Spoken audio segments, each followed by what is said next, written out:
ポケモンユナイトアジア頂上決戦、舞台は日本東京。 Pokemon Unite Asia Champions League this year is held in Tokyo, Japan. 今週東京では夏の暑さと冬の寒さを超えて桜のつぼみが花開きました。 This week, Tokyo has surpassed the hot, scorching summer and the cold, breezing winter. And as a result, the cherry blossoms has bloomed up. 2023年マレーシアクアラルンプール、そして2024年タイバンコク。 In 2023, it was held in Malaysia, Kuala Lumpur. In 2024, it was held in Thailand, Bangkok. この歴史は選手だけじゃありません。ユナイトを愛したあなたたちが、いやあなたがつないだ物語です。 This history is not made only by the players, but also by the community who loved Pokemon Unite. 見届けましょう。厳しい戦いを乗り越えた選手たちが花開くフィナーレを。 And now, let's witness to see which players are going to reach the grand finale. It's time for Pokemon Battle!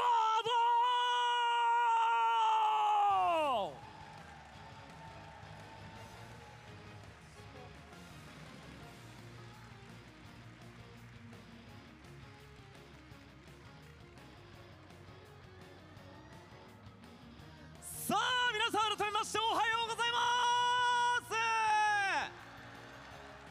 す。いい声出てますね。最高の決死です。朝早くから集まっていただきありがとうございます。 MC そして日本語キャスターの篠原光です。よろしくお願いしま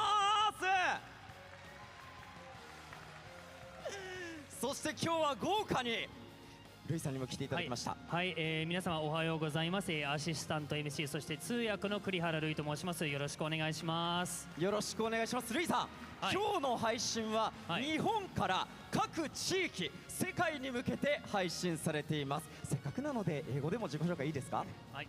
Hello everyone, my name is Louis Kurihara. I am the Japanese caster slash translator for today and tomorrow, and I'm looking forward to see how the tournament is going to go. かっこよすぎるだ。かっこいいの拍手いただいてもいいですか？いやいやいや、塩原さんだって英語喋れますよ。いやいや、もうなんちゃって英語ですんで。そしてさらにですね、アシスタント MC の方にも来ていただいています。よろしくお願いします。はい、よろしくお願いします。皆さんおはようございます。アシスタント MC を務めます声優 e スポーツ部雨宮美斗です。本日はよろしくお願いします。よろしくお願いします。もうリリース当初から雨宮さんも、はい、プレーされていて、はい、やらせていただいています。そうなんです。競技シーンもずっと見守ってきてくださった雨宮さんとともに、はい、今年の ACL を見届けていきたいと思います。そしてですね、まずはなんですけれども、会場に集まっていただいた日本のファンの皆さん、一緒にお伝えしたいことがあります。何よりも盛り上がるように先にです。まずミャンマーとタイで発生した地震により犠牲となられた方々に心から哀悼の意を表します。被害に遭われた方すべての方々とそのご家族に対し深い悲しみとお見舞いを申し上げます。被災地の皆様の安全と一日にも早い復興を心よりお祈り申し上げます。 First of all, we would like to express our deepest condolences to those who lost their lives in the earthquake that occurred in Myanmar and Thailand yesterday. We extend our profound sympathy to all those affected and their families. これは決して決められた文言ではなくて、一つの仲間ポケモンユナイトを通して今日タイの地域から代表として戦ってくれる選手もいます。同じものを愛する者、そして同じ近しい地域の仲間として心からお伝えします。そして今お伝えしましたが、タイ代表の選手たちも今日はしっかりと戦います。この状況で戦う選手たちの背中を励ますような温かい拍手を皆様からもお送りいただけますか。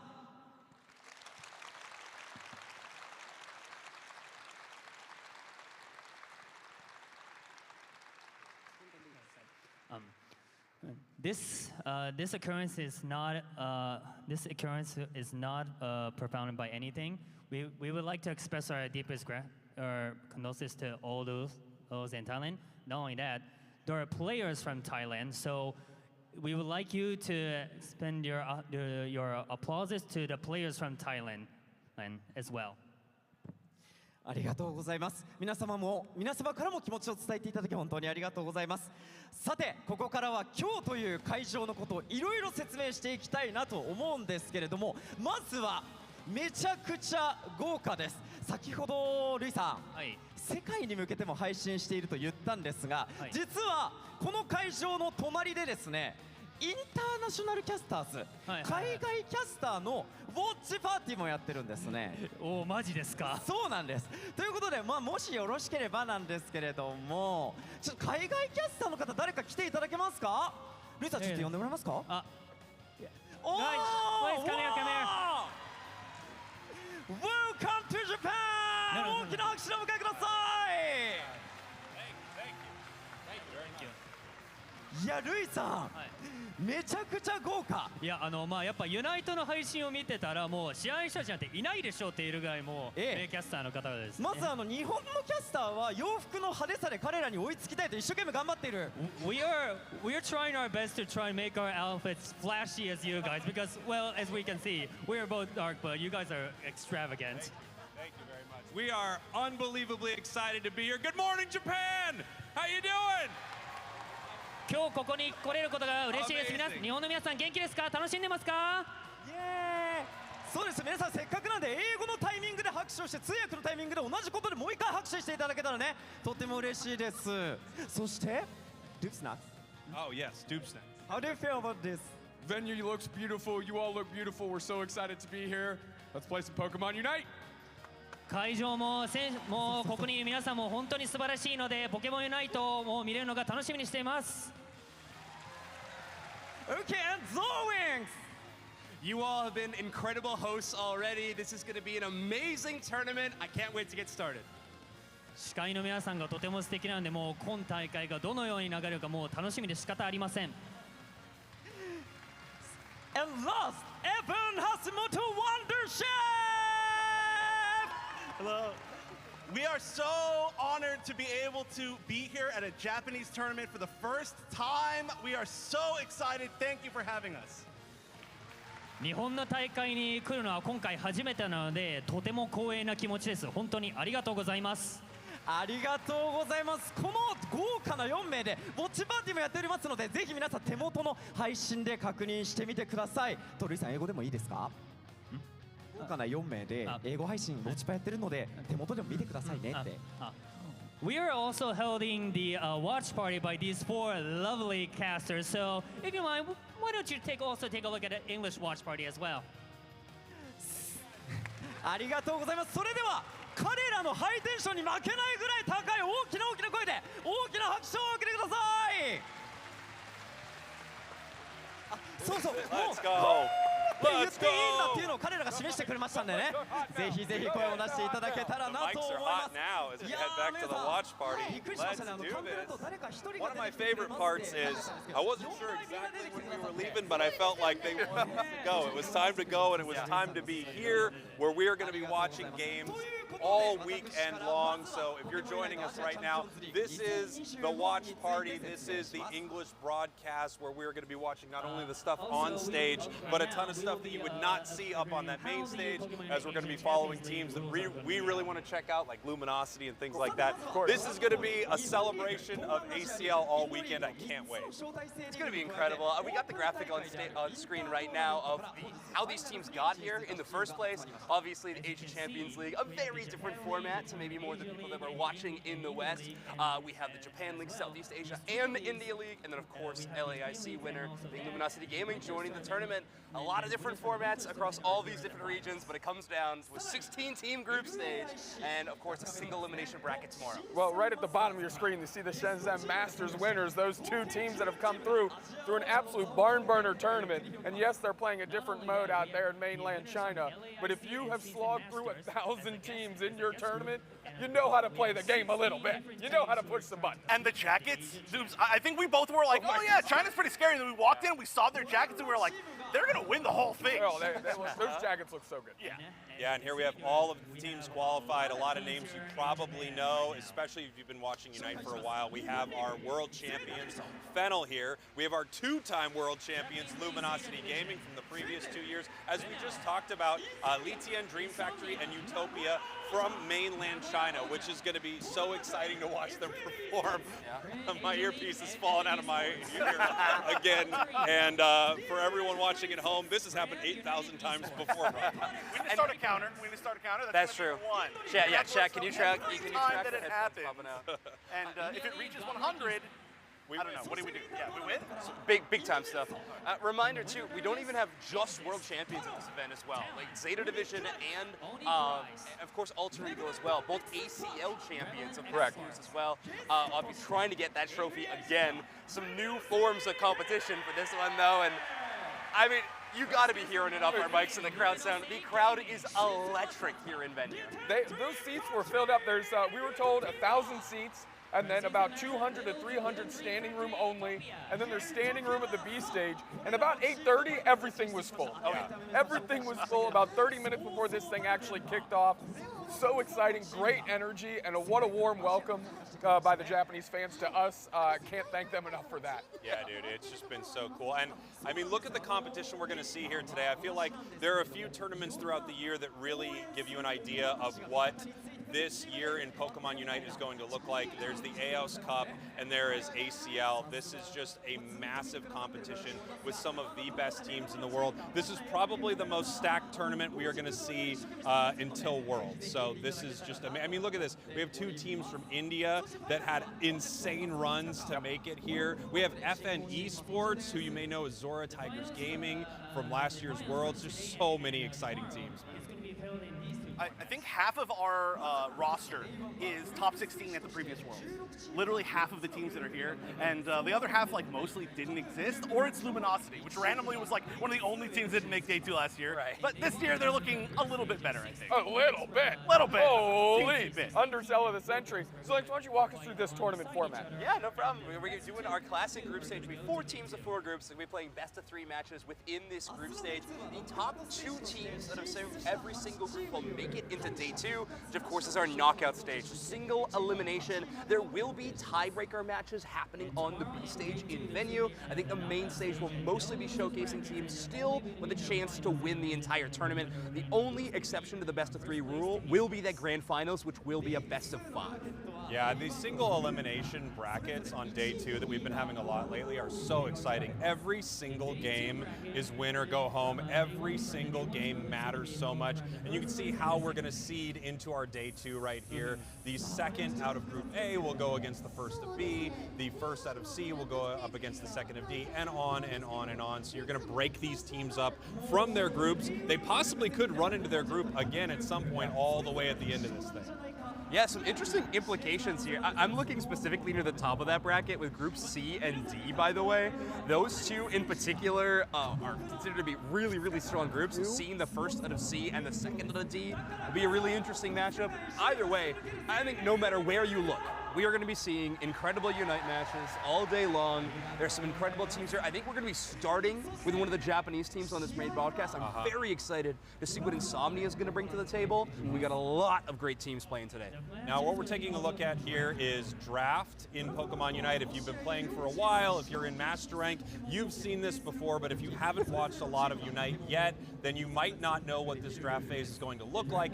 Both teams get an opportunity to ban multiple Pokemon and then pick Pokemon against each other. You're not going to see the same Pokemon on either side. So if my team is grabbing Pikachu, we will not see it on Zoink's team on the other side of the board right there. And I think a lot is going to be decided in this draft phase. We often say that a team won or lost in draft. If you know what your opponents want to play, you can deny that, and not only deny it, but also pick some of that for yourself to use against them. You will see teams get very far in this tournament. A team that sort of fails in draft or is unsure, I feel like oftentimes ends up losing it.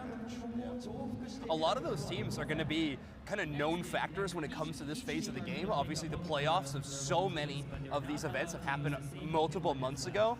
But all of a sudden, then we have the X factor of these mainland China teams, who of course are competing in a very different format and different version of our game. So when it comes to their draft phase, it's going to be very difficult to know what their game plan is, what their strategy is going to be when we head into these matches.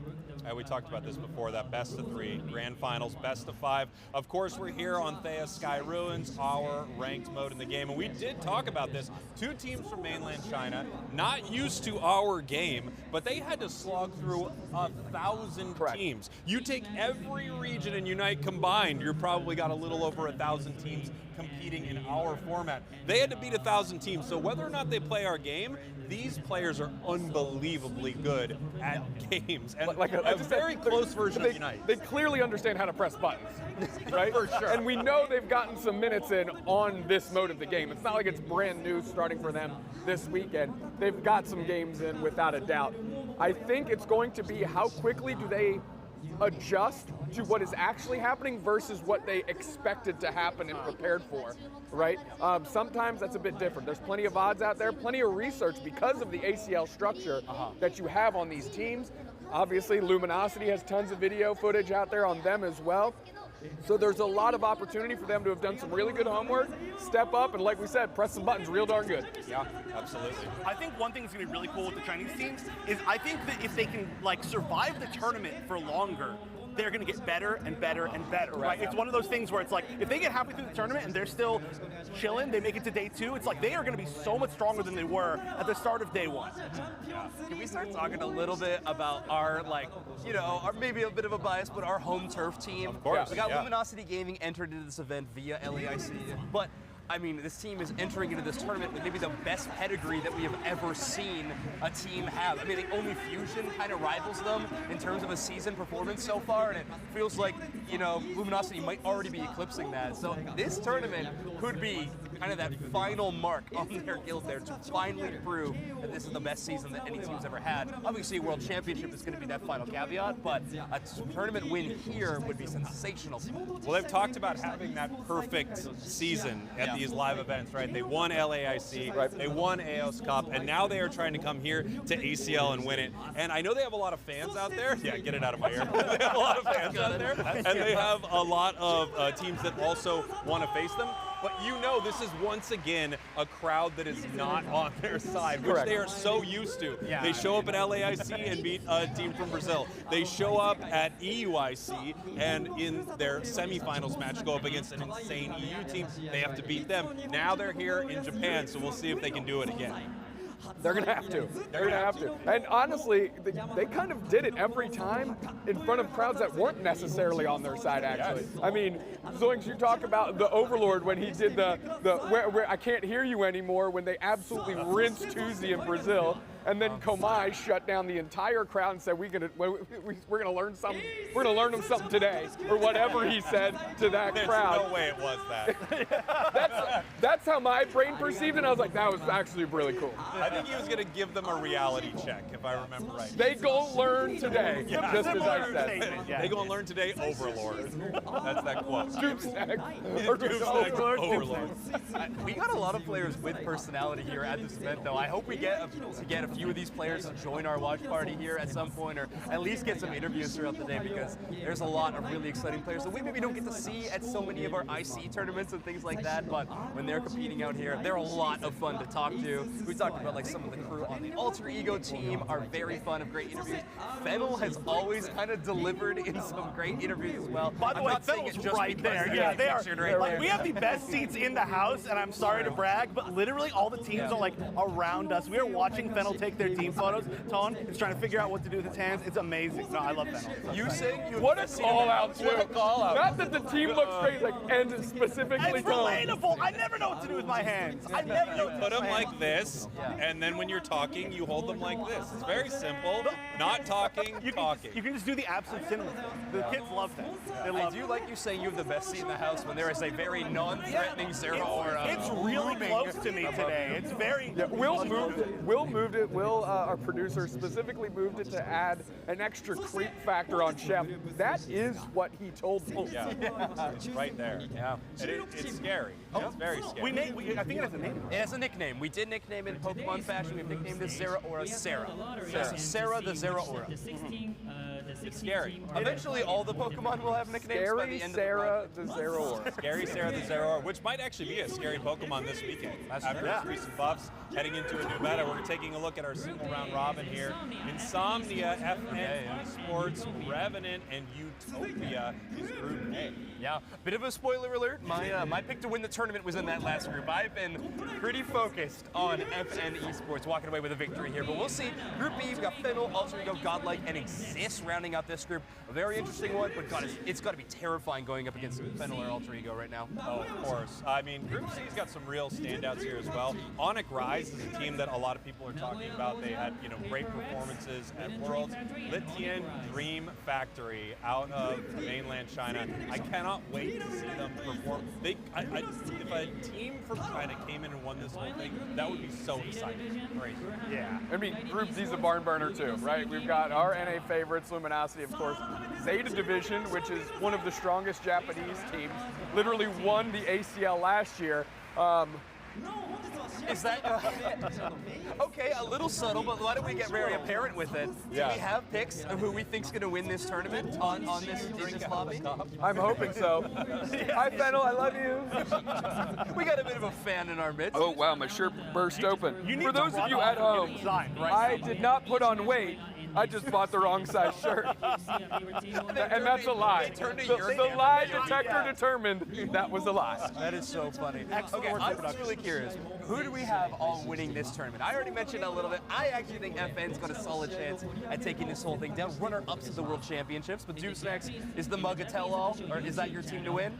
Listen, I do really enjoy Fennel, but everybody that knows me knows I'm a homer, and I'm always going to choose NA when it's an option. And honestly, with mainland China joining the mix, the strength of these Japanese teams and the ACL teams in general, the sun may be setting on the west right now. So this could be a final opportunity for them to rake through some tournaments and win. So I'd like to see it happen. All right. Yeah. Of course, I would love to see Luminosity win this thing, right? I mean, that would be amazing.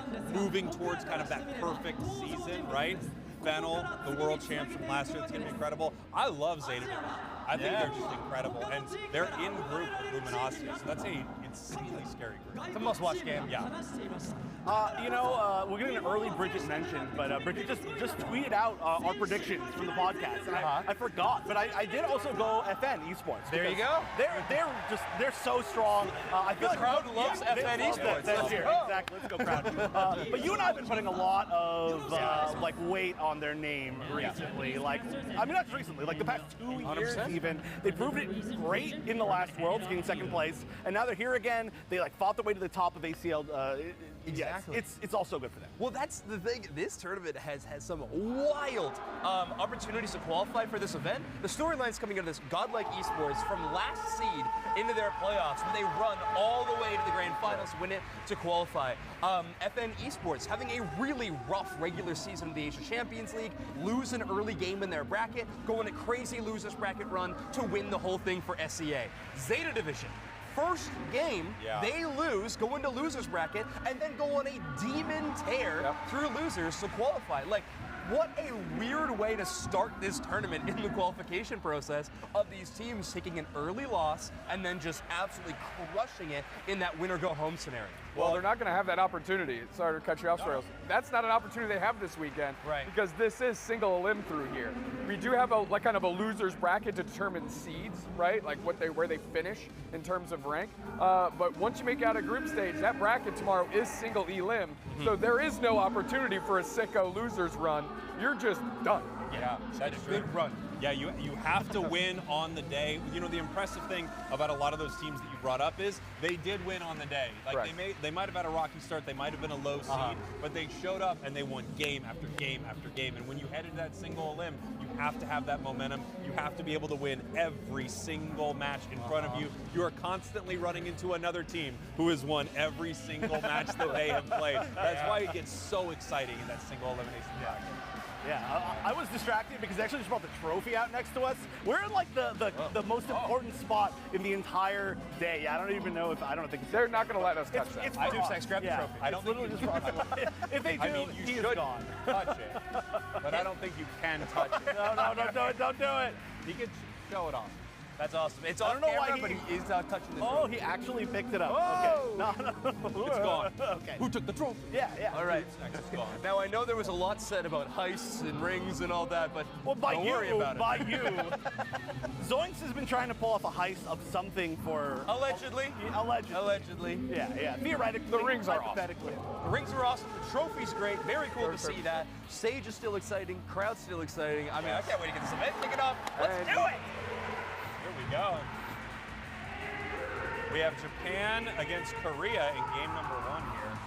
Insomnia FN Esports. Good look to see if my pick for tournament win is going to have a Oh, good yeah. tournament. Get You're gonna find a out very real early soon. glance. I guess yours too. We're Yeah. both FN on this side of the lounge. We should have chosen Where somebody did that you played land, later in Regals? the What's your day. pick? I went with Luminosity. I want Luminosity to win this whole thing, but of course, I also think Zeta is insane. That group to me could decide the whole tournament. Let's go dark horse picks. Oh, okay. I was Okay. going to give my asterisk pick like Spraggles, but I will give a dark horse pick. I think Barirum has a really solid chance to make it the way through this thing. They've got a tough group. Yeah, they do, but they had such a good performance in the regular season of the Asia Champions League. I just want to see that pay off. I feel like a very consistent team, took only a couple of losses, and a great tournament performance at the end, too. So who do they knock out of that group? Luminosity, Zeta? Who's the 4 team? Is it Onyx? And No, it's Talon. Yeah. That's tough. I mean, if they're going to be a dark horse team and do it, I mean, maybe they have to take the villain role. Maybe Luminosity Gaming gets knocked out of that group. I don't know. I don't want it to happen, but maybe it does. I feel like you're a villain role no matter who you knock out in that group. Yeah, That's true. Mine, honestly, Paper X. They're a team that I've loved for the past 2 seasons. They're so good. They're looking good to me. Obviously, Dupe Snacks, you're a fan. You got the jersey. I was pretty sure you were going to wear it today, but didn't bring it, I guess. Yeah, I mean, I have a couple jerseys in my bag. Okay, so. okay. There's time for wardrobe switches during the day. It's going to be a lot of Unite today. Exactly. We're getting ready for it. For a dark horse, I have to get up to Litian Dream Factory Whoa, out of that's China. a good one. Dude, if they go on a tear, they could be playing on another level. Like, yes, they don't play our game as much, but they are gaming on another level. This is so sick. Okay, so they're doing the walkouts. They got both Insomnia. Listen to the Oh my God. First of the day. Let's go. Also, welcome Obion to the stage, by the way. Yeah. That fan eruption is because he's one of those popular content creators in the space in this country. What a good look. That's my boy Chong on the right there. and the little mini heart. Nothing but love on stage. And I think we saw Zorar Clutch. Look at I love the player banners too, are so sick. Whoa, that camera angle. Whoa, let's go. It's so dynamic. All right, are they going to do a heart too? No, they're serious. Oh, these two are ready to go. Yeah. Check the time, baby. Yeah. Check the time, baby. I have so much stuff to carry. I was not prepared for this. You hate to get assigned to carry all the stuff for the rest of your I team. know. They're all like, hey, carry this on stage. I like We're it. doing it? I like it. Yeah. You got to get serious. You got to lock in. Oh, there we go. There I like we go. that. Yeah, just a couple. A good look, have fun before that match. Love to see that. I like the energy. It feels like shy but ready to take this whole thing on. Well, we're just popping for anything at this point. Yeah. Of course, that's FN Esports Ward on the right there, by the way. Oh, yeah, a little early for the pose. I was about to gas him up, but he'll in the blocking. It's fine. Well, I mean, let's be honest. This is cool. If this was North America, what are our chances that there would be a hug? Yeah. 0%. Yeah, yeah. I was a hug. Yeah, A yeah. couple knives in the back going out on stage. Relentless out here. Listen, the reason they made sidewalks is the streets ain't for everybody. It's the coin hide. Oh, We're going the back to coin! the coin hide. Okay, fans of Asia Champions League will be very familiar with this format. It is absolutely wonderful to choose who gets first pick within the draft mode. It will be FN Esports getting first pick, by the way. But instead of flipping a coin, the official will hide a coin in one of their hands, and the players need to determine in which hand the coin is hidden. The hide a coin meta is starting. So Twitch chat, we want to make sure that you are always constantly finding out which hand that coin is hidden in. Let's get into it. Insomnia versus FN. I think we need to predict as well. Obi stance. Is that the Cramorant dance? Is that what he's doing? I think he's just warming up. I don't know. I'm just getting ready. There's a lot of Cramorant stuff on Obion's material, so that's what I was thinking. It's a good Pokemon. I like it a little bit. Yeah, you a big fan? Little bit. Big fan. This is one of those games where, oh, sorry, go ahead. Any Cram? Any Cran? This weekend. Cramorant. No way. No, absolutely not. This is like one of those games. It feels like if you can take an early game here against a team from Japan, I feel like you cruise right to day 2. You know, like if FN does well here against Insomnia, it's a little deflating for this hometown crowd, but man, you feel good taking a game off a team like this. My goodness, yeah. It's going to be a really interesting match to watch because these two teams are pretty stylistically different. FN Esports was very, very strong in that last metagame when we were very brawly, very all-rounder heavy. That's where kind of Zhong's strong Pokemon pool lands into. But they don't really tend to move into the speedster picks too much, would have been so incredibly popular. On the other hand, Insomnia has been playing the speedsters well before they were cool. Slime has been a Meowscarada aficionado well to the start of the Asia Champions League. It's been continuing gameplay like that. So it's going to be really interesting to see these two squads match up for that particular reason. But FN Esports definitely has a little bit more of the pedigree when it comes to a lot of big tournament moments. Yeah, you always I'm wonder. so excited for these games to start. The hype from the walkout's awesome. Yeah. We're going to see those banners. I believe when they lock in their Pokemon, that's going to flash across the banners as well. I kind of said it, the stage looks great. Yeah. The environment is awesome. This is an interesting kind of storyline match too, because obviously we're expecting Japan to do quite well. We know a lot of the Japanese teams, but I would say as far as the teams that a lot of the international players would know, obviously Zeta, obviously Fennel, Insomnia, and OJ. OJ. I always forget the 3 letters. But yeah, they're definitely going to be the 2 teams that came out of the ACL Japan that I would say the international players know probably a lot less, right? They haven't been able to come out to anything internationally. There's not a lot of names that are super familiar. Obviously, there's some, like Obion, but this is going to be kind of, I think, a lot of people's first experience, unless they've already watched this season of ACL, of seeing a team like this. And again, I'm in 2 Bridget mentions already, but I know Bridget was like super pumped on this team, right? Like, wasn't that her pick to win? Yeah, Insomnia definitely a lot of weight behind them. They're a strong team. I mean, they have some really good players. I do think Slime, when he's performing, is so strong and one of the scariest speedster players potentially in this tournament. So definitely going to be a team to watch. But I do think this matchup is likely a first versus second matchup within this group, right? I think a lot of people are predicting these 2 teams to be emerging. So this is going to be kind of a pace set match for this group. Whoever takes the first loss is all of a sudden in a terrifying position for the rest of the group stage. If you take 1 more game loss, all of a sudden you might not be making it into day 2. The other group going to feel very, very confident that they likely got to win on the strongest team, the strongest other team in their group. Between these 2 teams, who do you think has the most pressure on them to perform out of the gate that might be the underdog in this particular situation? Insomnia. It's got to be Insomnia, it feels like. They're a really good team, but I do feel like from watching a lot of Japan in ACL, I feel like they are probably the least strong Japanese team that has made it here. I would say so.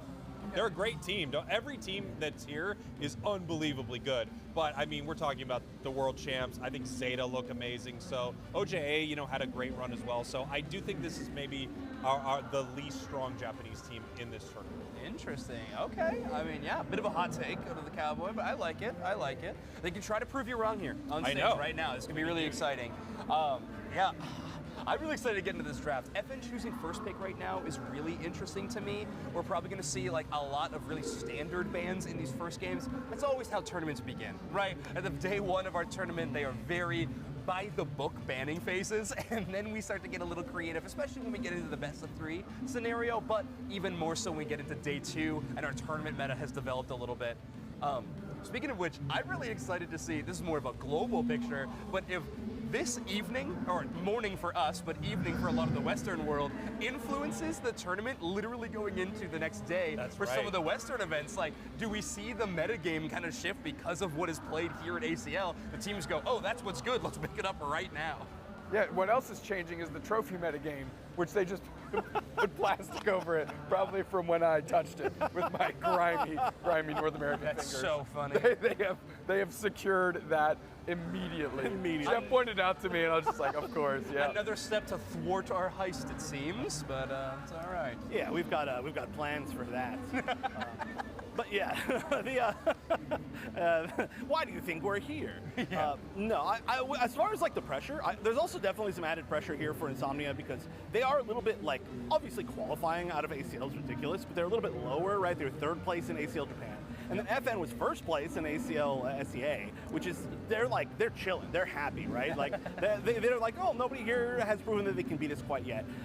So that's going to be a lot of pressure. And then also, this is really, I think just in its general storyline, the Japan teams this year have a lot of pressure on them because they are the current reigning world champions. And the popularity of Unite in Japan has exploded this year, which is why we have thousands of people out there at 9 a.m. in the morning, at 8:30 a.m. in the morning, ready to cheer. And so if you're a Japanese team, now you get a chance to play against international competition with your entire home team rooting for you. That's pressure, if I'm being 100% honest. It can definitely power you up, but it is pressure. Yeah, and you have to imagine, I mean, you want to perform in front of this crowd too, and man, as a team from another region, how good it must feel to take down a hometown team up on the big stage. I mean, Luminosity, as we talked about earlier, they are known for it, for these moments. A lot of pressure on both squads for sure, but it does feel like every game FN takes feels a little sweeter, right? It feels a little sweeter. I just want to see, Ward is one of my favorite players to watch, 100%. Just out of ACL. And getting to start the day with their play is very exciting to me. That's going to be my, we'll say, player to watch in this particular match. I don't know if you all have any players that you might be more dialed in on going into this one. I like Obion. I think he's a really cool player. I like that squad a lot. He's a great carry player on the side of Insomnia, or I've seen him play a lot of carries, a lot of different carries. So I'm interested to see what they bring into this game. Yeah, it's going to be a fun matchup. I'm really excited to see them. I talked a lot about Zhong already. I think Zhong is one of the best Saraledge and Gyarados players in the world, potentially. Both Pokemon that has not been incredibly popular leading up to this tournament, but I actually have a feeling that might change going into this event. Yeah, the Gyarados just got some gnarly buffs. Yeah. Some really cool buffs. And I haven't seen if any of the teams have really adopted it back, but even before those buffs, we saw it every once in a while in tournaments here and there. I know EU is running it a decent amount. Some of the NA teams are running every once in a while. Oh, look at that, the Zoroark. That's yeah, it's a speedster meta if you're still loving Zoroark. Hey, that's not fair. Bring your own. That's teamwork. I guess so. Yeah, I'll be honest, Chef. I think Gyarados was actually a bit criminally underrepresented even before these buffs. Yeah. I think there were some good moments for some good Gyarados picks that we maybe didn't see occur after the buffs. I think obviously the folks that are already dipping into the Gyarados pool feel great. Yeah. And I think now more players are going to have to be priced in to be able to pick it up at a moment's notice. So I'm looking forward to Gyarados, and if Zhong goes down that path because they were in that well before, it's going to be a good game. Yeah, I mean, there's obviously the meta right now is revolving around a few of these really powerful speedsters. We just had Leafeon buffs. Before that, we had Absol, Meowscarada, Gengar, Talonflame, all receiving buffs. Zeraora received some sneaky stealth buffs that nobody even realized were there right away. So there are so many powerful speedsters in this meta right now, and I do think what you'll notice is teams that have that superstar player, if you can power that up, I think you can cruise to an easy victory against some of these squads. I'm thinking about moments where teams pick the Zoroark Comfey or whatever that equivalent will be in this meta. If you can get your Absol online and ready to go, I mean, you could have a huge tournament. Yeah, it's going to be a super influential Pokemon at this tournament. I think Absol is going to be incredible. It was particularly popular in Japan than the Japanese ACL, so it's going to be there. And then historically, it has been an SEA Pokemon. They've been one of the most iconic Pokemon picked there, as well as Talonflame. So seeing those two picks will be really interesting. I think when it comes to the hyper carries taking over the game, the player that's going to have to step up the most is going to be that defender role. So we're going to have to see how well Ward and other defenders in this tournament can respond to something like that. So you kind of have to shift instead of team-wide defender-focused tactics, instead of into individual lockdowns. A Pokemon like Mamoswine with the option for Ice Fang, potentially a more targeted version of the Umbreon that we see in some situations, just to try to shut down these hyper carries. I think that's going to be really cool to see this weekend, though, because I feel like maybe in North America and EU we see more like attacker-oriented or speedster-oriented kind of like team carries, like team strategies. But I feel like the defender players and a lot of the Asian teams are like their stars. Like we talk about a lot of the Asian defender players because they're so sick. And when you have a great defender player making the shot calling plays, like they are initiating, they're making things happen. They really are the MVP. Like they're the one to watch. So I wish we got to see it a little bit more. Obviously, we have some amazing defender players in our regions, but seeing great defenders from Asia against the speedster meta, I think is going to be really cool. Yeah, you need those catches, right? You have to shut these things down. If you can grab that, hyper level 15 Talonflame, if you can shut that down at the start of a Rayquaza fight, it's just a domino effect. The entire team can go down, a huge amount of damage taken away from them. So you're right, some of these big plays from defenders, and of course, supporters in these moments. If you can keep a Pokemon like that healthy and strong throughout some of these big fights, you can win games. We see it with Comfey, we see it with things like Blissey, and there are a lot of great options right now. Trick Hoopa has just been brutal. Yeah. I mean, you got to think of, when you go into a speedster meta, there's two considerations. One, can I actually get my person out of danger? And if not, how am I facilitating them to engage, right? Which is why Sableye stocks are through the roof. Why Psyduck as a pseudo tank is so important, because it can disrupt going in. But then you think of Trick Hoopa. It is one of the only supporters that can mitigate a big missed dive, right? Either pulling it back through with the Phantom Force, or if you're going to old school hyperspace hole, you can at least put it down in the engagement point, and speedsters have enough maneuverability to get back to it and catch a reset. So actually you see the priority of something like Eldegoss that used to be so popular just a year ago has really, really fallen off. Yeah, I wonder if we're going to see any Eldegoss in this tournament. We see it pop up a little bit in some of the playoff events, but I really don't know if we'll see it. But we get our chance to see our first set of Pokemon. We're jumping into a first game at Venue Sports Insomnia. We got our draft already. Yeah, and we can see Psyduck obviously getting a lot of priority here. I'm wondering if we're going to, supports both ways. Yeah. I was wondering what speedsters they might target, what players they might target. Do we see Leafeon? Yes, we see Leafeon bans. Do we see, and there's Talon. So we're talking supports and speedsters right off the jump.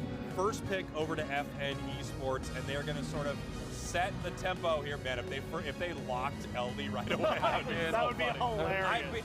I'm already cheering for them to win this entire tournament, and I would be through the roof. But no, I'm going to go after the Umbreon for the first pick. I think it's going to be one of the most contended first pick Pokemon within the tournament. And Sarah Aura. Go, Sarah, you're in.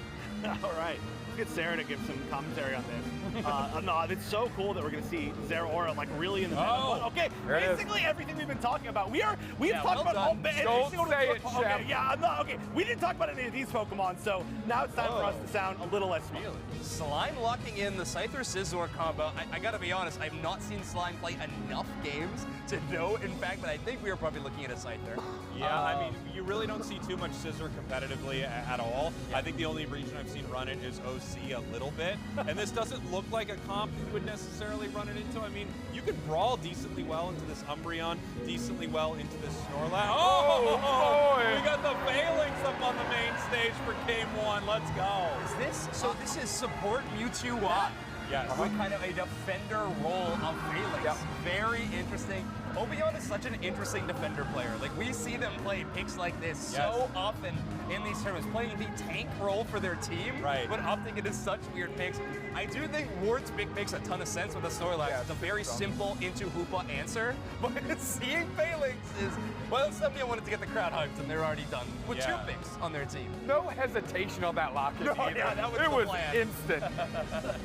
I'm really interested to see what they want to do with this. You know, as I was talking about it earlier, I feel like they play like a carry a lot of the time. So Phalanx is absolutely that, and that's going to be pretty wild into this team comp. I feel a few picks that we definitely expected, and a few curveballs right away here in game number 1. This is very cool. It's a lot of curveballs. I do expect it's a Scyther based off the items, but it almost could make sense if it was a Scizor as far as like the comp. It's a weird comp. That is not what I expected it to I'm be. just not a fan of that Pokemon. So well, really, anytime you bring it to the ruins, I'm just you know what's funny is we get so many times over years of you two talking about Scyther, and now we're all here, and you can actually say it to someone's face. That's true. On broadcast. It's crazy. Oh, he said it to my face. Don't worry Oh about that. no, I know. I mean, say it to your face on broadcast. Oh, on broadcast, yeah. Oh! Dude, you feel this crowd in this room. I mean, this is amazing here as we're heading into our first game. FN Esports, purple team. Nice. You fit it in there. I got it. I got my ready go in there. It was really quick, but I still jumped into it. Perfect. So one thing that we're gonna have to really watch for sure, which is kind of always a thing to watch, is Gyarados. But Gyarados in the Speedster meta, like how you set up the first part of the game is huge. Like right now, obviously they're being super aggressive against the Magikarp, making sure that it can't evolve. But I'm assuming the Absol is probably running over there immediately, or maybe they're gonna do the thing where they just ignore it. But there's just so many like assassins right now. You gotta figure out like who's gonna be there, who's gonna be aggressive. They're kind of pulling up there. And Chong's already down an eject button as well, right? I think it's a very early use of that battle item. So and it's going to be really tough to try to stack in the early game. Already would have been a tall task, but it's going to be really challenging to force that. 3v3 bot, interesting. You know, in the West, we usually see these contentions early up top. Yeah. But we just had a quick rotation and actually respected each other right there and peeled away because they're both just hiding out. Are they going to? They're just going to wait an entire minute. I will watch this Absol Scyther duel again and again. Please, with the Trick Hoopa confirmed now, swinging down towards the bottom side. And here we go, Absol moving in, looking for the KO right there. Big time catch. Hoopa goes down, and they can, follow this up for Scyther. But it looks like they're just going to move up top here. They need to get Gary online, so this 4-player push is really good for them. That's a great 4v2 right here for them. Yeah, we're Balin going to get knocked out early. Really going down. That Slime with an early start, though, that's huge. Mewtwo wide on the road to the Slide Strike and the tracking down anywhere, and somehow the Magikarp, the last one left standing in that position. Just splashing at the goal zone, like, please, what do I do here? Really great plays from Insomnia. Love that rotate there from Mewtwo. Yeah, I love this. Insomnia playing it so aggressively. They're going to try to push for this blue buff, but great defense by Ward and this Umbreon, making sure they are stopping any push. Great work by Yin. So aggressive, extremely aggressive. Oh, that's huge actually, because the Magikarp's starting to get there. Oh, again, the deck button. The survivability there is huge. Look at this. Zeraora, I feel like, is one of those Pokemon that it could be a real force this weekend, and I'm just starting off right there. As soon as you hit 7, that discharge just ripping through everyone on the side of FN. I don't want to understate what facilitated all that for Insomnia, right? It was actually the Scyther who could have easily gotten over the wall and away, but what they did is they tucked into the tall grass, and then all of FN Esports collectively stomped on them and essentially grouped them all up for the big collat back on the other way. So well done by Slime there to set that up for Insomnia. I think Psycho got damage. I do want to color in a little bit more of why we're seeing this Phalanx pick, by the way. You're playing into Absol and Inteleon, two Pokemon that are needing critical hits. Phalanx's passive is going to reduce a ton of that critical hit damage with the battle armor. So Phalanx is going to be a pretty decent tanky option into those Pokemon, and there's not many Pokemon that benefit from hitting multiple targets. So it's kind of a perfect situation for Phalanx. We haven't seen Obeyon do too much of this match yet. We'll look forward to it. Yeah, here we go. They're going to push top path, bottom path taken by Insomnia. Moving towards this goal zone. The heavy slam misses just about everything, but they're ready to score. Break this right here. Sarah moving in, trying to pick up the KO, not able to get it. Nice Unite move there from the Absol to stay alive. Yeah, just to stay alive is all they got there. They need to get out of dodge, though. And you want to talk about Obeyon showing up with a Phalanx, finally getting a decent KO there. Tons of pressure on Zhang. They're going to go down here. And they're just kind of rinsing them. Oh, wow. Zoinks, our pick is looking a little bit less strong, I think, than it was 5 minutes ago. Yeah, okay. FN taking some time, and interesting. We're showing Whoa. Wow. All right, Uber with some long-range KOs. Thank you, Rich Steel Buff. Looking pretty good. I do love Obion on this pick. He's going to be going with that beat-up Iron Head. So much burst damage when it gets up to this level, and you can see why even an Absol with all their movement ability not going to be able to make it away. Nice shot so far from this Inteleon. Getting some early damage. Subin trying to make up some of the ground they've lost. Insomnia's harassing so well right now, all over the map. I will say, if FN manages to survive, oh my goodness, they are so ready to no, this is bullying. This is absolute bullying. By the way, this is an EXP share Mewtwo. And look at this move play. That's so aggressive. Dude. Wow. 85, 296 right now. Using Hoopa to break that tier 2. They have the opportunity to rip Regieleki very fast. If they do that, it will be back in time to get another one free Ray. FN has one goal zone, or 2 goal zones right now. They're barely standing. Trying to recover a little bit. Think Sarah or Unite try to defend this goal zone and going to be succeeding already. Good double yawn from Ward is going to buy him a little bit of time, but they need a lot more than that. Insomnia is moving well across this map. You noticed immediately, right? Hoopa pulled everybody through to destroy that tier 2 goal zone, backed immediately and allowed them to cover the counter push. Very well done. And everyone is just showing off for the fans right now. They're just trying to get they're just showing off for the fans right now. 1v3, by the way. Just 1v3 Obion play. It was going to be 1v4, but somebody actually ran away. Yeah, they knew better. Yeah, they were like, no, we don't have enough people here. We need 5 or this is not going to work. There's more of them than there are of us when we play against Phalanx. Dude, I love a secret weapon moment like this, you know? Like, they had something that I don't think anyone expected. Maybe you've been running into it in scrims, right? But I don't think I've been seeing Phalanx anywhere. And it feels like it's come out of nowhere. Just absolutely dominated. It's level 13 right now at 4 minutes.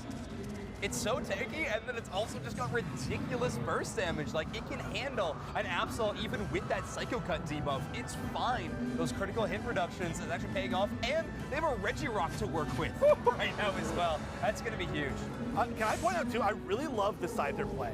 I think my favorite way that people play Scyther is almost playing it more like ranged than like diving in until you know that it's the exact moment. So it's just that harassment, and they're doing such a good job of like staying in safe spots. Obviously, sorry that they got hit, but they were in a spot where they could back up after they got hit, and they've just been doing such a good job of playing the advantage of Scyther over a lot of the other like speedster options. The one time they went in when they had 1 HP was because they had the backup of Luna's Mewtwo Unite, right? Yep. They were totally fun. They're going to stun the whole team if they stand still, so why not? I'll just jump in and do some damage, and it pays off huge. I mean, Insomnia hasn't really had a gamble that's went poorly so far this entire match, and they've been playing very aggressive. Look at that burst. I mean, Absol already under half HP, and you got Trick Phantom Force that they're throwing onto that Phalanx, and it just creates opportunities where they can jump in, dive. If the fight's good, they can stay, but otherwise they can just, boom, take that portal right back and get a lot of HP recovery. Yep, Hoopa's going to be at a premium all weekend long. Good heavy slam there. They need to get a catch. They're so far behind on experience, but man, just the Phalanx with the Mewtwo Y just coming through and getting easy knockouts. Easy knockouts. Now, obviously, they want this objective very badly. This is like, oh, it opens up more win conditions for Insomnia, right? In a match they're already winning, this is a win harder button if they're able to take this right now. And they do. FN Esports is in a tragic place right now. I mean, this is just so bleak. They have to stop this. They have to do something about Rayquaza. 20 seconds till it hits the board, and Insomnia will not let the pressure on. They just keep going. And the Mewtwo Unite, come on. They want this Regieleki to go all the way home. They're going to keep the pressure on. Inteleon goes down. Here comes Absol looking for that Mewtwo, but stopped by Hoopa! Just ripped apart! Oh my gosh. And then they Hoopa, yes! The ring's unbound to take the Ray regardless. Wow. Holy smokes. FN Esports needs to bounce back in a big way, Chef. You looked right at me when you said that, okay? I know you looked right at us. But you're right. This was a flawlessly executed game. I think we can pretty much say that, right? Fully, like, what a first game. You want to talk about pressure on. Insomnia did not look like the underdog right there. No way. When you're finally final fight of the game is in the other team's center area, like by their buffs, you know that something's not going right in that match. I mean, truly a no-risk composition. I mean, what's going to burst you down in that situation? There's Absol and Inteleon, but Phalanx's natural defensive is going to be able to tank it. Obviously, Mewtwo with all these team-wide stuns is ridiculous. I mean, yeah, Insomnia, obviously a perfect game within this matchup, and honestly, I love this draft. Game 1, 4 digits. I mean, What a start. and they just keep laying it on. We have a minute left right now as they are trying to run up the scoreboard to get the highest score of this tournament in our first game. Absol moving in here, just trying to save a little face at this point, pick up a couple of KOs. We talked about how draft was going to be a difference maker, and when you look at this draft, I think you're scratching your head looking at Insomnia a little bit, but now you can see exactly what they were trying to do here. No defender, instead bringing in this Phalanx to be a, kind of another carry, but also extremely disruptive front line. Yeah, the Gary Bart actually was really true in this matchup. That burst damage was so hard to deal with. I mentioned they slided their job in the early game as a Scyther, and after that we kind of saw them depart. They were just, all right, my job is to knock out this Regieleki on cooldown. And we were seeing a lot of those plays. The rest of Insomnia just playing in the enemy central area. The Scyther dedicating themselves to the objective game. Honestly, really clean stuff. You mentioned it, Dukes next. We're going to need a big bounce back because, what a start. I mean, that's just unbelievably dominant start here for Insomnia. That's the exact kind of game you want. 1,170 points. Welcome to ACL in Japan. Yeah. That's one of the highest score games I've seen in competitive ever. Like, we've seen 4 digits, but almost getting to 1,200 points too. Like, that is 4 digits, but having a win margin of 4 digits as also, well. yeah. Which is okay, they're feeling themselves. Insomnia's feeling themselves. Oh, yeah. Look at that, 97,000 damage from Phalanx here. Man, I mean, this comp that we're looking at from Insomnia kind of reminds me of a conversation I was having with Slash about changing sort of the perspective on what you were drafting away from necessarily drafting the standard, I have an attacker, I have a defender, I have a support. More just going, what are good Pokemon, really good Pokemon that are going to work together right here? And that's exactly what we saw out of Insomnia. What a game. I almost want them to stay on second pick side because I don't see a team passing up Umbreon in a situation.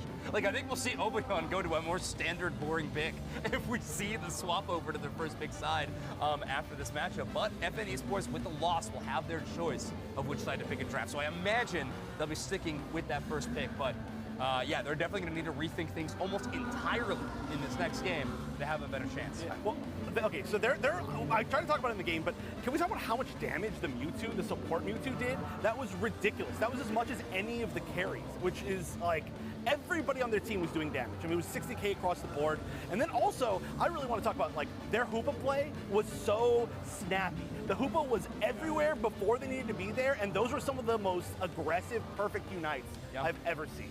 There's a really good way to play around the Inteleon double defender composition, and that's literally just be where they want to be earlier. You know, in that situation, the poke damage is going to be really tough for most compositions to deal with.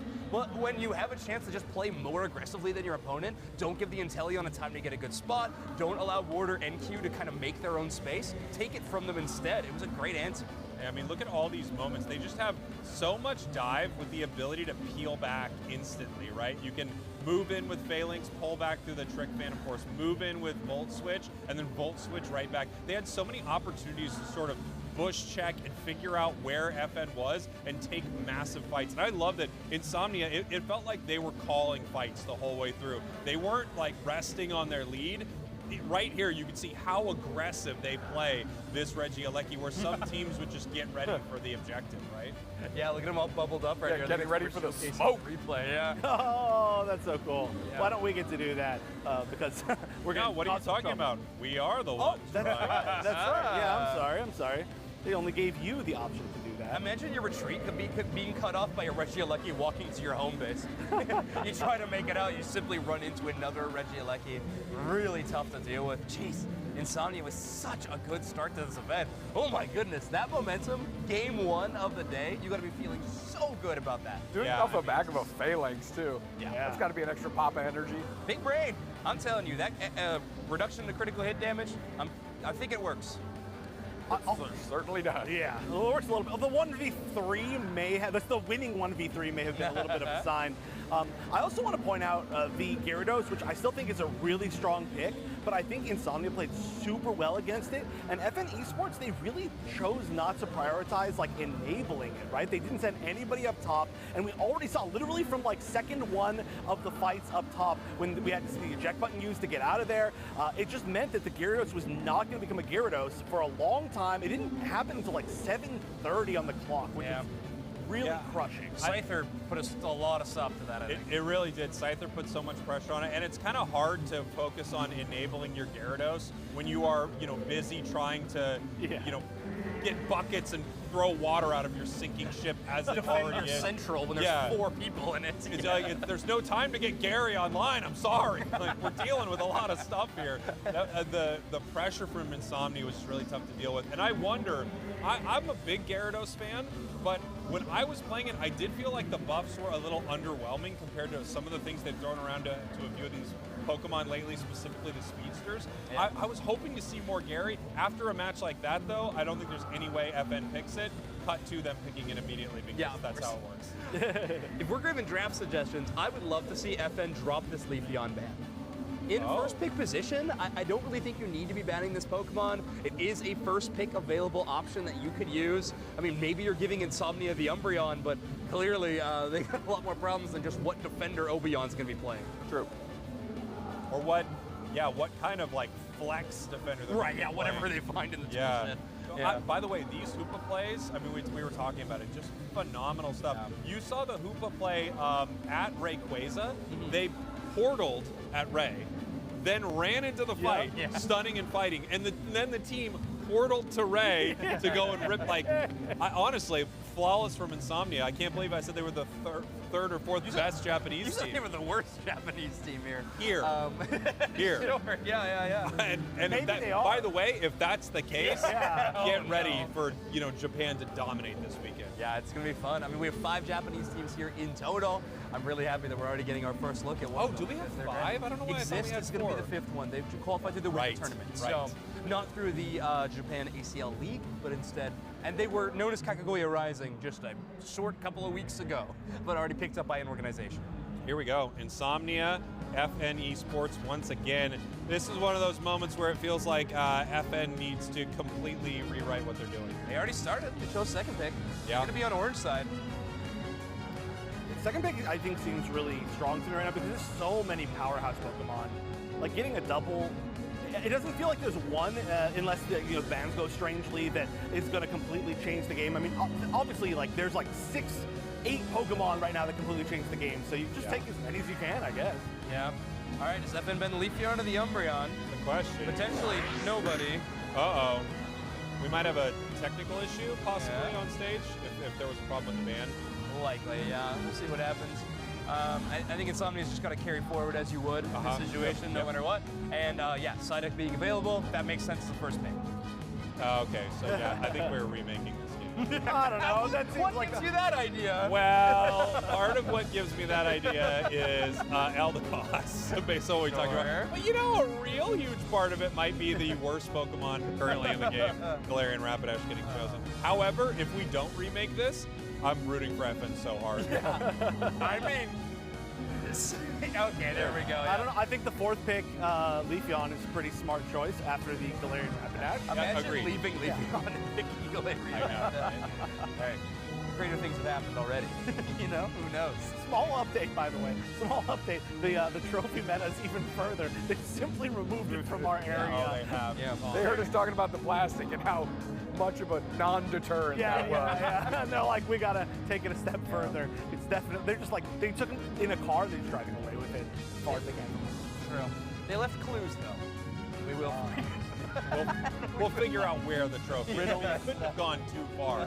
However, in this building, one of my favorite things, every once in a while you'll be walking by a wall and it will just kind of slide open with an automatic door. I do feel like there are enough sort of hidden doors here that they could really hide this. It's like Rocket You know what I'm Hideout. talking about. There's one right You there. need to know that that's not a bit. That's not a bit. joke.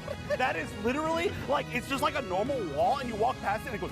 and it's like, what is behind it? We are in a puzzle box. We are, yeah. Within a puzzle box right now. And one thing they say about us is we are good at puzzles. That's right. True. Actually, where is our puzzle? They actually have a puzzle for us. That's true. They Where's have our a jigsaw Pokemon puzzle? Unite puzzle It's awesome. that we can put together. I think they saw us and they were like, these are children. Here, take Let's the get puzzle. a bunch of stuffed Pokemon and a puzzle. Some juice boxes, and some chocolates, you know, we got some candy. That's true. Yeah. We haven't talked too much about our sponsors here. We do have a lot of veggie chocolate Yes. around us at any given time. A lot of chocolate. Yeah. This is enough that we can just basically eat it for our entire trip. True. We, I'm down. I prefer the mushrooms versus the bamboo shoots. Okay, yeah, that's a. What do you? Let's go down the line. What do you? What's your mushrooms. favorite? Mushrooms. Okay. Oh no, I like these guys. What are they? Bamboo shoots? Those are bamboo shoots? Well, They look like little hats. they are. I also like the mushrooms. So. 3 versus 1. But- Okay, we're getting sound effects of games, so we might be. I'm assuming this is just a remake. I think they have to remake. Yeah, okay, gotcha. Unfortunately. Yeah, I like the mushrooms better, but I also did say that FN Esports was going to win this tournament, and we did just see a 1,100 yeah. point lead for game number now I 1 like from the those third better. seed out of. Yeah, I don't know. Maybe I'll switch it around. It is one of those tough moments. Sometimes I feel like you can walk away from a stomp like that, Yeah. and you don't even feel that bad because it's not like one thing went wrong. Like literally every single part of that was like chaos. It was horrible.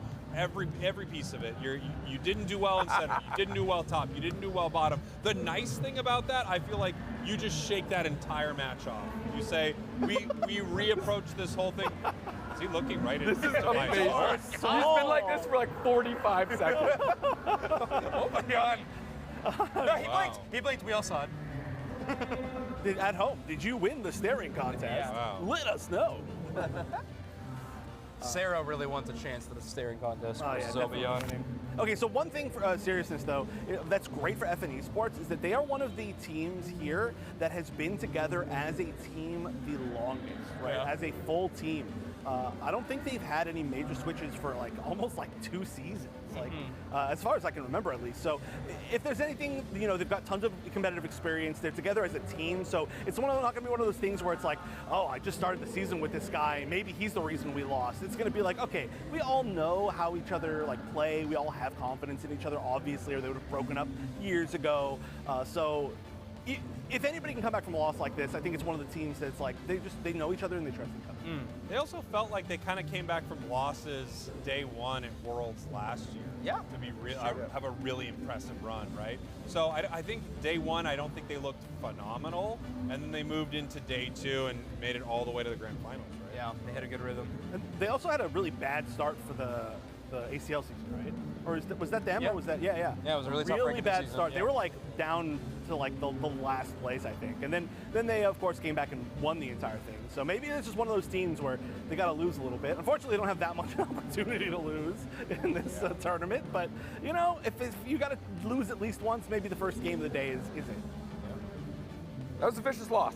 Yeah, it was rough. I'm kind of in your camp, Spraggles. Sometimes you just lose so bad, it's easy to shake off. Yeah. Because it's like, well, there was nothing gleaned from that. Let's just move completely past that and just focus forward because there is nothing worth glomming onto in that 10-minute game.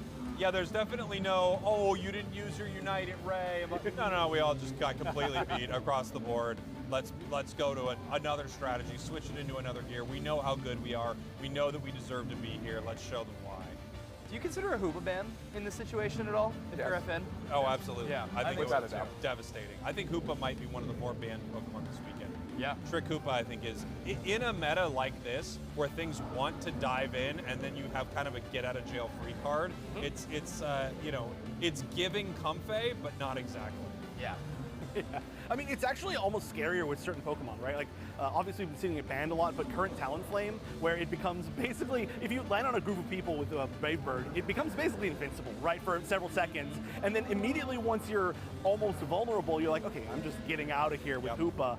And it becomes like a nearly uncontestable threat at points. So some of these Pokemon that have these like great burst moments, it can be scarier than Comfey, because Comfey is like a little bit more, you know, sustained healing, and it's really good when you have Pokemon that are a little bit more sneaky and they can get away themselves. But yeah, if you want that full commit dive, stuff like Absol too, it's so good. Yeah.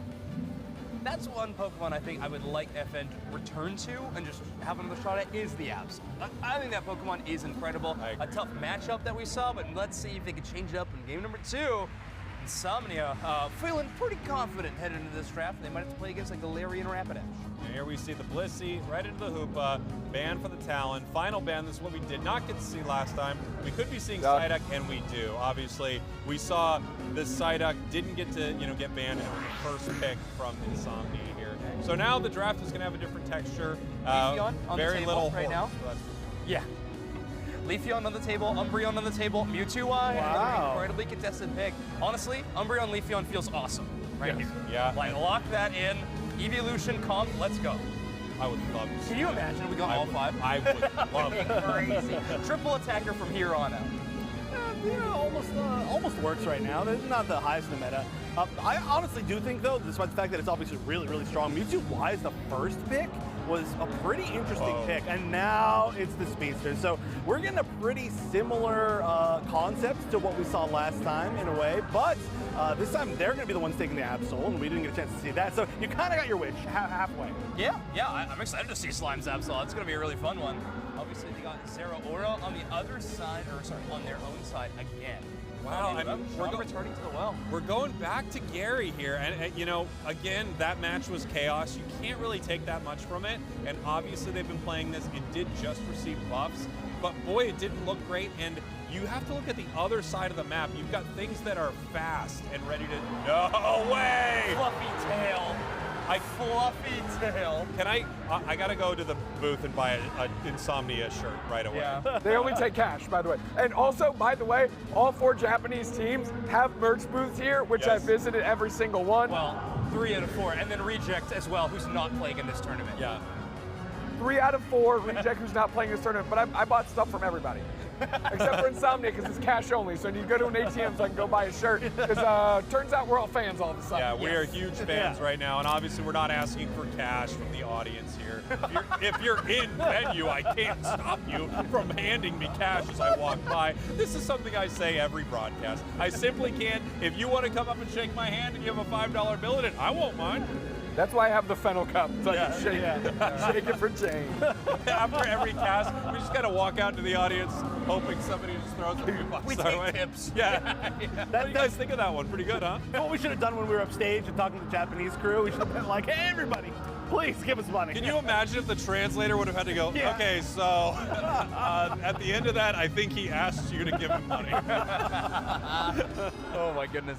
Now, okay, we talked about the Gyarados into these double speedster. It's gonna be really tough. At the very least, though, FN's early game is gonna be a lot better with a Pokemon like Leafeon in the mix now. It's gonna be extremely strong. It's gonna be at least contending in that top path against this Absol Zeraora flank. You know, this is something I was talking about on Twitter recently. I think Leafeon has so much skill expression, and I remember seeing a top pro, Phil Umis from formerly from Team YT, talking about kind of why that was, and you get an extra essentially 15 seconds of pressure that no other Pokemon in the game is able to provide. So we can see how that changes things here for FN Esports as we head into game number 2. Gotta admit, I love the darkness, the hollowware pattern that appears that we have on Absol right now, or at least we did for a moment running. I think it was actually just the Battle Pass one. But if they do equip the darkness one, I'm a big fan. And I mean, Greedent's just so exciting to see, right? I think it's going to be a menace. No EXP share, double stacking Greedent. Yeah. It's going to be a menace. It's going, like, it could literally solo Leafeon all game long. Like your only job is to harass Leafeon, and I think you're very content with that if you're Insomnia. You could go Bullet Seed in this composition. Yes. And feel good about it. Yes. Yeah. Interesting. Oh, that'll be really fun. A couple of early sacks for NQ so far on this Umbreon. Gonna try to contend with this final one, but no. That auto attack damage from Zeraora and Mewtwo Y doesn't get much better than that. Oh no, this Poor poor little Jean. Magikarp. Yeah, this is not happening. We're gonna see the same exact thing, I think, happening 2 games in a row. They're not sending anybody up to enable it. It seems like a strange choice, and the aggression from Insomnia is so strong, especially they're gonna have greed, and that's gonna play to their aggression so well, I think. They're going for the overwhelm strategy. That's cut your losses. Great rotation here. Oh, here comes Absol. I mean, they're looking to fight right now. Absol moving in. They have pursuit on the side of Insomnia, so you know they can keep following up with some of these KOs. Razor Leaf trying to steal that away. Water Gun trying to steal it away. Mew just absolutely. There's spilling a lot of water back there. Did you all see that? It was pretty crazy. That was insane. That was insane. I need you to figure this out for me. That was ridiculous. Okay, Dusek, not normally a diva, but sometimes he does have big demands, and you just heard one of them. That was ridiculous. I am very perturbed. Talking about. They're like, why are they suddenly talking about this in the middle of a nice match? Oh my God. Okay, it's faster Gyarados, by the way. Slightly Yeah, much faster. We don't need to talk about what just happened off screen. Not because we don't want to talk about it, but just for Dusak's sake. Things are looking a lot better for FN right here. Moving forward, trying to pick up a KO right now on this Mewtwo. Here comes the Razor Leaf. Big Ice Fang. Oh, Absol's in some trouble. Gets caught by a Unite move. That's a double KO. All right, good work by Mule on this Leafeon. I mean, that's why you draft this Pokemon. Get that early game stored up. Mean Look and Ice Fang is going to be a ridiculous gauntlet to try to push through for these speedsters. Look at this. I mean, Gary, obviously, you know, catching a lot of heat right now, probably going down, but they were playing on a Razor's Edge there with Leafeon on a Razor Leaf's Edge. Here we are. We do see it is Covet Belch. All right, well, I can't ask for everything, right? Still great. I can't ask for the moon as well. That'll be all right. Yeah, I think Jung is just really playing so aggressively for attack rate stacks on this Gyarados in the early game. Yep. Really feels like they need to be a force in the late game because they didn't have much to work with when it hit around 2 minutes for FN last time. Yeah, I mean, that is really Nice engage. High horsepower Ice Fang, by the way. Love that tech. Look at that, man. And this is, I mean, 8 points left. They're going to try to score as quickly as they can. They barely do. Barely right there. All right, FN. Bit of a bounce back. I like that a lot. Yeah, plus 29 with LAIC moving to 2 is nice. Yeah, they're gonna instead opt to try to push towards something. Whoa! Amazing work. Big Psycho Cut lands, but can't get a Good single mean KO. look. That was a heroic mean look. Wow. Oh, I mean, they know, but they don't know. That was like Dusak's trying to get the water in the cup. So close. So close, but not quite there. Oh no, here comes Omeon. And the menace has begun.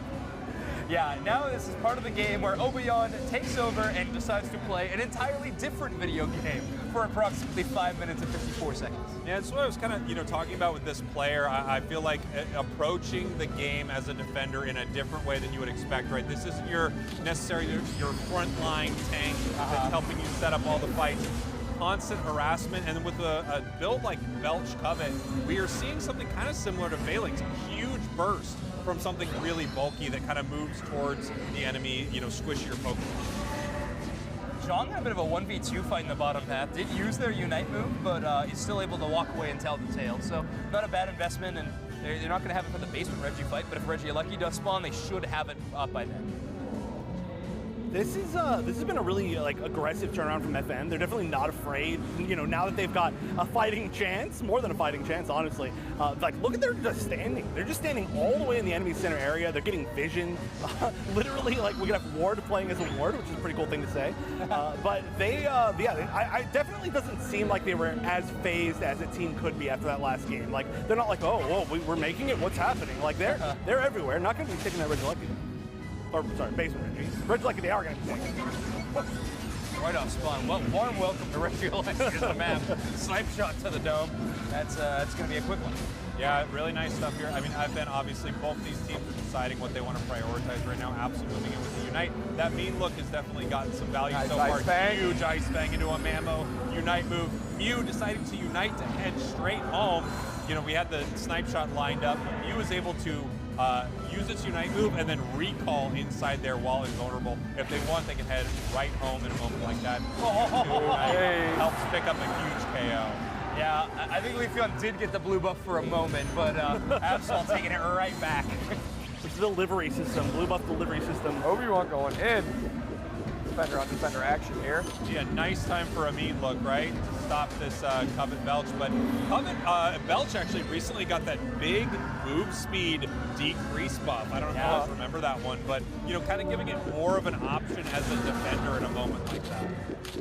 Yeah, and of course that little bit of hindrance resist off of Covet is going to stop Ice Fangs too. So Ward not able to grab the Greedent in that moment. A whole lot of damage between these two players, and Shong's going to pull the trigger on this current. We actually got to see the buff right there. I think they sped up the Unite move, so they were able to catch. It's pretty big, but wow, they are doing such a good job taking advantage of every single time they get to jump the other team. It really feels like a complete 180 from what the strategy was in the last game. This Zera Aura is just an Inteleon, like, it's a sniper. It goes after it every time. It's picking up huge KOs. It's really hard for Inteleon to do anything to get away from it once it's in with discharge, you know?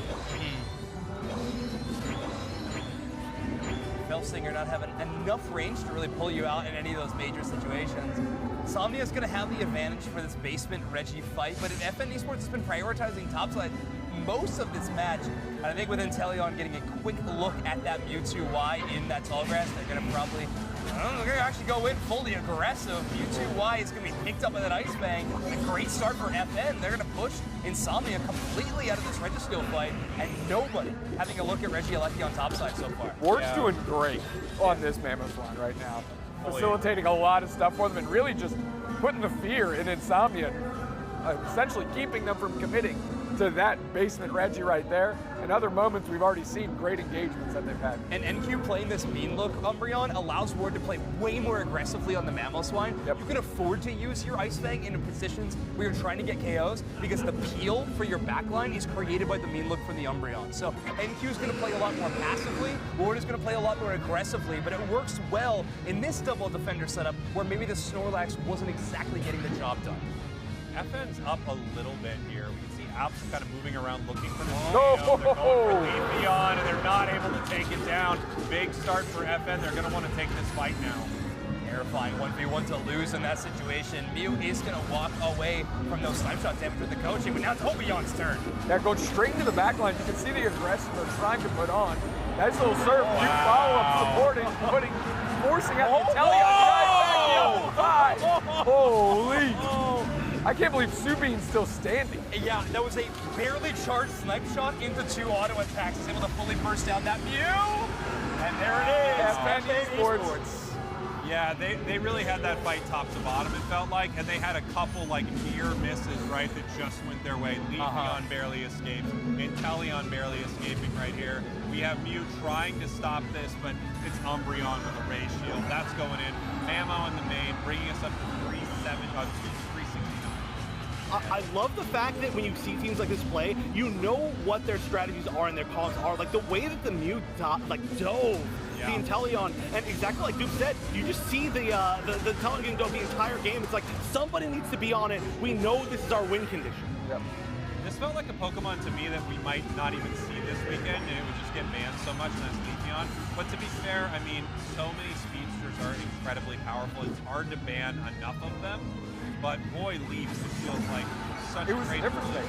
It really was. It was a difference maker in this game. 100% win rate so far. That is a good percentage. Yeah. Good win rate. One of the top percentage. I don't know if it'll lose it, to be honest. It might hold on. It's very good. Very, very good. If I had to choose one thing though that like was a real turnaround here, I think the Mamoswine with the ice thing, it switched the pace up because Insomnia was playing absolutely fearless. Like whatever is even past fearless in game number 1, but Ice Fang is one of those moves where it's like, if you are just trying to like out-aura me basically, you are going to pay for it because it's just like suddenly you take so much damage, you're back in the other team, and then any sort of slight mispositioning it's over. The entire fight's over. Great shutdown there. I mean, happy to see FN bounce back. I mean, not easy to do after a game like that, so excited to see this team actually performing up to the level that we know they can, and look at these stats, looking solid for both these teams. Not a huge team fight game, at least not compared to the last one that we were seeing, but I think notably, since MUTUI doing substantially less damage in this game than they were in the last.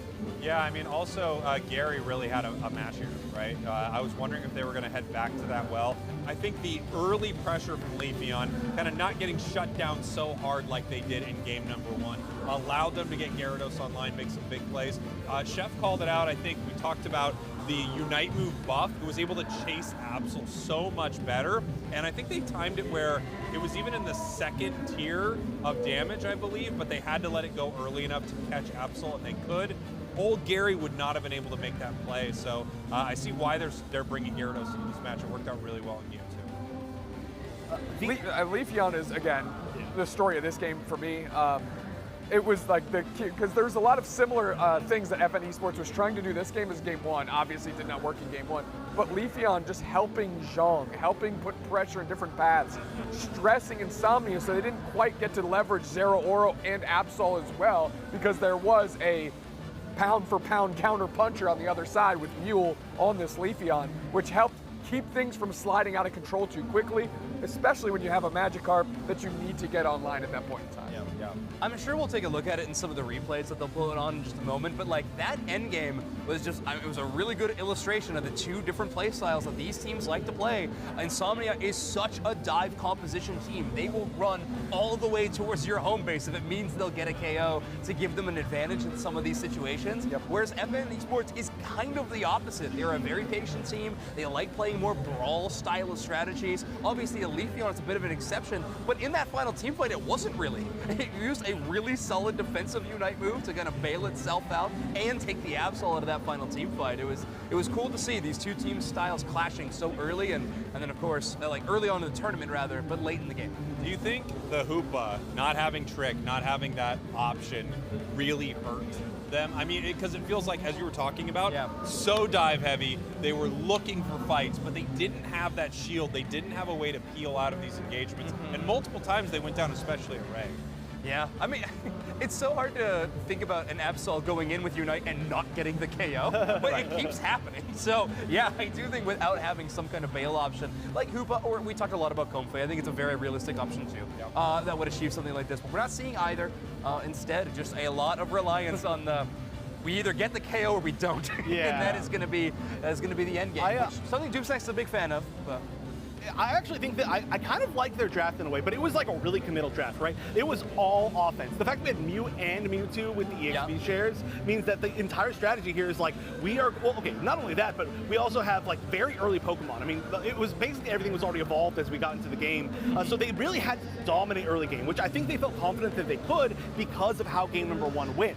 But if they dominate early game, Inteleon doesn't evolve, and then we don't get Gyarados evolving, and then we don't get Mamoswine evolving, and then they just run over the entire game, and that's a huge risk to run 3 kind of heavy commitment Pokemon against a full dive early game team. But the fact that they had the Leafeon was like the changer, exactly like you all just said already. It just has so much early game power that alone was able to like just shut down everything. I think what would stress FN a lot is Insomnia, and you know I'm going to say it, Sableye would be a great Pokemon. Because when you're playing more reserved and you have great diving Pokemon like Absol, Zeraora, if they keep going back to that well, Sableye can get you vision and instigate those engagements on weird footings, but because you have such high octane engagement, you can actually leverage that pretty well. And if you're not getting something like Hoopa or Blissey to pull you out of those situations, well, it at least allows you to go all in on your own terms. I think NQ needs to be taken away from this Umbreon. Like, I really do think that Insomnia needs to do something about that pick in particular. It's the only Pokemon we've seen them play in these last 2 games, but it's been a very consistent part of the game so far. So Hoopa Bang going to start us off. No surprises there. Yeah, even more Blissey. Yeah, Blissey ban, Psyduck ban, Hoopa ban. Final one. We don't want to see Talonflame as FN's going to get their first pick here.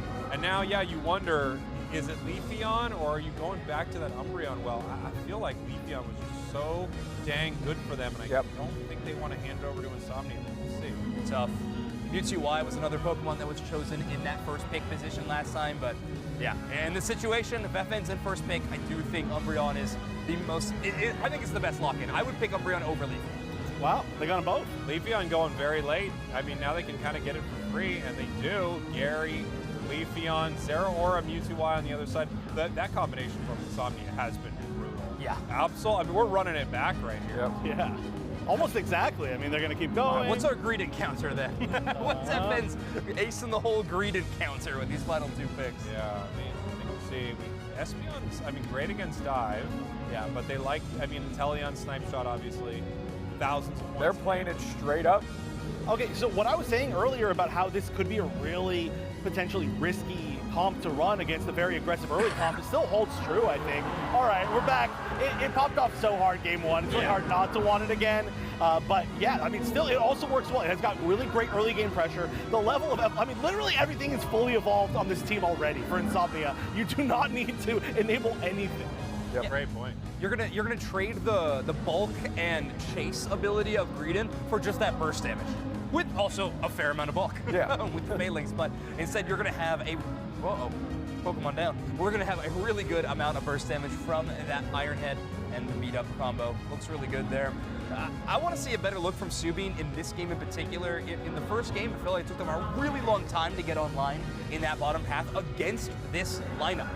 In that bottom path matchup. So I really want to see FN level that up a bit. Easier said than done, though, right? I mean, like I said, it's just so strong early game. I feel like they have to play a little bit safe, and I mean, like you said, FN Esports, they do seem to play a little bit safer in general. And it seems like Insomnia is literally playing on like the other team's side of each path. They're playing closer to their goal zone than their own. Yeah, and I know this is not only their region, but I do feel like, especially, you know, coming from last year at Worlds, I felt like Japan in general as a region was very good at putting insane pressure on every point of the map, not just objectives, but they would often be in the central area of their opponents. They'd often be pressuring, it feels like, every single objective they could, and that includes wild Pokemon. The crowd's doing the ready go thing now. That's awesome. That is awesome. I love it. And then we need to step it up. Next event, we need y'all to step it up. Ready go. Absolutely. We could ready go. Yeah, that's what I've been saying. We got to get involved in it too. Okay, interesting. Mewtwo is going to be going along for the ride. Take that red buff. Makes sense. With the EXP share going over to Absol, but then again, even more pressure on Gyarados early to try to keep him down. Here we go. We're watching these Phalanx here, trying to see as much experience as they can steal away from the side of FN Esports. Zeraora, Mewtwo in this top path. They have to get Gyarados online. You know, Magikarp has pretty decent secure in flail, but outside of that, it is a tough early game Pokemon. I even want to take a little bit of damage sometimes, so allow my flail just to hit a bit harder in this scenario. But wow, a rare 3 Pokemon look for Insomnia in the bottom path. Mewtwo going to take a long roam to join them as well, but with 9 minutes on the horizon, we're a while away from birds, but still, the offense is already there in Absol. Going to strike first. Can they get 2? They're looking for it. They're really pushing hard. That's a very, very low swing up. No, they're even cutting it off from the berry. But this is again really quick early aggression. And honestly, I mean, I did somewhat expect it, but I didn't expect that both teams were going to be quite so aggressive. Insomnia with a cool look. 4 players go top, 4 players roam to the bottom, all before first set of birds. So just showing face in a lot of spots, keep FN guessing. If you have a chance to really sway the map in your favor, multiple Pokemon from FN on the bottom side, take that fight, you can win it. All of a sudden Insomnia is looking like they're in the driver's seat. Poor Magikarp, poor Sean. Just like, please let me get this bunny down before Zeraora steps in and takes him from me. Fortunately, they hit the evolution, which is obviously critical here. But you're looking at Insomnia, and they're getting a start much like Game 1 versus Game 2. Yeah, this looks great for them. Mewtwo, Y right now is Mega, losing that here. Ammo goes in and immediately gets just ripped apart. Man, this Phalanx looks like something special here. Yeah. Obion trades, but I mean, in that position, I don't think you're upset about that whatsoever. No. Leafeon and Gyarados, the only 2 Pokemon to actually walk away from that fight. Mule doing a good job of defending this goal zone against 3 Pokemon and just this Leafeon. Insomnia's walking away. They're beaten and battered too. You know, this Umbreon is a tough, running Mean Look into Phalanx would be tough, right? If you happen to grab one of those troopers, it's basically completely useless. So I feel like Phalanx might have been the silver bullet here for FN. It just seems like it really counters a lot of what they're throwing at them. It almost feels like FN has no real idea what to do against this Phalanx either. They're like completely lost in the sauce on it, while Insomnia is taking full advantage. FN with a good counter punch here, trying to even up this score line. They're going to do a decent job and actually take the lead. But here comes Absol, great Unite, stepping up to the 2-step, is this Leafeon, and they can't get it done this go around. Holy. Okay. Umbreon and Mamo go down here, but that was very much worth it for FN to continue that dive to take down Absol. That was massive. Of course, it's great for Insomnia as well, taking them down, getting all this experience. Easy, Reggie steal here in the bottom path. But that was, I think, without question, the right play from Ward there to continue moving forward. Oh, 100%. Yeah, that's an Absol on that side. You don't want to let all that experience wash away, even if it is the defenders picking it up. So NQ with, again, some pretty forward positioning on this Umbreon. Right now, they really want Ward to hit Mamoswine, and then they can start taking the more aggressive role. But for now, it's NQ going to be the front line for all of FN Esports tactics. And built them some space as well. They really need to get this Gyarados to level up. It is still 7, which is really rough below your Mamoswine, and it's not even going to be able to help in this fight. It's not getting the knockout there is criminal by Fuel. They have to run away. You go straight for the score. Wow. Jeez, so big.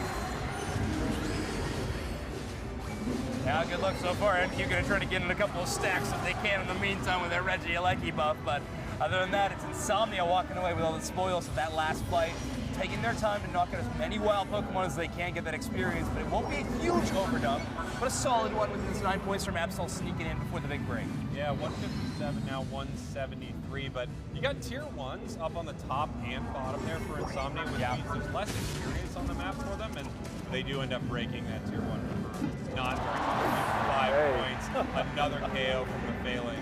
I'm not so sure Insomnia's interested in experience on their side of the map. I know. The truth, I think. Because the other team exists. Yeah, they have their eyes set on a different prize at the moment. Oh, Sean gonna wander into the wrong patch of tall grass.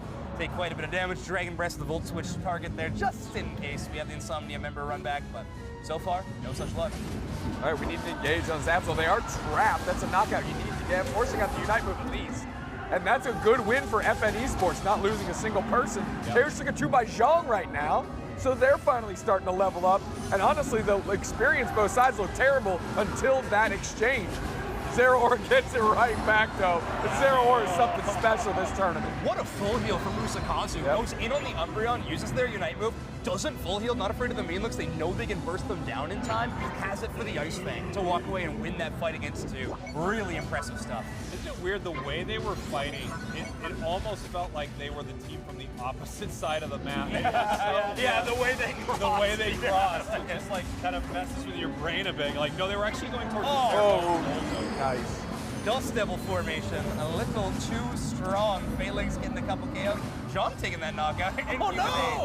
An optimistic recall, I'll call it, in that situation. That's the nicest way you could possibly put it. They still managed to get away. That's wild. Oh, wait, they might actually find them on bottom, but we're not going to look at that right now. The aggression's really starting. It feels like Insomnia, even though the score's really close, they feel like they're in the lead. They can feel the momentum, and they're going back to that fearless gameplay from game number 1, and they're stealing a bunch of experience from the other side of the map. Everything's looking quite good. Finally, we're going to see.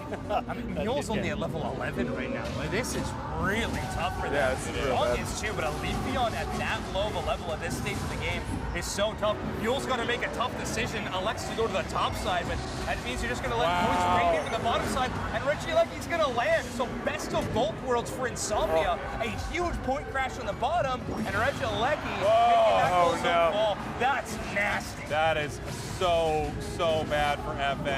174 right now, 392 points already for Insomnia. Opening up so many options for the end of this game. Picking up some nice KOs here, but these are all just consolation prizes because, I mean, Insomnia kind of got everything they wanted right there. Reset the respawn timer is something. Yeah. I think Visual Costume was down for almost 30 seconds when they went down, so honestly, maybe not the worst thing in the world. They got to get the Unite move back as well. This game is still in reach though. Like, Yeah. Zhang can step up here. They need to take over and realize Mule is not going to be the difference maker that they need to be. They don't have time though. Remember how Insomnia played that final fight in game number 1? Like, they need, if they're gonna win this fight and turn it around, it needs to be immediate action at 2 minutes to try to pull it back. Yeah. They have the ability to do what they did last time, which is get a really big pick, right? I think that's the kind of the comp that FN Esports is going for. So if they can start the fight off that way, it's going to be great, but they might overextend right here. They could just lose, basically. I don't know why Zhang bounced in, but we're going to see what they can do with it. Subin covering really well. 10 seconds still, right? This might be the fight. We're popping Unite moves. Absol and Mewtwo out. The chase. ward, Whoa. popping their Unite move. Subin uses theirs, and they're taking it to the bodies. I mean, it's something really weird. Oh, Slime gets aggressive caught. push. You need to rip this off the map right now. Yeah. Zero Phalanx is coming. Obi-Wan's coming back in. Obi-Wan. We need to secure. Subin's there. Take it. Wow. Holy! I mean, FN Esports, you called it there in that moment, Doom6. You said, I don't know why Jong is jumping in here. Now you saw it. They were going for the fight right there. That bounce moving in from Gyarados, hitting that Dragon Breath, and FN orchestrating a perfect fight. And right now, somehow this game is, within reach for still Insomnia, but FN taking the lead, 596, 392, but a minute and a half left. I can't believe it. Honestly, they thought the same thing, right? They knew when you're that far behind, you need to get a pick, and that's what their team could do. Oh, that might just be even putting the nail in the coffin. I mean, the fact that Insomnia took down so many goal zones early, too, means that they don't really have a comeback goal zone to try and score in. They would need to run all the way to the other side of the map, and they're trying, but they're not even a full team. No, the only Unite move they have is on Absol, which is still in the Pokemon Center right now, trying to get healed up. They're going to move in. This is going to be a fruitless endeavor. They don't have enough in the tank here. 45 seconds left, 300 points down. You said you wanted Subin to come alive in Game 3. They certainly did.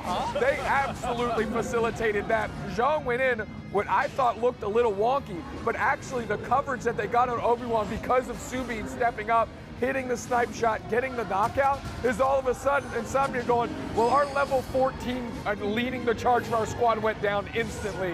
What do we do now? And the answer was not much.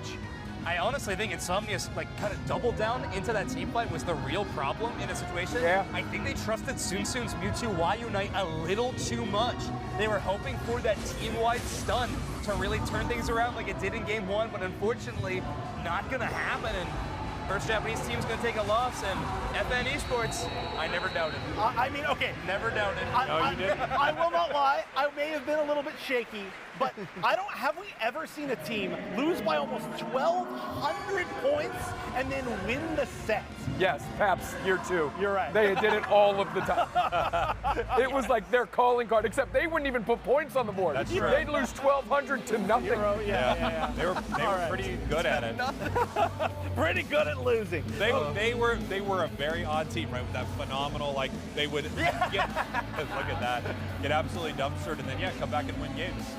Well, we definitely saw it right now, and I think that's a huge statement. I feel more confident in FN now. If you can lose that bad and then come back and still hold on to that confidence. Leafeon pretty good, huh? I think Leafeon is, it's a Pokemon that you really don't want to let get through. But clearly, Insomnia more worried about talent. Yeah, evidently. And Blissey, I suppose, too, in some of these situations. But wow, I mean, Leafeon making it in through these matches 2 games in a row, and both those times getting game wins. Yeah. Crazy.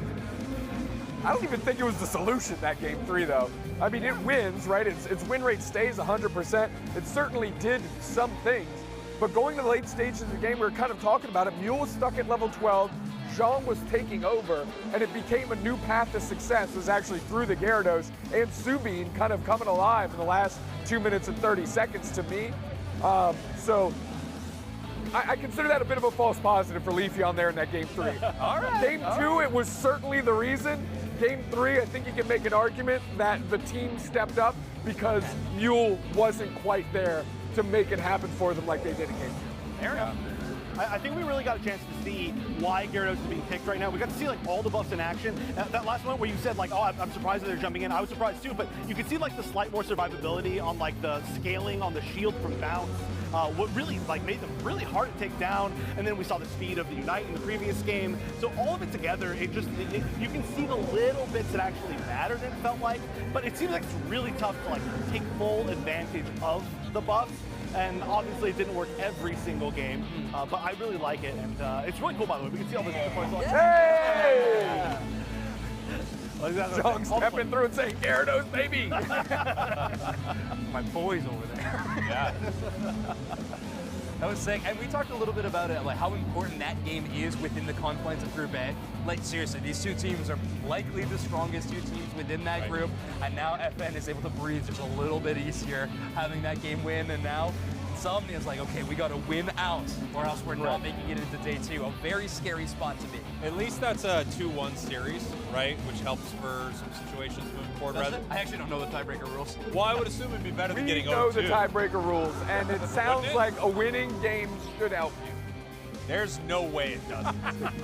If we have tiebreaker rules, okay. 佐久島 Right で up to す the stage. 今回ですね見事勝利を収めた FNE ス Yeah, ポ we ー got ツの NQ on 遠 stage 球 here 選 for 手に an お interview. 越し I'm いただ excited き to ました hear this one. 勝利おめで We とうご likely ざいま will す be Japanese into Korean translation, so we Can we do Korean into Japanese into English? into English, yeah. Anybody have a secret skill? Can we? Like, we can't. But yeah, we Oh, yeah, I don't mean. Theoretically, there is someone that can. No. でそれと選手の対戦の56번 유수이사 고맙습니다. I mean, this it's a really tough series. To come back from a loss that intense, but I do think as I mentioned earlier, there's a little something magical about losing in a stomp. Because you don't, I don't know if you need to fall apart when a stomp happens. That was everything went wrong. Like, regroup, go at it again, maybe a slightly different strategy. They got the Leafeon instead of what they were running in game 1, which was Absol, right? So it just worked out much better. Yeah. I think they need to stop them from getting Leafeon. It protected them too well. It let them come back in the late game way too, like not easily, but it enabled it way too much, which is what happened. I mean, honestly, we got to talk about that. The game 3 was kind of looking like it was going to be a stomp again, right? But the fact that they were, at like, I mean, a lot of moments, to be honest. But yeah, it really turned around. They were so good at playing to the end game rather than just kind of trying to like stay afloat. They knew exactly what they wanted to do. I mean, like, how many times do you see a team that's behind by that much in the end game, and where they choose to play at the 2-minute mark is like on the other team's side of the map, up in the top half. Really interesting, but super smart. It was sick. Yeah, I think the double down that you said that Insomnia did of, because they actually activated their Unite moves first, right? I think we saw you said they tried to leverage the Mewtwo Unite. Of course, we saw the Absol Unite, kind of both of those go off simultaneously, but it didn't cash in on anyone. Yeah. And that spells doom. When you expend those resources and leave with nothing, it's like, oh no. And then the wave is crashing back the other way twice as hard. I don't know what answer they just I gave, know, but but apparently it was very funny. It was. And everyone's laughing except NQ. It's not that. You know, I kind of wonder if for that final fight, if we saw Insomnia like not winning as much, I wonder if they would have taken the fight, and then maybe if they weren't winning so badly, they would have won the game. You know what I'm saying? Like sometimes it's like the confidence that gives you, and you're like, oh yeah, we have the strength advantage. We should win this fight. But instead of being like, well, let's just play.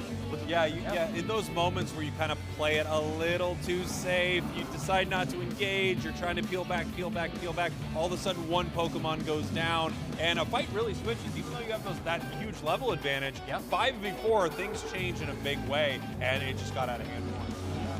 I think we talked about a few of the picks that were really important. I think the Hoopa ban was super important for FN Esports. Like, out of that game 1, making sure that they were taking away Hoopa from Sunsuma felt really, really strong. Love that choice. You know, you mentioned FN likes to play a little bit more reserved, a little bit more conservative.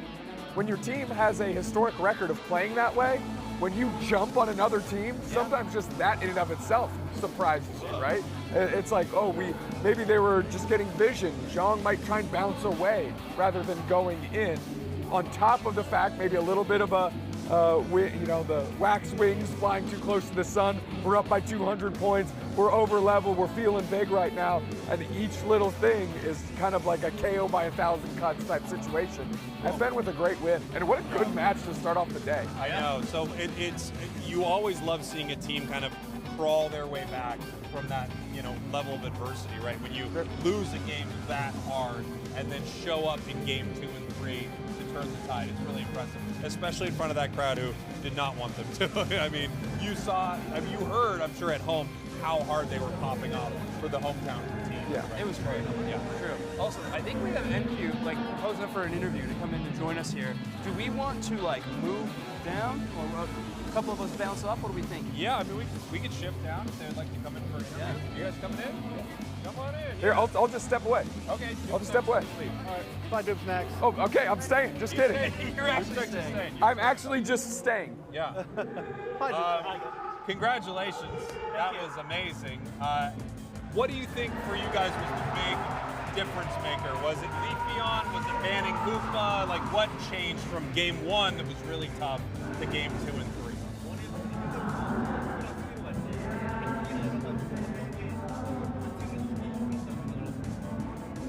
네, 첫 번째 게임에서 상대가 후파를 이용해서 운영을 계속 하려는 걸 저희가 캐치해가지고 그래 2, 3 게임에서 이제 후파를 배라면은 상대가 움직임이 멈추고 저희도 그 템포를 따라가면서 더 성장할 수 있다, 갸두씩 키울 수 있다 이렇게 생각했습니다. Like they actually had a lot of like strategies in Koopa, so they tried to ban after like first game. So their strategy will be broken down, and they used to because they banned Koopa, so their team Pokemon's got grown up more faster than before the first match. Gotcha. That makes sense. How did it feel to win the first match of the day on stage? 정말 오프닝인 만큼 정말 이기고 싶은 상대였는데 이길 수 있어서 정말 너무 기쁩니다. So with that opening match from the first day, he's very happy to win this battle. Pretty good. Yeah, I'm curious when you're down like that, when you lose a game like game number 1, what is the team morale like? Like, what's the feeling when you lose a really tough game? How do you bounce back and show up in game number 2?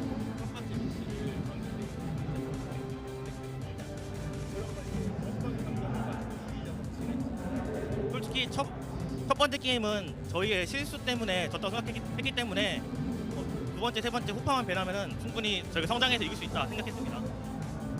So he actually think that the first match they lost because like they made so big mistakes in the match, so because they just forgot it and tried to build it up and just like overthink for the second match and third match. I think that was the reason that they could win the second and third match.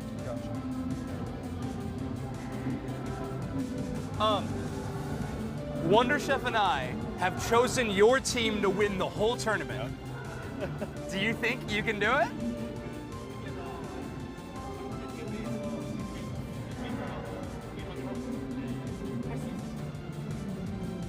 보여드리겠습니다. They'll show their guts. All right, great. Let's go. I'll take it. Amazing stuff. Any final words for the folks that are watching at home? Say something to them that could be cheering on FN this weekend.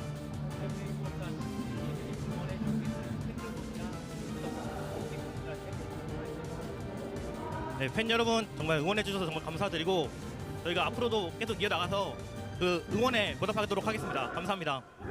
Thank you for cheering us up, and we'll try to like answer you guys watching and cheering for us in the home and other places.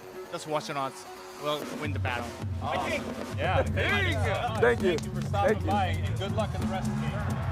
Good luck. Yeah. Awesome. FN stuff. Esports, eh? FN Esports, yeah. So, Great Umbreon play too. congrats, guys. Yeah, Thumbs up Umbreon play. amazing stuff. Amazing stuff. Yeah, you guys are good. Thank you so much for sitting down. Appreciate it. Good luck on the rest of the Good luck. Good luck. Thank you. Yeah, I mean, it's really cool that obviously you can see at home. Yeah, right up there is the stage. We could walk onto the stage. They don't want I'll it. do it right now. Zoiks will do it right now. And They already obviously, took away our trophy. I know. They're everything they see that. All right. Final boss. Battle So cool. up on the main stage. Here we go. My favorite moment of all time was when we had the like pyro at Worlds and Toad walks out just looking like mean and then just flames next to him and he doesn't phase him a bit. Sylveon and Leglacian. I like it a lot. Ice from Alter Ego. He won this a couple years ago, eh? Yeah, 2 years ago. For a different name at the time, but hey, Alter Ego fits look good. The matchup between these two players, by the way, is going to be so sick. We got Signy versus P. That's going to be so fun. I must say I like the shake that he's doing the representing. Oh, point hide. Which hand are we thinking? Left hand. Stage left or his left? His left. I think it's his right. All right, I think it's his right. I think you go right twice in a row. Okay, purple side. That's what I was gonna say. Yeah, purple side. Oh yeah, purple okay, side. that's what I did. All right, I'll go orange side. Oh, I knew you go right 2 times in a row. You do not switch it up. Not after one. Not after one. That's a classic move right there. I feel you, P. I get it. It's tough out there. Kind of like a teacher who makes every answer on a multiple choice test C. So at some point you're like, this can't be right anymore. Do we think that maybe there's a conspiracy afoot? Definitely. Yeah, absolutely. Coin hide conspiracy afoot? Of course. Okay. It's a psychological How game. could there not be? And I feel like I've already got this guy's number. I can guess what coin's in his hand 100 times out of 100 at this point. I've absolutely dominated him. I'm absolutely, psychologically, I have him completely boxed in. I know where he's going to go. So far, you're 1 for 1. So Yeah, but I think trajectory's looking good. given how well I did, I think it's so clear that I will guess it every single time without fail. Oh, good. I'll tell you what he's going to do next. Other hand. Really? You think it's a swap? Positive. All right. Well, He wouldn't do that. He doesn't have the guts. He doesn't have the guts to do that again. Oh my word. Wild work out here. I hope all The the coin meta develops. The coin meta is developing here. We have the ACL meta, we have the trophy meta, and we have the coin meta. hiding All meta. things we need to start taking inventory of between every game.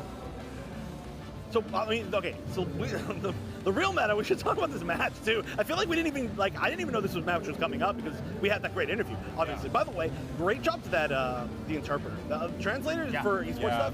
Not an easy thing to do, and you can tell when they have an idea of of esports in general, right? So those are great answers. But yeah, this is an awesome match, right? Alter Ego has I talked about this a little bit before, but a really good record against Japanese teams. They have in the past. They just, for whatever reason, their play style has matched up against them very, very well. And Fennel, of course, almost needs no introduction, are current reigning world champions, but not first out of their group, which is definitely a challenge to them, I think, coming into this. Yeah, took the loss to Zeta Division. Was pretty scary in that tournament, but there's the energy Fennel's got to be bringing to this stage with another Japanese team taking the loss in that first game has got to be tremendous. And they're not letting that happen 2 times in a row on home turf. There are a ton of Fennel fans here as well. They had the longest booth line by far. By a considerable amount. I know I was standing in it before I had to leave to do the show. Yeah. They're like, Snacks, can you stop trying to buy stuff and come back? It's like, sure, I guess. They were trying to put on your microphone in the line for the merch booth. It wasn't a real positive look for me, but a great look for Fennel in the length of line they have. Yeah. People were buying their stuff. Their stuff looks great. Objectively, the merch they have is pretty solid. Yeah, that's awesome. Yeah, I mean, Asia Champions League has been expanding so much since that first year. I mean, this is the first year we've ever had franchise teams and leagues in their own independent regions, and this finals is so much bigger than they've had for any other Asia Champions League. I mean, I just can't wait to see how this tournament develops in the future. I hope we get more. I hope we get more merch booths that Doomsnacks will go into every single one of. It's going to be awesome. I will indeed. We also need an entire day for staff to go to the merch booths, just for ourselves. Yeah. Please put that in the official request. If your org opens a merch booth, I will buy some. You will have one sale guaranteed. That is true. Every single time you will Big guarantee sell. yourself one sale to at least. And so far, one of the items has made it on the official broadcast. So, genuinely, I think. I saw the Fennel mug yesterday and I knew I had to go in on it. Yeah, it's a good one. It's a go-to. It's like a nice metal camping mug. Yep. Hell yeah. I got some cool Zeta Division swag I'm pretty excited about, so. Jeff got nothing because he doesn't support late. anything. Wow, that's rude. And I didn't get anything, but it's not for that reason. Got him. Taking him down. I definitely didn't get anything because I was definitely not late today. Yeah, that's true. Yeah, I definitely didn't show up right before we started. And I'm only a 5-minute walk away, so it is what it is. This is going to be quite a matchup between these two squads. Hey, Chef, can you stop derailing the conversation? That's a way to feel it That's my away, bad. right? It's going to be quite a matchup between them. Let them down easy. It is, though. It is actually going to be a ridiculous matchup. This is really similar, in my opinion, to the last match that we just saw, where it's going to be a great, I mean, really, it's like 2 of the highest ranked teams in their groups, and 2 regions that have matched up against each other pretty, I don't want to say commonly, but not uncommonly before. Obviously, in the last one, Japan versus that particular Korean team was it was World's Grand Finals. This one is one that we've seen in a lot of other events. We saw it at Worlds, we saw it at AOS Cup last year, right? There was a Japan versus Shinrode match. There's last ACL, so it's definitely happened a good amount. Yeah, Worlds in Yokohama. We had, well, a lot of players on Fennel now, but we're then Omi Abyssinian, Sumi Macro played against Omi Abyssinian in one of those matches, I think in the semifinal as well. So a lot of really intense matches there. You got to wonder how Fennel is going to show up here. I don't know if this meta really, I don't know if it's a super strong meta for them, the Speedster meta. And yeah, they didn't walk out of their tournament #1. You feel like you want to as the world champs, but I also it felt like from watching the games, they knew they were safe, right? And when you know you're safe, maybe you're not playing full out. This is when they have to. We're up on the stage here, especially after Japan as a region has already lost once on the big stage. I really don't think they want to make it 2 in a row. Yeah, if I have one thing in my mind that is not a question mark, it's that there's 0 chance that Leafeon makes it into this match. Oh, you think so? in any way. I think Xingdi on Alter Ego is just truly too good at that Pokemon. Yeah. Like, even well before all of these buffs. I mean, name a patch that didn't get a buff in. But before all these situations, I think Xingdi's proven they're one of the best players on that Pokemon. So I don't think that we see it in this match. I think Fennel's going to be banning it. Alter Ego might try to let it through if they have a chance at first pick. But other than that, I think it's going to be in ban jail. As it should be, for every match. Yeah, well, as the stats would prove, I think that is true.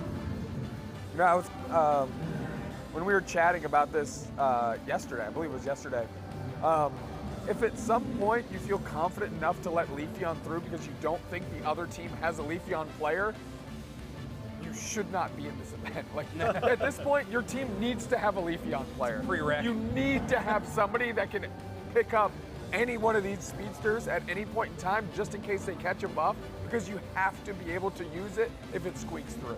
Yeah, and also it's not like Leafeon was like, oh, it got buffed, suddenly we have to learn it. It's like this Pokemon's been good forever. Yes. Basically. So the odds that they're not going to have somebody who at some point played Leafeon, like it was broken for a really long time. Right before the buffs, it was still used, like not uncommonly.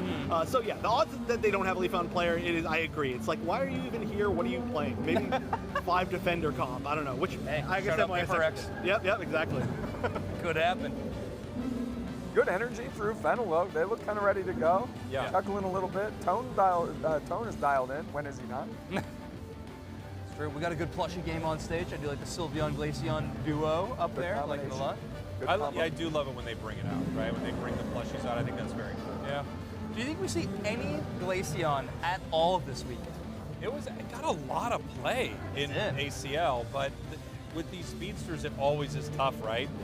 Snowcloak is usually able to deal with a little bit of a burst of damage. You know, a lot of things have some form of crowd control that's going to proc that. But then after that, you've got to be able to survive with Glaceon, which is quite hard into a ton of these speedsters. No Meowscarada yet on broadcast. No Gengar. I don't think we're going to see. Say that again. Well, as Insomnia played, I think that was one of our best chances to see Meowscarada, and it didn't show up. So yeah, I'm interested to see if that speedster makes it through. And of course, we still have Talon, and Talon is just incredibly good. Promo banned so far, yeah. All three games we've seen.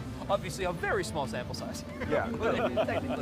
technically banned in every single game. Yeah, no Gengar yet either. Yeah. Showcase. I don't know if we will. I think Gengar is maybe the one that got hurt the most from kind of the changes to what they did with the speedsters.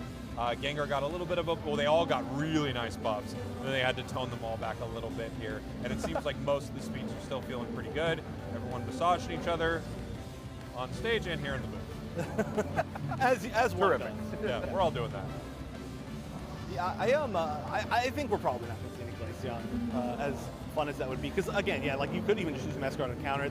And also it's good against the speedsters that try to like sneak away and be like zip around and you can't hit them. But I feel like the speedsters we're seeing right now are not that type either, so it doesn't bring that much, I think, value overall. In fact, those might be the only 2 evolutions, those 2 plushes that we don't see. I mean, we might see Sylveon, but I think if there's 2, it would be Sylveon and Glaceon. Yeah, I do think Espeon will get played this tournament. I think it's very good. Its Unite move is terrific. Yeah. Glaceon specifically, I think, is in a perfect spot and where Glaceon should always be. And it's the old adage that I've been saying all the time is, when it is picked 5% of the time in a corner case where it can really be good because the draft has allowed it to be, great. It should never be a Pokemon that is picked every game, because then it just becomes obtrusive and annoying, because it's a miserable Pokemon to watch. Oh, blowing the kiss. Wow, thank you. Sounded like the audience was cheering. That was Dupes. And that was the cheer. And you know that hit, because you know peeking on skill shots. Once again, Dupes louder cheering. I'm actually on stage blowing kisses as well. Yeah. Hun's not giving out any love today. Got his eyes on you. All right. All right. Love it. Yeah, good mix of personalities on this team for sure. Yeah. 2 to 1. Peace. We're actually number 1. Yeah. Peace, but at the same time, there will be one left standing by the end of this tournament. Now, if you didn't get enough Machio, if you're in venue by chance watching this event, GameZine did a pretty awesome interview with them. And Machio's picture is everywhere in this venue, holding the World Championship trophy. A lot of good poses. It's great. Zoinks, when you think about Fennel, I mean, obviously they're the world champs. A lot of difference makers on this squad. What do you think, last year or even this year, what do you think has set them apart as just being one of the best teams? They were one of the first teams to truly adopt that attacker support role, I think, or sorry, truly master. I think a lot of teams were giving it a shot, but I think Fennel was the first ones to really prove that this works incredibly well. I mean, there were squads that were trying to play it, but it felt like Fennel were the ones that had the best read on it. And then after that, they are one of the strongest team fighting teams out there, I think. They're not a team that's going to split push a ton. They're not a team that is going to try to win 1v1s. Like, they are going to try to out-macro you in a lot of big team fights constantly. I think Tun's a big part of that. Plays a lot of defender, plays a lot of crowd control-oriented all-rounders, tries to enable some of their big attackers, and then you can rely on P and Machio for basically anything to handle the damage department. Yeah. One thing I love about Fennel, I feel like they are able to throw so many different looks at their opponents. I actually felt like they looked a little stagnant in their tournament where they qualified here. They didn't look like they did at Worlds. At Worlds, it felt like they were going to pick anything and win. And I wonder if we're going to see that same kind of confidence out of Fennel today. It's interesting because we talk about Fennel having a tough performance in the championship. They got second. Yeah, second place. Of course, they started in third place. But you got to remember that regular season, Japanese format was you would play essentially a single elimination top 8 every single week. And Fennel won like, what, 3 or 4 of those throughout the season? Like, they absolutely crushed. So, yeah, one of the 9 tournaments they played in, they had a second place performance. But in so many of them, they were phenomenal. In fact, Insomnia, one of the only teams that kind of upset them during the regular season, by the way. So interesting to see there. Again, a team that plays really off meta, so maybe that could be a point of weakness that we could expose in Fennel. What can we expect to see out of Alter Ego, though? I mean, a lot of players here that have been along the block for a long time. Ice, Xingdi, of course, are kind of anchoring towards the center of the stage there. But like Z-Ray has been with Ice for a long time as well. Nice thumbs up with a thumb cap, a 2 thumb cap. Oh my! That's how you mobile game, my friend. Yeah. You got to get those thumb socks on. That's why I've been losing all my games. Yeah, of course. Your fingers are slipping around the phone. Jesus. Wake up, buddy. Yep, I'm going to burn my mouth on that if I take a drink, so I'm going to set that tea right back down. But yeah, I think Alter Ego is entirely Shinru Ode, right? I don't think that there's a single player switch. I think one person changed names, but I do think it's the entire team that's been playing together for a really long time. They've been playing together mostly as a team, like since season 1, right? No, because Ice was on No Lucario. Yeah, From season 1 to season 2, it switched up, and then with Asia Champions League season 1 is kind of where this roster of 5 started locking. Well, I think like 3 of them played together in season 1, and then they grouped up for season 2 all fully as a crew, and then they've just stuck together too. Yeah, so it's similar to FN in a way. One of the players that really made a big mark in the championship run they had in season 1 of Asia Champions League was, oh my gosh, Ikura.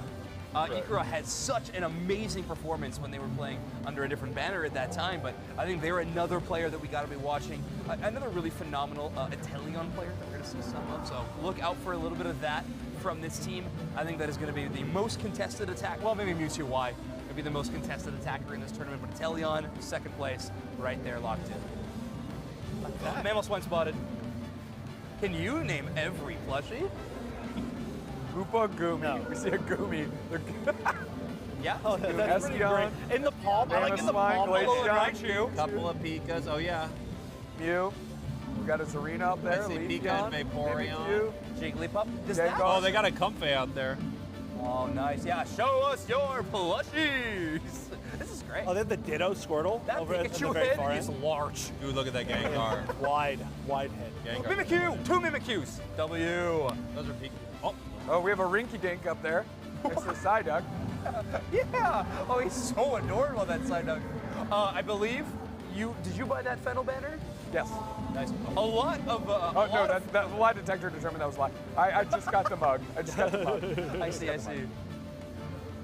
Oh, interesting. Okay, so we're getting no group games have been played from Group B, so no one on the B stage has started playing their games from this one either. So we're going in with a brand new, fresh slate at the moment. Fennel, Alter Ego, the other teams in this group, Godlike Esports, after just one of the best tournament runs we've ever seen in their local event, and then Exist, who you talked a lot about, Wonderchef, in their interview, saying that like we're so excited to beat these league teams and prove that the teams that weren't invited to play in this 8-team Japanese ACL league are also incredible. Yeah, it's such a weird, interesting situation where it's the first time that we are having like the majority of teams going into like the qualification process of Worlds, or at least the end of this ACL thing, being teams that were essentially pre-invited in a way, right? As opposed to just being like one big open bracket that leads into a lot of other stuff. So Exist, the only Japan team out of hundreds that entered their single open bracket, the winter tournament, and coming out on top of that, it's very similar to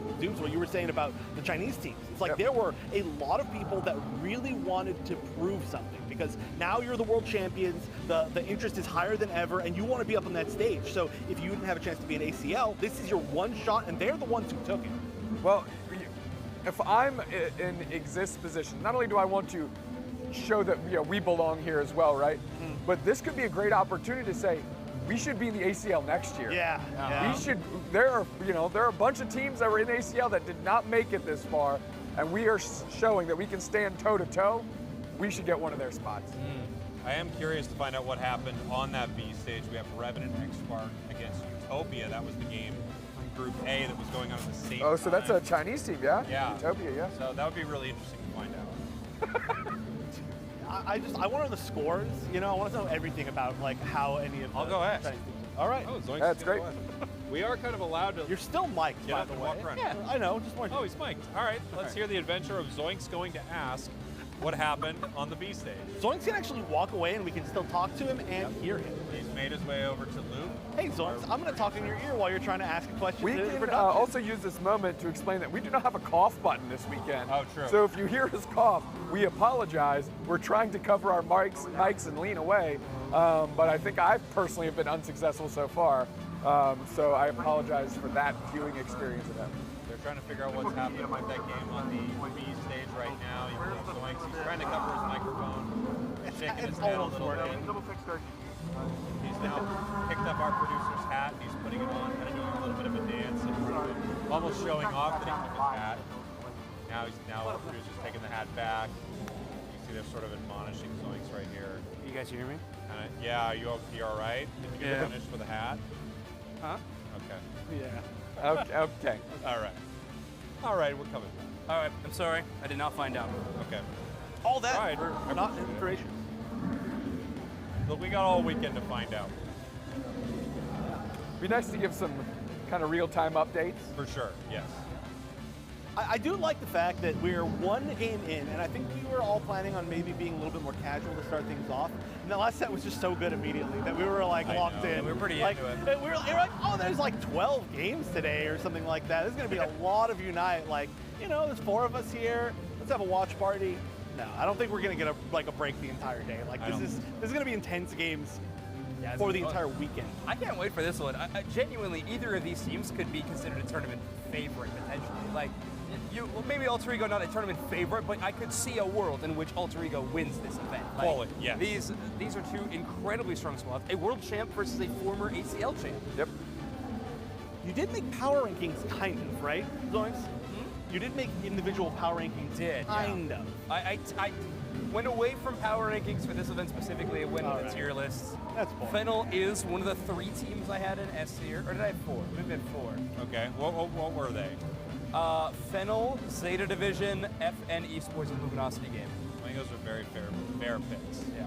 Alter Ego, definitely a solid A rank squad. Very, very good. How deep did the tier list go? B. Yeah. Sorry. SAB. I mean, SAB. Still got it. I think that's accurate though. No, occasionally, I mean, the deepest one I think you had was we don't know enough, right? Oh yeah, there was teams were China. untiered. I mean, Yeah, they could show up and really be a spoiler team, but they also are showing up to a game that is not what they play on a daily basis. So that is very tough. But if they start winning, as we talked about, getting more and more familiar as they go, it could be brutal. I do think though, I completely agree. Like if you, aside from the teams that we just can't know enough about really, I think that B is almost too low for the amount of teams that are in this. Like the scale of teams They're all that are so in this. like caliber. Yeah, this is. It's been called a somewhat mini Worlds Day 2. And it's very accurate. I think it's kind of a three times Bridget mention, actually. It is. Sorry. I'm just stealing all Bridget's content for this. So everyone's bits. Doob Snack spills water and has tea that's too hot. I can't keep a headphone in my ear. Yeah, that's Chef continuously mentions Bridget and then calls out when he does it. Another mention. Who saw that one coming? You gotta credit. I gotta credit the creator, right? I'm not thinking those thoughts myself. It was our birthday yesterday too. Happy birthday, Bridge. Another mention. Fourth time. Huge mention. What's Zoinks' bit? Yeah, we're gonna find out. Right now, it's stewing. You might be constant guy who talks to production. You might be the I one. go and walk over there. You walk over there. Like, hey. Oh, well, Mike. In the least convenient seat to do so I know. as well. Right in the middle. Well, you're Mr. Convenient Seat. I didn't see you hopping up. That's not my bit. We've all got our own bits. Definitely throughout, at least before today, it's been the highest. Up until this point, it's been your thing. But we'll see if they continue that. Can we throw back to when they asked us all to come on stage to get introduced to the crowd, and we just looked at each other's outfits, and we're like, okay, this is what's happening. They paraded us clowns on the stage. Yeah, a little bit. And we're gonna keep them back there. You don't have to look at them. In the colorful little booth that they call home. Yeah, that's where we ended up. It was a good time, though. It was very fun. Yeah. It was very fun.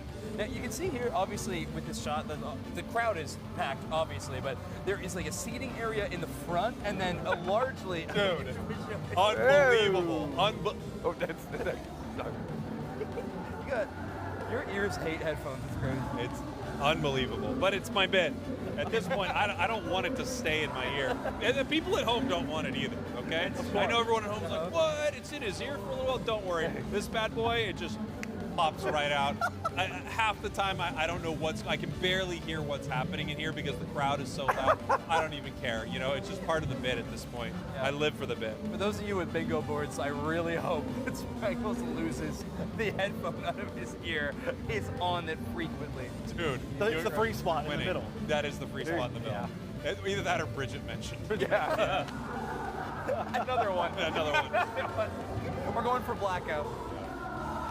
Somebody needs to make a bingo board for this. This is a great tournament for a bingo board. I was talking about that before. We should have made one for sure. We'll make one for day 2. Do a day 2 bingo board. Yeah, we'll work on it. I'm down. I'm sure somebody will make one and like. I will not work on it. Also, No. This is the game zine thing. I don't know if people can see it. Oh yeah, this is sick. It's cool. Yeah, there's actually 2 of them. There's so much Unite themed stuff in the venue. It's awesome. Yeah. Can you read this message? I will use this as a cue card. Yes. Perfect. In fact, I just showed that's exactly that's the skill level. Read it out loud. That's pretty good.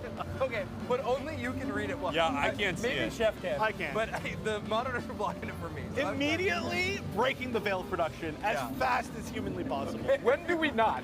I know. Production is an active character in these broadcasts. Everyone at home knows that by now. Yeah. Oh, there you go. You just saw Obi-Wan play as well. Overlord, right here. Little picture of Kyrios right Look there. at that, too. little They got tiny it. Kyrios. They weren't able to bring the full Kyrios, only tiny Kyrios. Tiny Kyrios. 3 made his feet way. tall. This is such a cool event. The audience, by the way, is hyped. Yeah. It is so fun having an audience that's just really ready to go, excited about this event. You absolutely love it. Literally, I was walking out on stage earlier just to, kind of like record a little video, show what was going on. People were just hyped. Even just to have a person walk out on stage, they're like, hey, somebody's here. Let's go. They cheered when we walked up on stage, so you know that they're hyped for anybody. Yeah. I'm pretty sure the message that was delivered is, we are told we have to do this. Please cheer for them so they don't I think feel it's in one of their awful. contracts. He's going to get upset. He's going to rip his headphones out. That being said, we don't want tips, but if we're out there, We have to make it clear. We actually do not want tips, you know? But I do have one. I have one of those things I'll flip around and you can pick a percent, you know? Like when you're buying a coffee or something like that, I do have one of those. I have a stripe. man, you're autographing someone's ID badge. Yeah. You can do whatever you want. You click no tip and just sign it. It'll ask you a couple questions. Yeah. In terms of how good the crowd is, I think we might get to see kind of peak what this crowd can do. Just the amount of Fennel fans that are in the venue today. Definitely one of the most popular teams for good reason, being the world champions. But a lot of Fennel banners being showcased when we got those crowd shots. They're very, very excited for these teams. I mean, maybe even more than me, which is why. Hey, there they are. Right here, second in ACL 2025 Japan League. First, of course, at Worlds in 2024. And just like every team that makes it to the grand finals and wins, absolute dominant performance, like wasn't even close. And that's just what happens at Unite Worlds. For whatever reason, the grand finals are an absolute stuff. The best team is, like, without question, the best. Yeah, we've never had one in our 3 years that have been like, oh, well, that was close. Or maybe, or, you know, the whole, well, it only comes down to Ray type situation. It was like, oh, no. This team just throttled them. This is an absolute beatdown. Our international championships, we've gotten some recent matches that got a little bit better. But yeah, our grand finals tend to be a little cursed in the one-sided department. But hopefully at Asia Champions League, we can break that curse. Oh, absolutely. And you know, some of the live events this year so far, I mean, Luminosity had a really dominant performance at LAIC. AOS Cup, a little closer though, running into Fusion right there in those grand finals. That was really exciting to watch. So either way, we have 2 incredibly good days of games coming up. Alter Ego, we were talking about them a little bit earlier. 5th or 6th place at the AOS Cup. Looking into that one. And 2nd at ACL for the SCA League. It's funny. I think that we did have tiebreakers, right? But we just, And we're like, look, we know it was one of the 2. We could have at least given them 5th. Like I feel like nobody would have like dove into that. Just right 5th. The secret for anybody competing out there is if you're ever tied for a spot, like it's like, oh, like it's double elimination and you're in the 5th, 6th place spot, just always say top 5. Always. It's like the secret. Like, oh yeah, you know, I wasn't top 16. I was tied for 9th. There you know, go. that's always what you got to do. It makes it sound so much better. And they're 2nd place. I mean, I would have said, you know, grand finals winner. Grand finals. Runner up. Yeah.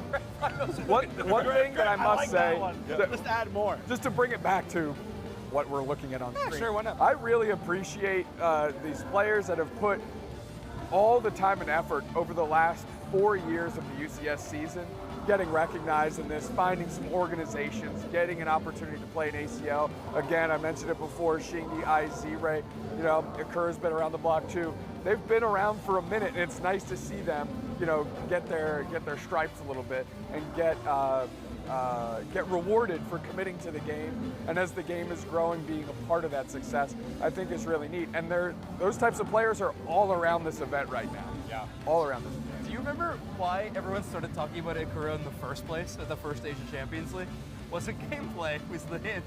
Was that he was one of the madmen that play with the Switch Joy-Cons attached, detached from the dock. No monitor, plays on the Switch with Joy-Cons attached. I mean, there's got to be less than a handful of players worldwide that play that. That is literally just going hardcore mode for no reason whatsoever. Wasn't that also Otter from North America also played like that for quite some time? He didn't attach them to the Switch though. He plays with the Joy-Cons detached and plays on a monitor. He plays with loose Joy-Cons? I will say, That's detached criminal. feels a lot better because you can at least, like, your hands will go around. You are wrong. No. Here we go. I'm not. We'll talk about it later. Alter Ego, Fennel. We're getting into it right here. Alter Ego, your purple team. Ready, go. We're gonna work that out. Yeah, we'll get there. We will find our way. Zarina getting banned out here. Leafeon, not surprising. They're not letting it go through. Fennel, right now we're going to have the second and third picks. Psyduck going right away Love to the duck. Alter Ego. Suicune not available for this tournament, but it would be either picked or banned every game for sure. This is the first time we've seen Talonflame unbanned. I wonder if we're going to see it, was what I was going to say. But I do like the slow roll. Also the first time that we're seeing that. So 3 Pokemon we actually haven't seen yet. That's the first 3 picks. That's cool. Well, maybe 4. Keeps threatening this Galarian Rapid. I know. Wow, maybe playing with the crowd a little bit. Ice is going to lock in that Umbreon. So Toronto with a very uncharacteristic Slowbro pick early. I don't know what that hype for. Honestly, yeah. I think you see Umbreon, you cheer. I agree. They only hovering it for a moment ago, but they did hover the Clefable for a minute, which was a Pokemon picked into the Japan ACL final quite a bit. So yeah, Clefable got a lot of look play. forward to that. Instead, it will be the Eldegoss locked in for UMass. That's really interesting. This is the Eldegoss here. I feel like this would be, I mean, it's not bad. I didn't like make sure it wasn't bad. I think this would be a great Hoopa comp. It looks like a great Hoopa comp, right? So it's pretty surprising. We're seeing really seriously a lot of Pokemon that we didn't see in the last set at all. We're about to go 1, 2, 3, 4, 5, 6, 7? No, 6. 6 new Pokemon with the Espeon, which, hey, you did say we're probably going to see it today. You're right. Yeah. Yeah, so you're going to lock that one in. I think we saw a lot of Buzzwole, especially in the West specifically. No. You stop playing with our hearts. They're not going to do it. Yeah, there we go. On the LAIC. Yeah. Oh, the iconic one. Okay. Exactly. I understand that hype. Yeah. Okay, that's I'm down with. That Blaziken is just so brutal on the side of Fennel. I remember I think it was a 5 or 6 KO on their opponent's tier 2. And one play of the year. Yeah. Oh, did it? Yeah. One play of the year. We had to record little videos for that. That was fun. Yeah. And I got to watch it over and over, and I was like, wow, that really was just gross. I was saying about the Buzzwole, though, I like this pick. We sort of adopted a lot in the West to kind of counter all these beaster picks. 94 could be going with a similar fashion, trying to shut down Ton on this Talonflame. I think kind of an uncharacteristic swap for them. Not going to be going with the top carries that head into the central area. Yeah, I mean, well, you could, I guess, give Blaziken just one run through the center really quick and get it 5, so it shows up with Blaziken. Talon, I mean, secures pretty well early now. It's always done decently well.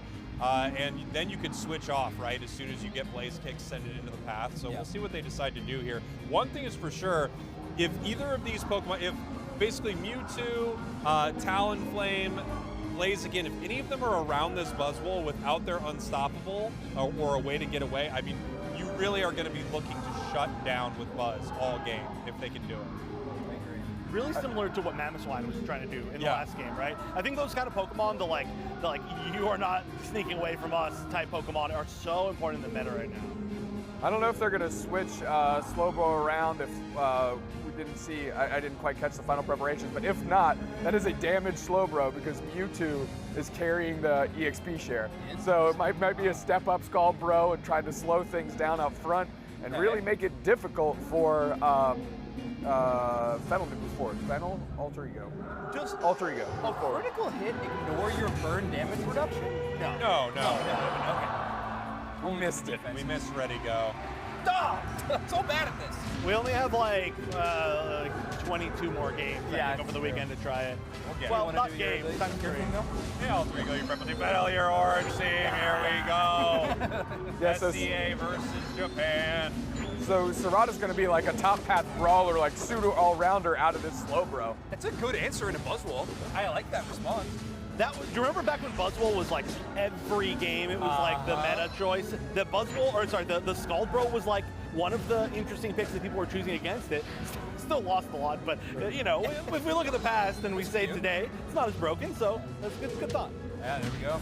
Kind of wild to see Alter Ego getting away with a Psyduck pick. Yeah. In a tournament this important, like, okay, we're letting that through. All right, here we go. Three down to the bottom path. Talon kind of jumping in there with acrobatics, not able to pick anything up. We've got Absol there as well. And it looks like, they're kind of having this moment where we've got vision on it. We know where Absol's moving right now. And it is walking top. They're waiting long enough to where if they decide to follow it, it won't be seen. But they know where Absol is, and there's the Scald, so it's exactly what we were thinking. I like that cheeky play that you built that speed berries on the way up. Make sure that the enemy central area is behind you. It's going to be a bit of a slower trip. Buzzwole going to yoink Serrata once, but that Scald going to slow down that Buzzwole damage a ton. Wow! Boy. Look at that. I mean, we just talked about that. That was complete shutdown. You almost got Buzzwole as well. Yeah. That's crazy. I mean, Slowbro able to walk away from that. No, 1v3 is such. I mean, you had the ball and buff back up, but still, great work. Already doing what it's trying to do. There's so many fights in the center area from all of these teams so far. Like, obviously, we're actually about to get the spawn for the 8-minute spawns, but like they've been fighting at like 8:40, and just in center area, or like when there's just no objectives there, because everybody rotates so much on these teams, and they just catch each other. Yeah, they're going bot first, and really just kind of having ultra engages and then immediately rotating back top. And that's an easy knockout on the ugliest Pokemon in the game, Combustion. A poultry engage, if you will. Poultry engage, we did it. What was that? Fly? Yeah. Yep. Interesting. Fly aerial ace, yeah. Yeah, I'm actually now even maybe double confused why they didn't choose Hoopa. I think that'd be a great pick as well. But this is starting to look a little bit rough. Yeah, they realized they were like that thing where you just run towards the enemy team. You're like, I'm gonna like move you away from my teammates because I know that I'm gone at this point. And I confused the boosted auto with aerial ace. I think just flame charge fly. Okay. They do look all similar. A lot of the like I'm diving. Yes. Yeah, a weird one to call. Who's winning early? Because Fennel's had like the bigger moments in a couple of these, but Alter Ego with that bottom tier push and all those scores, I mean, they really have the edge. It's going to come down to these first objectives to really define, though, where this early game is actually going to be in the hands of Regirock spawn in bottom, and as always, Regilucky in the top. Xingdi's got level 9 right now. Yeah. Tone just ticked over, though. Yes, indeed. Here comes Talon. They have to watch out for this. Nice big Unite move coming in, into the fly, picks up the KO, lands on Psyduck with it, so the reset's going to come for it pretty soon. They're going to have it just a hair late. Nice. Yeah. Overheat on cooldown there because P was kind of trying to back up Ton there with that team fight. Maybe if they retreated north, they would get hit by that overheat, but not having it to try to outsmite that bottom objective is a really tough spot to be. Well, I mean, credit to Alter Ego because they had the cooldowns understood because Fly was down and Overheat was down. They went in and ended up being an Absol auto attack that took it. Yeah. And they needed to move in that fast because when you land Fly on an opponent, you reduce the cooldown considerably. So they did have a window right there, but it was closing very fast as we saw how quickly Ton got back into the air. So yeah, I think that was really smart, very heads-up play there by Alter Ego, ready to move in, playing around their opponent's moves very well. Heading up to the top path right here, this Regilucky is going to be free for them. Fennel's got a great defensive composition, though. That's what Slowbro's going to be huge for. Pushing this into this goal zone is going to be a challenge if Fennel wants to defend it. So far, looking great, but a great hit by the Wow. Okay. Hey, great defensive comp, guys. Way to go by 9-4. They're not going to be able to get in through this. There's no way. Scoring right here, this is really nice. Obviously, you can stack up your attack weight. You can charge your Unite move. I mean, so many different things that you get for putting extra points into that goal zone right there. And, of course, a huge overcap. 181-0 right now. I talked a little bit earlier about how Fennel just didn't look like the same as the world champ Fennel when I was watching them, qualify here in ACL early in this game, but it does feel like Alter Ego's got their number so far. Well, shout out to 9-4. You said this Buzzwole can really snatch the collars of some of these speedsters. Tone got caught out of pocket. They get put down, which leveraged an immediate Unite mood on Yume by the Buzzwole, and that front line that Zoinks could actually hold it down just with a great play through 9-4. Kind of flipped the script and kind of sent Fennel scrambling. Very well done. Yeah, it's a good portion of these brawl compositions. You want to separate the teams as much as you can. You don't have a great dive to immediately burst the backline other than the Absol. Instead, they're playing it more of a frontline brawler, like right now. Absol doesn't need to hit the backline. It can carve through the front with a level advantage like this. You may as well play it forward. Man, icing out the Mewtwo Unite on 9-4 by the score's pretty good. Fly pops up immediately back into the Buzzwole Unite. Good stuff. 9-4's impressed me this game so far. Are they going to be able to get out of this Fly, though? That is a yes. Yes, Absolutely. They are. I mean, not only are they catching the Talonflame when it's landing multiple times, and we're getting a little close-up action on 9-4 right there, but you're also seeing how well Ice is putting Wish on Buzz right there. Every time Talon was looking to land, they have that Wish, they've got the healing, they've got the damage reduction for when Talon does land. So Ton had to make a decision really quickly when they were in the air, and unfortunately they weren't able to pick up a KO. 204-0. I got a bit of an update on that B-stage game we were asking. Apparently Revenant X-Spark is looking amazing. They took down Utopia in kind of flying colors. Apparently the second game was a 4-digit. Wow, okay. Very impressive look from them so far. Can I just say, this is the first objective that we've seen Fennel get, and they have a really strong secured team. That's not looking super great. The fact that, I mean, they obviously have 0 points, but I think what you really want with Nice lane sweep into the back line. Fly up top, that's a good KO right there. Yep. You know, that's a way to turn the tides a little bit. Got to shrink that lead, obviously that's important, but you need that momentum that you can gain, like, okay, we can get knockouts here. I mean, that was an amazing flame sweep straight into the back line. Being able to take care of Z-Ray right there is just something that Tone needed in that moment. You gotta say, they used a lot of resources for it though. We have some Unite moves, but Shingy not able to use the Absol Unite. I'm so confused as to why he didn't just turn around and Unite right there. Instead, Fennel just absolutely rips through them at the tier 1. They could keep pushing right here, but they make their way to the central area. Wow, how unfortunate for Alter Ego. I mean, they hit their move, they just couldn't throw their Unite, or they decided to disengage. Maybe seeing that the time was running out, wasn't convinced they'd be able to get it back in time. Maybe that was a split decision. I mean, I feel like it would have been close, so it was worth throwing there if they had the ability. But I mean, now we got 10 seconds, and we got 40 points approximately to split, 38 points that split these teams. That was such a huge turnaround. They came within 40 points of 200-point deficit. Oh, hold on a minute, they're actually gonna fight right here. Moving in, looking for Talon into the air. Mewtwo catches multiple. Buzzwole grabs who? Blaziken goes down. Talonflame moving in, picking up a KO. Mewtwo right over the wall, and Apple grabs him. Shingy with the save right there. Now they're going to beat the brakes Oh up my the gosh. They are smothering them down. Very low. Okay. What? Wow, here we go. He's so low. I don't think Shindy can face I don't think they can. Got Also, him back. with The timer. Blaziken coming back here. And Mewtwo coming back. A quadra for Shindy in that fight. But okay, you may genuinely turning that entire thing around. Yes. 2 knockouts on an Eldegoss. I mean, hey, Eldegoss carving out a place for itself in the metagame still. Listen, we got to do this with no Unite moves now. We're going to see how they play. Are they going to try and go for cheeky scores? Are they going to try and play for the center? I mean, either way, we're doing this thing regular. Absol's farming a Unite right now. I mean, they're looking for it right here. Huge catch on Talon. That is insane. That is massive. This looks like very, very bad news for Fennel. They're going to keep pushing forward right here. That's a double. I mean, this feels like it's over. Alter Ego just ripping through them. Ice needs to babysit Shingdi. That's what they need to do right now. They cannot let Yume step back up or this Mewtwo step back up. Z-Ray's low. Kind of shocked they're going. Unite move right there. And taken by Z-Ray, able to step up. Just Serrata standing. Oh, what a game. Holy. Great matchup. I mean, Shindy playing that so phenomenally. Well, obviously the catch on Ton is the major moment in that event, but I gotta admit, Serrata on this slow bro with the skull bro, I feel like they were never in a position to slow the Absol in particular. I feel like they were kind of on buzzwole duty for the most part, and I feel like Shindy was able to avoid the slow bro. Brother, forget slow the Absol, slow beam the Absol. Sure, whatever. They're in a position to catch at least. Yeah. Either way, Alter Ego capitalized phenomenally in this game 1. And I mean, they dominated the early game.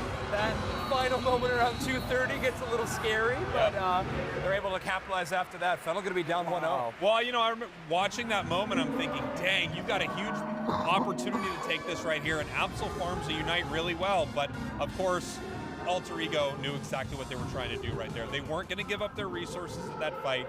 They were going to take a better fight at Rayquaza, which they did. Absol picked up 4 and then 3 in the re-engage. So incredible. Nothing quite like those tepid claps from the crowd after that one. I'm seriously confused as to still why they chose Fly. I didn't feel like there were any really great targets for Fly, and when you have a Buzzwole on the other side, it feels like Brave Bird, the extra tankiness that it gives you when you jump in and then you're going to get dunked inevitably, it feels like that would have really helped them out because Totem was getting picked off a lot. Obviously a ton of damage you can see right here. I mean, that's probably the reason. I think where you see the Fly end up being successful is in the damage taken department. Only took 32,000 damage in total. Yeah, that's kind of phenomenal for how often they were going into these fights. Is that how we ended up on Yume being Eldegoss? Because Tone is saying, I want to play Fly into what we're seeing so far. Yeah. Theoretically, you can make an argument that maybe Brave Bird is stronger with the Hoopa and the Trick Phantom Force. I don't know. I think Hoopa still would have crushed it this game. Oh yeah.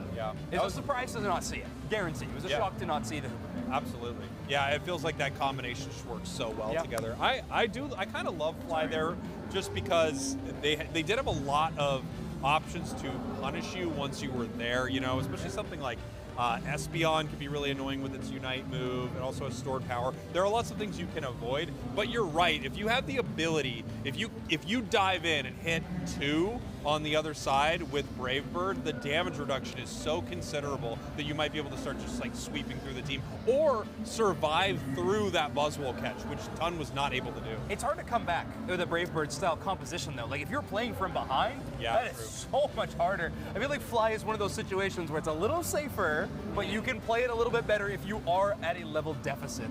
Whereas Brave Bird is like, if you're winning, it feels awesome. Alter Ego played a great front-to-back game as well. Every player seemed to find their moments. You mentioned Ice was taking down, hitting Wish on the Buzzwole every single time. 94 had Talonflame's timing figured out. Absolutely kind of gutted it from the first part of the game. So credit to Alter Ego. Again, I mean, Fennel is a phenomenal team, and you can see how strong and how quickly Fennel can turn the tides of a game. Did it in literally 30 seconds right before Ray, and all of a sudden it went from, like you said, 200 points to 40 in a heartbeat. And then they were in the level lead too. And it was for that. just like wild. But Alter Ego kept their composure.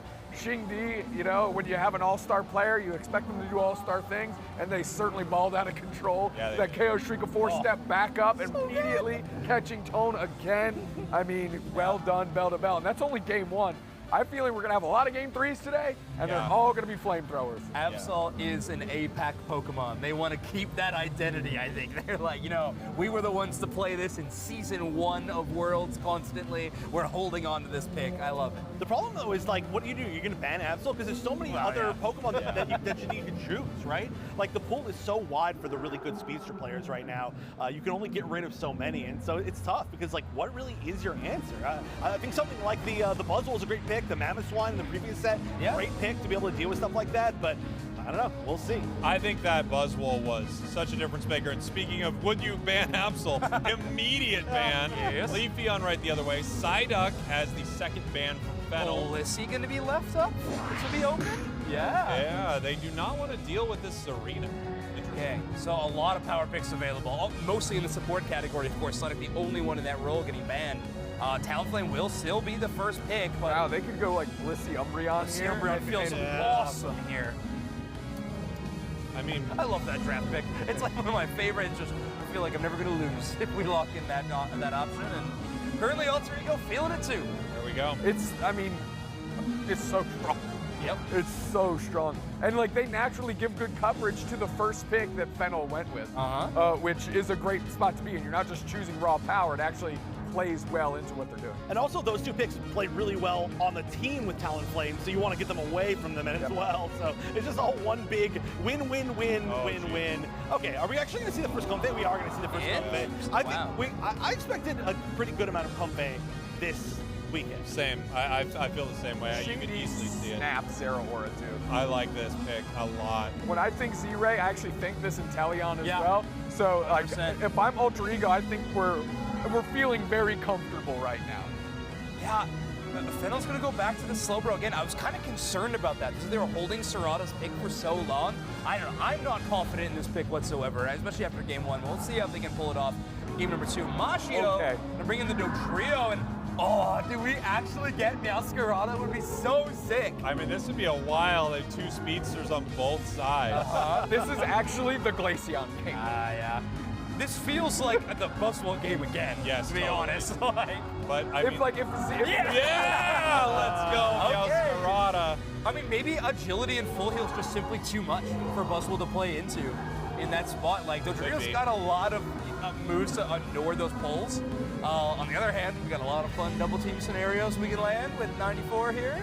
Double team is really great into Slowbro because you can, get them to waste their Best slow case beam scenario, on it. you burn a beam. At the same time, Flower Trick's super annoying for something like Dodrio to deal with. If Dodrio gets into the fight at all, you can hit the Flower Trick, and that way they're always sort of in danger of getting KO'd if they just get chipped a bit with how powerful Flower Trick is right now. And based on their build, seeing the attack weight weakness policy, it feels like this is a Flower Trick meal. I just want to say, you want to talk about what game a Glaceon game would be in? If Alter Ego, if Z-Ray hadn't already chosen Inteleon and they were actually the gutter pick, that's a pick where Glaceon starts making sense for tracking, right? Sure. Z-Ray already grabbing Inteleon, I like that for them personally better. But if we're just talking about framing a situation where we might actually see Glaceon be relevant, it could have been in that draft. Yeah, it's a fun answer in Dodrio, but to quote Spraggles, I think it's everything's a counter to Dodrio. Everything counters Dodrio. Everything counters Dodrio. Dodrio's unbelievably powerful, so good, and everything counters it. So it's a really interesting Pokemon.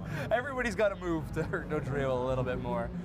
All right, and certainly we're going to see Sweet Kiss, right? The new buffed Sweet Kiss Comfey? Certainly. Yeah, with Gyarados. There is a reality you play Sweet Kiss. I know, there is actually reality. The shield is honestly really considerable, and it's very frustrating to deal with the pull. I think a lot of players are going to play the heal. You pull a Zeraora, like, oh no. Yeah, that's true. That was the original combo that was actually pretty scary, Yes. was the Zeraora with the Comfey, but that one and Mimikyu with the two, I think. I don't think we do see it on this team. I mean, maybe you could pull it into a fly or something like that. I don't know if it's like worth it, but certainly like as far as the day or the weekend, there might be a chance that we can see Sweet Kiss. People are so used to at this point. Was he yelling at the crowd? Yes. Let's go. Don't time. Clearly have an issue on stage. Dupes, next one, head up there. Yep, you got it. You're one of the closest people to this issue right now. Hey, dude, next we're gonna need you to unplug some stuff. Yeah. Do that thing that you do and ruin events. Unplug it, plug it back in. Can you kick some cords? Yeah. We might have a better view of where the trophy is if we go up there, though. Yeah. Just get eyes on it, you know? I'll probably get tackled by security. I just wander up there. Not him! I think the nice thing about you going up there is for a second they'd be convinced that you're supposed to be there. Yeah. You know? Someone probably hands you a microphone. Yeah. Like, I guess go ahead. I just walk up like this. Yeah. Obviously, a little bit of an issue. We're resetting this game right here. It looks like there was a problem. So much of a problem. Ton was very animated, letting everyone know. No Urshifu yet. No, it's true. Urshifu on stage. You could be single strike or rapid strike. Don't do that. Why did Rapid Strike also hit only one time? Oh, you were doing the poses. Yeah. So sorry. Oh, wait, you actually have Rapid Strike. Yeah. I have Single Strike. Okay, good. That's cool. Yeah. Wait. Because the fingies are out. The fingies. Oh, fingies. Yeah. And the bandana is different. You know? Or the legs to get on. It's ready to go. Yeah. I'm not gonna do any ridiculous. Ready? Go. I'm just gonna hold it like this. Urshifu, your orange team. Urshifu, your purple team. Ready? Go. We need to get it this time. Yeah, this time for sure. Yeah. All right. So let's focus up. With a stage delay, we could absolutely get it. Ready, go. Ready. Until we forget 11 seconds from now. Ready, go. Is it still in? Yep, thank you. Really? You popped it out. You popped it out. It's good. It's good. In balance. Yeah, also, for anybody who is watching, we do have multiple streams of this event, of course. We're the English Coast stream with the main stage and a little bit of the B stage potentially, but there's also a B stage stream running, so if you ever want to tune into that one, check out what the score is and come right back, of course. Still got the B stage. Still got the B stage. Yep. We've got some great games on the B stage as well that we Yeah. can hopefully switch to at some point. I've got a list of some of the games that are on the B stage that we might not see on the main stage, so it could be cool for us to cover some of them here. Obviously, Litian Dream Factory Onic Rise is coming up next. so Luminosity Talon after that, but I mean on stage we've got Zeta Division versus, is it Buriram? Yeah. Right? Buriram. Buriram. Like, so many good games. There's not a single game you want to no miss. bad games at this tournament. It's not like some of the other tournaments we've done. There are those tournaments that we do sometimes. Half the games you don't even know. Oh, what hello! You said it was Onic Rise versus Litian? Yeah. That was. I really want to watch that match. I know. Let's do it. Yeah, yeah. All right, can you go talk to production? Yeah, and see I'll if- go. All right, let's do it. get him I'm not in. going to move at all. You're going to have to climb past me. I thought you were actually going to get up. Nah, I'm a little disappointed. Nah. That wasn't like that committed. Nah. How do we feel about Fennel game one? Not good. Honestly, they didn't look that hot, really. I mean, you know, a lot can change, as we saw with FN earlier. But yeah, I thought Fennel looked a little shaky, a little unsure, kind of like I saw them, but a different shade of it at their, you know, ACL performance to lead into this tournament. I thought they looked good, but not world champion good. Yeah. I mean, they could be on their arc. They could be developing by the World Championships. They might be in a totally different form, but they still need to earn their place there, which is not always a challenging thing, or not always, it is always a challenging thing. Yep. Not always an easy task. So, and of course, if anybody doesn't know, that is our grand prize for this tournament. It's the trophies, the rings, the money, but it's also a slot at the World Championships. Unless your Luminosity game, which is interesting, in which, right? Second place. Second place would get it. So Luminosity, if they win, they would secure their second invite to Worlds, but they've already got one. They got one by winning the AOS Cup. They won LAIC live in Brazil. They won the AOS Cup live in London. Here they are in Japan. If they win this, whoever is second, honestly, whoever is going into the grand finals against LG is like, oh my gosh, thank you. Yeah. Thank you so much. Win or lose, we're going to Worlds. Yeah, but it doesn't feel good. There's nothing cool about going, well, yeah, we lost in the grand finals, but because they're so good, we still kind of get to go. Yeah. Like, that is a rough look to just, like, for your qualification. You want to, like, cement it and feel like you delivered on your own merits here. You wouldn't be super high on the tier list. Gotta admit, you know, if that's how you qualify, you're not going to be super high on the tier list. That's kind of a win for Luminosity, though. Like, imagine, like, you get to send somebody to Worlds by beating them, right? Like, it's like, oh yeah, well, we don't have to worry about them, right? One of our opponents, one of our 32, is going to be someone we literally beat to get there. Yeah, that is very cool. I mean, it sets up a crazy situation for Luminosity. We were kind of begging, like, let them take away World spots from other competitors. Let Luminosity show up to Worlds having already beaten multiple teams that now cannot show up. But they said, that's ludicrous. We're not going to do that. Obviously, we want more teams. All right, I'm going to go do the thing. I'm going to go talk to production. You guys here talk to production. Because I really, do we all agree on this? We want to see Litien versus... Yeah, of course. Yeah, that's like a game or two away, I think. But yeah, I'm down. You can prime it up. Crowd's ready. They heard it. There's it. Oh, Onik and Litien. Let's figure it out. Yeah, let's see it. What plushie do they got going on? What's your plushie game like, Crowd? Charcadet.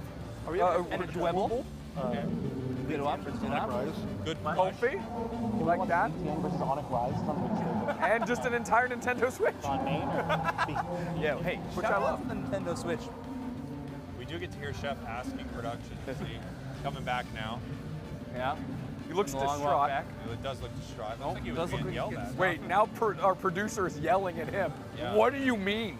Yeah. It's like grab him by the collar, he's shaking him. There is no stronger look of confusion on Will's face than the one he just had moments ago. Yeah, we settled it. We figured it out. All right. You guys settled it? Squashed it? So what's the result? Yeah.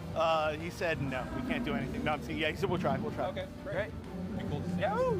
Either way, whatever we do see, every game is a banger. Every game matters. So. Can't miss. We could also send somebody, like I could go and just kind of locally record it. Something going on. And then we can just play back the phone. Yeah, and then I'll hold my phone to this one. Yeah. I'll hold my phone. We have a camera that can move too, so. No, that's perfect. not. So I'll hold the camera onto my phone. Oh, yeah. That's the bit. That's the way to do it. That's showbiz, baby. This is why we're in Japan. Yeah, right. Can you believe they asked us here? That's crazy. They did make the mistake yesterday. Come on, guys. I mean, thank you so much. We're happy to be here. I mean, thank you. They did make the mistake yesterday of telling us they like you. That's true. That was so honestly of them. Like a stunt. Like I was like, you shouldn't have said that to us. I did not believe that. Yeah. But you told us that now. We showed up with imposter syndrome, and now you're like, just so you know, I can't think of 4 gentlemen that things go quicker to our heads. Oh my gosh! You should have seen how we were walking around. I shoulder checked a guy. I mean, it was really embarrassing. They like us. Yeah.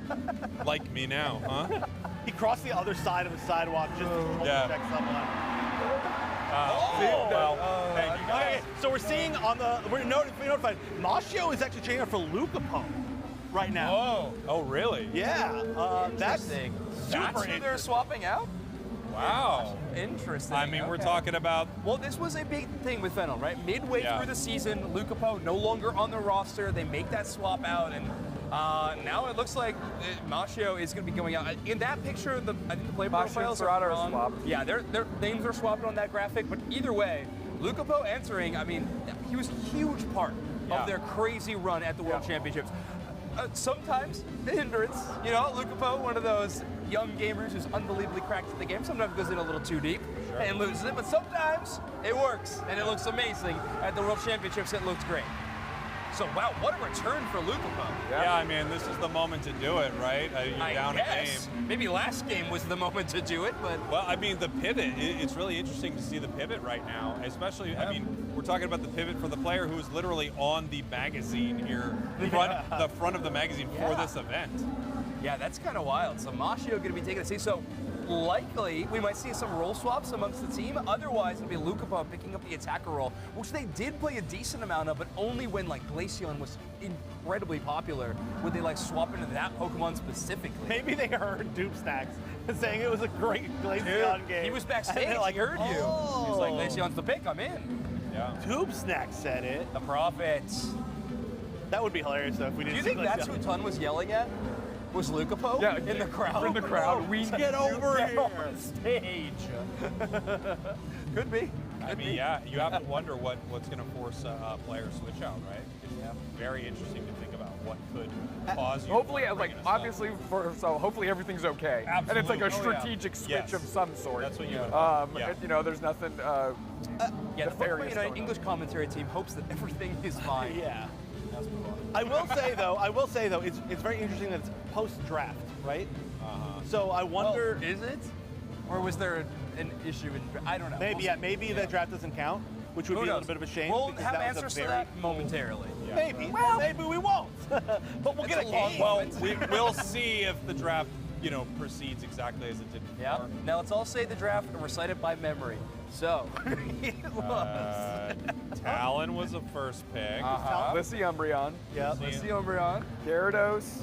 Koopa. Comfey. Yep. Zeraora. Inteleon. Yes. And then I don't think Dodrio and Slowbro. And Slowbro. Meowscarada. Yeah. And then Meowscarada was the final pick. Okay. Yep. I actually thought it was going to be really hard for us, but it was honestly a walk in the park because we're To be fair, it took 4 of us. I know. All of our brain power. Poorly. Yeah. I still got some wrong.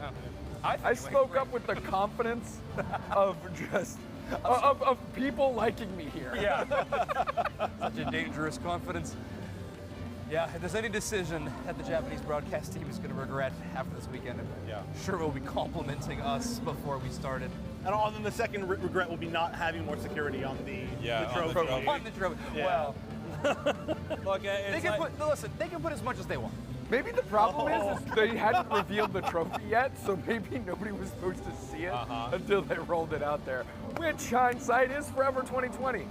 So there you go. No, it was on stage for opening ceremonies. The trophy was? Yeah. Oh, perfect. Part of it. You were good. I didn't ruin anything. Come back, maybe. Well, there's fingerprints all over it, smudged up. It is pretty smudged. They had to put plastic over it the moment. I had a lot like, of Meiji chocolate on my fingers when I went over and held it. You Augustus Gloop. Brother, a chocolate river that thing down.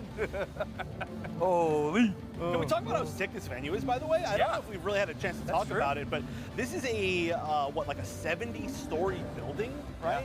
I think, or maybe higher than that, 80-story. I think we were on like the 79th floor for dinner We were on the 47th floor the other night. Well, it was. Jeff rounds up. Yeah. I'm trying to make it sound cooler than it is. No. So okay, so it's like a 50-story building. Sorry, only 50 stories. And it's really cool. It's like shaped like a big triangle, and there's several stages. There's like the stage where you meet up with like the mascots, and there's events, and there's the stage where it's the B stage, and then that's right, you gotta go meet Mimikyu. I gotta meet Mimikyu. Very important. They got Mimikyu, Snorlax, and Pikachu on. And you know what time? What time do they show up? Well, they show up at 10 a.m. Pikachu's on at 10 a.m. Mimikyu then slots in 2 at hours ago? 10:20. No. Let me finish. 10:20, and then Snorlax in at 10:40, and then there's a 20-minute break from 11 until 11:20, and then Pikachu slots back in, and we continue the rotation. And it goes all day long with 20-minute breaks after the Snorlax rotation. So at all the 20 minutes. Recite the draft. Okay. I know you know the Pokemon schedule. Yeah.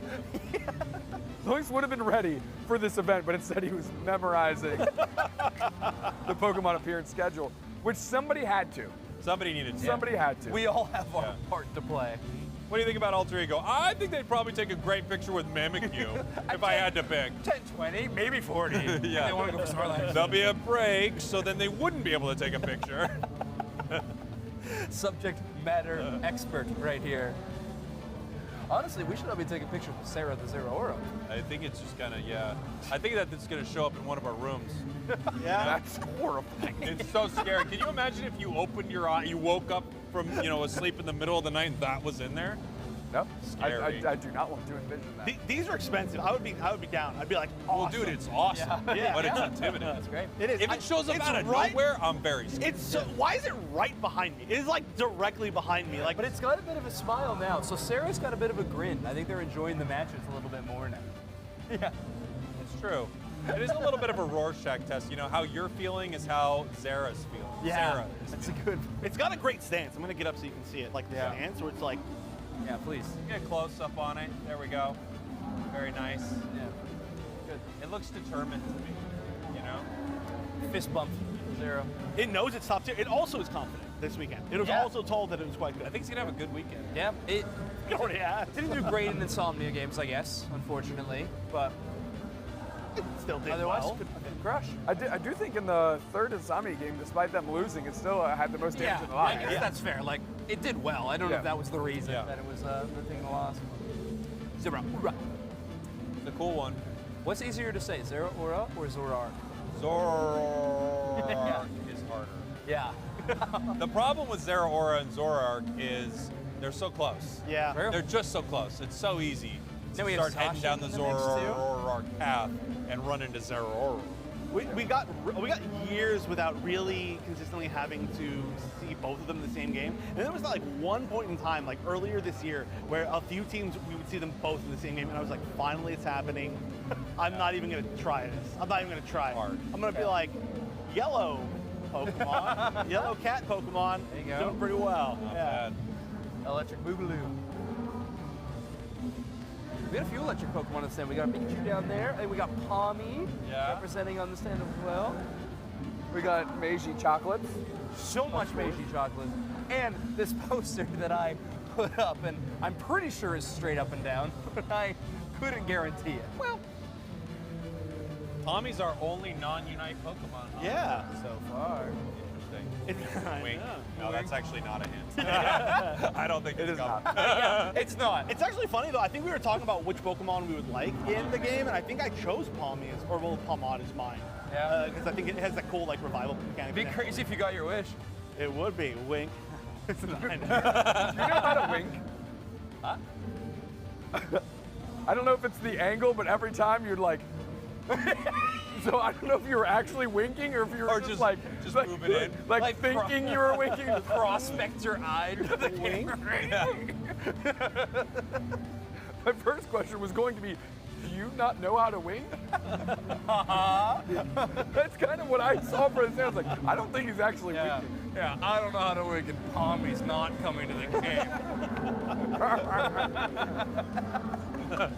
Imagine someone not winking, but getting 90% of the way there and staring right into your face. And you're like, I'm sure there's supposed to be a wink here or something. I don't interact with many people who do wink, I gotta say. Now that I think about it, no, I really don't. A lot. You wink a lot? I've been winking at this camera. He thinks he's all winking day. a lot. Oh yeah. He thinks, What do you but- think I'm doing? I feel like if I think about my life, I'd say I interact with 90% of people who don't wink. Ever? I'm not gonna lie. Man, live a little, dude. I mean, most people can wink, right? But they That's don't the thing, it's on not really like a don't daily wink. basis. That's like, yeah, I mean, most people could ride a unicycle if they tried. It's like buffalo chicken Oh, onion. really? You think that?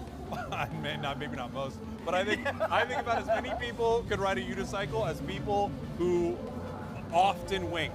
Okay. I can get behind that take. Looks like we're Draft! Thank you, Lord. We're here. Are we Go. same thing? Let's see. moving into The banning game number 2. The bands coming in: Absol, Psyduck, Leafeon, Zarina. It looks like our draft is playing out exactly the same. Oops, I know. Do I like production. shut down my mic? because it's on right now. All right, he is requesting that his mic gets shut down. We'll see if that does end up happening. So far, draft looking very similar. Talonflame into the Absol, sorry, not Absol, Umbreon and the Blissey. Going to be a bit of a repeat. Yeah, this does look like it's going to be the same thing as game number 1. They're drafting so fast, you have to assume. Maybe the final pick could be different. No, they're literally going to the same exact thing. But yeah, Lucapo picking up the Dodrio again, which is a Pokemon they played at the World Championships. So yeah, cool to see again. I mean, my headphone fell out. And Doomstax wasn't even here for it this time. This time it was completely independent. Ghost of Doomstax. You should maybe you got trampolines in your ears. You ever think about that? Okay, let's actual game starting. Let's rethink about this. A lot of good targets for the Comfey, potentially. Yes, absolutely. Late game Gyarados Comfey could be very scary, I think, if you need to clutch it out in a raid fight. The other side, I'm most excited for the Masquerada. We're really getting the cat meta now. It's been foretold, and on the same team, double cat. Yeah, it's a hard team to lock down. You know, I mean, Fennel just they don't have a lot of great targets. They're just so mobile, all over the place. Of course, a snipe shot here or there could be huge. I don't think we'll see liquidation. We really don't see too many. Oh, that'd be interesting though. It would, honestly, in this competition. Do you actually think there's a world that we see you said the items were indicating Flower Drink, right? Yeah. More so? Okay. But we have seen some teams. Was it Alter Ego? I'm trying to remember because I was running up to the event. I was watching all the teams qualify. We had a bit of VOD overload. Yeah, we were watching so many matches. And there were a couple teams. Ready? Go! I was early on ready, but I at least I remembered. I think we all got the go in a pretty good way, which was nice. Yeah. Seen the great Hollowware. Fennel, your purple team. Alter Ego, your orange team. He doesn't have his headphone in. You can't blame him for that. That's true. I know. I don't think he's heard me a single time today. Yeah. Wink. Here we are. Wink, wink. I need to just turn sideways when I speak. So far, the right amount of hats. Yeah. Which is maximum, I suppose. Thank goodness. Masquerada stacking up here on the top path. Morgado now going to get dove on here. Here comes the acrobatics. They're moving in, trying to finish this off. The passive from Meow might be able to get him out, but they actually use it. And check, this is huge! Huge catch. They wanted that obviously to go over to the Magikarp, but either way, that catch is massive. Yeah, then the Magikarp scored as well, so I mean they're almost evolved, and we're not even at the 9-minute mark yet. This is about as great as you could possibly want for this situation. Yeah, that's pretty perfect. Interesting. No super interesting rotations. Production is waving at me. I have no idea. He's just like, thumbs up, yes, good. I'm just gonna wink at it. I figured out. I think something to do with lunch. We'll figure that out when the time comes. Oh, yeah. Okay, so we have yet another Slowbo game from Serrano, but so far, have you seen this gold? I don't think so. No, I haven't seen what they're running yet. Yeah, we might be looking at a Surf Pro this time around. That's a lot of damage. It is Surf Pro. Wow. Huge. Welcome back, Lucapo, I suppose. Nice little Dodrio play there to yoink some of the enemy team. Ikura not at level 4 yet. This poor Chansey not going to have the defensive abilities to outlast long. Welcome back, Fennel, as well. I'm just gonna put that out there. Not looking great in game number 1, but boy, is this different. This is, I don't even know how you stop this at this point. They're a team that really, they wanted to almost even, survive early game, and they're dominating. Yeah, this is really scary if you're Alter Ego, right? I mean, you've got Fennel just starting to really run away with it level-wise. But luckily, I mean, we see Shingi, level 7. We've got Masquerada online, so they're not too far behind, but it's really tough when you give up such early Gyarados, you know? Is this weird to say? This feels like with these compositions, it's one of those where I honestly don't think levels are going to be very relevant for a lot of the match. These fights are going to explode, and having a point lead feels way bigger in this matchup when it comes to the end game, just because knockouts are going to be happening at an unreal rate. Everybody's going to be 13 guaranteed by these final moments. Yeah, you've got to assume so, right? At least I think, yeah, we'll see. Talon moving in, crash landing there with Fly, and they're going to put points in the skull zone. Up top, you can see Alter Ego trading a little bit there, 139.67. The objective is pretty free for Fennel, but we've actually got Talon making their way to the top path. No, they're actually going to clear out the center area. Enemy central.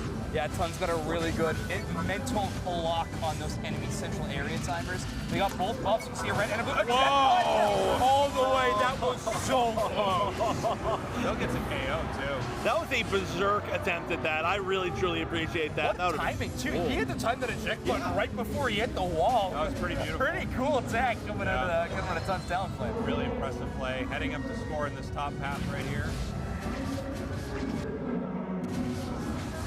Yeah, they're definitely going to defend this, but I mean, the bigger thing is the center area. Again, so many teams fighting in the center area. Obviously, again, spawns is going to be really big. Doesn't seem like Fennel's going to have too much of an attempt to actually fight for any of those. They're chilling. Definitely the biggest thing that they could do right now that would throw them the game is let themselves get picked off, right? They're at that exact spot where it's like, we want to hold on to this level lead so we continue to push the score lead, so everything just starts snowballing. But, you know, one big mistake, oh my God, that was a little scary. One big mistake just turns everything around.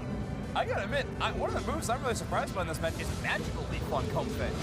With so many of these big burst moments, it feels like landing a pretty sick grass knot would be like make or break for some of these moments, but instead going with very consistent damage and stun power, and going with, of course, the floral healing for that amplified heals. It also is able to, you know, provide you with some nice vision, right? You get an idea of where things are, and maybe if you're one of these Pokemon like the Talon, Dodrio, and you're spending a lot of time overextending into the enemy central area, you kind of want that heads up of where exactly they are if they're going to. Did y'all catch the Mashio Lucapo update? Yeah. Now, do you have? Do you know why? Mashio started feeling under the weather.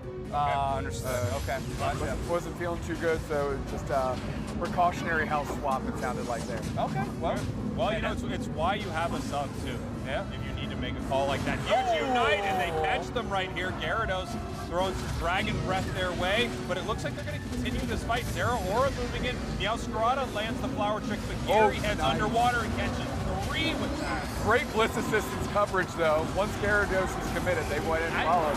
But is it going to be enough? Still fine. They got the Comfey back up. That's wild. They were even fighting outside of Flowery Fields. This is incredible from P. I mean, the Bliss Assistants look great. Bought them a little time, but P just crushing it on this Gyarados. Yeah, Gary had a real big moment there. Blissey now in some trouble. Gonna go down to his Talon.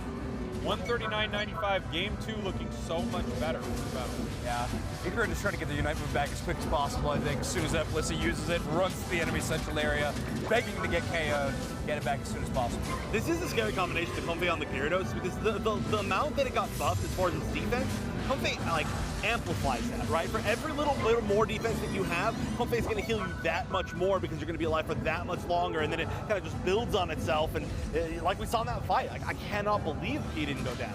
Yeah, it's terrifying. Ooh, actually able to outspeed them through the speed parry. No eject button over that wall, unfortunately.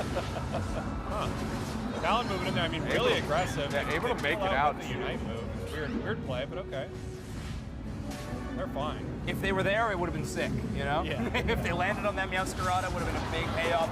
Goes in again. I mean, Tun really trying to rally the troops here with some of these dives. Yeah, I mean, it really aggressive, and you like this play from a speedster, but you're hoping you get a little more, right? You're hoping you always trade up a bit. If you're going to go down, you take 2 with you. Unite move here from Dodrio, a little late. Zera Aura, Unite move back the other way. It follows them, but Dodrio able to make it out. So, one of those situations where you would go deep in that is if your team is trying to get, like, pressure or points somewhere else on the map, but they weren't. Yeah. Like, it was just like a really slow roll by Fennel trying to back up his Talonflame, and fortunately, not a lot gained. Alter Ego is spending resources in return, though, like you mentioned. A Zera Aura Unite move being spent that way, it could be a difference maker. I mean, it also could be, you know, you're trying to throw your weight around a little bit. You're letting them know that you're willing to make that play, you're willing to dive, you're willing to push in and really punish something like, you know, Z-Ray on that Inteleon. Yeah. So you also Inteleon can't solo clear, right? Yeah. You gotta have backup now because that Talonflame could be lurking. Could be anywhere. In the skies. In the skies. Machine D level 12 is a bit concerning, I think, with 2 minutes and 30 seconds left. Oh, fully. Yeah, they're way under leveled here. Yeah. P in the same boat on Gyarados, Lucapo also at 12. Like, it's been a slow game because despite having so much damage on both sides, the team fighting has actually been kind of at a minimum. Here's the reality. Ooh. That's a big guy. Moving in. Talon takes the sky, hits Blissey. We can see the Bliss Assistance early. Right. Flower Trick takes about half the range. Comfey Unite moves, gets forced out pretty early. Then they get the trap. That's huge. Wow. That's I mean, huge. Talon just diving once again. Yeah, like so deep. He not even in the realm of possibilities to have the backup there. And Luca Paul, same thing, same story. Okay, here comes Gary's Unite move, looking for a target right here. Misses just about everything. No. Wow, okay. Luca gets caught, but now Tone is back. I'm gonna be honest, they just ran in one Pokemon at a time. Oh, here we go. That's where you gotta start. Now Tone is back as well with the coverage over the top. Huge shot. He is so low. E-Ray needs to, yeah! Wow, what a snipe shot! Unbelievable snipe shot right there. This is getting low. Let me look at this Meowscarada. Umbreon into the air. Slowbro coming in. Zero coming in. Wow. Z-Ray, nasty business. Yeah. Wow. Holy crazy shots from Z-Ray. 94 making it out of that team fight on the Meowscarada with like half a hit point. That's ridiculous. I mean, woof. Alter Ego, what a showing back-to-back games. I mean, we said it in the draft. When I think Z-Ray, I think that Inteleon. Yeah, absolutely. That's a couple tickets punched right there. Crazy. That snipe shot was so unbelievably close. So good. In that moment. Yeah. They split off too, and you could have hit either direction, right? And perfectly getting Tone. That was, and then of course securing Ray. I mean, that's just everything you could possibly want. I mean, here we are. We're in Japan, in Shinjuku right now, and Fennel goes down here, it looks like. Insomnia going down here. Now, they're not out of this tournament, but these hometown teams have not been able to perform up on the main stage. Yeah. Not a single one of us picking Fennel to win this event, by the way. Kind of surprising, world champ votes, but hey, Alter Ego making it look very clean in this matchup. That's such a fun draft in game 2. Yeah. I mean, double cat, that is so sick. And then Inteleon taking all of the energy away. Look at the pop-off from AE on stage. They are stoked. They feel, obviously you feel great after going, taking 2 games in a row off the world champs. You feel great. Chef's been saying it. Chef has been saying Alter Ego beats Japan teams. But he's been winking the whole time. I didn't know if he was serious or not. Alter Ego's such a fun team. I feel like we've had a lot of really good interviews with Ice before. Yeah. Yep. I'm guessing we're about to get another one. Possibly. Likely off the stage, but either way, what a good look. Yeah, great showing. Just across the board. They actually were in a really scary spot in a lot of the end fight, but Akura kept up everybody just barely. They actually used like a kind of like, I would call it a weirdly timed resistance, where it wasn't like an offensive one, but it kept like 3 people up that all could have gone down, and they just did so well. I can't not say it though. I really do think. What? Oh, no, I was just about to agree with you. I got to agree on that Bliss assistance because I kind of called it like, we could see the Bliss assistance here, but they were really patient with it, like waiting for the exact right moment. I think that was expertly played by Alter Ego. And man, they had their moments, but it was dive after dive after dive, and they were not picking up these. They were not like finishing these moments at all. Yeah. It was like, especially it was so clear in that last team fight. I'm going to say quiet because they're walking next to us. But Tone flew in super far, didn't get anything. And then we saw the Gyarados engage, went in, United, didn't get anything. Oh, and man, that was inning. It was literally like they just walked in one at a time. And I mean, they still almost made it happen because they're a great team. Yeah. But it was definitely just not a good set of communication for that particular moment. And it kind of felt like that was like the ultimate of some things that have been happening through the entire set. Yeah. I mean, they need to get some more momentum after that game. I mean, there's still a whole group stage to play. We're not in the win or go home kind of spots yet. We're not in single limb territory, and they only have to beat 2 other teams to still make it out of this group, likely, unless we get some weird, triple tie situations where, but with Alter Ego in a 2-0 fashion, that actually does get scary for Fennel later, potentially. Can we get Ice interview? Yeah. Oh, I guess we are. Okay, we do have Ice for an interview going on. We have Ice for an interview. There was a sign that said no interview. Oh my God. All right, we'll keep it short. Oh, we need a microphone. Hold on. Oh, there we go. We got it. We got Yeah, it. we'll get you in camera shot. What's going on? You don't actually need to talk into that microphone. I just want you to Oh, know. we don't? You don't. You have a microphone on your chest. Yeah. Oh, the whole team's here. I mean, everybody can come in. That's what this is for. It's all about. We'll just move Lucario. All right. All right, since we've got you on camera, I don't have to talk into this. You do. There you go. There you go. How does it feel? That's a big win. We had a good pop-off right there. How you feeling? I mean, SAL on day one is invincible, so I expected to win FNO. The full expected win. Okay, Z-Ray, where you at? What about that Inteleon snipe shot, brother? Oh! Get in the mic. On tone. Oh yeah, I'm not holding the mic. I'm terrible at the mic. Because like first game ban my Inteleon, so I show them. Like second game no ban my Inteleon, so I show them. Let them know, deliver. Give me how you feeling going into your next match? Day 1, we're gonna win. We will try best. Day 2 also going to try and win. Say something to all the fans out there that are supporting Alter Ego. Team Taiwan! Team Hong Kong! Team Taiwan, Team Hong Kong, let's get it! Let's go! Congratulations, keep it going. That's a great way to start your. I don't have to talk into this. You don't need it. You don't need to talk. Ice can talk into it. There you go. First is Fennel, next is LG. Oh! All right, get them off. All right, We can get that off the broadcast. Great game.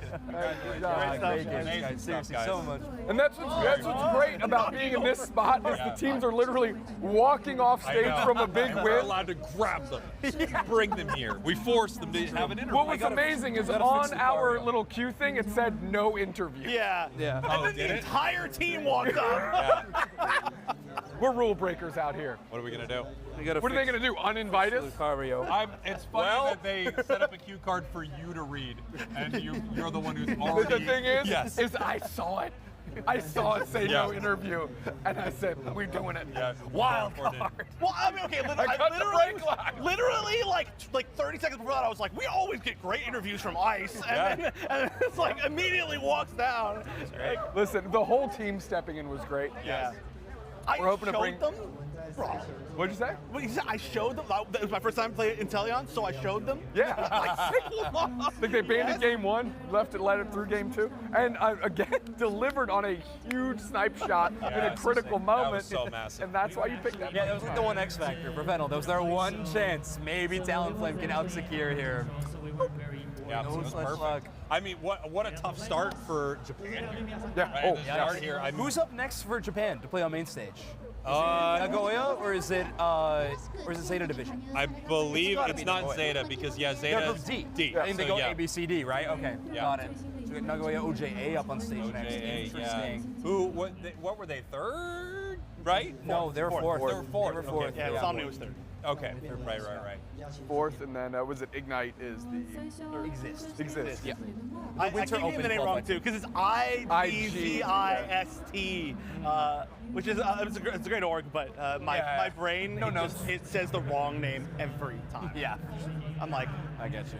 Yeah, it's going to be interesting to see how this tournament continues to play out. Yeah. With Japan having such a rough start. Again, these teams are not out by any means. These are top teams, but at the same time, they are running into like monstrous teams. FN looked incredible. Alter Ego, I mean, they just take the world champs 2-0. That's really impressive. Coming back for another ACL championship, 2 years in the making. That'd be pretty cool. and then they can just immediately come back here and just troll us. Well, that's Apparently. I'm sure that'll be happening constantly. There are no rules anymore. All of those. The moment we broke the no interview Chiron and we just went straight for it, no rules exist. Okay, next Alter Ego game, you gotta go behind him.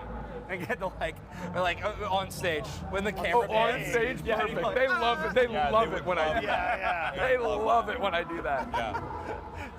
You didn't say all the rules are broken, so. That's true.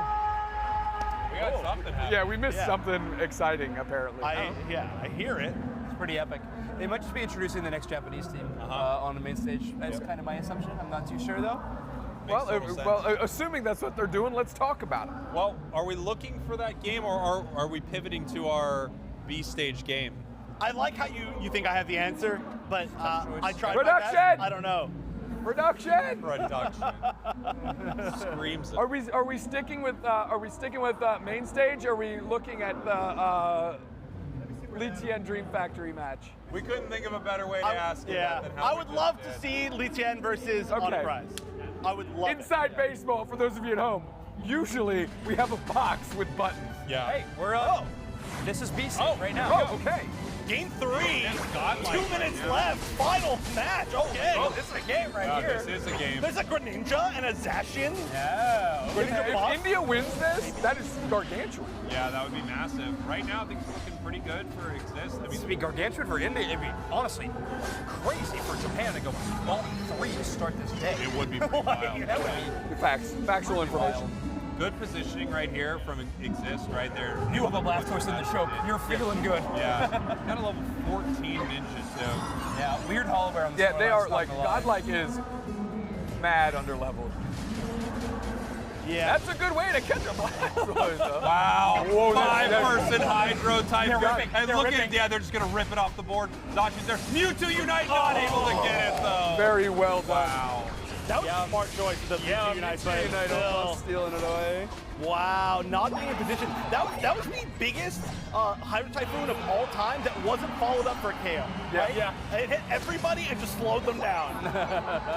While everybody else is just ripping right away, so that is wild. Yeah, Exist in a great position. They're gonna take this one cleanly, I think. It looks like it. I mean, it's going to be really hard to stop them. Obviously, we've got Cerule right there. Wait, did they break it? Okay, they got some points. Okay, so this one's gonna finish. I doubt. Well, actually, you know, there's chance. There's chance. We'll see. It's unlikely, but who knows? 200 points. Greninja still has a shield. Yeah.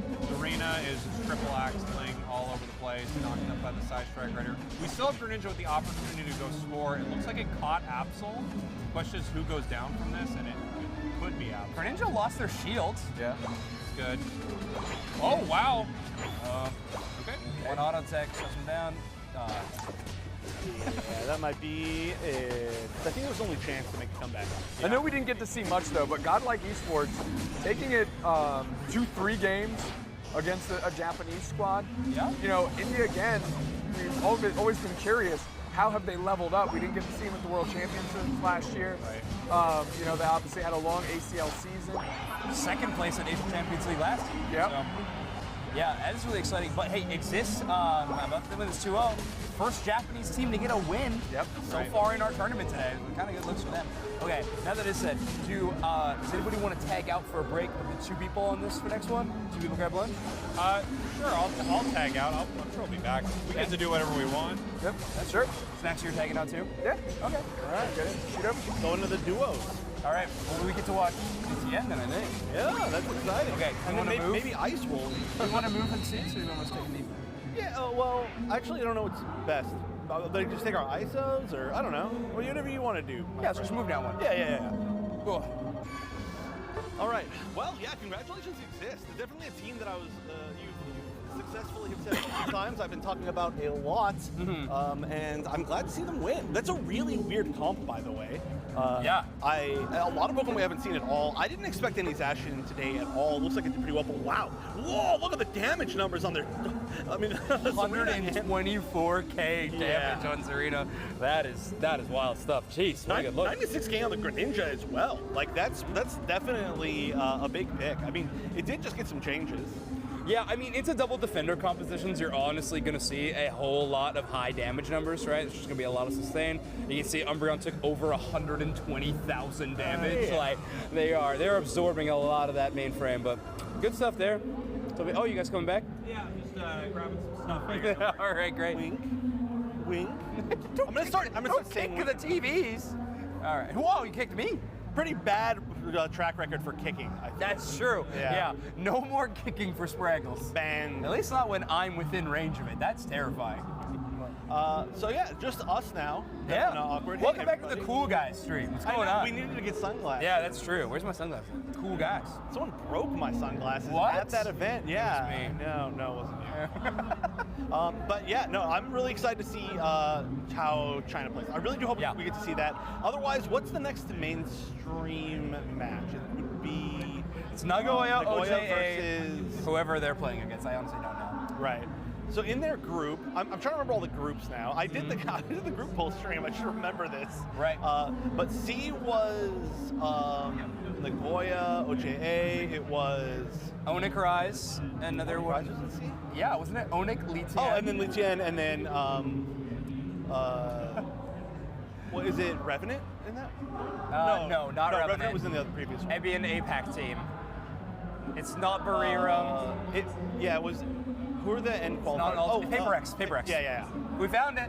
Yep. Chad is probably so mad. They got it like 10 minutes ago. Yeah, and they're definitely like furiously typing in chats and telling us, and we just can't see chat. Yeah. Oh, that is a bummer. You can all message me directly that I'm an idiot, and I'll try to read it. But yeah, honestly, great matches no matter where we're going to go. Yeah, exactly. So yeah, we don't exactly know if we're watching the B stage game next or if we're going to be watching the main stage game. Either way, though, I don't think it's going to be a bad result. Either way, it's going to be a really fun matchup to watch. We really wanted to get a look, though, at this mainland China squad. We didn't get to see the Utopia game. However, apparently Revan and X-Spark had a fantastic match against them. They looked great. So great look from India. Another solid one that we saw there at the tail end. Just a 2-1 finish not in their favor. But either way, Revan and X-Spark doing well. So Utopia, not the best look so far, but maybe Litien, Dream Factory might have a better chance. Yeah, and there's still definitely a chance for any of these teams. He's coming back. This is bad. I don't know what's happening. He's doing the slow walk. The kick guy's coming back. Yeah. We're okay. We're safe How many this time. things did you have on this table? I don't know. He's going to come back again. He's definitely not going to come back for his earpiece. I promise that. Yeah, that's true. Yeah. I do believe they might actually go watch the match that we are about to watch party, but in person at the stage. So they just don't want to be with us when they watch. Convenient. Yeah, exactly.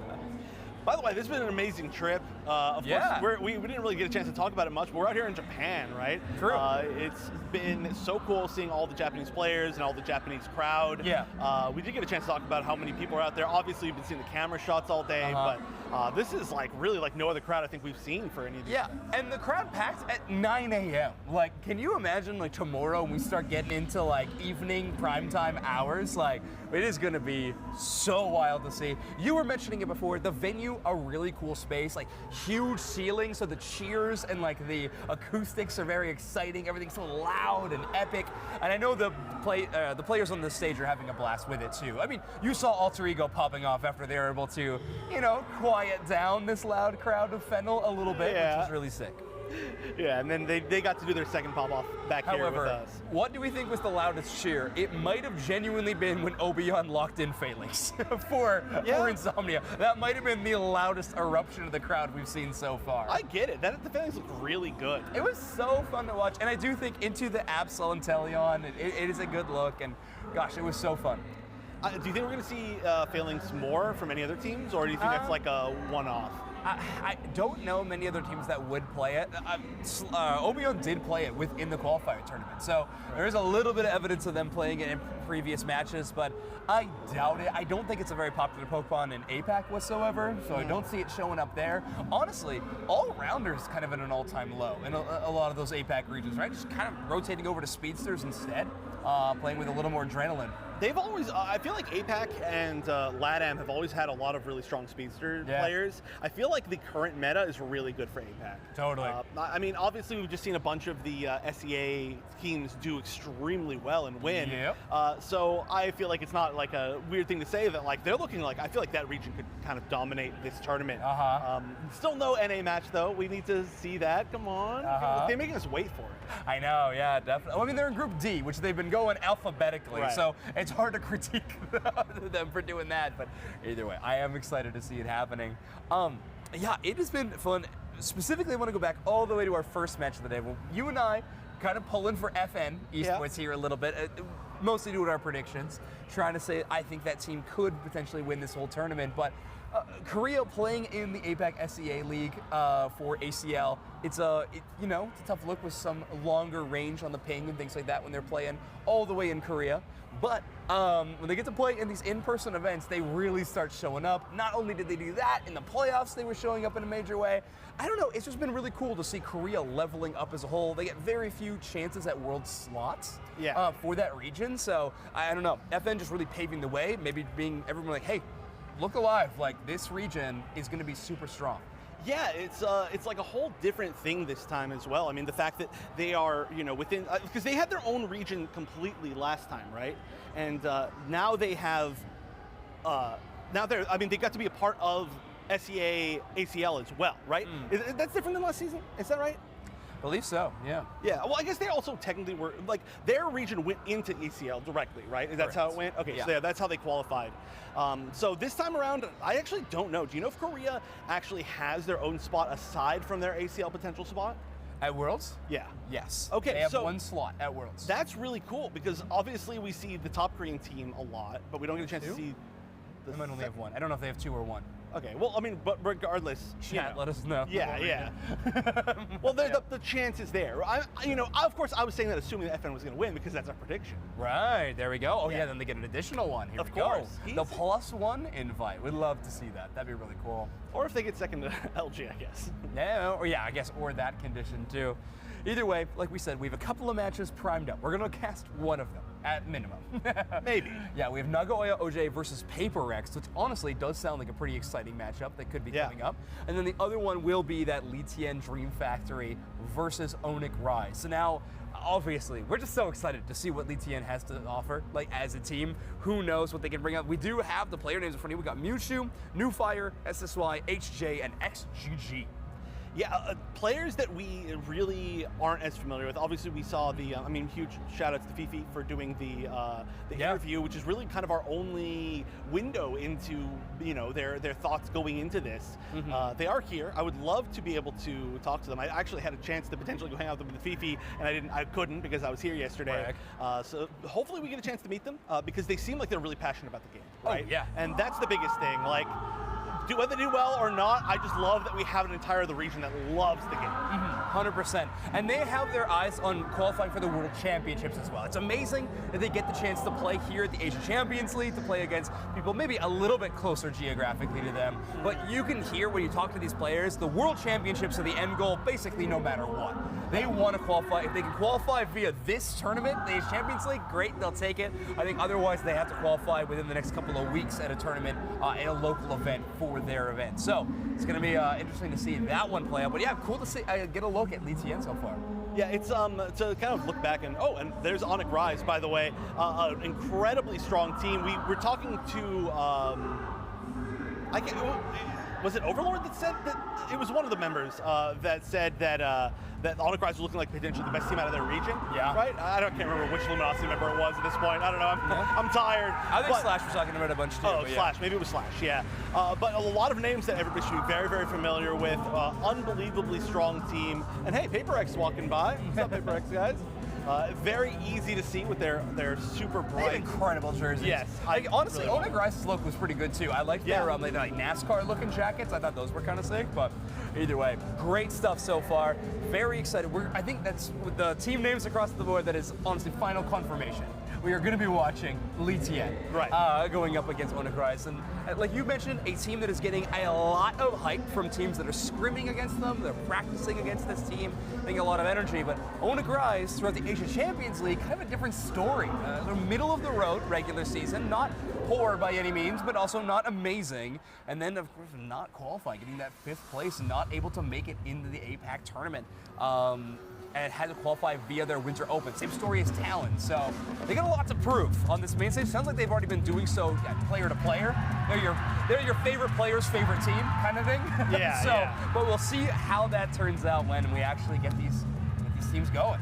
Yeah, and of course, again, we'll remind people backwards now because there are 2 streams. There are 3 streams, right? There's us. There's like Japanese 5 or 6 streams. And there's 8 streams maybe. Who knows? Just keep looking. It'll keep growing. Yeah. That would be wild if there was a camera in it streaming, Sarah View. But it does seem like it's probably going to be Nagoya OJ versus Paper Rex on the broadcast on the main stage. So the Japanese stream will be watching that one. That's going to be a really great one as well. But for us, ideally, I think, like you said, we are going to this secondary stage. And don't worry, we'll get more Paper Rex on broadcast later. And more Nagoya OJ. Don't worry, there's so many games to happen. We're not going to be missing much, but if just in case you really need to get that match in, like you said, Wonder Chef, there's streams all over the place. Open them both. You throw a rock on YouTube, you can't miss a stream. I know, and then there's the monthly cup as well, right? Yeah. Coming up after this tournament broadcast ends, I believe we've got, every event starting. I think OCE will start somewhere similar to time zones are weird. But yeah, in the Western world, there are tournaments happening all over the place. Yeah, just you're not going to be able to try for computer for the rest of this. Now, one thing we talked a little bit about before the show started was like the question: will the quick peek at the metagame in this tournament influence anything about the metagame in the Western events? And to be honest, I feel like the metagame is not that unknown. You know, we're heading into a very similar one to what we've seen in the previous tournaments of the Unite Championships series. A lot of favor on speedsters, Umbreon kind of emerging to be the best defender, maybe Mamoswine close behind, and you know, similar elements there. Yeah, it's also such a wide meta right now that I feel like it's very similar to trying to watch Pokemon Unite streams. It's very hard to miss in the current meta. Like, it's not like, oh, we just completely missed that we need to choose this Pokemon sometimes. It's like you can go with the solid picks that most of these teams are choosing, and you'll be fine. So I do think the Western teams will probably be somewhat normal from what we're used to seeing. Totally. Still, though, I want to see them all play, but we're going to get to see one at least this weekend at some point. Luminosity. Exactly.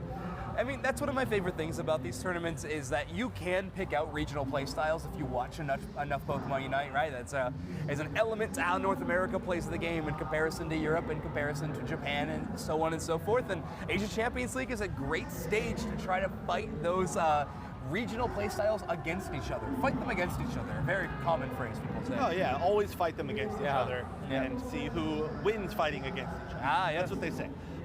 No, it is true. It's really cool. We've had a few big opportunities to kind of see these inter-regional competitions. So AOS Cup has been a great one 2 years running now, right? Yeah. Where we've called that Mini Worlds. This one is like a completely different kind of situation of that, but it's very similar to ACL last year, where so AOS Cup is kind of like the Western, like mini worlds, and then this is the Eastern mini worlds in its own way. Last year ACL, in case anybody didn't see, the format was slightly different, so we didn't get a chance to see the meta, I would say, be as shown off, but the play styles were still there, right? All the teams that did well last year, you know, it was Zora Tigers Gaming, it was Cabochons, obviously. It was I can't even remember whoever did close. But all the different teams, they did really well, regardless of the fact that it was a slightly different format. So we still got a chance to see how they played, which was great. And we're again getting a chance to see that here. Just this time, the only time that we've had an Asian team go over to AOS Cup, but now we have a Western team coming over here. Right. Yeah, I think if that sentiment is true, what you're saying about we got to look at some really good teams. I mean, history proves that. Look alive at these events. Like, if you want to know teams that are going to have great runs at Worlds, the teams that perform well at either AOS Cup or this one are those squads. I mean, look at AOS Cup last year, right, with Fusion starting kind of their dominance run there, going on to a top 4 place at the World Championships as well. We could be looking at future World Champions at any point during this tournament. Yeah, the only team that has been at not every one of these events, because they weren't at this AOS Cup, but Shinra Day, right? Was that last AOS Cup? Last AOS Cup last ACL, and this ACL. It's true. So they're like the biggest world travelers, kind of. Yeah, they're traveling around. I mean, I think Zeta Division probably kind of in that same consideration, right? With the yeah, you're right. Yeah, they were in both also as well. Yeah. So a couple of teams are able to kind of share that. That's pretty cool energy. I like that a lot. And now for this year, we're adding Luminosity to that list kind of backwards. Yeah, we still don't have 2 years of it, but we're getting there. Of course, we have LAIC in the mix, which throws this whole thing up in the air too. Right. But yeah. And then now like Final Stretch, which potentially any team could go to. Yeah. And Final Stretch. Luminosity will be at. They already qualified for it via the play-ins, right? So they will be at every major event this year worldwide. Just stealing up every world spot. Potentially. Not if you hear from an alter ego. Calling them out as the next opponent. I love their interview. We just need to get them to sit down when they're not playing with us. One thing I was going to say, I completely lost my train of thought because I was thinking about how funny alter ego so one thing that's really interesting this year for Final Stretch is that Final Stretch this year is going to be after all of the Asian teams qualify for Worlds, right? And all of the Western teams. Yeah. But I think, didn't the Asian teams last year qualify after Final Stretch? Because I think we watched Japan right after Final Stretch. But I think it was Japan exclusively. Qualified after. Maybe you're right, yeah. But regardless, like, it will truly be like the last year's qualifier for every region, I think, this time around. Whoever wants to sign up and go. That could be a very international tournament, which is very exciting.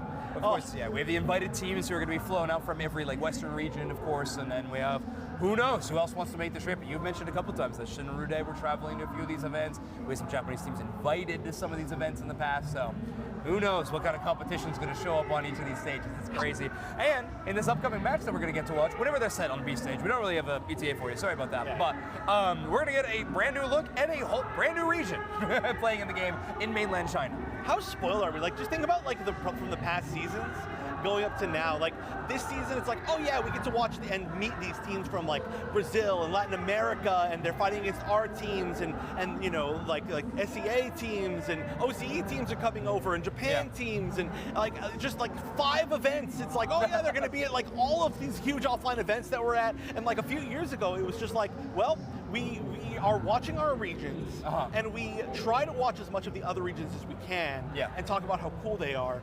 And the difference between then and now is like, wow, it's awesome. It's so cool, right? Like we're here in Japan to do this. It's awesome. Oh, it's so fun.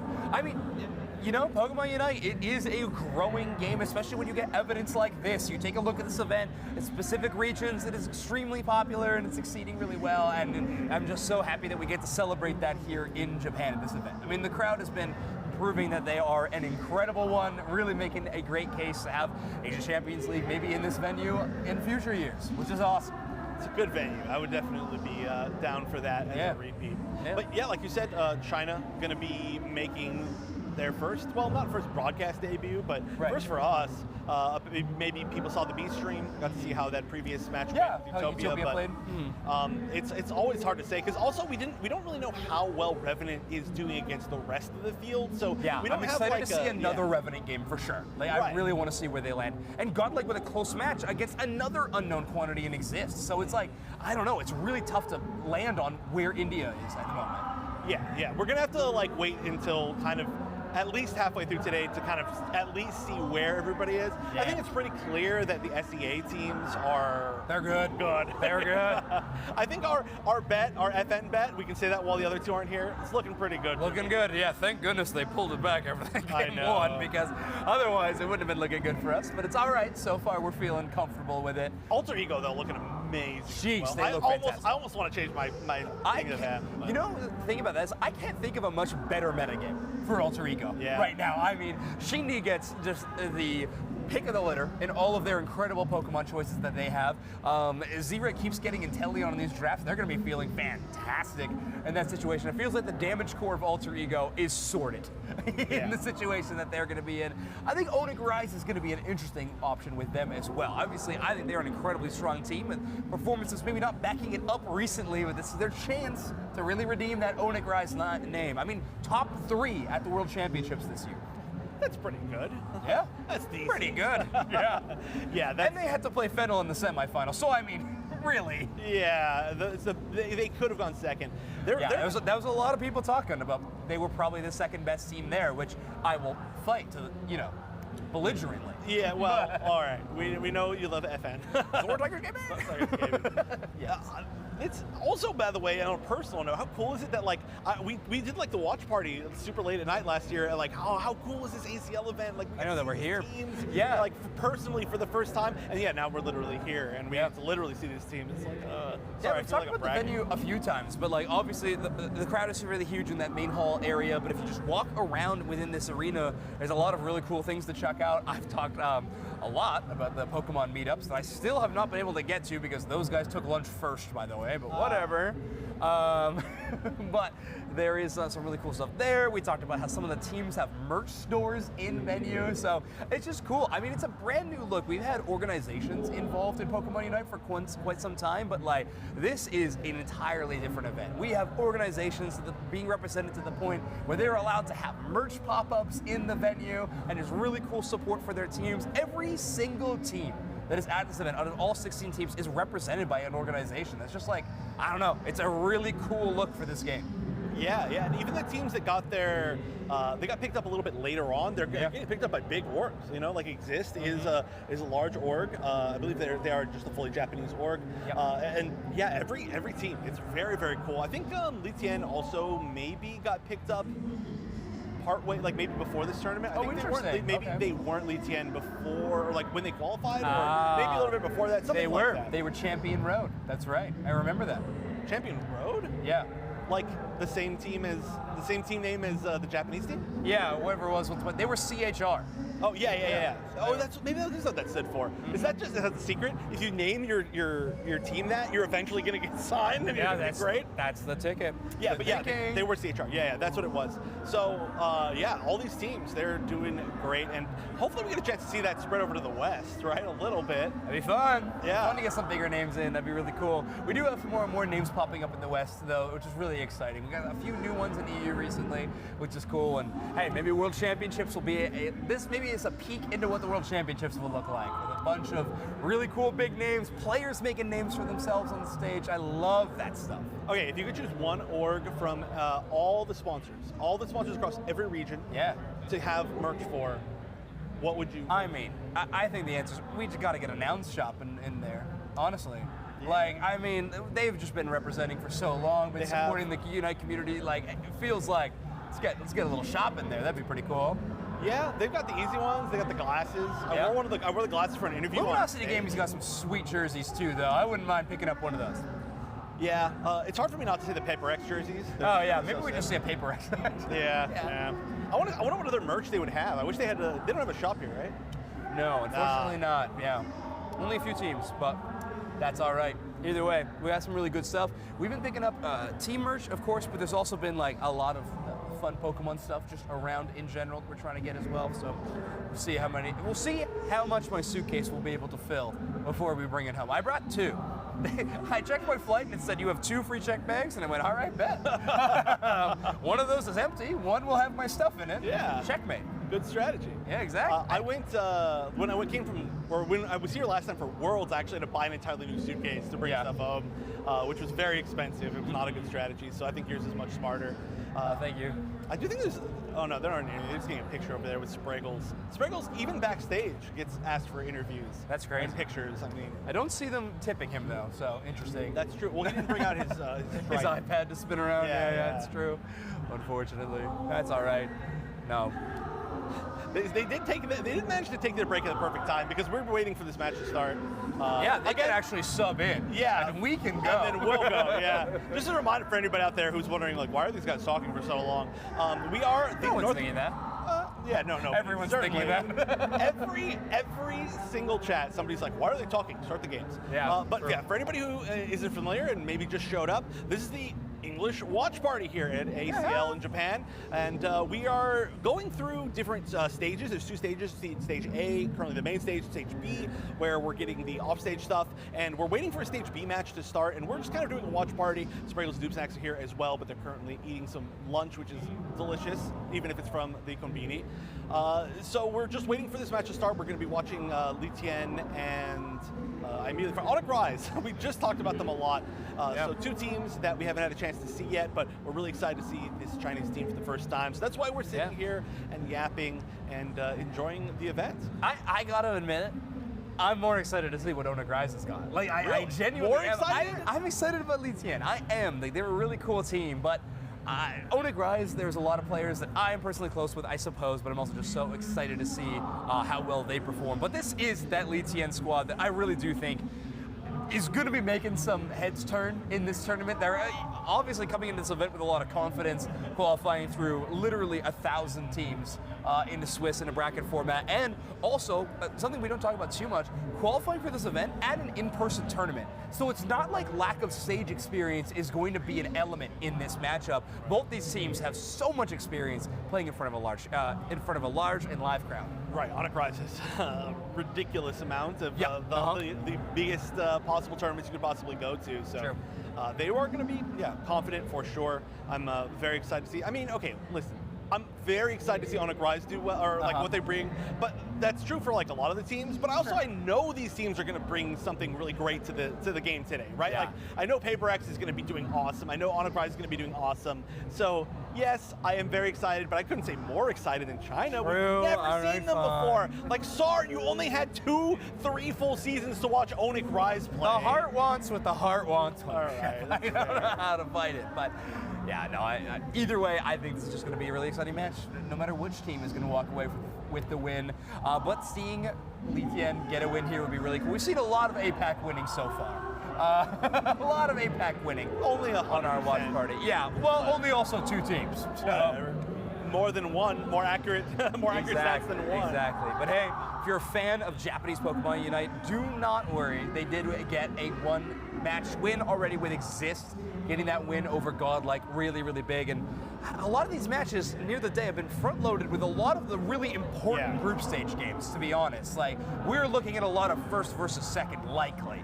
So it's been interesting to see those kind of set the stage, and then later on the group stage games will be, all right, this is win or you don't go into day 2 kind of things. We can actually say win and go home, or lose or go home, or win or go home. That's right? true.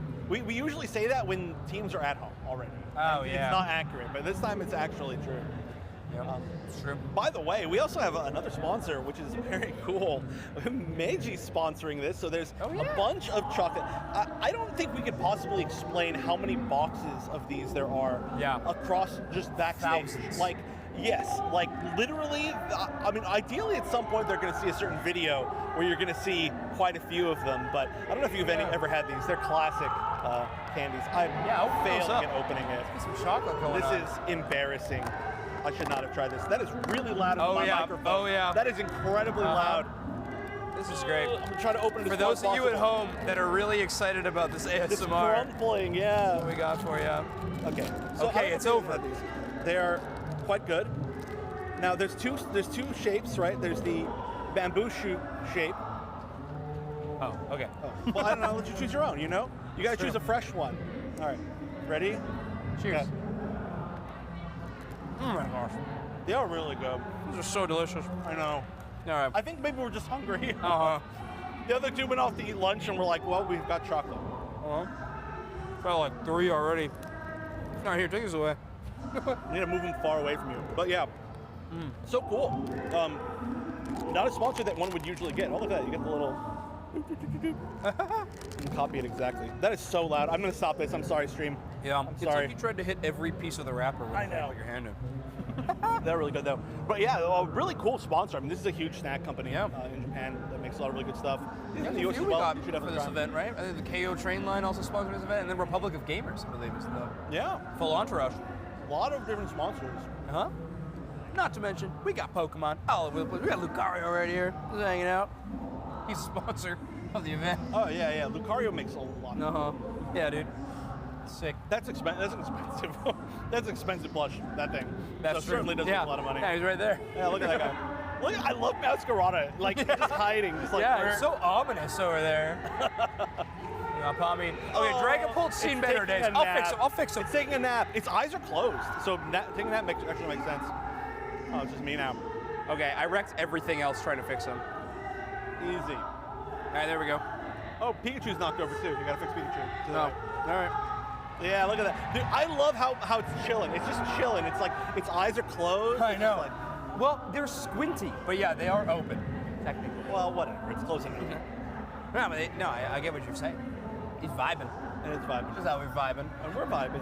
These poor people who have to operate these cameras for us when I'm like Yeah, we're throwing like around moving the around. dragon. I appreciate them. Thank you, Yeah. production. Oh, look, we can see a player from Paper X. Dude, look how cool those jerseys are. I know. Genuinely. I love them. Pink and blue. Mm-hmm. Yeah, that pattern's awesome. It's been cool. Fun fact about good shot. Yeah, this is awesome. You see the teams getting set on stage for their matchup. It's gonna be a tough matchup. Wait, it's Foxy. Wait, wasn't Foxy not on the team? Yeah, subbing for this event. Oh. Yeah. I mean, what a back pocket sub to have the Mew goat themselves hanging out on stage.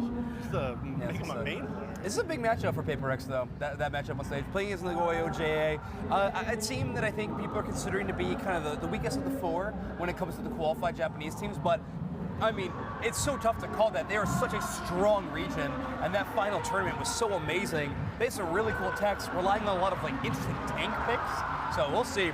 We're going to be getting into that matchup's going to be starting pretty soon. I don't know if we'll get a little bit of that one and then switch over or what the deal is, but either way, match is going to be starting pretty soon on main stage. I'm sure the sub stage will be starting up pretty quick as well. Yeah, we'll get something. Although, it's kind of backwards what you said too, though. Like, this is technically, I mean, Paper X is the 3rd seed out of ACL, SCA, right? Or are they 4th? They're third. They're Okay, no, they are fourth then. Yeah, they are fourth. Yeah, they're fourth. So they're also the fourth seed out, but their region is so strong. I know. It's terrifying. I mean, I went on record to say it. I think SCA is the strongest region in the world right now overall. Okay. I said it on your podcast, but I'm going to say it here as well.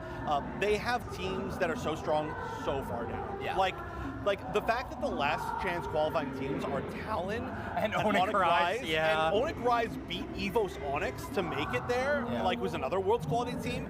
Like I bet we could go down like 3 more spots and see top quality teams that we just haven't had a chance to. No, that's genuinely a good credit. Those teams are so ridiculously talented. Both of them having great performances at the World Championships last year. The Onyx Rise kind of taking the spotlight in that particular department, but either way, trying to make it happen again here. Here we go. Oh, yeah. Lijian Dream Factory versus Onyx Rise. 2 incredible logos. I love, so Onyx Rise, Hedgehog? Yes? Yeah, Hedgehog. Okay, like, absolutely. sure. No doubt in your mind. Yeah, no doubt in my mind. I thought maybe like a wolf drawn artistically. No, it would have bigger ears. Zoroark? Oh, yeah, actually. Like, as a bit of a Zoroark. Definitely does. Closure? Yeah, interesting. I think it's a very cute. It's very good. Oh, can I tell you what happened at the merge booth for Zeta Division? Sure. I went up, I purchased a couple of really cool items I'm excited about, but they have these adorable little plushies that are like a Zeta Division, like their own creation. They're so cute, but unfortunately they are not for sale yet. So I'll have to be looking at the online store, well, unfortunately, but we'll get to it when we get to it. Or here we go. Game number 1. How you feel? Do you want to like commentate this one? I mean, yeah, we might as Let's well. do it. All right. This is the first time we can see China. This is actually very exciting. Yeah, let's get into it. Here we go. Lijian Dream Factory can be batting the Hoopa, so very familiar with the metagame, no doubt there. On the other side, we are seeing these are some very common bans right now. I feel like the times we've seen Hoopa be lit through has been a pretty big mistake. Although I do gotta say the Talonflame has not won yet, which is pretty funny. Absol is a ban. I think it's a great call. APAC, they are so good with Absol across the board. And yeah, you want to get rid of all these guys. Oh, that's actually really interesting. That's a fun call out to some of these teams that will be coming from mainland China, by the way. Gengar, extremely strong Pokemon in their version of the game, and it will have some similarity when it crosses over. And Miraidon, first pick, going to be picked up for SSY. All right, maybe meta not exactly the same as ours, but well, maybe they have a better thought on it. That is an extremely strong first double pick on the side of Onyx Rise. This looks a lot more standard. I'm actually surprised that the Umbreon got this far into the draft. I thought maybe it'd be picked a little bit earlier. Yeah, Zero Aura being above it in contention is really, really interesting. New Fire going to lock down the Zacian. Onyx Rise instead going to opt in for the Leafeon and Mewtwo-Y. Having that Blissey in combination with the Mewtwo-Y is going to be really interesting. Gives you the option for that Helping Hand boost, but oh, we might get our first look at a Zoro-Comfey duo. Ooh, this feels like a few steps back in like time, I think, as far as meta goes. It's a strong thought. The Zacian is something we didn't really talk about, but we did just see Exist win with Zacian, right? So that's something that we're gonna have to kind of see how it goes. Another pick that we haven't seen for a while, Trevenant, but obviously, I mean, the defender pool is so good across the board, right? Yeah, no, I think you're comfortable in this position with the Trevenant. Mamoswine doesn't look amazing into this position. It's solid in the Zoroark, but it's not going to do much in terms of Miraidon. And that's who you kind of got to worry about in the early game. That's who you're going to be pathing against, so you may as well go with a defender that has a bit more options into that specifically. And it does look like we are going to get, unless they change it in the next few seconds, an actual normal attacker Mewtwo-Y, which just make me assume that we're probably going to get getting Helping Hand, which is a little bit of a common combination. We definitely could have seen this play out in a way where we got the support Mewtwo-Y and then like a little bit more of the brawler Trevenant, but this is, I would say, more standard as far as things go. Yeah, I'm curious where that Blissey ends up. I mean, you could kind of go with both options. There's no stacking specs, which is like normally what would kind of give us that dead giveaway to it is an egg-based Blissey, but instead we kind of have options for either. However, Zero Aura could use a Helping Hand boost. That would kind of feel okay. So honestly, I feel like Zoe has a few options in front of them. They really could find some new opportunities here. All right, first game of China. We'll do it on the we'll do the Spraggles thing. Lijian Dream Factory in the purple, Onyx Rise in orange. Game number 1 in Group C. I didn't do it very well. I did not. No, it's okay. We're working on it. We were supposed to do Ready Go, and we also missed that. Oh, I forgot about Ready Go. We can't hear it. The crowd's not cheering it. I know. That's true. That's all right. We get this B stage look.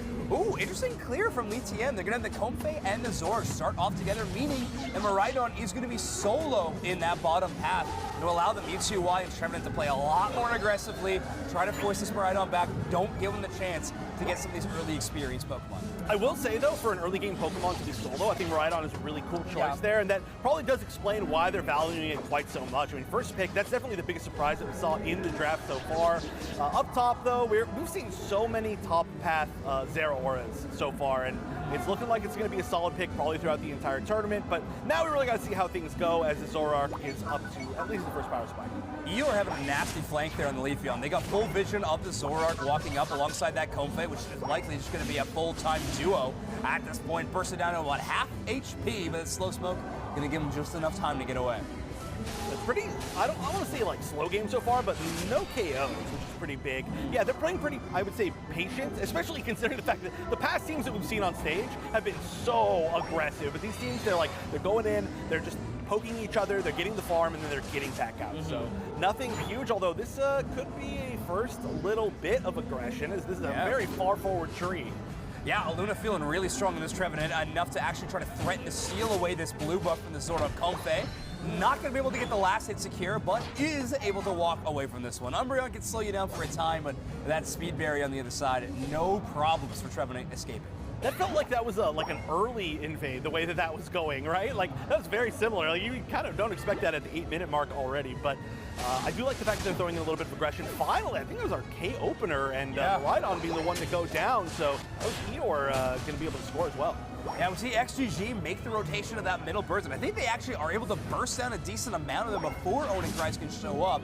However, Onigrice does have the numbers advantage now. They're trying to chase down XGG. They're going to have the backup of the Zacian and the Umbreon, but it's a fast call for a retreat with the Trevenant within range. Do not want to get locked up right now. You'd be losing so much EXP. It does look like Blissy's going to get caught out. No, actually, manages to sneak away and stay alive. But, oh, well, we're going to get that nice. Uses the Unite to close up, getting the pretty much guaranteed double KO if you can manage to get at least one in that situation. And Onigrice does feel like they're pulling up to a very strong lead. That was great as well. Yeah, that Volt Switch tech is so devastating on Zeraora. That one little boosted auto pulls them all the way back.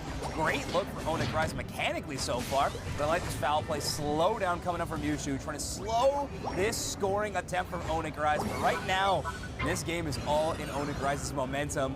LAIC is going to make a adaptation to the bottom half. They will have to contend with the Mewtwo Y. There's, I mean, a solid amount of poke damage there, but the problem is like, being able to counter-secure this doesn't seem super likely, and yeah, it doesn't look like it's going to happen. That's going to be nice just to kind of push LAIC Dream Factory back into this game as far as experience. They're certainly down by a little bit, but levels is not the worst thing in the world. It's not good, but it's certainly a little bit better after they were able to get that. The buff as well may help them just at least stay patient to catch up, which has been their style. It's actually surprising. I feel like when we see a comp that has Zoroark Comfey, it's very aggressive. It's just not what we've been seeing. Yeah, they just really haven't had the runway at any point in this matchup. Onigrice has been doing such a good job of forward pressure. They both have their tier 1s up on either side. Obviously, LAIC's only been able to score 10 points on this matchup, and now they are just experience hungry. We saw that Leafeon Unite knock out the Zoroark in that middle path. Comfey was only at level 5, by the way, so just so far away from a potential Unite move, a chance to maybe bail out that Zoroark, but XGG has been putting in the time in this central area. He's catching up on experience a little bit, is now double digits at 10. Yeah, this is nice. They're actually catching up pretty well as far as experience. This feels like one of my bad solo queue games where it's like, well, all I can do is farm and then win late game. But yeah. They're actually not giving up that much space. They obviously gave up some very, very early points, like pretty solidly. Onigrice doing some great math for the overdunks as well. But past that, they have not let them continue to run over them, right? They haven't given them free invade. They haven't given them free tier 2 scoring. They've been really holding on solidly, and I like that. Yeah, LAIC now under pressure yet again. There's a Comfey Unite move that comes out, but too little, too late. It's Onigrice, it's a KO on the main central area player, XGG going down. HJ escapes on Miraidon, but is not going to result in a defense. That's 20 points in from the Leafeon. Onigrice racking up this lead. Yeah, right as I said, oh yeah, they didn't give away like that many points on tier 2s or any of their center area, everything just completely went out the door. So Liqian Dream Factory definitely gonna have to find something here, something really big. We're only halfway through the game though, and honestly, they could scale pretty well late into the game, but they're gonna have to find that experience. And right now, I think like Onyx Rise is looking at a potential way to kind of prevent them from getting that experience, right? They're moving very far forward, they're going to the center area, they're trying to just starve it. Yeah, look at this. Onagrai actually elected to abandon that bottom Reggie in favor of a full-blown push on this tier 2. Mewtwo Y going to try to buy them a little bit of time, open up some space from XQ. Well, finally, XGG gets on the board. Chaos Rika 2, looking for even more. Leafeon down, Trevenant down. As long as that Reggie Lucky falls, that's the important one. I don't believe it's a Penta, not with the Mewtwo Y walking away from that battle. But okay, XGG starting to feel it. Yeah, that's huge. I mean, that's so much experience. I mean, if we look at experience now, highest level in the game is XGG, and that's going to be gigantic. Honestly, that may have been an overcommitment from Onyx Rise. They were definitely leading in every single situation, but literally they got full team wipes at that point, and they're going to have to attempt to fight down here. Still not quite the 2-minute mark, so just a little engagement, but the damage now from Liqian Dream Factory is really high, and just immediately seeing Aluna get melted on that Trevenant, an attempt to steal, and it works! The best secure in the game! Zoe on the Blissey. Truly a criminal swipe from that Liqian squad, but like you mentioned, the levels that they're hitting now, Zoroark at both of its plus moves, Zacian simply one level away. The damage numbers are starting to scale out of control. Meanwhile, XQ is only at level 11, just ticked into that, by the way, on the Mewtwo Y. On a Trevenant and Blissey composition, like, this attacker is being out-leveled quite a lot. SSY also at level 11, but has been at that benchmark for quite some time now. Yeah, and just as a reminder, XQ on the Mewtwo Y, that's the first time we're seeing it today, that's not EXP share. So EXP share level 11 would be fine. That's not the case. Finally starting to get to level 12, but the level advantage certainly in Liqian's Dream Factory's favor. They're just going for a little bit more farm, and I think that's the biggest thing. They really were able to hold on to what they had even when they were behind, and so they are behind by 115 points, but their level advantage is so strong. Onyx Rise has to really be like, okay, hold on a minute, let's chill, and these objectives as well could be really big. I guess we're probably only going to get the Regieleki, but it does look like they're just going to ignore it in favor of positioning. Yeah, good positional battle won by Onyx Rise. They take out both that tall grass beside the Rayquaza pit as well as that bottom Elbush. And you can see Zoroark having control in the top right, and Aluna knows something's up. Yeah. He's got a Zoroark radar. That's not a light bulb, that's a radar blip, looking for that speedster hidden in the tall grass. Just dancing before. Okay, finally is certainly going to be able to see that, but we are going to see XGG just back up, try to play a little bit safer. They've been a really, really safe team, and we'll see if it continues to be that way. But, oh my goodness, Umbreon just getting melted! Another Volt Switch pull. Such a good play coming out of Cell. Gets a early KO. The Comfey pocket is still available, so the Zacian and Zoroark are still going to be feeling a little more comfortable, even if they don't have the Umbreon. And it seems like they are very willing to just chill, buy enough time, and allow this Umbreon to rejoin the battle. There's, this has been one of, no, I mean, not even one of, this has been the most patient game that we've seen all day so far. And the fact that we're getting this very clean refight with not a lot of stuff spent, it means a lot, but this time it might be the pick going to the direction of Liqian Dream Factory, but no, we're actually going to survive. Aluna Beam not going down for whatever reason, although Miraidon's going to go down in the back line. That's going to be Eeyore with a double KO, a gigantic flank with only 1 minute left, and look at this, XGG just trying to get away. I don't know if they're going to have an opportunity to, I mean, even take Rayquaza, especially, we're seeing scores go in from Onyx Rise. Yeah, I mean, kind of textbook team fight from Onyx Rise, right? You have your defender out there, you know they can sustain from some of that early dive damage, and they play out, and then allows Eeyore to get a massive flank on this Leafeon, and oh my word, what a game coming out of this Blissey. Jeez, Zoe, the KO streak at 2, an objective steal, I mean, a highlight reel for Blissey players everywhere. Yeah, maybe supports don't need EXP. Yeah, maybe give it away. Yeah, this is, I'm going to call this one over. I will say, though, that Liqian Dream Factory did a great job of making the comeback in the mid-game. It's just during that final fight, Onyx Rise had their number. And the biggest part of that was Eeyore with the amazing flank. Once they went down to a 5v3, there was just no chance them to make that comeback. But that was certainly not okay, this team has been playing a different game and it shows. Like Liqian Dream Factory, they were staying competitive until the final fight. Yeah, I mean, they had that one moment they just punished Onigraz on a really haphazard push on a tier 2, right? And then after that, it was kind of all Liqian for a moment, but Onigraz taking it right back. Eeyore, the very respectable 6 knockouts on the matchup. XGG getting 4. Those 4, the only 4 they got in that quadra knockout scenario. And Zoe getting 2 knockouts. Yeah, also, shout out to Blissey with 2 KOs. And an objective steal. Yeah, important, honestly. Had the level lead in a lot of major moments. It's interesting to see so much Mewtwo Y play because it really doesn't hold a candle to a lot of these attackers in terms of damage numbers. Often, outside of that one game that we saw at the first match of the day, it was ridiculous. But, oftentimes, it's doing a little bit lower on the damage, but it's just so consistent, and it's Unite move. I mean, you can't say enough good things about that move, so truly phenomenal there. That I really, really like. And then we're going to take a jump to see how Nagoya versus Paper X are starting. That's cool. Okay, perfect. All right.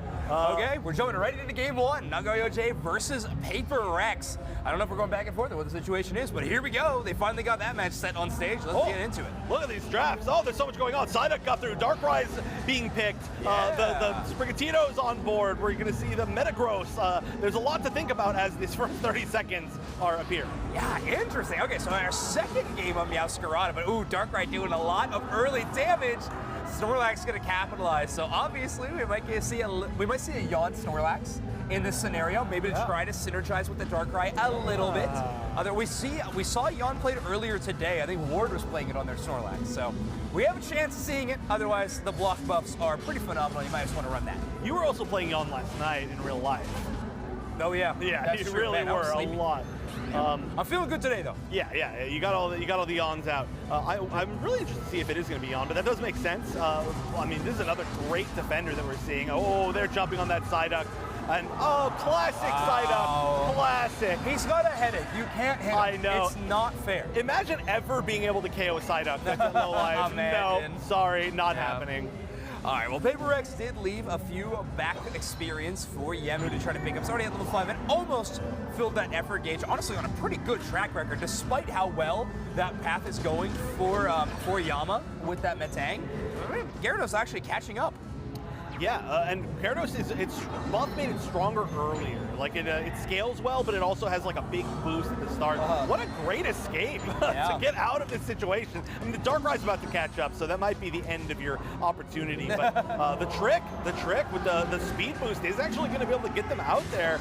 Really nice way to be annoying in the best possible way. Yeah, Dark Void trying to grab 2 targets at once there, but just out of range to get that boosted attack damage to follow up on the fact. And wow, I really can't get over how even this top path matchup is between the Gyarados and Metang. Like, both later game Pokemon, so maybe it makes sense, but they're scaling it around the same pace. Paper X does have the Talonflame from HT to kind of give them some backup there.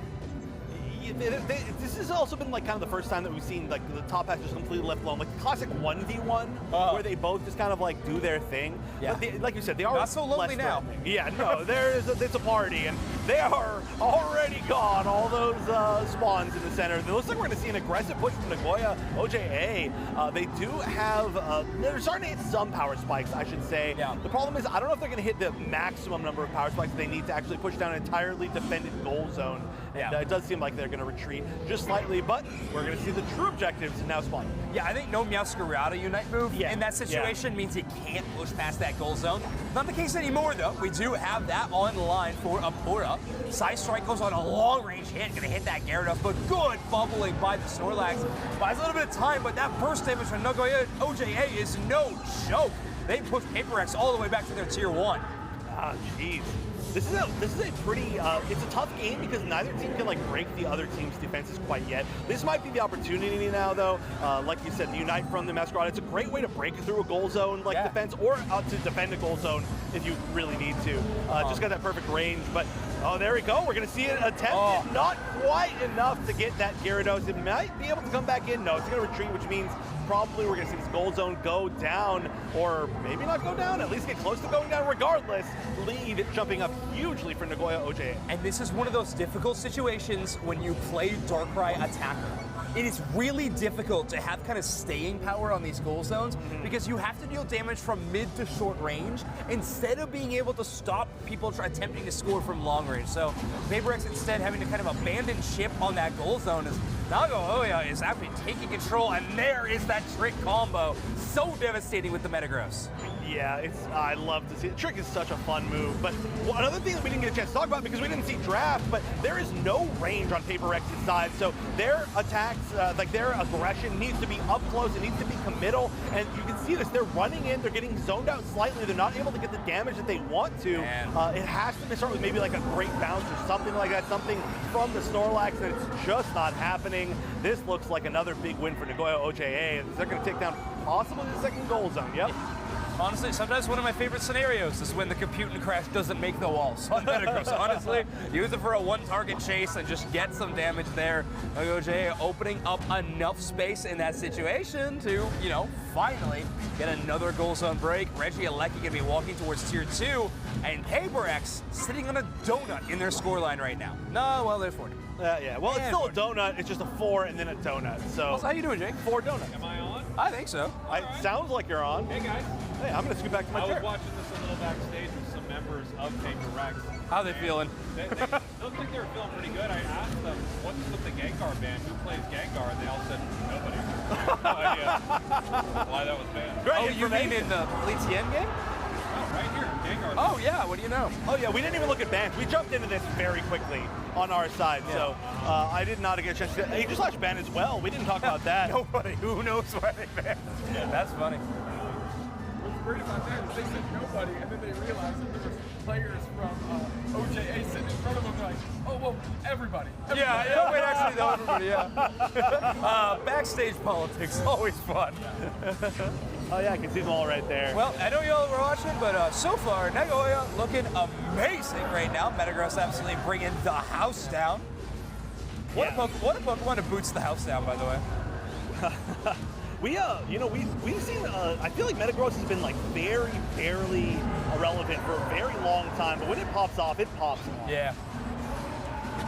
I gotta agree with you what you were saying about the Unite move too, Zoink. Sometimes it's just nice to get a catch on it, one Pokemon, even pick up a KO, because you get a lot of it refunded, which is really like, I don't want to do the whole walls thing. Can we just put it aside? Yeah. Let me just get the knockout.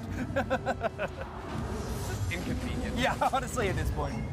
Either way. Another Talonflame split score. PaperX is kind of their only chance to come back in this game. Solo has been on a solo mission a lot of this game. Yeah, but I came back. Great. You know, I'm going to take another break. Pay this guy. Yeah. Lunch break. Let's go. See you later. All right. Oh, they fired you. It's going to go right to my head. Buffalo chicken onion. Wink. Let's go. Everybody's favorite pizza. We don't need context to that. We'll just press forward. Yeah, sure. PaperX was my dark horse choice here, down by 150 points, not looking too It looked bad for Chef and I a while back. Okay, yeah, we done rallied. by 1,200 points. Yeah, this is certainly doable. Level difference is like negligible. It's actually almost exactly the same side of the supports. Maybe getting KO'd right there at the 220 mark is not good. I won't say that much. No, getting Unite charge back. Yeah, there you go. There you're thinking there. It wasn't even solo on the solo mission, by the way. It was HT. I just read the names wrong. You're already fired. I don't know what else you need. Why are you here? Yeah, they let you go.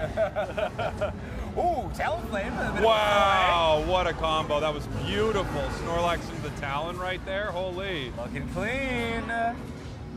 Nice catch, even with the eject. Not getting a knockout there feels criminal. I know, that's ridiculous. That felt so well played, but I was just saying it before, their team has no range. You cannot follow that Talonflame up. It is literally impossible. Nagoya has so many Unite moves still, which is crazy to think about, like, after such a hard win. Ooh, Darkrai almost picks it up on Mewtwo. They haven't used their Unite moves either. They need so to you use can see it where now. Solo wants to nightmare duel somebody. I saw it get canceled. They threw it at somebody and it got canceled earlier. Yeah. Okay.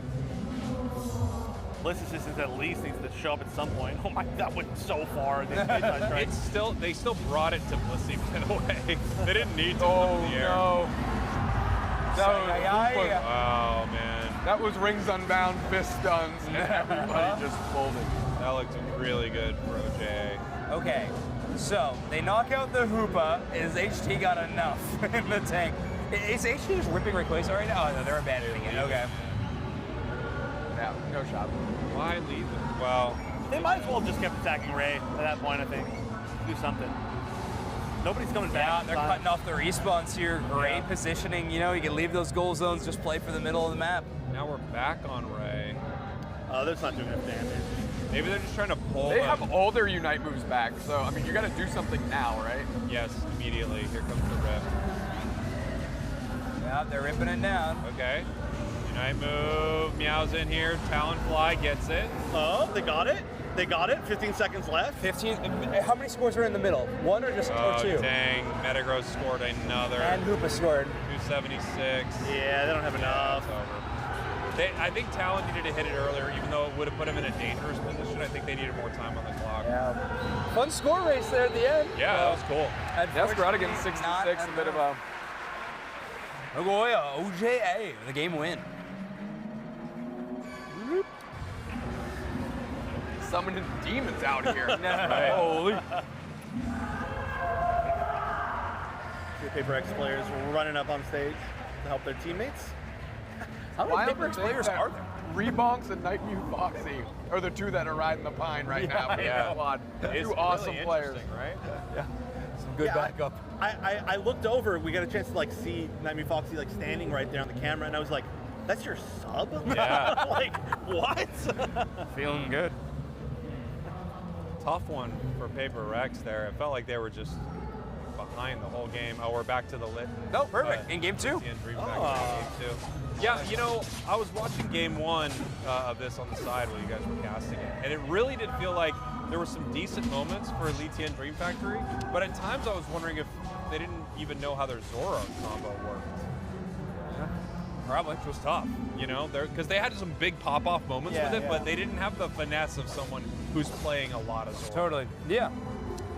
Shown a little bit of an experience maybe, but either way, I thought Onagrass played it extremely well in that game number one. I think they're looking pretty solid in game number two so far. It was definitely tough for them in game one with the Zoroark though, because they were in a lot of positions where they just couldn't like get a real fight until they like were able to defend the goal zone. Yeah, until Onik walked up on them for no apparent reason. And then it looked good, but well, we're not going to see it again. It's a lot simpler Pokemon this time around. Oh, Mega Mewtwo Y, it hurts.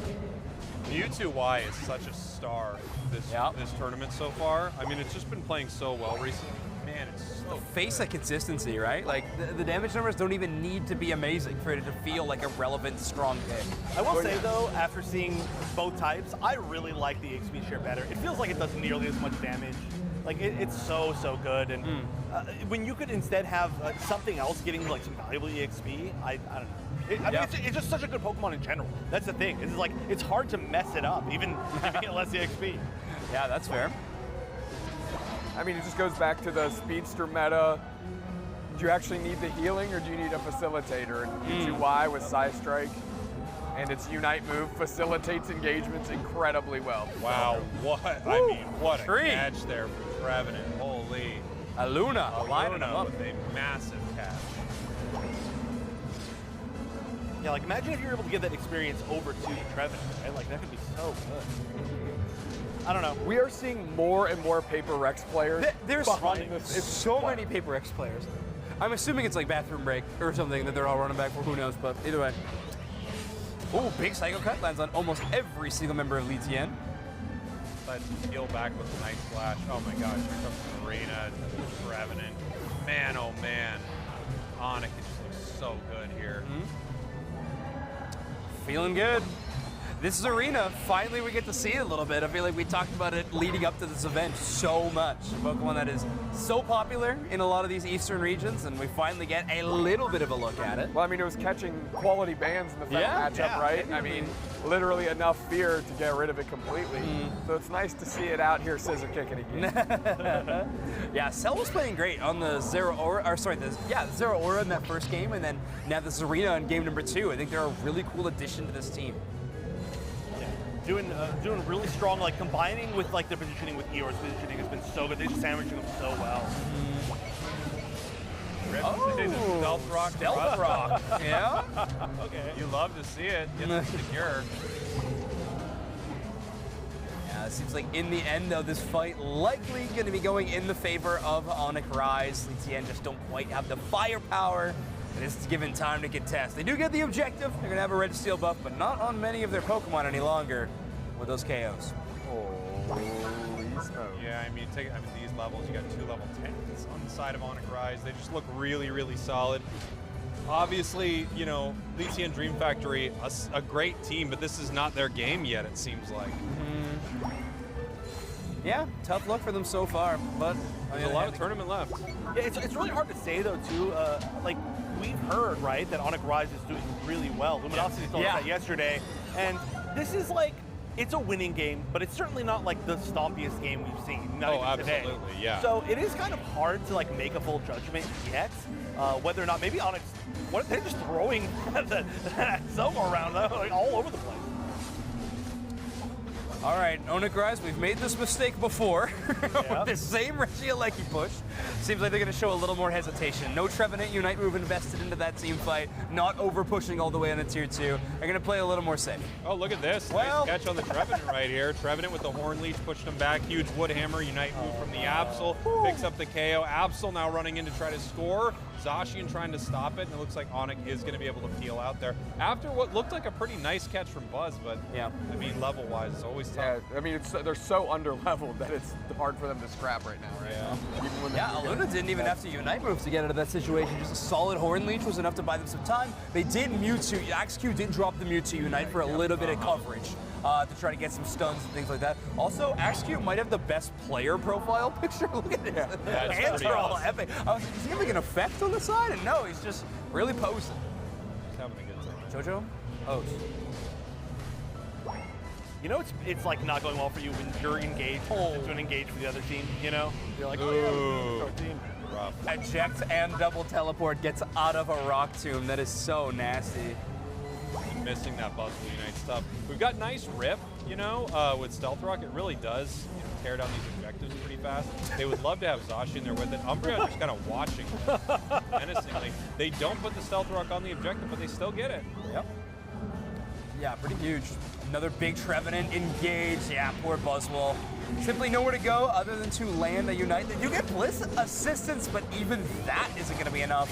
Onic Rise takes them down 1 by 1 for a KO of 2 on the Zarina. Yeah, Zarina 12 now. It's got both its plus moves. Absol looking to get something right there. Getting pushed away a little bit by the threat of that Sacred Sword, but able to just peel away as they continue to score here, scoring the bottom half.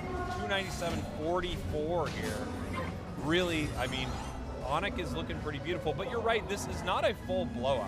Yeah, it just feels like Onic is like a little bit ahead, but the entire game. So just like slightly more ahead, slightly more ahead, slightly more ahead. Agreed. It's like a consistent pace of being more ahead.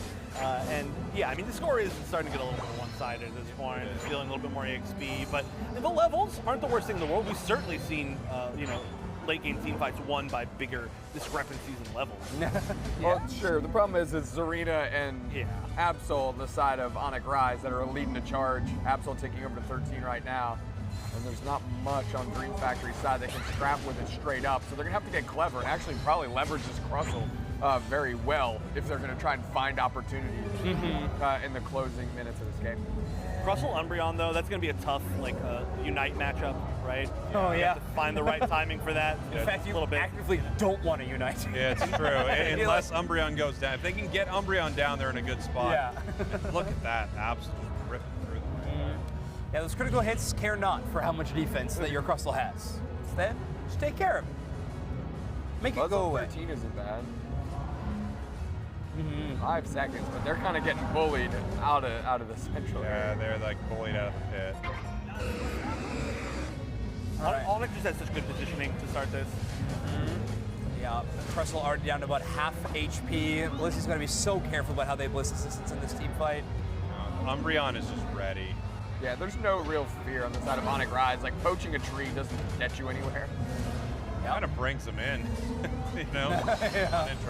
Wolf in the henhouse situation. They're even backing up to just even farm a little bit more. I feel like it's like smart, but I mean, at some point you got to make a move, and unfortunately, Slash gets one. Great engage by Eeyore. Still has Unite on the Absol. Didn't even need it to burst down across the wall. They're going to need to find their in. I mean, I don't think they have a good opening, but they're going to need to take one, right? A minute left on the clock. We have Crustle coming back right now. Unites for every single member on both sides. Yeah, but they need to make a move, right? They're down by 253 points. They need to sort it out, and they need to do that now. Yeah. Look at this coverage from Anaheim. They're literally a line across that front. That's so good. Covered every single entrance. Bliss Oh, that's a huge horn reach in the backside. That was huge. Wow. Oh, whoa, the timing of that Absol Unite move. Breaking ankles out here. They do go down. Okay. Yeah, hold on. 3 members. No, not really doable. No. I was trying to be positive. Oh, Jack Tech. I mean, Onagri's having a good time right now. Yeah, I think Onagri feeling pretty good. 30 seconds on the clock. It's kind of really tough for Lycian to do anything right here. They looked for a fight. It just wasn't enough. It seems to me like the biggest issue so far for Lycian have been their engagement. When they really needed to engage both games, they haven't been able to find the moment they want to. And then they're also, I mean, Onyx has just been so ready for the counter flank. You know, like at the moment they try to engage, they're just like, yeah, we're behind you. Nothing personnel, kid. And they're so solid. Onyx is looking so good right now. Legion Factory, they're staying competitive, but certainly Onyx just was a whole head above. Yeah. 100%. Yeah, and there is a question too as to who did they just run into, right?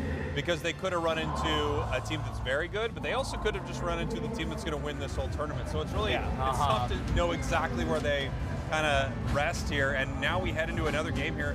Paper Rex against OJA. That's kind of perfect, right? It is. Yeah. How is this happening? Yeah, let's keep this timing lined up the whole day. This is perfect. Great.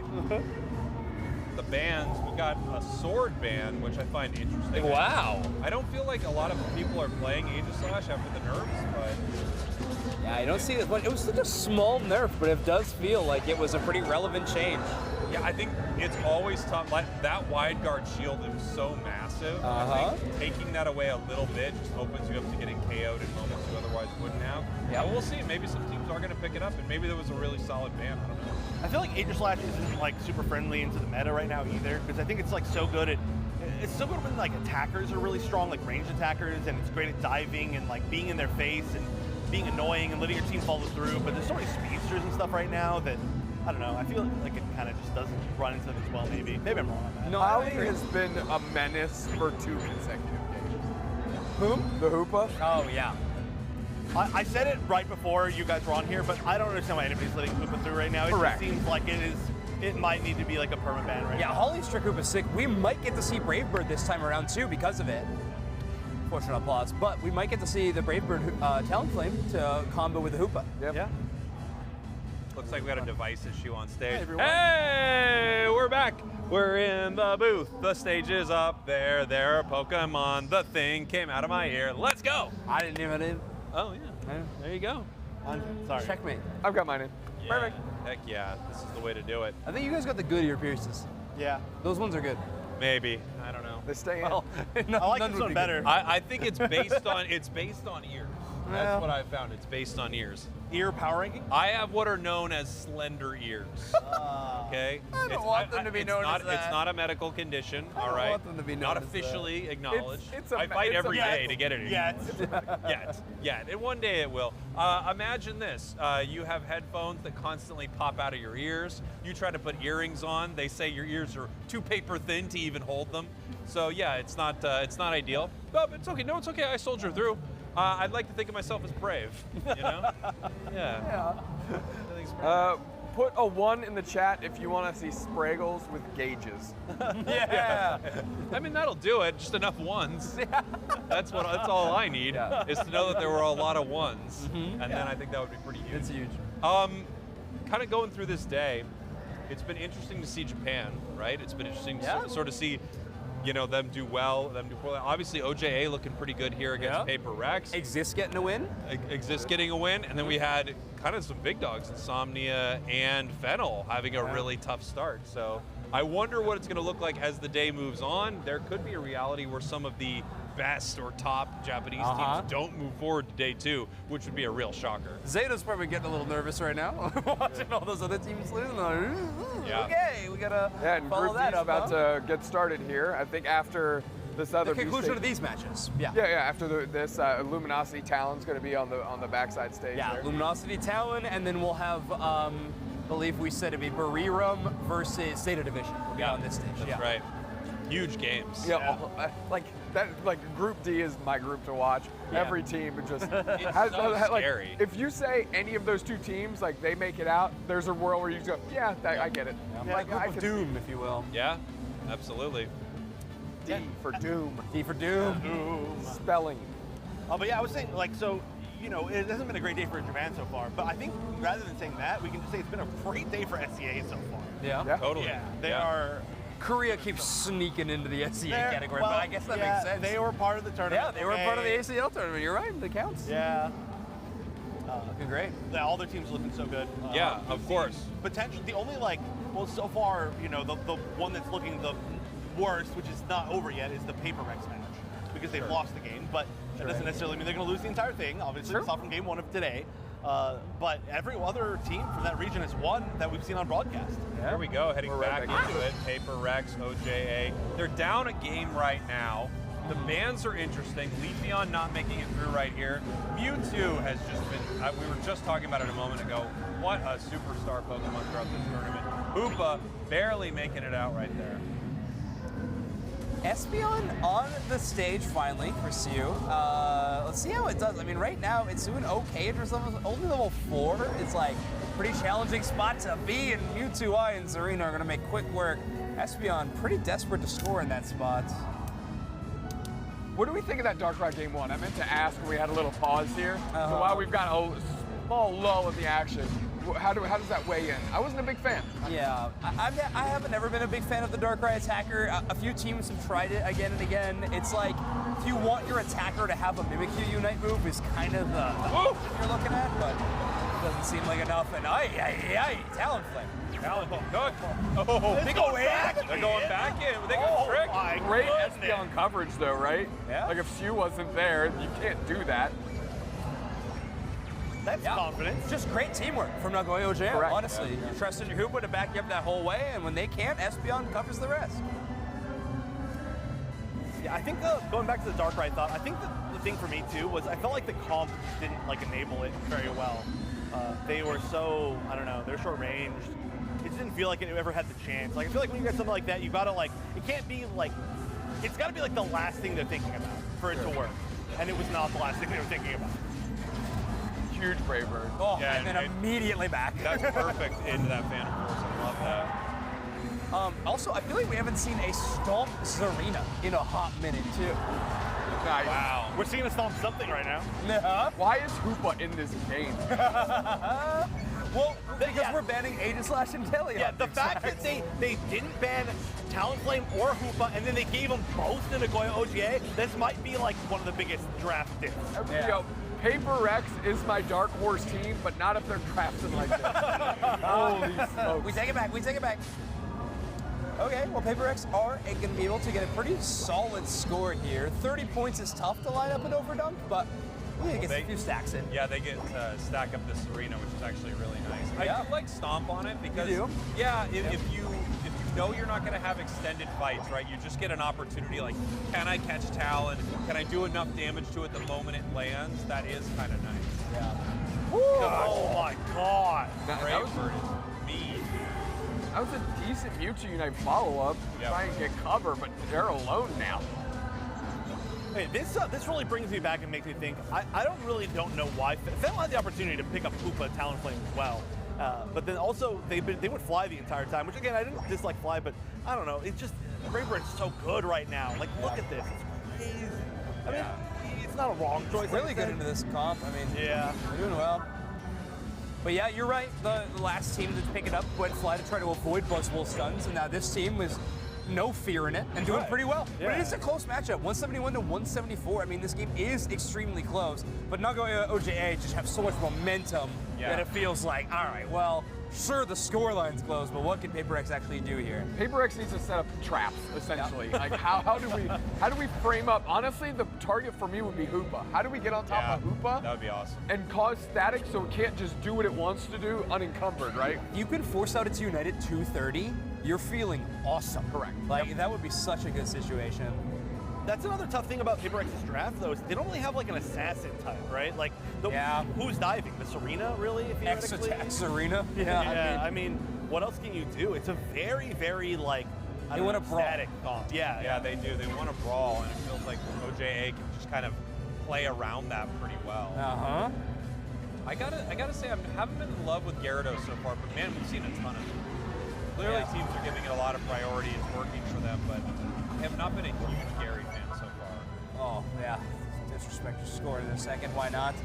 PaperX will take the Regieleki, and an early path forward for Yang is going to get some scores in on that tier 2 as well, but I don't know if it's going to be enough. The quick rotation for Nagoya is going to mean that this second tier goal zone's well defended. Yeah, the thing is they didn't get it done fast enough, right? Like they couldn't take advantage of Nagoya being on the bottom half of the map. That's true. It's Wish Umbreon, but is it Beanlook? I think it's Falcon. Yep. Pushing the Umbreon Unite away. This fight is chaos. It is. I'm trying to call it at all. Crashing on this tier 2 right now. Talon grabs Snorlax. Mammoth's on with a huge Ice Fang. If Talon can follow that up right now, barely the teleport gets out. It's a double for Talon. The Wish moved onto the Mewtwo as well. The parting gift a little bit there as they try to make it all the way out onto the bottom side of the map. Can't even contend to get some ammo swipe for the blue buffalo. You just gotta run. Aporo's gonna have like 15 KOs this game. Yeah. It's ridiculous. Aporo's been lining them up. Yeah, I mean, this combination of trick into the possibility to leave your Brave Bird, you know? And same with Gyarados. Same bounce mechanic, right? Like you're feeling awesome when those dives line up the way you want them to. I actually really like the Espeon follow-up here as well. Like the amount of like that Nagoya OJ has across the board is ridiculous. It's gross. On the side of PaperX, the thing I really like is that Mewtwo. I think Mewtwo's been such a difference maker in so many of these games. Kind of, it feels like we have a lot of the same, like a lot of Mewtwo's, a lot of Gyaradoses, and I've been noticing just how impactful a good Mewtwo player has been throughout this tournament. Yeah. I just don't know if they have anyone to follow up on the poke, though. Agreed. Like, it's like, Mizuai's going to do his job great, I think. But can anyone actually close some of these knockouts? I think you go Serena. You're hoping it's Serena. Or, yeah. And Side Strike Stun will follow a target that recalls, right? But isn't enough. I love what OJA is doing here. They're not like, they're leaving the basement Reggie. They're actually going to position to the middle, and I think they're just going to go gangbusters when PaperX walks through. Oh, they're waiting for an ambush. Oh, yeah. They're looking for it. Does Snorlax see Gyarados? I don't know. So, It doesn't look like it. But I don't think they saw them. Well, they're going to see him now. Yep. Straight to the back line. Right back through. That's further than Snipe Shot. It's so funny. Buzzwole scores. Now they're up 286. Yeah. Could be a problem. Big yawn on the Gyarados. Power nap down. X attack's going to be on cooldown now from U2Y. They won't have it for the rest of this fight. Dang, I missed. Why did he? Oh no, we got stuck. Oh, that was almost really bad. The game there's huge. Mammo's shield is gone, stolen by Umbreon, whatever's left of it, I guess. Stolen. Yeah. It's all Talon play now. It's got to be. Oh, the Serena Unite with the There's stop. the stop. Oh no. Still 3 members of OJA. Gyarados in the support Here core. comes Gary. Turn on the objective. Wow. Umbreon is being completely zoned here by Mammo. I mean, Yang should be able to contest this, right? They're not going to be able to stop it, so. Well, Ice Fang, right? It's going to be your one-up. Yeah, maybe. Just you. Oh, wait, Snorlax? That's huge, actually. Oh, I wish you had Unite right now. So bad. That was a great top That play. was way scary.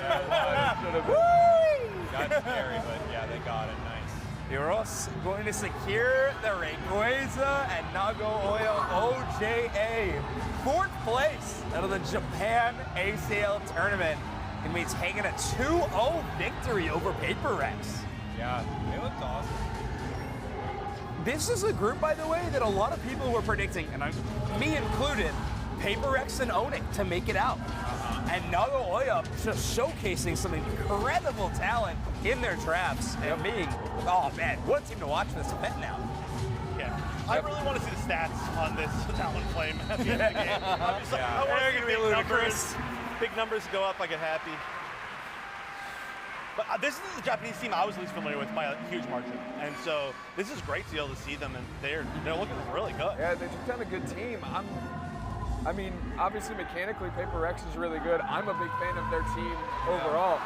But to me, they lost these in the draft screen, both games. Yeah, I gotta agree. Yeah. Confusing drafts. Awesome in the Hoopa selection in particular. Yeah. How do you give them Duck and Hoopster? Yeah. And then I really don't think the Paper Rex's draft was good. They had two brawlers, but nobody that could dive the other side. They really needed that really badly. Okay. All right, that's actually lower damage. Okay, that's high damage across the board is why. Yeah. I think the thing with Talon, though, you'll walk away with some games where you'll do 15 KOs, but you only output, 60K because the moment you're landing, you're just deleting. You don't have these sustained fights. But talk about Stomp. I mean, really not showing up here. 26K out of Zarina. Very, very rough. I'm less concerned about that. I mean, I actually think what they're working towards was literally just catching Talonflame once, right? Like, that's where the thought process was. Yeah. And the moment they did it was actually just too far down in the fight. The moment they missed was when Talonflame went in, got pulled back through, and then Bravebirded again. And when they made it out of that second Bravebird, when Phantom Force was on cooldown, that's when the fight actually ended. Yeah. The defense buff or the damage reduction on Bravebird is just disgusting. Yeah, it is. It is unbelievable. Max is at 3, right? It's 3 targets? 3 targets, but that will give you 75%. Now, of course, you have to hit that huge break point of level 13 to be able to unlock that. Yeah. But when most of the game you're landing with Trick, so you've got that shield already. You've got the ability to pull yourself out of that fight. And then the rest of the time, once you hit 13, you hit a Bravebird, even against one target, 25% damage reduction is massive. It's crazy. Multiple, and it's just really tough to be doing it. That was awesome. Yeah, you get later in the game, and then you've got the Trick shield is big. The boosted Trick healing is just like any little bit all combined, right? It means a lot. So like even if you're only autoing twice, like that's gonna be more. You just become unstoppable. It's so hard to deal with. Like when someone's good, it's a lot. And then of course if they are grouped up together, then you're like, it doesn't matter what we throw this thing. It's not going down. It's a defender. What a fun comp to watch, by the way. It's like Gyarados, Talonflame, diving in and out. It is a blast. Like truly one of my favorite competitions to ever try to commentate. Yeah. So much fun. Yeah, you just get so many engagements, right? With talents, like so many opportunities, so many bites at the apple where they're going to move in, possibly take a big fight, but also they always have the opportunity to peel out. And I think because of that, you have to, of course, get a little bit of a lead. But once you have that lead, it is so hard to slow that thing down. It just moves in, looks for KOs. If it can get them, it stays. If it can't, you can't really punish it. I know they're hoping Zarina Unite move. They're hoping Buzz will, but it's just really hard to do much about it with Phantom Force. I would, if I had to go up against that comp, I would almost certainly try to invade. And slow down the Talonflame. I don't know what else that you could possibly do, but. They were sending Holly on the mission, right? The Hoopa was going across the map every single time. We need some Sableye action in this tournament. Yeah, we do, actually. Agreed. Interview up on the main stage. I think they have a translator too, so I wanted to hear. Yeah. いやもう本当にWell, when fighting Paper Rex, we were aware of what Pokemon they were very good at, but instead of just stopping the Pokemon they were good at, we decided to improve on our gameplay to see what we can do better, and because of that, I think that made us win the match. いやもう本当に自分たちの強みを生かした見事な試合運びだった。 Yeah, we'll focus on us. Like, yeah, we play our game. Who cares about their game? Which was a point of criticism I had for this team going into this event. I didn't like a lot of Nagoya's team composition, so having the ability to flex that a little bit, they have a great look in this tournament. We're going to win all the matches. ありがとうございます。ありがとうございました。では放送先へお返しいたします。 Hey, back to us. Thank you guys so much. That was cool. Yeah, that was a cool series to watch. I was confused by some of their drafting, but it really did look like, as they just said, They're worried about playing their game. You get to pick whatever you want because we have a strategy. You're going to need to react to us. Yeah, sometimes the best strategy is just like give them room to mess up, right? Yeah. So now Nagoya versus Onic Rise is going to be a really fun game in this group. Now with the results of this one, both winners out of these games, where does that end up? Obviously, Paper X versus Onic Rise could also be huge, depending if Nagoya is able to win it. But we got Zeta up and coming. Yeah. We've got some really exciting games here, right? Because we have the opportunity to watch this Zeta game.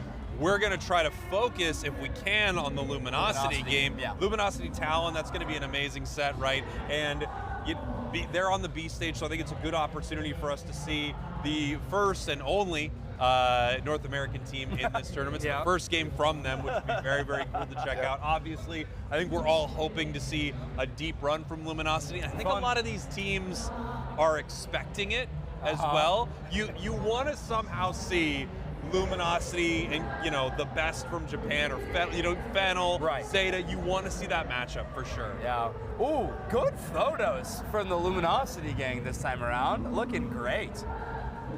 Yeah. Kyrios locked in. Kyrios is insanely locked in. Looks like he's Cyclops. He's about to shoot a laser at us. Yeah. I feel like they all got forced to do something cool this time. Like, okay, can you all just like do more, please? They got good ones. I like it a lot. They look great. Otter, by the way, I felt like it was in like a noticeably really good mood, and that's also like a really good mood picture. When we got to talk to them, vibes are high. I was like, whoa, Otter's like happy today. Otter's like happy. Yeah, like holy, okay. Like a lot, like significantly so. Okay, sorry, it's just noticeable. You just got mood checked by Wonder Chef, Otter. I don't know. Is that like your new bit? Your new bit? Yeah, mood check. Mood check. It's a tough one. Kyrios locked in. Kyrios does look locked in, and you know what? Talking to him outside, I do feel like he seemed like locked in. Yeah. We talked to him yesterday. That's your mood check. That's my. Well, I do a lock-in check. Your lock-in check. Mine's mood. Yeah, you do a mood check. I'm just seeing who's locked in. My mood check for him was panicked when Tube Snacks took his bag. Oh yeah. Wait. Listen, I didn't like. We'll see that later. Take his bag. They don't even know what the context is. It wasn't like a heist thing like Zoinks keeps talking about. His other bit. I don't keep talking about it. I'm planning it. We were doing an interview with them, and I grabbed the bag. That he and I took it away. I grabbed the bag to use in the interview because it was the championship bag from the last time they played in the land in Japan. I didn't grab the bag. I grabbed the bag. I didn't take the bag. I took the bag. Sure. To use in the interview. You didn't let me finish. You said it like, yeah, he robbed these children. No. When I just grabbed the bag to use in the interview as a prop, and it worked. Roll the footage. I think you guys got this one. We're going to jump for lunch. All right. Yeah, you guys have fun. Love you, boys. Right, have a good I'm really lunch. excited about this. This is going to be awesome. We can take a look at Luminosity here. Let's scoot over. Let's move on over. Oh, there's the sound. Yeah, there's the sound thing you should don't be use. in my ear. Let's but move all our liquids. Yeah, everyone slide the liquids over as we're getting ready for our next games. As I mentioned before, we can bounce back and forth between the main stage and the B stage. So whatever's starting first. Why do I have this on? Honestly, I'm not sure at this point. And it's going to be really cool to see Luminosity here at the start of this tournament. High hopes for them. I think a lot of pressure on them, absolutely. But I think Luminosity can deliver. If they're the LG that we've been seeing all season, they have a shot to win this whole thing for sure. They do look like year 2 world champ levels Luminosity. Yeah, I really something because I love focusing on the support players, right? Like my player to watch on Luminosity, if they were to go all the way, is to me going to hinge a lot on how Otter performs. When Luminosity, did become back-to-back world champions, one of the best players on the planet was actually the support player Elo, right? Yeah. Overlord gets a lot of the credit because they're the flashy one, right? They're getting all the KOs. They're the ones put up as the MVP, but Elo facilitated that. Elo's first year gone was the year last year Luminosity didn't even make it out of day 2 in the World Championships. Is Otter the solution? Well, it certainly feels like it because they are back to their winning form and the confidence is there. They had a little switch up, right? They added Trainer as well. And this roster looks primed. They look happy with each other as a team. not a lot of internal Mood check. strife. Quick mood check. Not a lot of internal strife, and they're moving forward, winning and winning and winning. And I'll tell you what, if they win this event, I know they're not the current world champions, but it's real tough to not put them in the conversation as the best team on the planet right now. If they win this event, they are for sure, they would cement themselves as the best team in the world, winning every single major international live event of the season so far. I think they would be there without question in my mind, and they do have a lot to prove here. It's interesting because we have teams from all over, but this is very much the Eastern teams tournament, right? This is ACL. This is correct. We've got SCA in Japan. We have some teams from mainland China. We have India.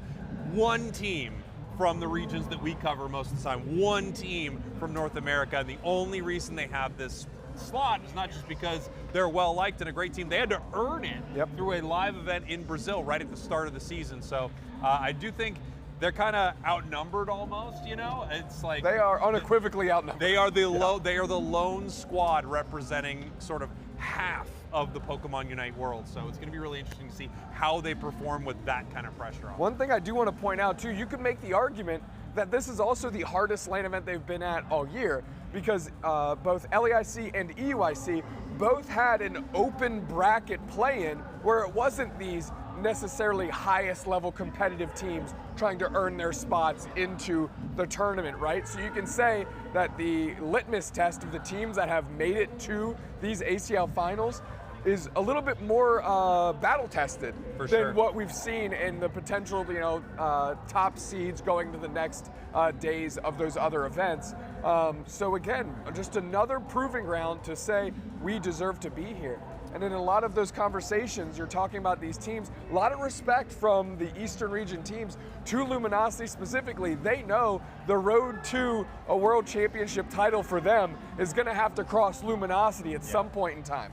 Yeah, I'm talking to Luminosity the other day. I think we asked Slash, what he thought of some of the teams, like what team looked great. I think I asked him what was like an outlier, what team looked kind of outstanding. He said everybody. Yep. So, we've been scrimming these teams. There have been a few we haven't been able to, but just about everybody looked incredible. The music I heard on stage, by the way, this sounded like Zoinks was starting his heist. Yeah. Doesn't it? Just all of a sudden we see him like rappel from the ceiling. Drops down. Zeta Division, I mean, this is a lot of Zeta Division fans as well. Another popular merch booth while I was out there. Yeah, Zeta Division is just so solid. Barirum themselves had a pretty strong ACL season in their region, and nothing to scoff at. That's what's awesome about the ACL. Every one of these teams, you'd be unsurprised if they made it out. Yeah, 100%. I would really love to see India go deep in one of these international tournaments. You talked about this earlier. We didn't get to see them at Worlds last year, and they were one of the only teams that gave Luminosity a run for their money. Tomato. Love him. Like the red hair too. Yep. Yeah, and I mean, it was a real shame because at ACL last year, India finished second. Yeah. They had an insane run, and they're one of those teams from a region where you're like, man, I can't wait to see what they can do on the world stage. Unfortunately, that didn't really materialize, but this is another great opportunity, and I hope we get to check in on them throughout the weekend. Yeah, I would love to see India make it deep in a competition like this, and they've got their work cut out for them right here for sure. Yep. Zeta, for my money, is probably one of the best. I have not been watching his coins. All right, you going purple or orange? I mean, I guess I'm going purple here. I don't even know. Dang. Don't tell Zoinks I missed that one, all right? I won't. Let's pretend we got I it. must say, on Barirum's jerseys, Brew Blood is kind of a hardcore just like statement across the front. Here we go. Kokata, legend. Yeah. Legend in the game. This is just such a squad, man. I think Zeta is such a fun, good team. I love watching this team. I'll tell you what, do you remember last year when you and I first got to watch a Zeta Division game? At EUIC, we're like, this Tomato kid is crazy. Yes. His tree was unbelievable. That Trevenant was so amazing. It was absolutely awesome to watch. This team is exciting to watch. Don't forget, they were the first place team out of the Japanese ACL division. That's right, taking down Fennel in the grand finals. Really impressive. So, you know, they're one of the teams to watch out of Japan. They're one of the top two. I think people would be looking at them and Fennel to really move forward in this competition. Obviously, I don't think we have results showing that any Japanese team is out of this competition yet and not moving on to day two. We have so many more games to play, but Fennel and Insomnia having a tough start. Yes, yeah, and Zeta again, you know, after just watching OJA be successful on stage, definitely want to keep that train rolling for the Japanese home crowd. You could just hear when a Japanese team finally won on stage, how elated everybody was. It was like a breath of fresh air into the audience. Huge implications for this match.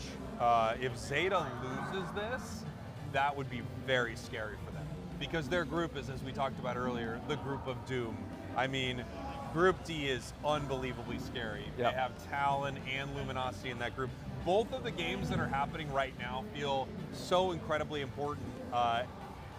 It's going to heavily influence who moves forward. If Zeta loses this, that would be so scary for them because they have to run up against two phenomenal teams that everyone expects to do well in Talon and Luminosity. Yeah, we're going to try, as we mentioned, we're going to try and bop back and forth between both the B stage and this stage just to really get a good idea of what's going on in Group D. Yeah. But I mean, Talon, I'm pretty sure the top 8 team last year at Worlds. Bariram, you have SCG, SGC, Sunsage, another deep run, a team that had a deep run last year at Worlds. Yeah. I mean, these players know how to play on stage. They are gamers. There's nothing easy in this group. Every team is good.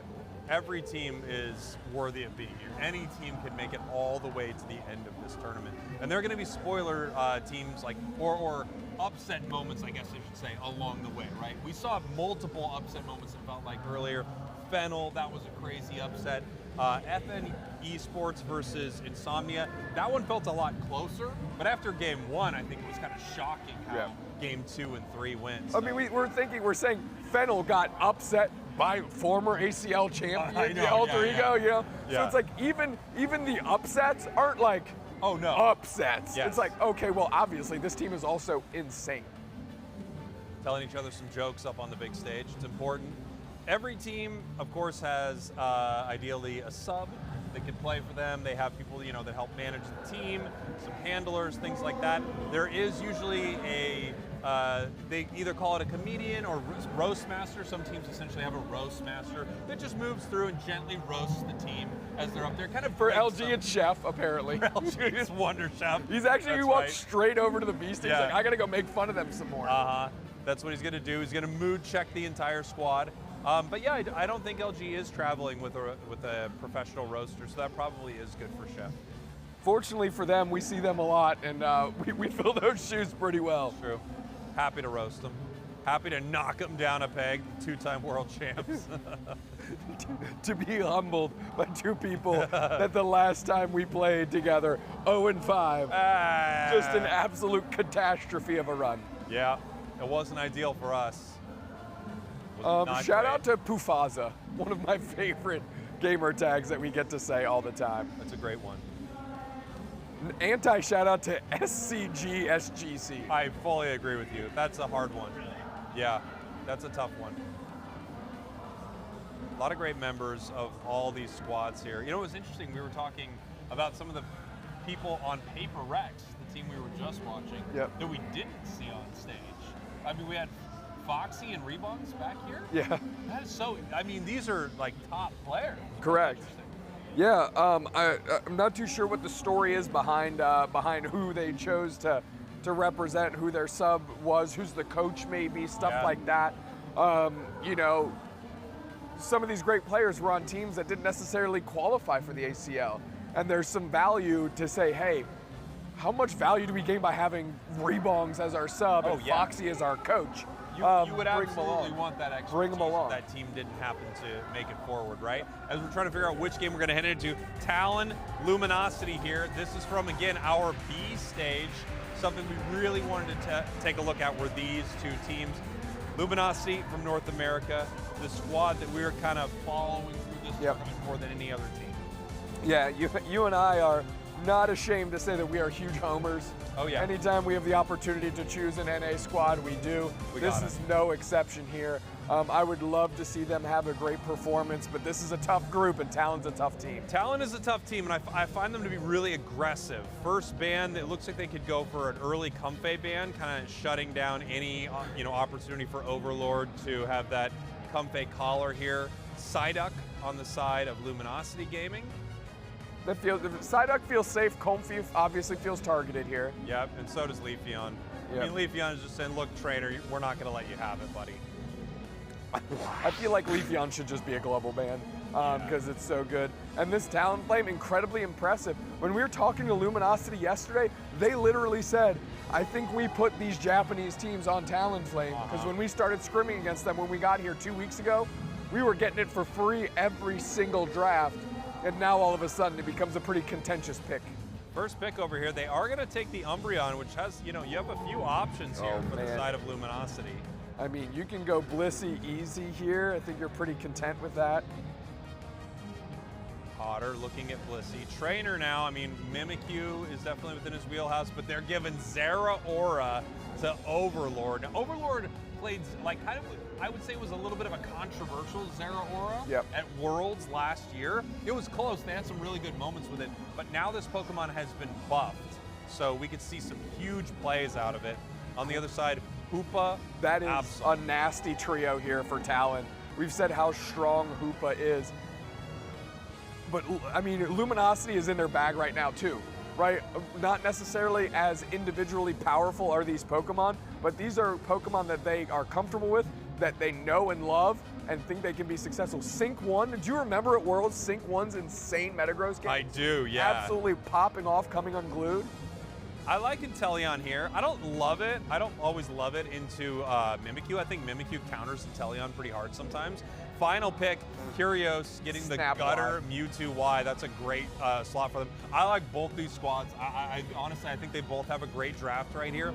Mimikyu is really solid into Inteleon. That's great. And we're going to have to see what Overlord can do with this Zeraora. I think the question is, how is it going to brawl into something like Metagross? How is it going to brawl into Absol? If Absol can, 1-2 punch it fast enough, it'll go down. But that discharge shield is actually extremely huge, and you pair that with the possibility of Blissey playing a safeguard. You pair that with the focus band that it has, all the extra attack it gets. It's really tough to stop this thing. One thing that caught my eye, by the way, Slash has the leftovers on that Snorlax. Want to be scooting and booting, getting some HP out of battle. Highest HP pool in the game right now, by the way. Out of individual strength of individual Pokemon, I think Talon gets the edge. Our history of knowledge with Luminosity Gaming says they are in a very comfortable spot with some of these selections. It's tough to determine who has won in this draft screen to me. I think it's going to come down to Slash Can's play particularly. Do you think Trainer plays Trick Room to sort of negate almost, a huge portion of Inteleon's range damage? I don't think so. No? I think you have him go all in on just getting to the back line and just deleting. Yeah. Yep. Metagross heading to the central area here. We have Trainer heading to the central area for Luminosity Gaming. Heading over the wall right now. Overlord looking to make something happen. Maybe concerned about the Hoopa invade, just jumping over, see if they could catch them out of sorts. Yeah. Peeling back and to the really goal zone here. Buying time for Otter to stack, because Otter did choose the special attack specs and the rescue hood, if I saw that correctly on Otter. That's a good KO. That's holy. huge. And it's going to be a double. Holy. Wow. And Otter got to stack the whole time? Yeah, that feels like, jeez. I mean, what a great start for Luminosity in that top half. Okay. Okay. do have the Shadow Claw. Here comes Metagross. Huge gyro ball right there. Flash moving forward here, blocking for Trainer. They peel back towards the Skull Zone. Yeah, tackle boosted auto to kind of create separation, which is nice. And that's what I'm talking about. Slash is going to be very responsible because really Otter can only babysit one of two, right? Can only tackle the Zero Aura or Mimikyu, which it means it's up to Slash to get the other one out of trouble. And we do have the safeguard, by the way. Jeez. I mean, we've just been done. This top path is all Luminosity all day right now. It is so good for them. Otter is one of the highest levels in the match is Blissey. Crazy. Yeah, and they're almost fully stacked. If they're not yet, they are on the doorstep. You don't often see stacking. I feel like you don't see it as often, I guess I should say, on the safeguard build, right? It's more often on the soft foil build that you're getting that stacking. Of course, you are getting bigger shields. Like, it's affecting so many parts of your kit, but it's not the huge healing changes that you get with soft foil. So it's interesting to see the priority towards stacking here for Blissey. Well, I mean, any incremental advantage you can get is good, right? So the rescue hood as well, you know, you think of the healing, but actually boost the shield. And you can just, you're essentially just building up yourself a monster tank, right? We're not gonna go with HP, we're gonna go with that shield. Now, the other thing about the Umbreon is on the other side of the map. Talon scrapping pretty well here, has knocked out the Curios. They did get Sync 1 back the other way. Oh my gosh, what a catch. Did he get him? He got him too, no way, got the Absol. Come on now, Trainer, ripping through the squad, that's a Quadra. Did that answer your question about Trainer? Yeah. That question's answered. Another question answered by Trainer. Man, that was just, what a great start there for Trainer. I mean, Trainer's level 9 right now. Overlord level 8. Ooh, huge snipe shot. Overlord in a lot of trouble right here. Gonna have to peel back. Could use the wild Pokemon to generate a shield right there. Side just grab Berries just came up. Yeah, Berries just came up. Got the helping hand. Slash with a nice heavy slam. Moves in on Good the safeguard Metagross. coverage. That was a great safeguard, dude. Wow. Really good Talon is, they're up against it right now. Agreed. I think they're having a real hard time figuring out what they're supposed to be doing. And bam, that's another great engagement on Inteleon. Dylan gets sorted out so quickly. Umbreon's easy business after that. Yeah. Holy, dude. Yeah, I mean, what you're seeing right there, I love the play from Overlord. They recognize they're charging up the snipe shot, right? They're looking for a secure with it. They don't even care to, you know, wait. They're going to keep ripping the objective, keep fighting at it, and they're actually going to move in with that Zera Aura, pop the discharge, eat the entire snipe shot in that moment, and just pick up the KO. Right now, it feels like Luminosity in total control. The top path fully dominated between Otter and Overlord. Overlord kind of just doing it by himself. Yeah, as Otter just moves around, just, you know, throwing the big mitts with Blissey and stacking. Getting all those stacks in early, which you can see the impact that had on the safeguard. Yes, special attack specs, as you mentioned, with the soft boil, get like that bigger HP heal, but that doesn't make it irrelevant to the shields it's gaining as well. We saw the hood, as we know, that also boosts the shields, not just healing. So you're essentially just strapping just tank plates on this thing to build a set of armor around your Pokemon. And if Slash is doing their job on the backside and covering for Trainer, whomever, it makes it pretty easy. And you can see that Talon is having a very hard time adjusting. In fact, I'm getting word, they actually paused to make sure their buttons were working because whatever they're hitting isn't really resulting in anything for them right now. Total LG domination in the early starts. Yeah, it really did feel like a very strong start for LG, and it also felt like when they decide to sort of start throwing punches at LG, LG had great counter punches. So they went all in kind of for Overlord, like they tried to take him down. They knew that they needed to get rid of that Zero Aura, and they did. And then as soon as that happened, you have Trainer hit that Shadow Sneak, move in, KO after KO after KO. One of the best Pokemon at chaining KOs in the entire game. Sneaking through the tall grass, through those, you know, runes, outcroppings, onto the Inteleon, back all the way onto the Absol right there, picking up a Quadra. So you're in one of those tough spots where, and this feels like year 2 when kind of Luminosity was really shining with Rin. if you remember, you had Overlord that everyone's prioritizing, but boy, don't forget about the second crazy carry on the team, which then was Rin and now is Trainer. Yep. When we were talking about, in the draft screen, individually, the Pokemon that Talon has on their side are stronger. Like Hoopa is a phenomenal S-tier pick. Umbreon's an S-tier pick. Inteleon, S-tier pick. Absol, S-tier pick. But on the side of Luminosity, they're choosing the best Pokemon for themselves in the moment, and Mimikyu's a good indicator of that. Trainer loves Mimikyu, has tons of games on Mimikyu, understands the limits that Mimikyu can push, and the team knows what Trainer's limits are with it. So when they go, okay, you just chose back-to-back Hoopa Absol, and they went into Snorlax Mimikyu, there's no fear in that choice for them. They're just, yeah, this mark might not be as individually as strong, but to us, they're worth everything. I gotta say, I feel like Luminosity has tons of different options, lots of different looks they can throw at this. I do think Mimikyu, it's one of those Pokemon that are, played. Oh, we're heading into the Zeta Division game. Okay. Obviously, it seems like we were, having a problem with that game. And as soon as we can get it back online, we'll head back into it. But let's take a look at this draft here, Dupes, next. So this is one we've been waiting to see on the big stage here. Banned out, Hoopa, Leafeon, Talon, Zeraora. We would be looking at a very different game in our Luminosity game if these bans were there. No, that's very true. First pick, Blissey, which gives Zeta on the hop, Inteleon, and Psyduck. I think most teams here, if they were Buriram, would absolutely be taking that Psyduck. Yeah. But they're going for this. Mewtwo Y, I think, is a power pick. I respect Mewtwo Y going super early. They decided to move off it, though.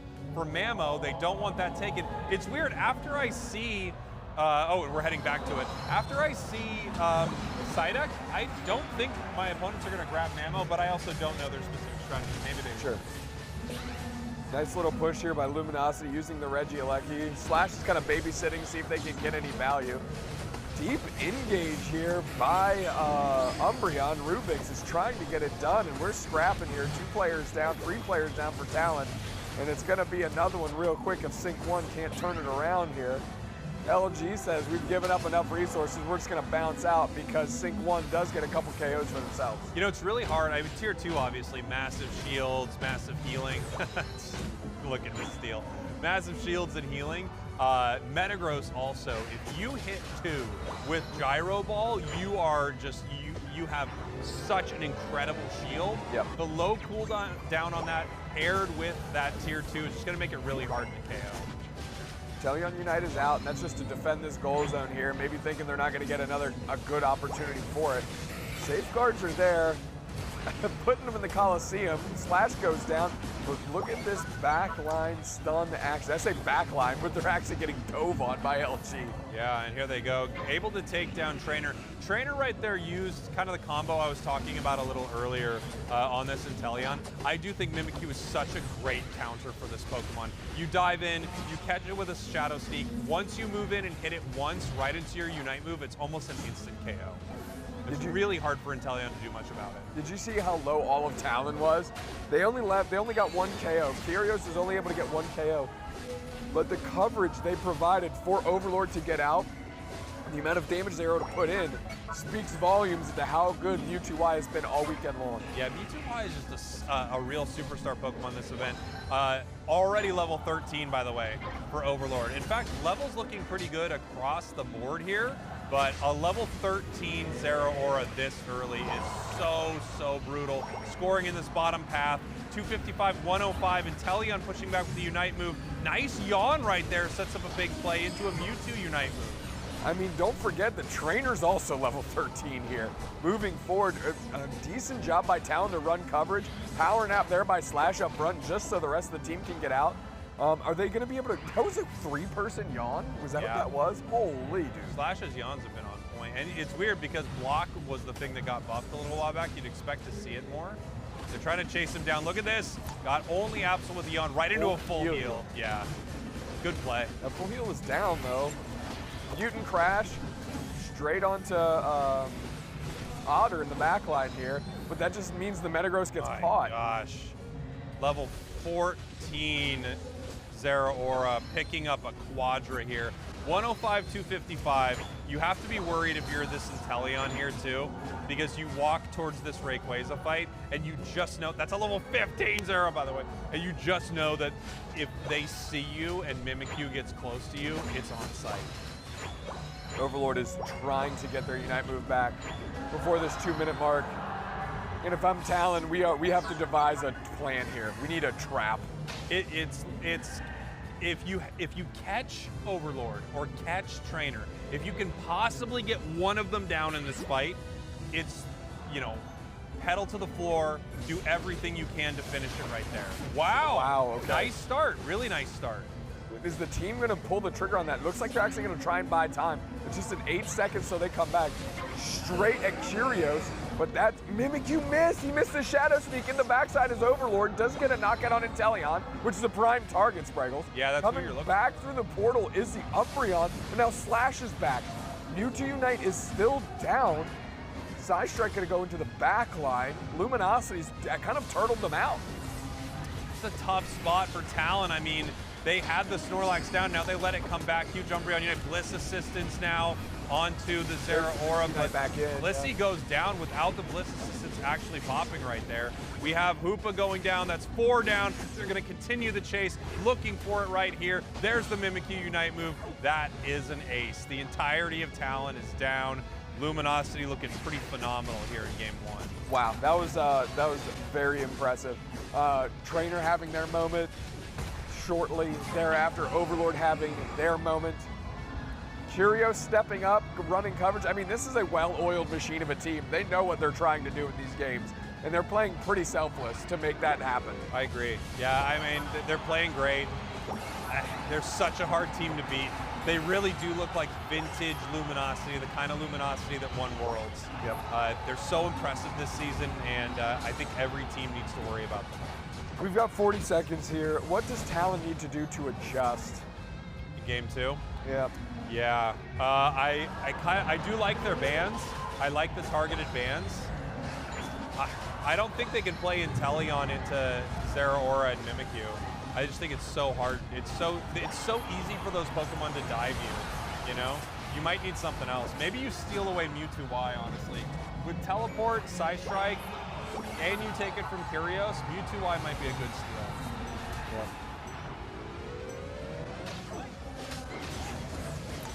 Man, it kind of feels like, I mean, if you were to tell me a team would get beaten this badly with their first 3 picks being Umbreon, Hoopa, Absol, I mean, come on. Just heard an explosion of excitement up on the main stage. Which means Zeta's probably going to work. Zeta's doing something up there. Hopefully we can cut to that game soon while we wait for this next one. Man, what a match. That would be ideal. Just great games all over the place, too. Can we go to the main stage? Let's take a look at the main stage. Yeah, let's see if we can get that swapped here. Yeah, here we go. Zeta 175 to 30. Up big. Up huge. Level-wise looking really good. Vitopo on that Zoroark with a Comfey. That is scary. And pretty far ahead, too, which makes it even worse. Yeah.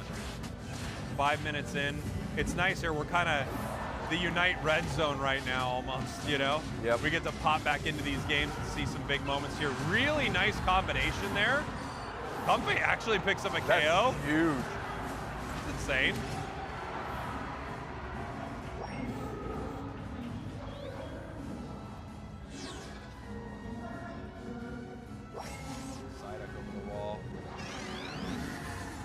Score-wise, things are looking great for Zeta here. Level-wise, things are also looking pretty good. And man, Comfey, Zoroark, just what a combination. It's so difficult to stop this Pokemon. Unbelievable mobility, incredible amounts of, you know, execute and secure on its feint attack combination. And then you have Comfey just making sure that you can heal it even when it's like in that spot. Nice doll there, by the way. It didn't save them, but that was a really good shed doll. Finally have a Pufasa's online with the Mamoswine, which is going to be critical to trying to shut down Matopo, right, on those engagements. That Ice Fang's going to have to be real good. Nice secure. Drulet secure. Yeah. Nice. Okay, trying to go for the pseudo chase. Grassknot's a little too far behind, can't catch. And now poor Pooh gets flushed down by the 3 players on Zeta Division. Very good. Classic. Classic Doomsnacks. That secure from Ceruledge was really solid, I gotta say. Clearly they're a well-oiled machine with it. They were able to chunk it exactly where they needed it, rip right into it. Ceruledge, you know, a Pokemon we just don't see that much anymore, but it still does feel like it's pretty powerful. You know, I agree. I do want to point out though, when SCGSGC got the Vitopo knockout, now all of a sudden Vitopo was 11 versus 8s and 9s, and now there's 3 level 12s on the side of Barirum, so this thing is not over. No, not at all. Garchomp Unite move, last time you're going to be able to Unite before Ray here for Garchomp. Getting caught a little bit, in trouble, Dragon Claw combo, maybe picking up the KO on the side of goes down. Very close. Yeah. I think they were looking to possibly use that boosted, especially with those wild Pokemon that just spawned. Could have made a big play. Nice 50 points here. Snipe shot, Metagross follow, quick little stack, not a bad look. Okay, I mean that's kind of, it's where we expected that to go. I think that's really good scoring on the side of Buriram. Yeah, that's where you would want to get knocked out. Yeah, here. Absolutely. Mewtwo getting pulled in by the side duck, just peeling away from the fight. 2:40 on the clock. 5 points separate these teams. It's tough. You're not going to know who's up. We're going to find out it's a close battle. With that 1 goal zone up on the top path, I think Zeta has to assume that they would be the ones slightly up, but still. Maybe? Oh. That was a bit awkward. Unfortunate Dragon Claw, right? I mean, they had kind of the Ice Fang set up. I think they just thought maybe they were catching it and throwing it right there, but they didn't. Do we know if Vitopo's full heal is down? I don't. I feel like they were the ones that kind of got stuck in the Ice Fang and might have had to cleanse out. I wouldn't be surprised, right? Massive, nice Psychic right there, catches 2. And Surf just pushing them away from this. Having Mewtwo Y Mega'd and having to reset is awful. Like, that cannot feel good. Rom doing great from range, putting in pot shots as well. Vitopo is on an island here. Yeah, I mean, really deep. Garchomp Unite. Trying to track it down. Ceruledge looking to finish. Rom is low. Nice snipe shot. Oh, Grass Knot catches. It's 2 down. They're after the Mewtwo. Yep. Garchomp trying to make something happen. Nope. Nope. That's Vitopo. 2 down, and now Garchomp's ripping. It's Rip City. They have to. Yeah, they absolutely need to, but they've got a shot here. Metagross moving in. Tomatoes on the backside, yeah. I mean, this Unfortunately, needs to they be have Mamoswine on top of Rom right now. Inteleon with the secure, and the crowd goes wild, of course, as Zeta takes that. I mean, Rom didn't have to do anything. They were just standing in the bottom right corner in the bush, completely unchecked. And now they get a triple KO and the objective to seal the win for Zeta Division. Triple KO, you're welcome. Huge.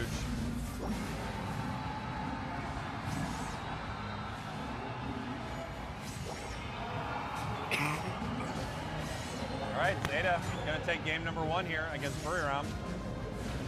And soon we'll find out where we're at on the B stage as well.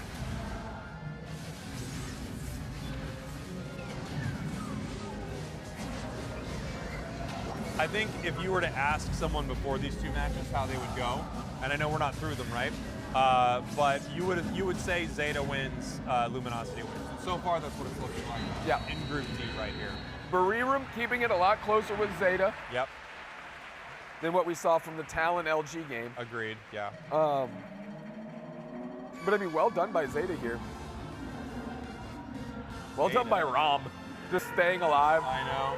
I mean, you got to have that on your radar. All right, let's take a look here. Gengar game, baby. Okay. A Gengar game, an Absol game. So we got 2 speeches on both sides. That's Trainer on Leafeon. And they have Hoopa, by the way. This feels incredibly mean right now. Flash playing Hoopa, so Otter can play support Mew. LG is not afraid to go deep in the well. However, neither is Talon, right? They're playing some deep waters. We haven't seen a Pikachu yet today. Nope. these picks may have been swapped around here, but Lance on this Gengar, one of the Pokemon that kind of got hit the hardest by when they reeled back on these speedsters a little bit. Yeah, it's the one that we see the least of, right? I mean, all these other speedsters seem to have their day in the sun, and Gengar had that moment that Meowscarada, Gengar, Absol, and Talon had, but it does feel like the thing with Gengar is it's either you get a KO, which leads to more, or you don't, and that leads to you getting KO, right? So those small moments, those like small number changes for Gengar feel almost the most impactful out of any of the speedsters. If you tune it up just a little too much, all of a sudden it's, you know, penta KOing the entire enemy team. No, you're not wrong. We're gonna need a big Talon, your purple team. Luminosity Gaming, your orange team. LG up 1 right now, Doob Snacks, as we head here to game number 2. This is on our B stage. So we get to cover, we get to bounce back and forth between either game. Nobody can tell us what to do. Nobody can tell us what to do. What's that? Nobody can tell us what to do. Oh, sorry, production. Oh, my bad. Okay. It's harder to sell that we're talking to production when we both actively removed our earpieces. We did. We removed our earpieces, and production came and talked to us through them. Production, well, they weren't talking to us through them to begin with, and the one person who could see the notes production was writing, you ignored the notes. To which now they're no longer giving us notes. They just quit. They stopped. They said, all right, I guess that's what these guys are going to do. Which is not what we want to do. Whatever. Top path right here. Mew putting in some work. One of the best Mews in the game, especially the support Mew variation, right? To me, the only Mew you can really play these days. Yeah, it feels like it. We've got Leafeon heading to the top path. I want to see what what Trainer's able to do here. Trainer's Leafeon has been a force, and now this thing is buffed. I mean, they've got everybody in the kitchen sink up here, right? Poor Curious Big is sitting downstairs. Wow. And there's a knockout. Look at that, man. I mean, just really aggressive here. Once again, Luminosity winning the top path. We have Zeraora moving into the central area, it looks like. So Leafeon's going to stay top. Mew catching the Umbreon there. Meanwhile, Curios was able to evolve into Trevenant and insulate the goal zone by themselves. Yep. And now it's got that curse, right? Yep. Great secure, awesome damage, able to reset Horn Leech. Really nice stuff here. And Branch Poke. Branch Poke through the wall. You can even reset Branch Poke as well. 8 minutes here. Overlord moving in. It is level 7, which means it has Discharge, and that's just a really scary place for your opponents to be. Next coaching on Zeraora here, right back through. What the Dipsker do? Haunter down. Absol getting slashed the other way, but who cares? Yeah. That's a trade you'll do every day. You'll make that trade for sure. Nice catches on Curios right here. Yeah, 4 right. players from Talon. We have Overlord moving in though, trying to save them. Overlord picks up 2, heading back the other way. Pikachu's very low right here. Gengar not able to make it happen. Pikachu in some trouble. Only getting Otter there, it just feels vicious. Yeah. They're trading the carries for 1 support at a time. It's like 3-for-1s and for no value. 138 to 9 here. Luminosity running away with the start of game number 2. Nothing but impressive out of the LG boys this weekend so far. And we were wondering how easy would it be for these teams to just kind of launch and to start playing. Looks like LG hasn't missed a beat. No, LG looks really good. Really, really good. This is how you hope they would show up. But we don't know how scary the rest of this group is. Obviously, we know Zeta. They look pretty incredible. Buriram looks like a very strong team. Talon is a formidable squad, but they might not be their scariest foe, right? Correct. Pushing forward a little bit. It's a 3v3 now as Pikachu rotates. They're just going to start hammering this Regieleki. Absol trying to find their way in pretty unsuccessfully. Mean look on a Hoopa, not really the target you want. Here's Lance though. They're going to have to get this Haunter evolved. Pikachu secures. And right into a Unite move. Yeah, not bad. Curious with the cover. Trevenant Unite back the other way. I didn't even see him pop up. And that results in 2 KOs back the other way. So we're getting some decent exchanges as Talon. This is what they need. It doesn't look great necessarily on the board, but those were quality knockouts that they had to pick up in that moment. Interesting thing, we've got the Thunder Volt Tackle build. Volt Tackle recently buffed as well as Pikachu's defenses, right? So you've got some moments where Pikachu could actually more reliably set up a Volt Tackle. Gengar trying to make this happen. Trick might stop it. Really nice Phantom Force right there. God, caught him. Great stuff. The KOs continue. No, Slash able to peel away. Able to pick up a couple berries, enough time for Zero Ore to step in. Overlord's going to look for another one. Slash gets credit for it, but the work has been done. Overlord, once again, man, look at this, level 12. We're over the 5-minute mark. We're not, we're not even sub 5 minutes here, and he's hanging out at level 12. Level 13, you get the plus on Discharge, which adds the slow to it. Makes it really hard to escape it without a dash. It's gonna be a hard fight, that's for sure. Yeah, Boostedado into the back. We're going block here from the Snorlax. Doesn't matter. Gets eviscerated by Trainer. So does the Gold Zone. Rings Unbound downstairs by Slashkin to bring the team through, defend this Gold Zone. They're about that offense and defense. They're putting all the points in and not letting any score back the other way. Good cover. Yeah, look at that. Umbreon even getting ripped up a little bit right there by Trainer. Trainer level 11. Gengar looking for a possible KO. Moving in with the Pikachu Unite move. We have the Trevenant now using a Unite. Standing. Wow. All the HP is back. Jeez. Double Horn Leech right there. And every time you can reset a fully charged Curse, you have another Horn Leech at your disposal. Using it right now. Big catch. Absolute Unite move getting some solid damage right there. Gengar finishes it off. Trevenant does go down. Better target than getting Slash or Otter again. There's the two-step on the backside. Didn't see a KO come through, but finally, the Gengar gets sorted. Okay. Gengar not looking too bad in this game. No. Finding their moments. Really not. Gonna possibly chase that Snorlax head first into the block, pushes them back. Trainer able to get this secure, no one's around to stop them. Trainer almost 13. The Zera Aura's got to be very close as well. Absol getting caught right there. Zera diving in for that KO. Overlord 13, Trainer 12. Two 12s on the side of Talon, though. They're not far behind. No, they're really not. Okay, that was a really good thunderstorm. Nobody to follow up, though, Spraggles. Yeah, they were looking for it. Gengar almost had it, but they had to go pretty deep. Nice. Gengar picks up. No, come on. Okay. Got him. That was scary. Wow, and look at this. Just pouring it on thick. 60-360. Luminosity game and making a full revolution right here. Just barely able to get out is Trainer. Thankful for that, because if the Gengar picks up the knockout there, you got to think that puts them back on parity on levels. They have to feel good about that. Down by 300 points, though. This entire match comes down to whether or not this Gengar can set up a catch. If Gengar can set up a catch and continue to move through the team, or excuse me, if the team can set up a catch for Gengar, and Gengar can start moving through this team, they've got a shot. But dang, a level 14 Zera Aura is a tough one to stop.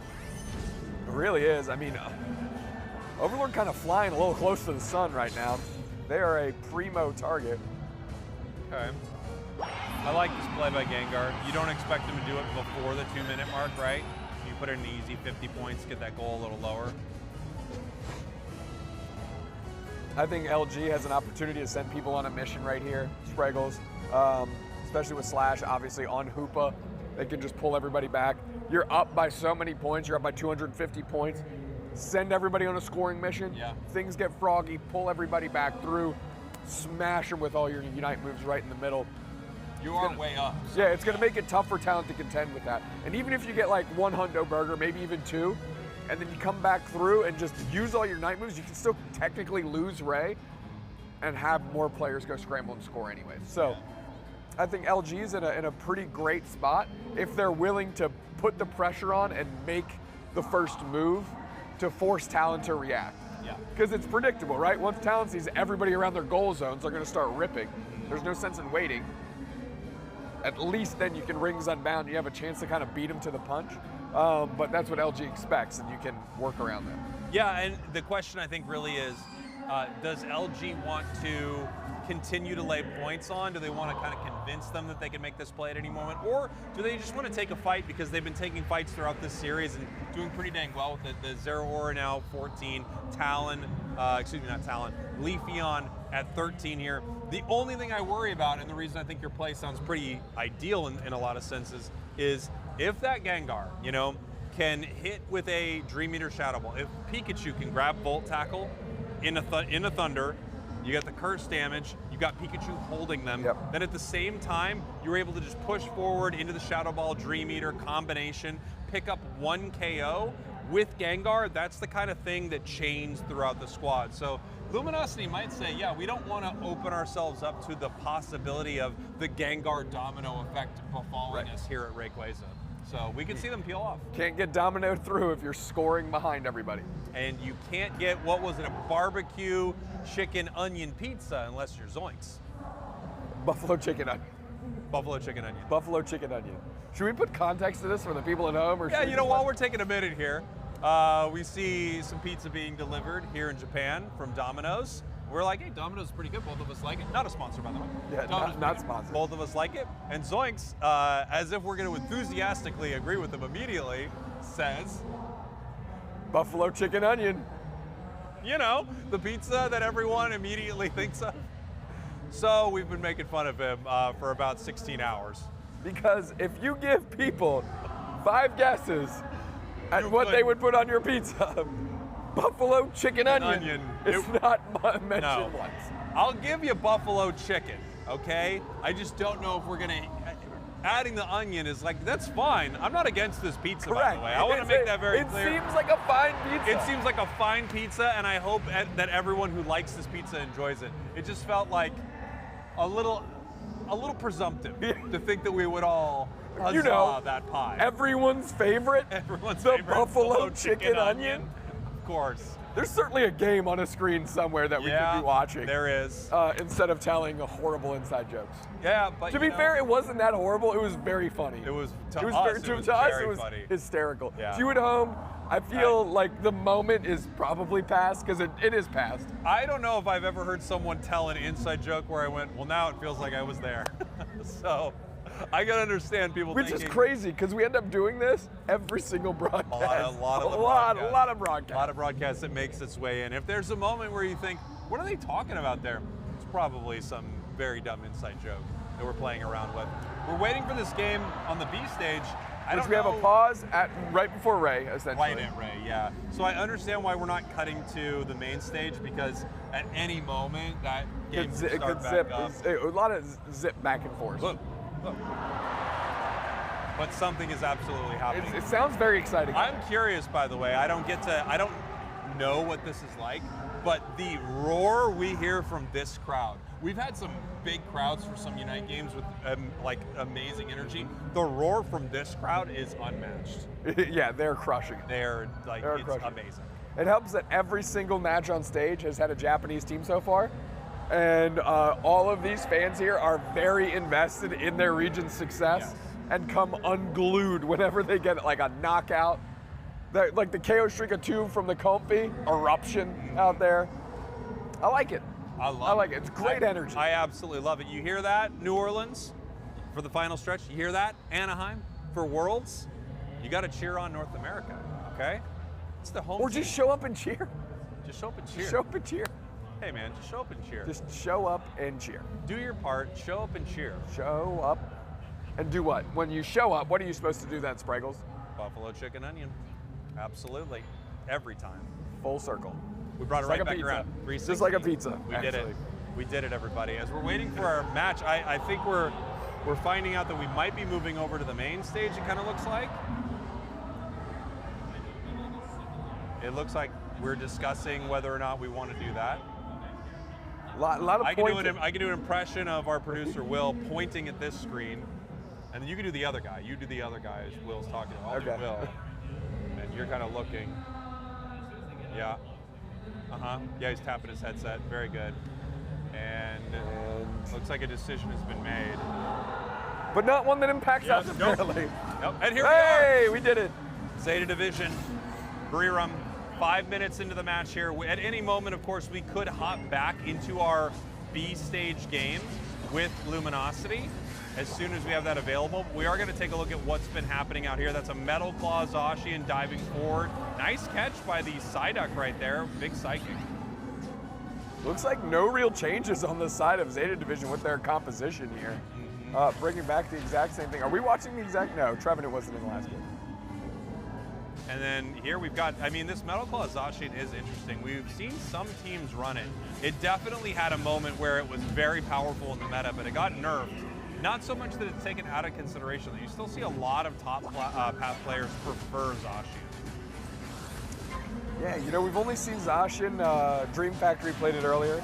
Now Barirum here as well. Bit falling off unless you're in the NA region. Couple Unites being expended here over this basement Reg Ice. Compute and Crash straight in on the Blissey. Blissey gets eviscerated by Zorark, but we're still scrapping forward. But it's Vitopo taking over, finally goes down, secured by Reg Ice. The Reg Ice secured by Rainy on this Cerule Edge again. And this is how they got back into the game the first time. Yeah, I mean, Rainy has a really good combination with Cerule Edge, and it feels like they know exactly what they're doing in some of these big moments, right? They're just ready to go with huge secures. Yeah, and they've needed them too. Yep. They've needed them too. They are ahead in this one now, on the scoreboard at least. Levels look better than they did in the last game that we tuned into. So Barirum, again, they weren't far off game one, and it looks like they figured out and shifted that next gear here in game two. Yeah, they're definitely in a position to win this game. Game one looked a little tough for them. Secure here from Zeta, that's gonna push towards the tier 2 of Barirum. It's one of those moments where it feels like they don't want to push forward with this. They'd rather put the pressure on than score bottom, but they are still in the central area. Yeah, it looks like they're just kind of They're bullying. looking where they can find value, right? Yeah. Maybe it's just sussing it out. And it looks like the value is downstairs on a 3-on-2. They're gonna get their points in pretty unencumbered. Yep. They're gonna let it go. 193, 182. Zeta still behind as they break that tier 1. There is a tier 1 available for Buriram, and they're already ahead. So this is a nice spot to be in, right? You can peel off this tier 1 from the Rayquaza pit, and you're already ahead by 11 points. Looking at Barirum, who would you send on a score mission here around the 2-minute mark? That I do think is a bit of a problem. Well, it's hard to send Cerule Edge, that's for sure. As Cerule Edge goes down, Blissey running back to point. They're going to continue the combination, looking for a possible KO. Of course, they're in a dangerous spot if someone moves up to support and the Bliss assistance comes through. I do not like how Barirum is positioned here. Bang! What a snipe shot. Vitopo just running through them right now. Getting great support over the top by Rom. Rom not getting credit for that knockout, but it was certainly made possible by them. We have Cerule Edge looking at this goal. No points in the No pocket. points, yeah.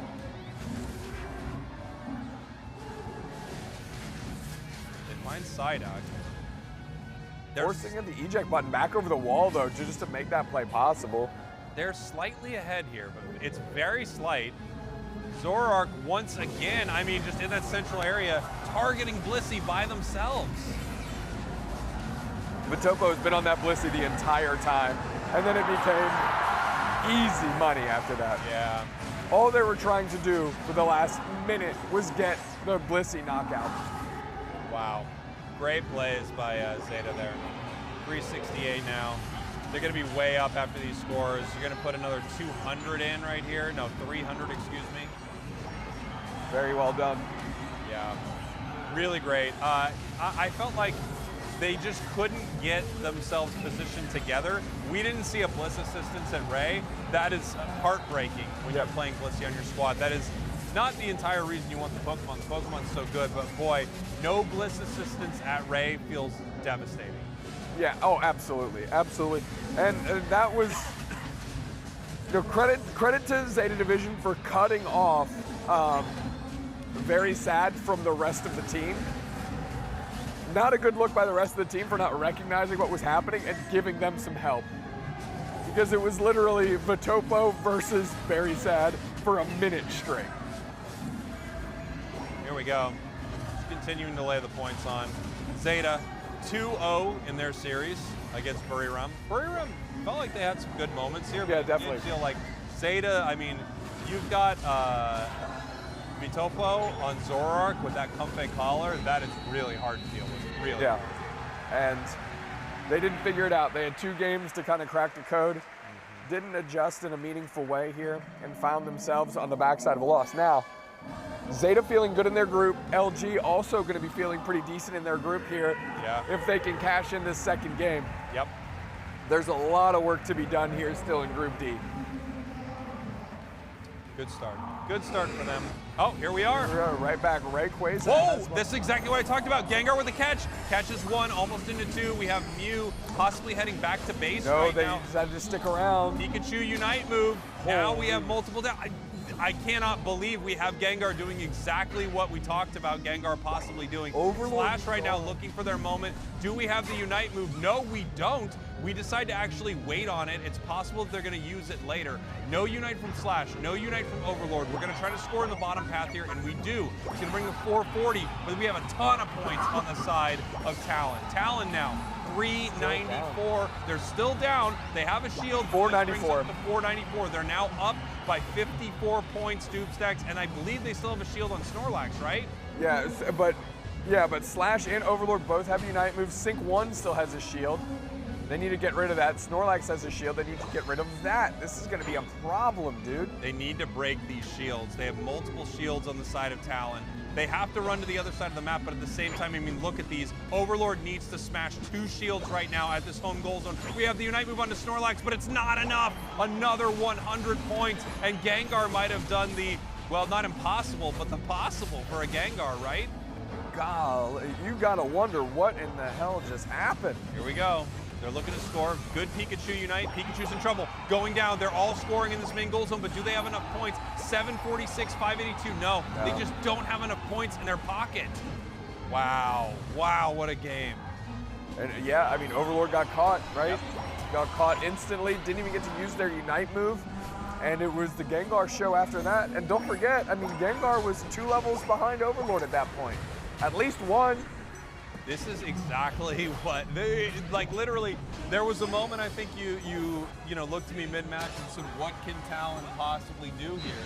You know, and I really thought I think the only option is a chain of KOs from Gengar. At Ray, they had to set up a chain of KOs, and boy did they.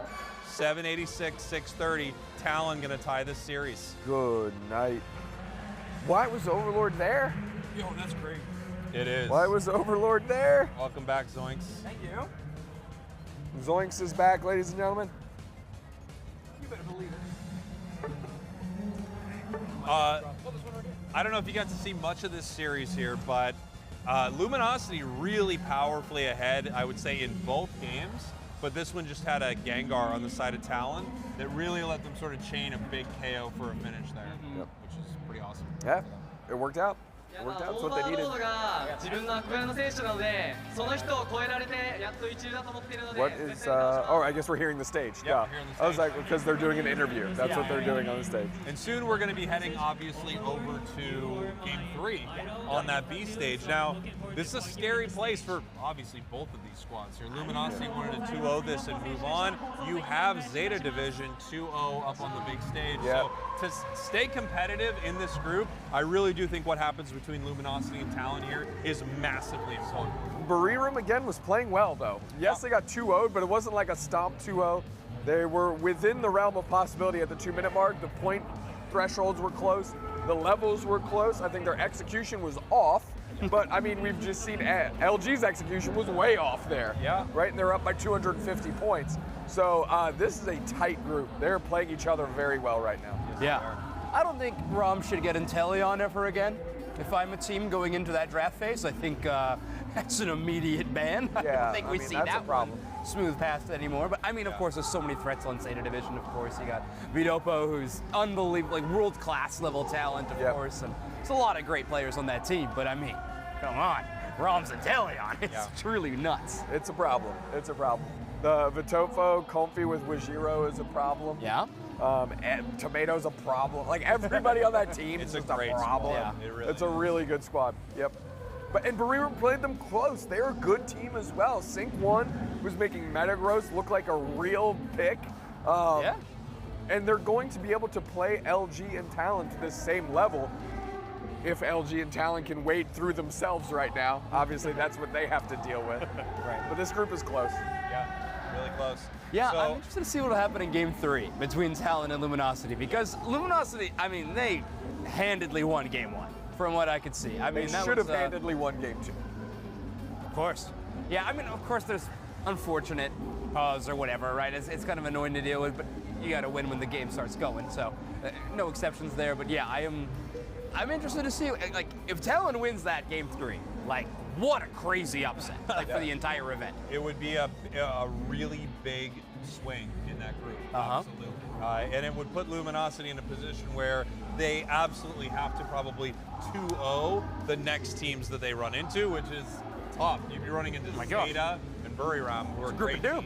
So I think Luminosity, both of these squads really, to stay alive with great hopes to move towards day 2, you have to win this game. Yeah, with great hopes comes great responsibility. Exactly. I don't know if that applied right there, if we're being honest, but I appreciate it. He heard it. Thanks, Jeff. He ran with it. We did, for your knowledge, we did explain to everyone at home Buffalo Chicken Onion. Oh, yeah? We explained that. Yeah, a very popular pick. I'm sure Twitch chat was rejoicing in how common that selection is. I'm sure they were. Yeah. I think you've got a lot of people who will defend that pizza pretty intensely. Yeah. Yeah. One person in particular, which happens to be sitting right here. It's a great pizza. I don't know. It's not that it's not. Yeah, the thing is, it's not even that it's not a good pizza. I actually agree. It sounds like a yummy pizza. Yeah. That sounds like a yummy hot pizza. A yummy common pizza. Production, I can we would please say- get a buffalo chicken onion Oh pizza delivered to set? Yes, we need to see Zoinks eat a buffalo chicken onion pizza. There's nothing I enjoy for the more not the than first looking time. to our production team right here and seeing no one. Not a soul. Not a soul. There's 1, 2, 3, 4, 5, 6, 7, 8, 9 people. 9 people. And not a single individual is looking at what we're doing. Nobody's looking. No one wants the buffalo. It's probably the right choice, if I'm being honest. It's fully the right choice, but they're ordering. Yeah, it's a little disheartening. Yeah, just a bunch of buffalo chicken onions. Can you imagine? It just runs in right now. They've already been on it. Oh, I'd be so happy if that happened. But then again, rejoicing would feel strange because it's such a common thing in my life. You know, like I have that pizza Every just Friday, so frequently, right? That it would not feel that exciting. There were 10 buffalo chicken onion pizzas ordered last year. 10 of them were Zoinks. They were all Zoinks. And I get it. I'm a top 2 buffalo chicken onion fan in the world, and I'm not 2. Is that like you don't get like the? Oh my god. I was gonna say like you know at the end of the year when you get like the whatever wrap, you get like the pizza wrapped at the end of the year and it's like you're a buffalo chicken. Yeah, you're in the top 0.1% of buffalo chicken onion. Year of maybe the worst breath you could accomplish with toppings on a pizza. That's like your nickname that they give you based on your pizza fandom. Buffalo chicken onion breath. What's going on? All right, that's enough of that. Let's just completely do anything else. Well, you did bring it up. Well, yeah. I didn't think it would become a thing. I was just letting you know that we were talking about you behind your back. Yeah. And I wanted to have that not be the situation. That's a friend right there. That's true. Okay? Yeah. Loyalty. We're not going to say things about you on broadcast and not mention what happened. We're going to tell you exactly what happened, make you relive the moment again with us. We're not going to let it go. We did it. Yeah. That's why they brought us out here, apparently. Apparently. What a game we got coming up next. Yeah? Yeah. I love those transitions. There are games going on. There absolutely are games. We're going to Game 3 of this one, and then the next set of matches we're returning to Group A, if I'm not mistaken. So I believe you're right. That'll be fun. I mean, there was a lot of great teams in that group too. I originally said that might be one of the harder groups to predict in general, and I mean, now with Insomnia kind of in flux, maybe it is. Yeah. I think pretty much all groups have been a little bit surprising so far. I don't know if we've seen any groups yet. Spraggles is finishing his dailies right now. I got to do some of my. Cracking up. I got to do. pocket. I got to win a quick match. Yeah, we head back to Group A. Insomnia Revenant is up on the main stage, Ooh, and then fun. FN Esports against Utopia on the. Oh, okay, cool. Yeah. Yeah, I definitely think we try to watch that main stage game. I agree. want to see what Revenant's got cooking. Yeah. And it's a big game for Insomnia, right?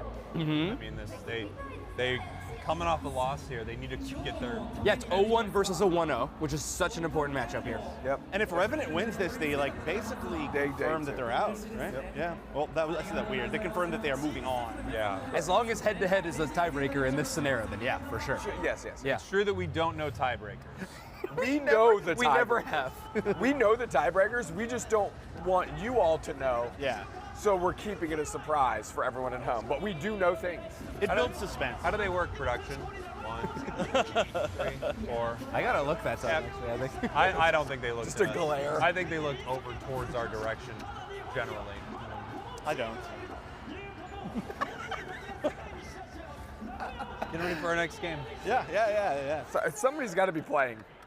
I feel. Yeah. I feel like there's got to be a screen. Oh, we'll somewhere. at least get walkouts, which are always sick. Wait, so we're not coming back to game 3 of. Whenever it starts. Well, there was obviously I don't think some anybody cares about that issue. You know, there was some Oh problem. yeah, there was a pretty long tech pause over there. Yeah. So something happened. We want to make sure that does not happen moving into game 3. And it's one of those moments, you know, we've had pauses in you get a pause around 7 minutes, you're shown.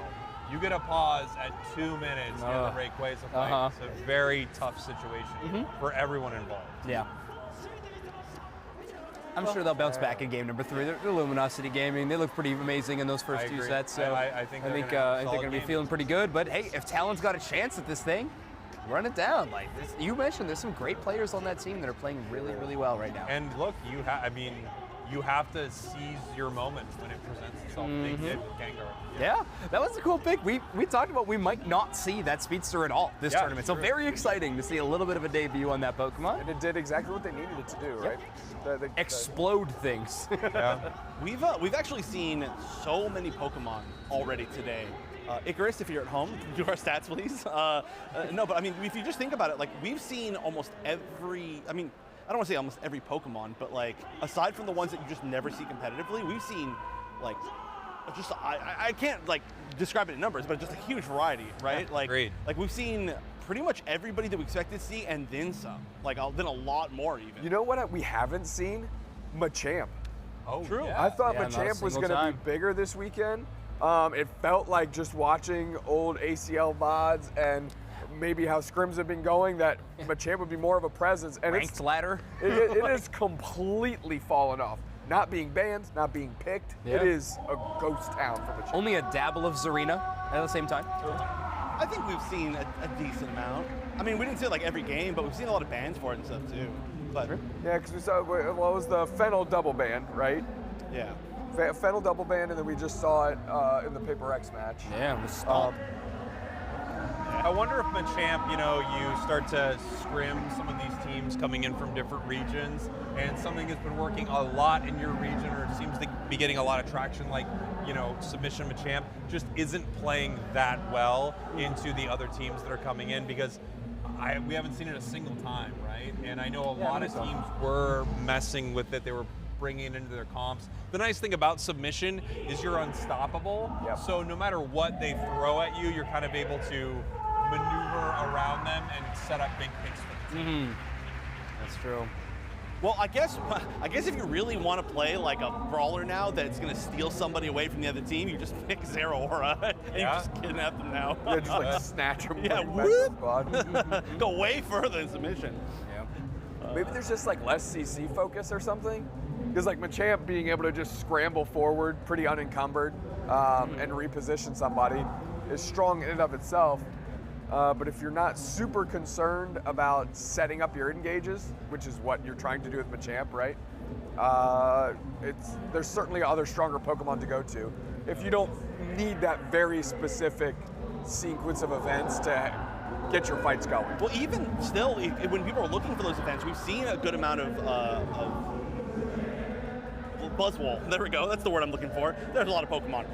We've seen Buzzwoles, and we've seen a good amount of also like Ice Fang like initiations, right? Like those seem to be the two big pullback moves that we've seen. I think at least 2 or 3 times for each of them now, right? I think you just need more damage out of your top path Pokemon in this metagame. I don't think Machamp holds a candle to what some of these other top path Pokemon can handle.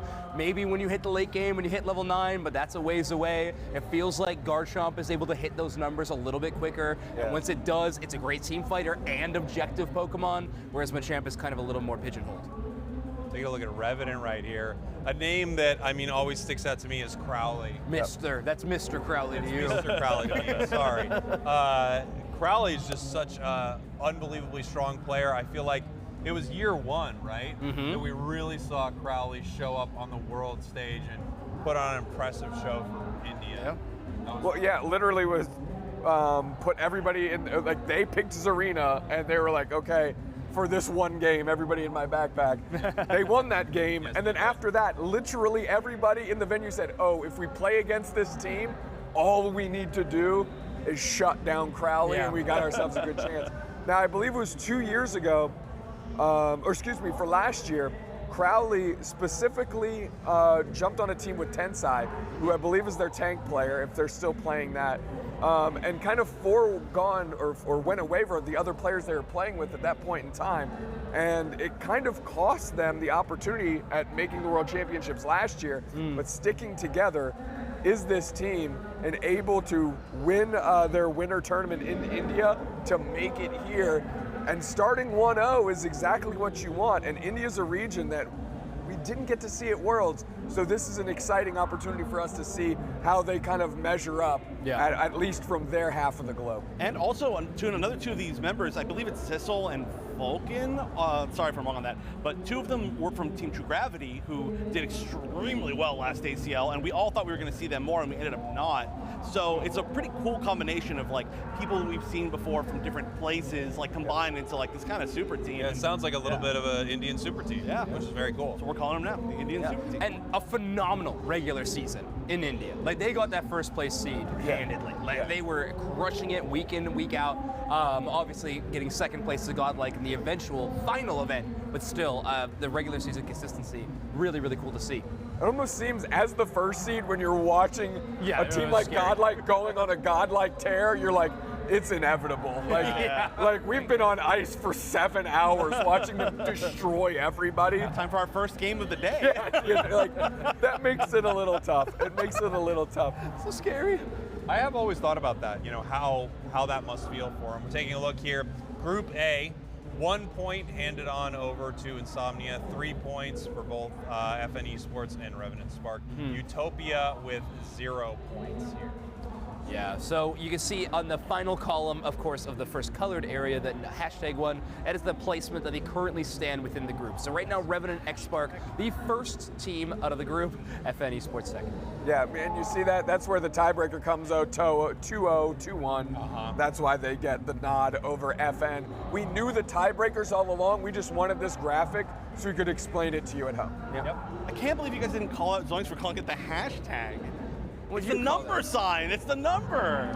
We're still calling him out over the pizza. I don't know what you want to do. All right. I mean, I'll add it to the queue. I can't call him out over more stuff. Can't Any Zoomers in chat willing to back me up? Yeah.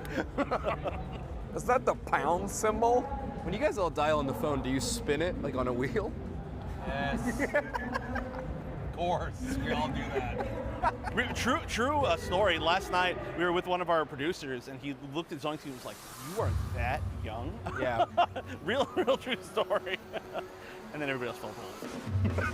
Yeah, while everybody else was crying. Yeah. Okay, Obion had a big performance last time. Yeah, he did. Okay, more of a simple look this time around, Oh, I mean in the walkouts. It was a big heart gesture. Exol just coming out and like, okay, we're good. Can I go to my Also seat? me. And me. All right, I like that. I like that. Same Zoroark plushie comes out again. A nice slash gamer. Oh, yeah. Rawr. All right, who's next? Get a scary pose. Yeah, there you go. That went hard. Nice. Sauce. Sauce. Ruben with a good look. The look right there. He also had the pretty like Crowley's good coming out last, picture. right? This is much more friendly than the other. Both of these two very. Yeah. These are the nice guys. Yeah. Squad. Send out the nice guy. Hit him with that. We're just happy. Every squad has a nice guy. And they send them out together. Yep. All right, now for the opposite. Yeah, here the we go. mean guys. Here we go. Very respectful, very nice. All right. Left to right, left to right. Or purple orange. Okay, Coin here we flip. go. Lock in, everybody. Coin high. Oh yeah, this Where is we one going? time. Where we Crowley going? isn't even participating in the coin. Nah, he's just really far. Oh. Okay, I'm going purple. I'm locking in purple. I'll go orange. It's purple again. He's going purple again. I think you're right. I think he might go purple. Yeah? Oh wow. Lock it in. Where are you going? I'm going purple, but right. now I'm thinking like the way his eyes are shifting. Why'd they cut away from him? Oh, now I don't know what they did. He went purple? All right. Whatever. Huge. Crowley's the GOAT. Yeah. Mr. He Crowley. called for second pick. Interesting. Yeah. I love the Is that loud? the like referee motions that they make. You know, it's like first pick, purple side. Oh my gosh. I was walking around the venue a little bit while you two were here in front of the cameras and such. The line just to get into the watching area is packed. It's awesome. Also, got to see Snorlax and Pikachu. Did not see Mimikyu. All that memorization. Scheduling issue. Yeah. You know the times. Get it right. They're running ahead. Oh. Crazy. I can just your Excel spreadsheets Humbling, yeah, in front of me. chuck them in the air. Oh man. Coming stare. back Oh, in. Obion with the stare down again. You gotta love it. We gotta get Obion for an interview in this to stare down Sarah the Zeraora. I think we'll be on wins. I think it's important. Oh my! Didn't even blink this time. Oh, blink finally. All right, you gotta stop. He's gonna do it forever. We gotta play the game. No, keep it going. Oh my goodness. That's what the people want. Look, the cameraman's not moving, so I don't think he... Yeah, I mean, you can't back down. Obion, you gotta test your audio. Put the headphones on. No. Let the man cook. This is unbelievable. This is so long. Aura. Really long. This is what the kids call aura farming. Yeah, Obion is aura farming currently. You broke. Number sign aura farming. Number sign, yeah. Number sign winning. All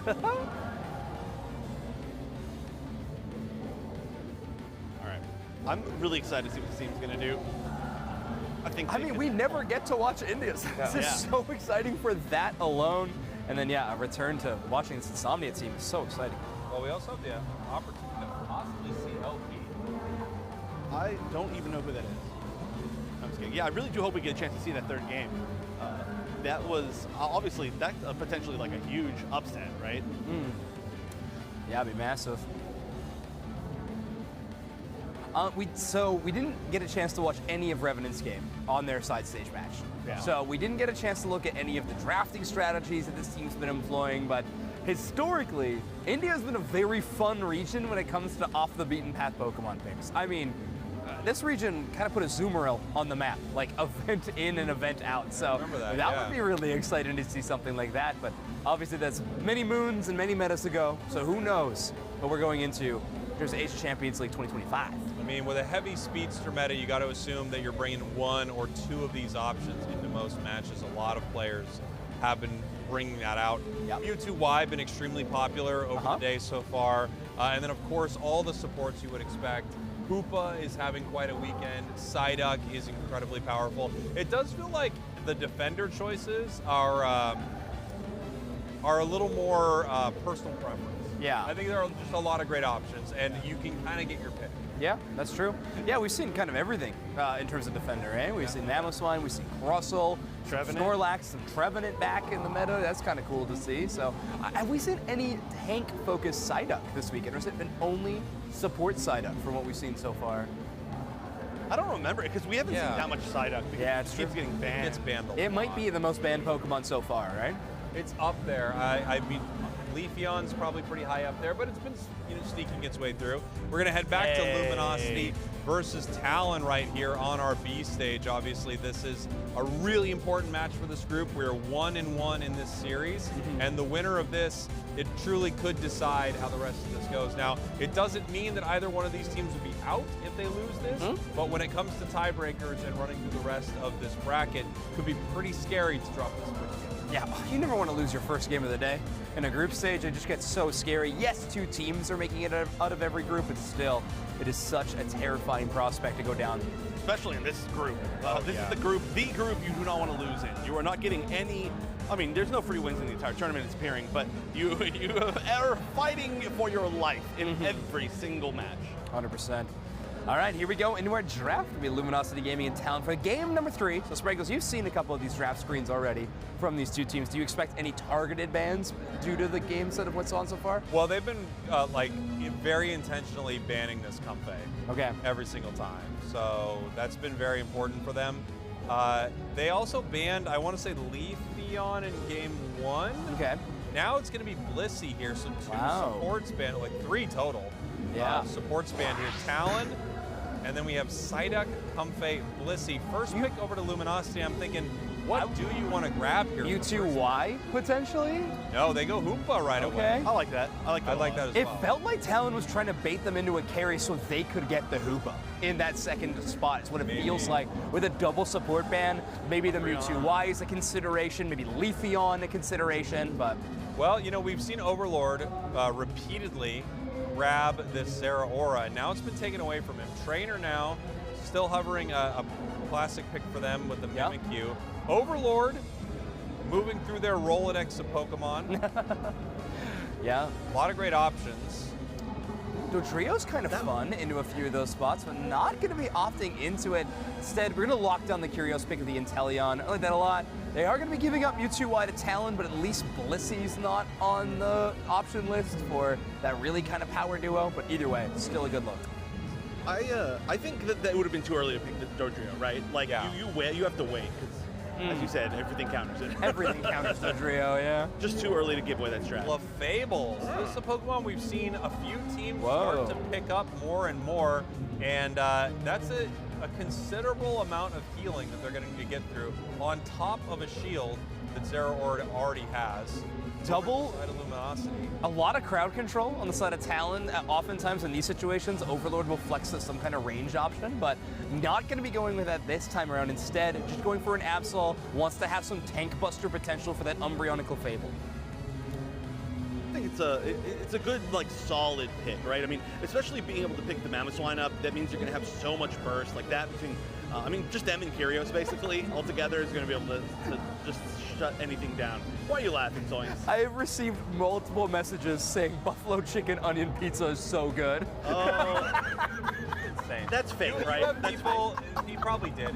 You have people that gas you up in a way that is not reasonable. You're not talking about a pizza that is common. This feels like a bigger conversation. There's not even more to say. That's Zoinks fan club. The thing is, the argument isn't that it doesn't taste good. Yes, that's not the argument. Thank you. Whoever's texting you right now, they think they're being a good friend, but a good friend would call you out. Okay? And say, that pizza is good, but also it's not a common pizza. Yeah.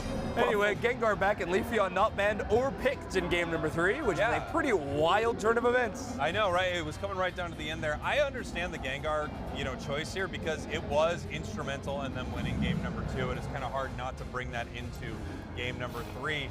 This is going to be tough for Talon. Luminosity, yes, coming off a loss, but they had control of game 1 and 2, a majority of game 2, and then all of game 1. Yep. So if Luminosity is playing anything like they did the previous couple games, there's going to be a tough putt for Talon. Ready, go! We're so bad. We're pretty bad. We're getting better. I was ready this time at least. Yeah, Chef was there. He was pointing at the screen, and I was like, "What are you doing?" I knew that was not going to explain anything. I was like, whatever. Jake, do you want to do it now? No.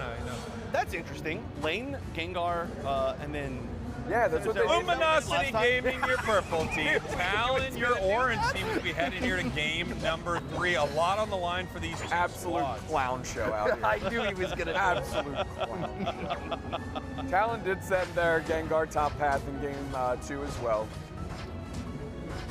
However, they had Metagross in the middle last time. Yeah, it feels sad to see Sync on something else than the Metagross. I know, I his Metagross is love really watching Sync play that Pokemon, but either way, a chance to see a good Zeraora Gengar game I'll never turn down. I would say earlier, Trainer's Mimikyu was a beast in the earlier games, so it's going to be interesting. One of the only players playing it at this tournament. Yeah. We were questioning that while we were off. LG has specific difficulty with Zeraora. We're going to see if they're able to buck that here and find themselves on the victorious side of it. Wow, what a great engagement right Yeah, there. that'll do it. Beautiful Night Slash. That'll do it. Shadow Claw just ripping through them. Huge fights for Luminosity. This has been about how the games have been going, right? I mean, really strong starts with the squad. Interesting to see the Night Slash, though. Overlord not really known as a big Night Slash player from what I remember. So interesting to see that change. Yeah. I love that pull in from Ghastly. It's so funny looking. A little bit of a lick.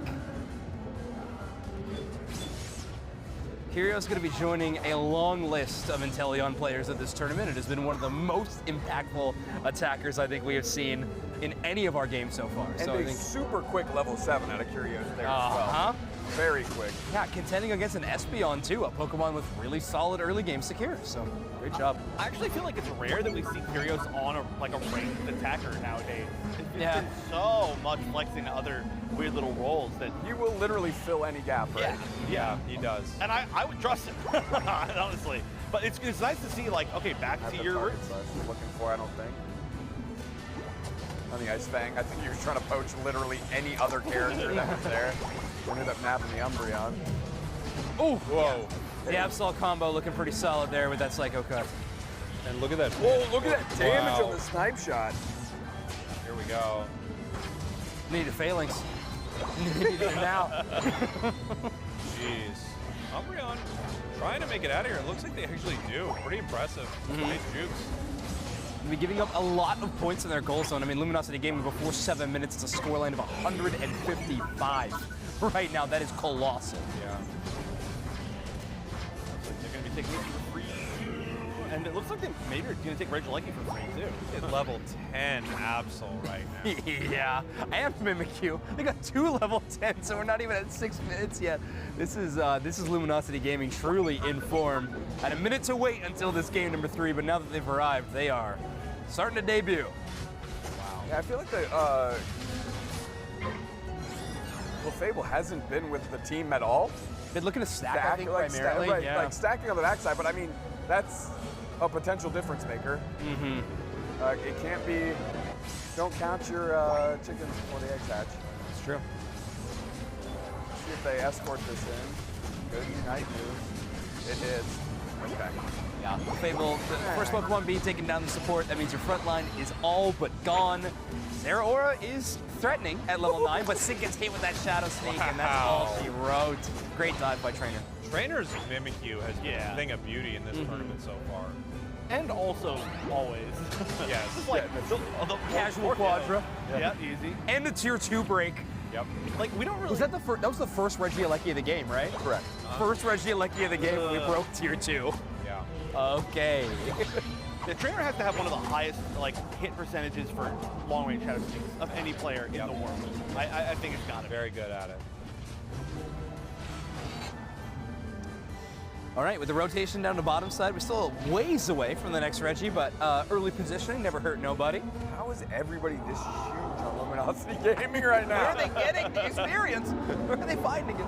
I mean, that Gengar is still a haunter, right? Yeah, level 8. It's not evolved, it's level 8. Only 4 levels behind their other carries. It's not a big deal. Breaking these goal zones early, yeah, you might be giving up EX experience on the other team, but you also make it way easier to central area invade for your team. No way Otter makes it out of that. Good backup by Kyrios, kind of the front line in that team fight, I guess. Very much so, yeah. Just walking up on a KO streak of 3. for Luminosity Gaming Curios. You gotta really give it up to Otter. They're using that Hoopa Unite move in such a beautiful way to get the invulnerability and kind of negate everything Sync was trying to do there with Zero. They still finally went down, but they had to try so hard to get them. Okay, this is Talon's first chance in this game. We have multiple Unite moves finally online. Gengar has hit final stage. We have Kai on this Clefable with no Unite move yet, but certainly doing a lot more healing with this Moonlight. I mean, if your Clefable's still trying to stack right now, this is a tough look. Look at this, level 13 Absol. We have a Regieleki walking. It was KO'd at about 4:15, which means they'll have another opportunity pre-Ray to send another Regieleki. They're working through this tier 1 right now. I mean, they've gotten all their points through the top. Oh, wow. 48-point overdunk, by the way, on tier 1 of the bottom path. I mean, this is the cleanest we have seen Luminosity Gaming in a minute, and that's one of the best teams in the world right now. So. Yeah. Hey, 307. But I mean, this is kind of the spread that they were at. This is actually exactly it, 233 or 253 points. Oh. This is where they were, I mean, in game 2. Yeah, that's true. All right, fair enough. This was the spread, point spread. Talon fans, don't turn off those TVs. Correct. Never give up. Yeah, please don't turn off your TV. LG fans, scream at your screen. Overlord, don't be there. It's okay, you can make it out this time, I believe. Another stack in for Clefable. Yeah. Getting some value here for Kai. I mean, you get a stack, and at the same time, you charge your Unite move by getting KO'd. You're not giving up too much, to be honest. It's a level 10 Clefable. In one of those situations where the Clefable is all the way in that deep, there is a possibility where you just don't knock them out for a solid 20 seconds, and you just wait, you kind of let them wander around and eventually take them down, but I guess with this bottom Reggie spawning in, that is not going to be an option.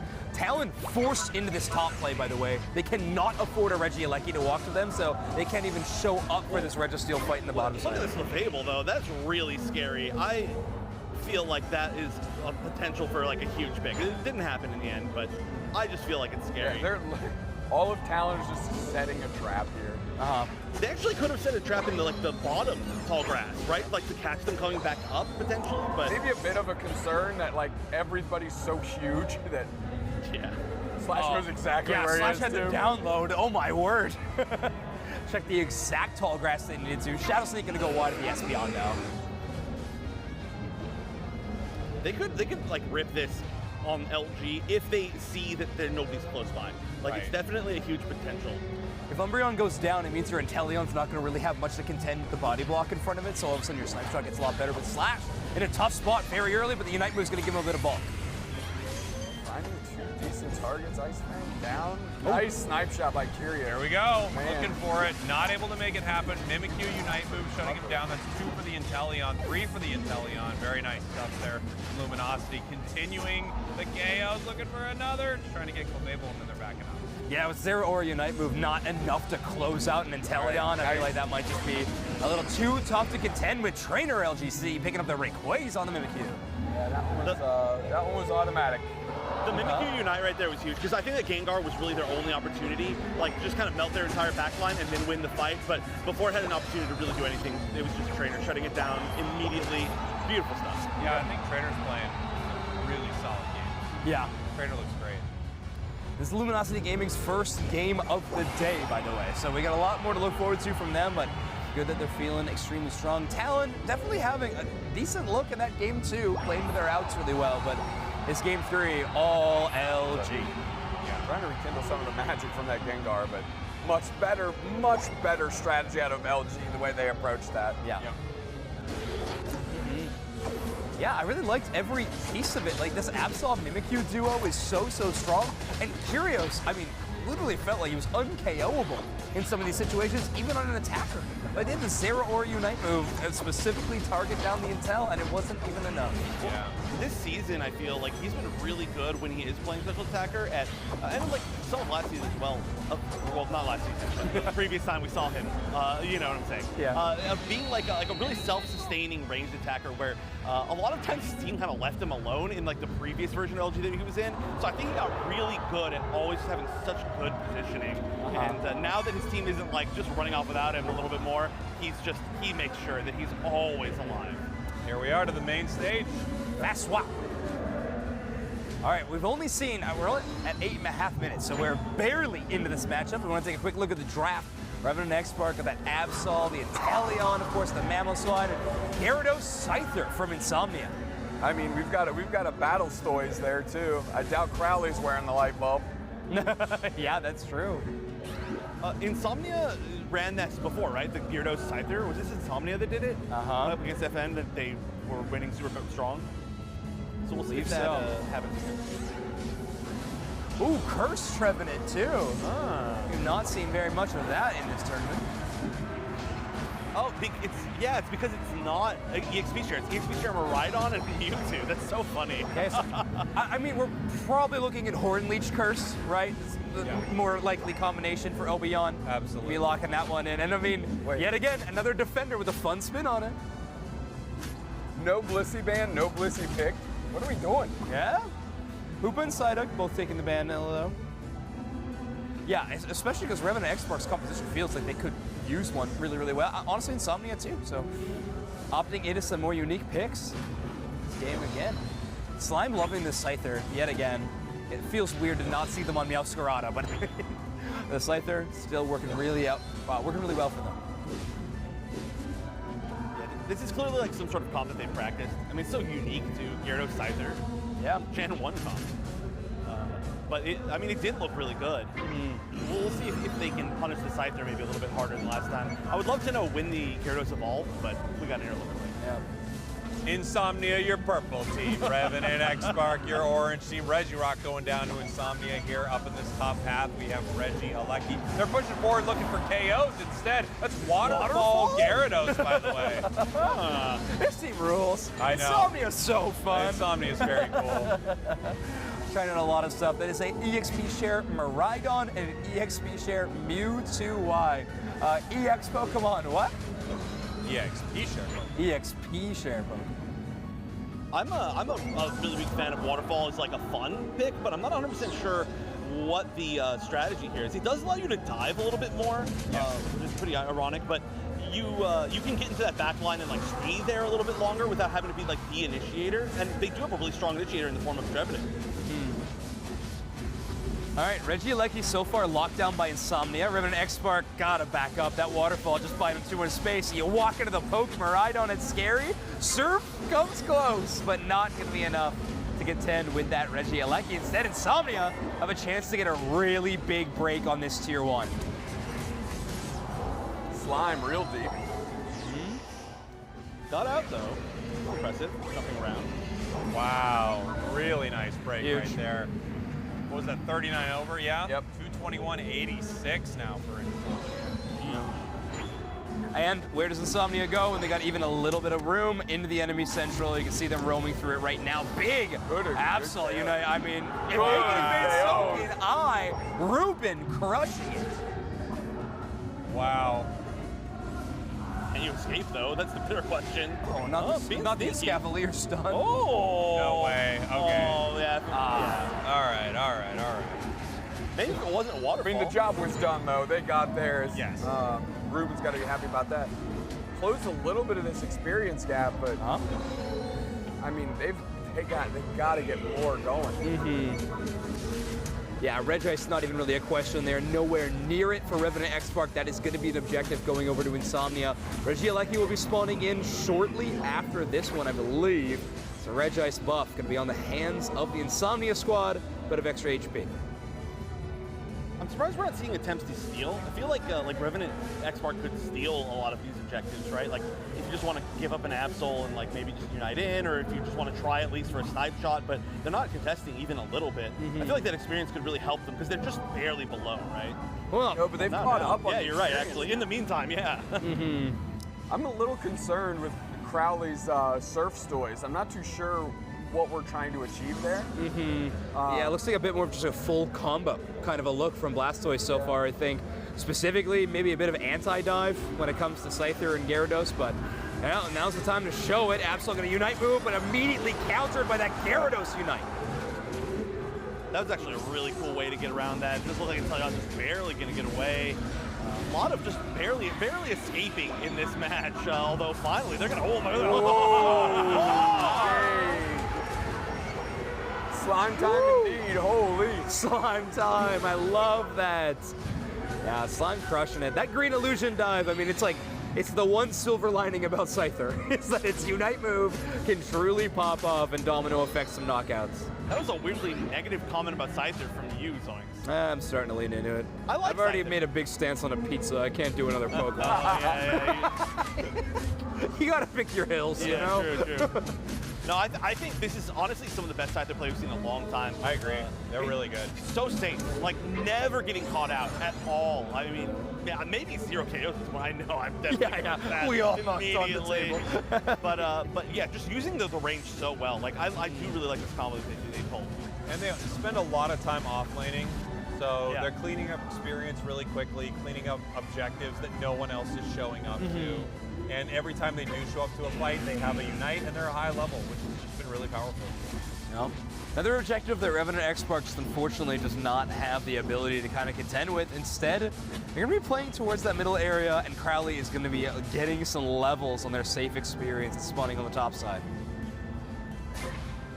What is this little picture-in-picture of just sneaking, holding on up there in the tall grass. The sneak here. It's that Magnemite's operating the camera there. They got the close-up angle on that Absol. Step out. 3. I mean, yeah, not a huge back cap of 29 points only, but it will get doubled up to 58. Did you want us to answer that? Yeah. Yes. Yeah. 58. All right, so Scyther are not going to be able to get the knockout, but they haven't used their Unite yet, but they're in a dangerous spot. Will dodge away. Absol goes back. That was scary. I mean, that's where Blastoise could have locked down a Scyther with that Surf combination, but didn't line up exactly the way Mr. Crowley would like. This is a weird Where position. Is Bolton? Yeah, this is, are they trying to flank? I don't really understand. They're definitely going down for free, and the rest of the engagements have Unite like move to save themselves too. Ruben goes down. That's bad. Well, what was happening there with Eldegoss? That was so confusing. I know. I think Mewtwo was actually uniting for the rest of the team that were over there. Yeah. So just helping them out. It was a very strange look, but so far Insomnia got this entire Rayquaza pit locked down, and Revenant X-Spark, unfortunately, are just getting shut down. Look at all the Unite moves not used on Revenant X-Spark right now. Yeah. Yeah. What were we doing? Can they use it to defend, maybe? No, certainly not. Jeez. Yeah, I mean, I got to be honest. That was a really weird 2-minute mark, right? And on. They were like in the wasn't fight. weird. It was bad. It can be both. Sure. Yes. Like Buffalo chicken. Now he's saying buffalo chicken pizza. What is No, he doesn't understand the concept. We're fine with the pizza, flavor-wise. I waver a lot. Oh man, this is what a brutal fight for Revenant. I've just felt like it was very confusing, and yeah, as you pointed out, you know, you walk to the end of the match, you look over at your squad, and you go, we didn't use 2 of our Unite moves in Ray. What were we thinking? They had Mammothswine, Eldegoss, and Blastoise for sure. Yeah, very strange look. I mean, maybe the Absol lost theirs because they got stunned by Mewtwo Y or something. I don't know. There's a strange look, but hey, Revenant X-Spark needs to bounce back. Yeah, big time. I'm honestly surprised they didn't even use the Eldegoss. Like, once they realized they were caught out that far away and that the team fight was happening, maybe just use the Unite just to get to the team fight. Like, it's better than just never using it ever. What is this? That was the slow-mo high five, slow motion and I high loved five, it. Yeah. obviously. That was Oh, really I'm cool. sorry. My apologies. I should have recognized This person is also in slow motion, but they're trying to move very fast. They're letting you know how quick they are. The amount of speed they have is Whole truly squad's incredible. in slow-mo right now. We've seen Insomnia up like this before, though, so they can't feel super safe, right? Yeah. This is not the dominant performance that they even were up earlier. Uh-huh. But it was really well fought. They definitely took control of the Rayquaza fight. Vulcan, I don't know what the call was, but it felt like they were completely caught out in a very odd position. But everybody was split. Like, Vulcan was bad, but, like, Exo was getting chased up. Yep. Ruben got split because he was back capping. He based. So he was nowhere near, and then Crowley was surfing into like one of the half walls somewhere in their central area. I mean, you gotta figure it out. Yeah, it was certainly weird. They did put up a pretty good fight from a lot of points. Certainly, Insomnia was in control the entire match, but it did seem like there might have been a comeback potential at the end. But yeah, that was just, I don't even feel like we even can explain any of it, right? Like, we got a whiteboard, which means Chef draws Gyarados time. There you go. Got buffed. Makes sense. Yeah, I guess. That's why. That's why. That's the reason. Yeah. Yeah. They're going to like just send me out of Japan. They're gonna send me home if I do. Correct. Yeah. Yeah, I wouldn't do that. Did you? No, I'm just saying. I'm excited for you. I thought you had it. You've been asking That's for a for whiteboard. you. Yeah. That is not ours. So don't let us But down. you don't need to use it until you're ready. Whenever you're ready for it, you can use it. But make sure you don't let us down. No. Okay. Of course. That's the most critical. No pressure. Just when you do use it, Don't let us down. don't let us down. All right. Well, If the first time you use it, it's not good. That would be bad, right? Yeah, that would be letting us down. We wouldn't want that. Correct. Yeah. But no pressure. But otherwise, yeah, no pressure. It's no fresh. Yeah, the pressure would be letting us down. True. I don't think he's gonna let us down. So the look he gave me was not inspiring. I gotta say, I'm a little worried. Are you guys still waiting? It's gonna take me a long time. Are you waiting? Yes, yeah, we are all waiting. We're waiting. Yeah, of course. No pressure. No pressure. If he's drawing a buffalo chicken, It's exactly what he's while doing. eating pizza. That's exactly what he's drawing. Oh no! You show. We didn't. You know what we need to do? Hold this. Show this to 100 people out there, and we see if a single person says buffalo chicken. And no, don't erase it. Don't erase it. The strength at which you're erasing that. Get it out of here! Burn the evidence. I think most people are gonna guess cookie, but okay. Tough angle. There it goes. Yeah. Yep. Okay. I'm excited that you got it. Yeah, we'll be using this. We'll be using This this. is a Zoink staple to have a whiteboard. It's true. It makes any broadcast better. Yep. Should be like right here. Just all my powering. Okay, so game 2, going into game 2, let's write down a prediction for game 2. Not Okay. like who wins, but something a little bit more dialed in than that. Ah, okay. You could also do the bingo board. That's true. We'll get the bingo board up for tomorrow. Don't worry. I think we can see. I mean, what I would write down. I don't know if this helps with how the board works. But what I would write down is probably something about how Insomnia is going to bring out one of these unconventional picks that we've seen with a lot of their matches. So, you know, we've seen the Phalanx, we've seen Greedon, something like that. I feel like they really settle into a comfort area when they put Obi-Wan on something very strong but unconventional in that bottom half. They're a fun nose. It's his mustache and then his mouth. Oh, that's okay. So we have Spraggles here, who's saying Obi-Wan on fun. On fun, yeah. Yeah. Okay. Obi-Wan on fun. That's I like pretty much that. exactly what you said. That's honestly Word yeah, for word. Nailed it. Great. Okay. So we got the content cowboy here saying Obi-Wan on fun. Okay. It's big. Oh, I'm sorry. I keep pulling it away when the camera goes to it. Yeah, there you go. Good. Yep. Jeff, you got one? You got one? I just want to know what he's going to draw our heads on. You know, Well, I feel like the his content was cowboy was easy. easier. Yeah. A chef hat. Oh, that's good. Why are you giving him outs? Why are you giving him outs?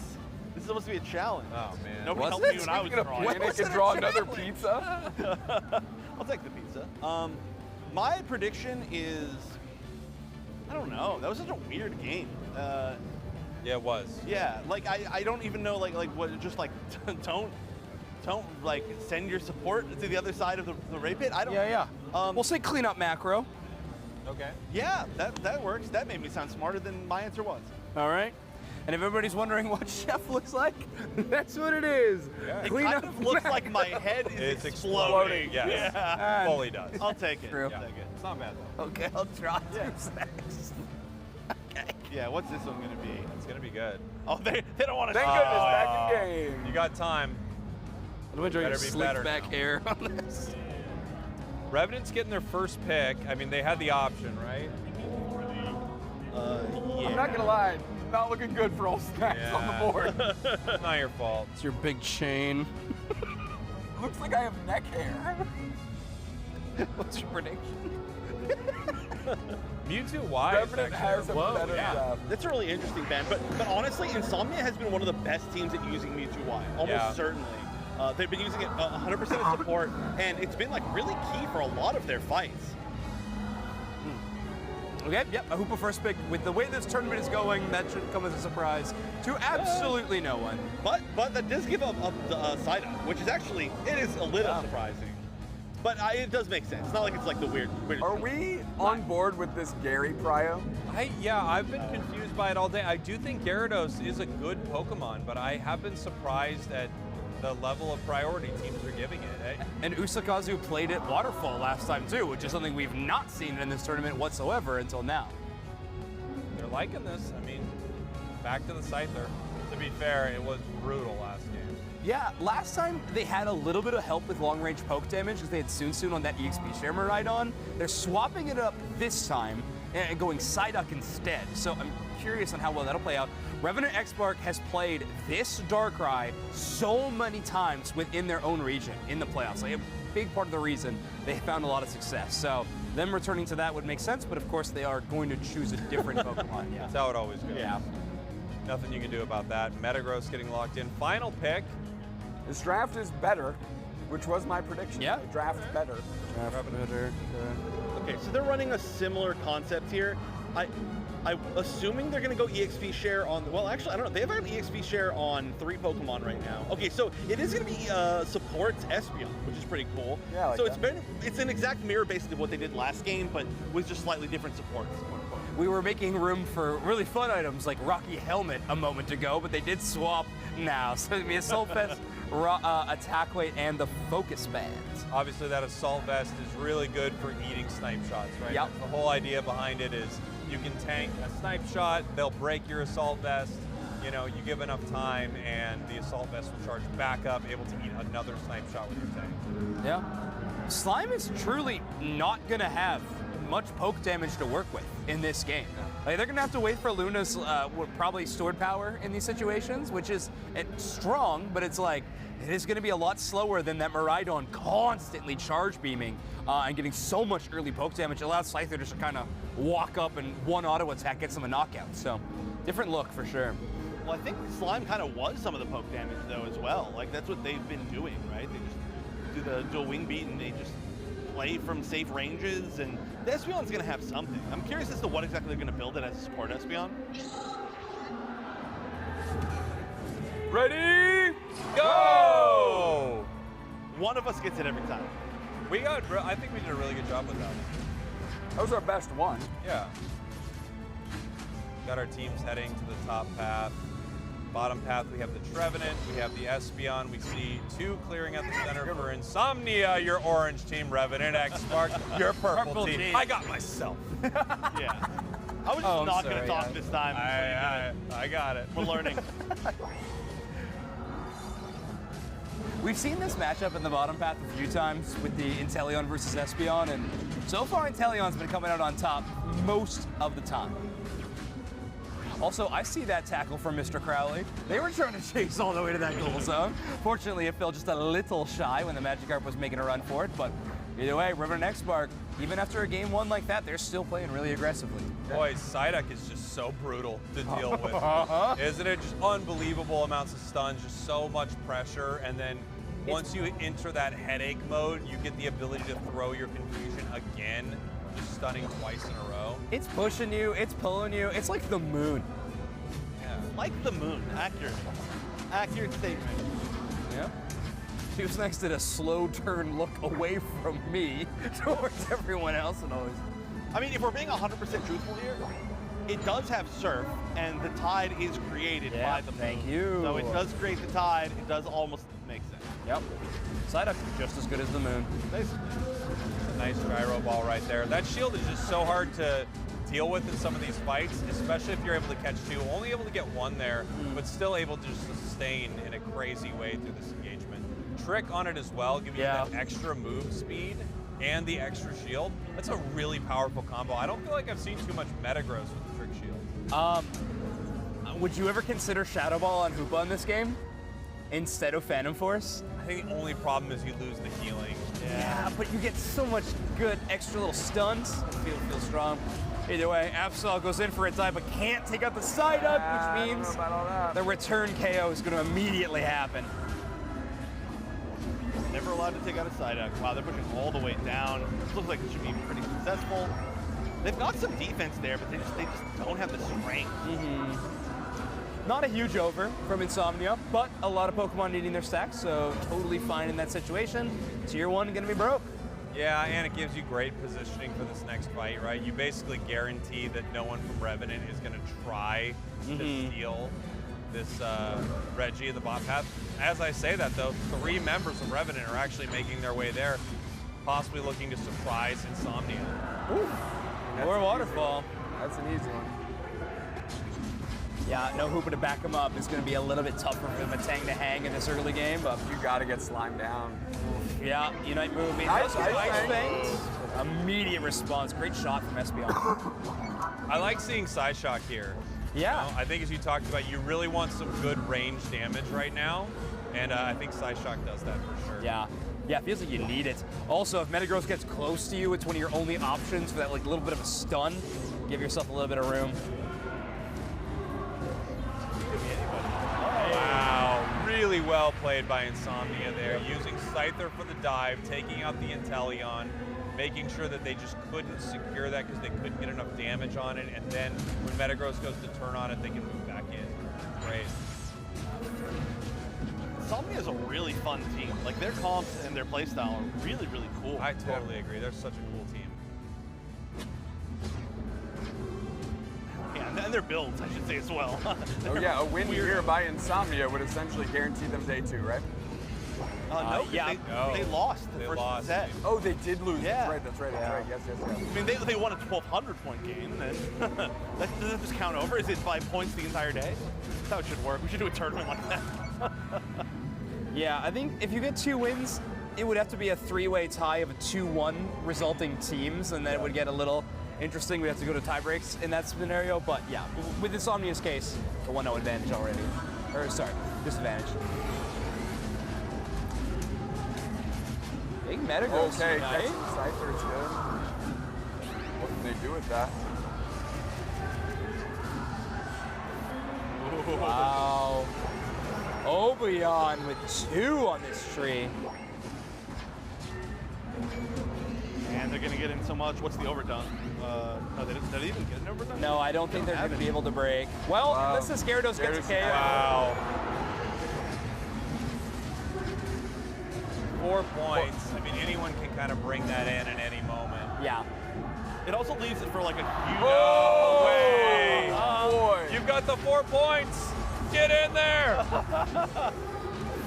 What a Horn Leech. Yeah, I'm sick. They have no fear. Oh! That was a very close snipe shot. Yeah, that hurt that Espeon quite a bit. Yeah, Luna gonna have to take the long road home for the time being. Reg Ice spawning on the bottom path. Scyther moving down. Ruben is making their way there as well. So another one of these situations where Revenant trying to play the risk a little bit, seeing if they can steal these objectives. I just think so far things have not resulted in their favor. There we go, though. Now you're seeing what they're actually trying to combo out a little bit. Brings on down. Rally does not come through. Yeah, Slime's Unite move is going to fall flat, thanks to that Hoopa. Huge! Oh my word, what a Horn Leech combo with their Unite. Great capitalization by Luna, of course, but what a setup from Obeon. Yeah, maybe. So close, it can jump out. Wow, Psyduck with such a great screen right there. The Psychic pushing him back. This is so unbelievably mean. The moon! Oh, wow, they get it. Okay. And they get the KO. Wow, amazing. I cannot believe they even got there. I thought Psyduck fully stopped them. Yeah, me too. All right, Mr. Crowley, see you. That may have been the greediest thing I've ever seen in my life, though. That Slime stayed in 3 times to poke. Yeah, pretty wild. The damage looked good so far. But all right, Revenant X-Spark now with the best look they've had all game long. Yeah, but they did this in game 1 too, right? They had a good moment, they bounced back, evened up the experience, and then they hemorrhaged it immediately. Yeah, that's true. This is literally what they did in game 1. Hopefully, lessons learned in between the breaks of game number 1 and 2. At least if you're a Revenant X-Spark fan. If you're an Insomnia fan, you're hoping that 0 lessons were learned instead. Few points in. All right, that's a pretty early Regieleki. They should be able to deal with that without too much. Although, are they committing to pushing this in? They well, might. it's They're only aggressive. 4 points, right? So. Oh yeah, so they should let it go in, man. Well, Oh, this is the play. What a play! Oh my, that's wild. They broke it before That it is got there. This an is angry so smart. Metagross. You should not have used that there, team. And also, he probably shouldn't have slowed down the Regieleki. If you let that Regieleki land instead, you're probably feeling a little bit better. But either way, timing tough no matter what in that situation. Mr. Crowley will be back for 3 seconds before the final stretch begins, but will be without a Metagross Unite move. They are defending against Regieleki like now at the 2-minute mark. That's so What good. are they getting caught for, brother? Yeah, big push. Trick. Hoopa will be able to walk away, but not with the waterfall right behind them. We do have the Metagross back, though. Nobody's really making it through these portals to like make that much of a different side. Wow. It's getting taken down. All right, wasn't able to escape. Okay, that. well, there's 2 players down. Obeon's out as well, so the whole supportive core for Insomnia is gone. Revenant X-Spark only have to deal with the damage dealers. And one of them Slime, which is always tough, a level 15 Scyther. Gonna get one. This is the weirdest split fight ever. This is very bizarre. I totally agree. We get a KO. Yep. One The down opportunity is for gone now, though. Yeah, I'm surprised they didn't like either. They needed to just do something, right? They needed to try to back cap, or they needed to just try to take Rayquaza or make a decision because now everybody's resetting. We've got to unite for Inteleon only, basically on one side. As is. Walking right into the Lion's Den right there. This 3 has got to be members. Exo right here. Okay, big shots coming out of Exel on the top side of the map. They're gonna turn towards Rayquaza, but there's only 45 seconds left. Every single second that goes away is so tough. Big engage with the Psyduck in combination with the Waterfall Gyarados. Nice one, Leech. Back to back. Metagross Unite is back. Whoa! You've got to rip it. They've got to rip it. They need members hitting Rayquaza, and they need members running towards goal zones right now. That is the situation we are in with the time. Mamoswine is on the fast pace. Same with Hoopa. Is going to be making a mad dash for these goal zones. Rayquaza shield's given. They got over 15 seconds. This is looking great for Revenant X-Spark. Whoa! They got this. What a finish there by Holy! That's it. Wow, so Holy! We're heading to game 3, boys. Yes, sir. Revenant X-Spark. I mean, Mr. Crowley with the Metagross Unite that they earned back eventually after a very risky use. But once they did, they come back and take that huge win. You know, I gotta say, one of the moments that made that fight, there was a clear moment where Inteleon was about to go down, and it used that Phantom Force and zip back through. To zip back through Cool. and heal back to that top right, top left L bush. If Inteleon does not make it through there, it's over. Yeah. Wow. Yeah, such an important piece of the draft. But all right, we're gonna be hopping games real fast. So we're going into FN Esports of Korea going up against Utopia from mainland China. So far, FN Esports looking like an amazing squad in our tournament. Utopia, we've not gotten a chance to see on broadcast, but they did fall to Revenant X-Spark 2-0. Looks like a pretty normal draft that we'd expect coming out from Utopia. We saw some different things coming out from LAIC, but looking pretty much what we'd expect. Pikachu out of FN Esports is the only interesting thing, which you and I were talking about. I'm surprised we've not seen way more Pikachus after the buffs it got. Really good. Yeah, it's a Pokemon that I honestly expected to see a ton of. Gyarados does get hit by the Shadow Sneak, but immediately into the depths with the Dragon Current. Nice play from our Gyarados, and woo! Yeah, there's a reason I've been talking about Zhong being one of the best Gyarados players in our tournament. We're seeing it on full display in this matchup. I mean, level 10, Leafeon kind of taking over. Pikachu's on the doorstep too. Just cracked their Unite move. The Thunderstorm came out. They're being relentless on this team. Yeah, they're not going easy. You know what? Maybe for these ACL squads, like, listen, You all may have had 1,000 teams playing in mainland China, but you're on a different version of the game. When you're stepping on this version of the game, you're stepping to everybody here that's played it for 4 years. Yeah. And that's not something you can learn overnight. That's true. Some interesting choices from Utopia's moves as well. We do see a Bubble Beam side up. You don't see that very often unless you have a Pokemon really well known for auto attacks. And the same, like sometimes you see maybe a Mewtwo Y with the Bubble Beam, but not this time around. Instead, Sada just going to try to get those stuns themselves. FN Esports trying to get some big wins. I didn't hit the table.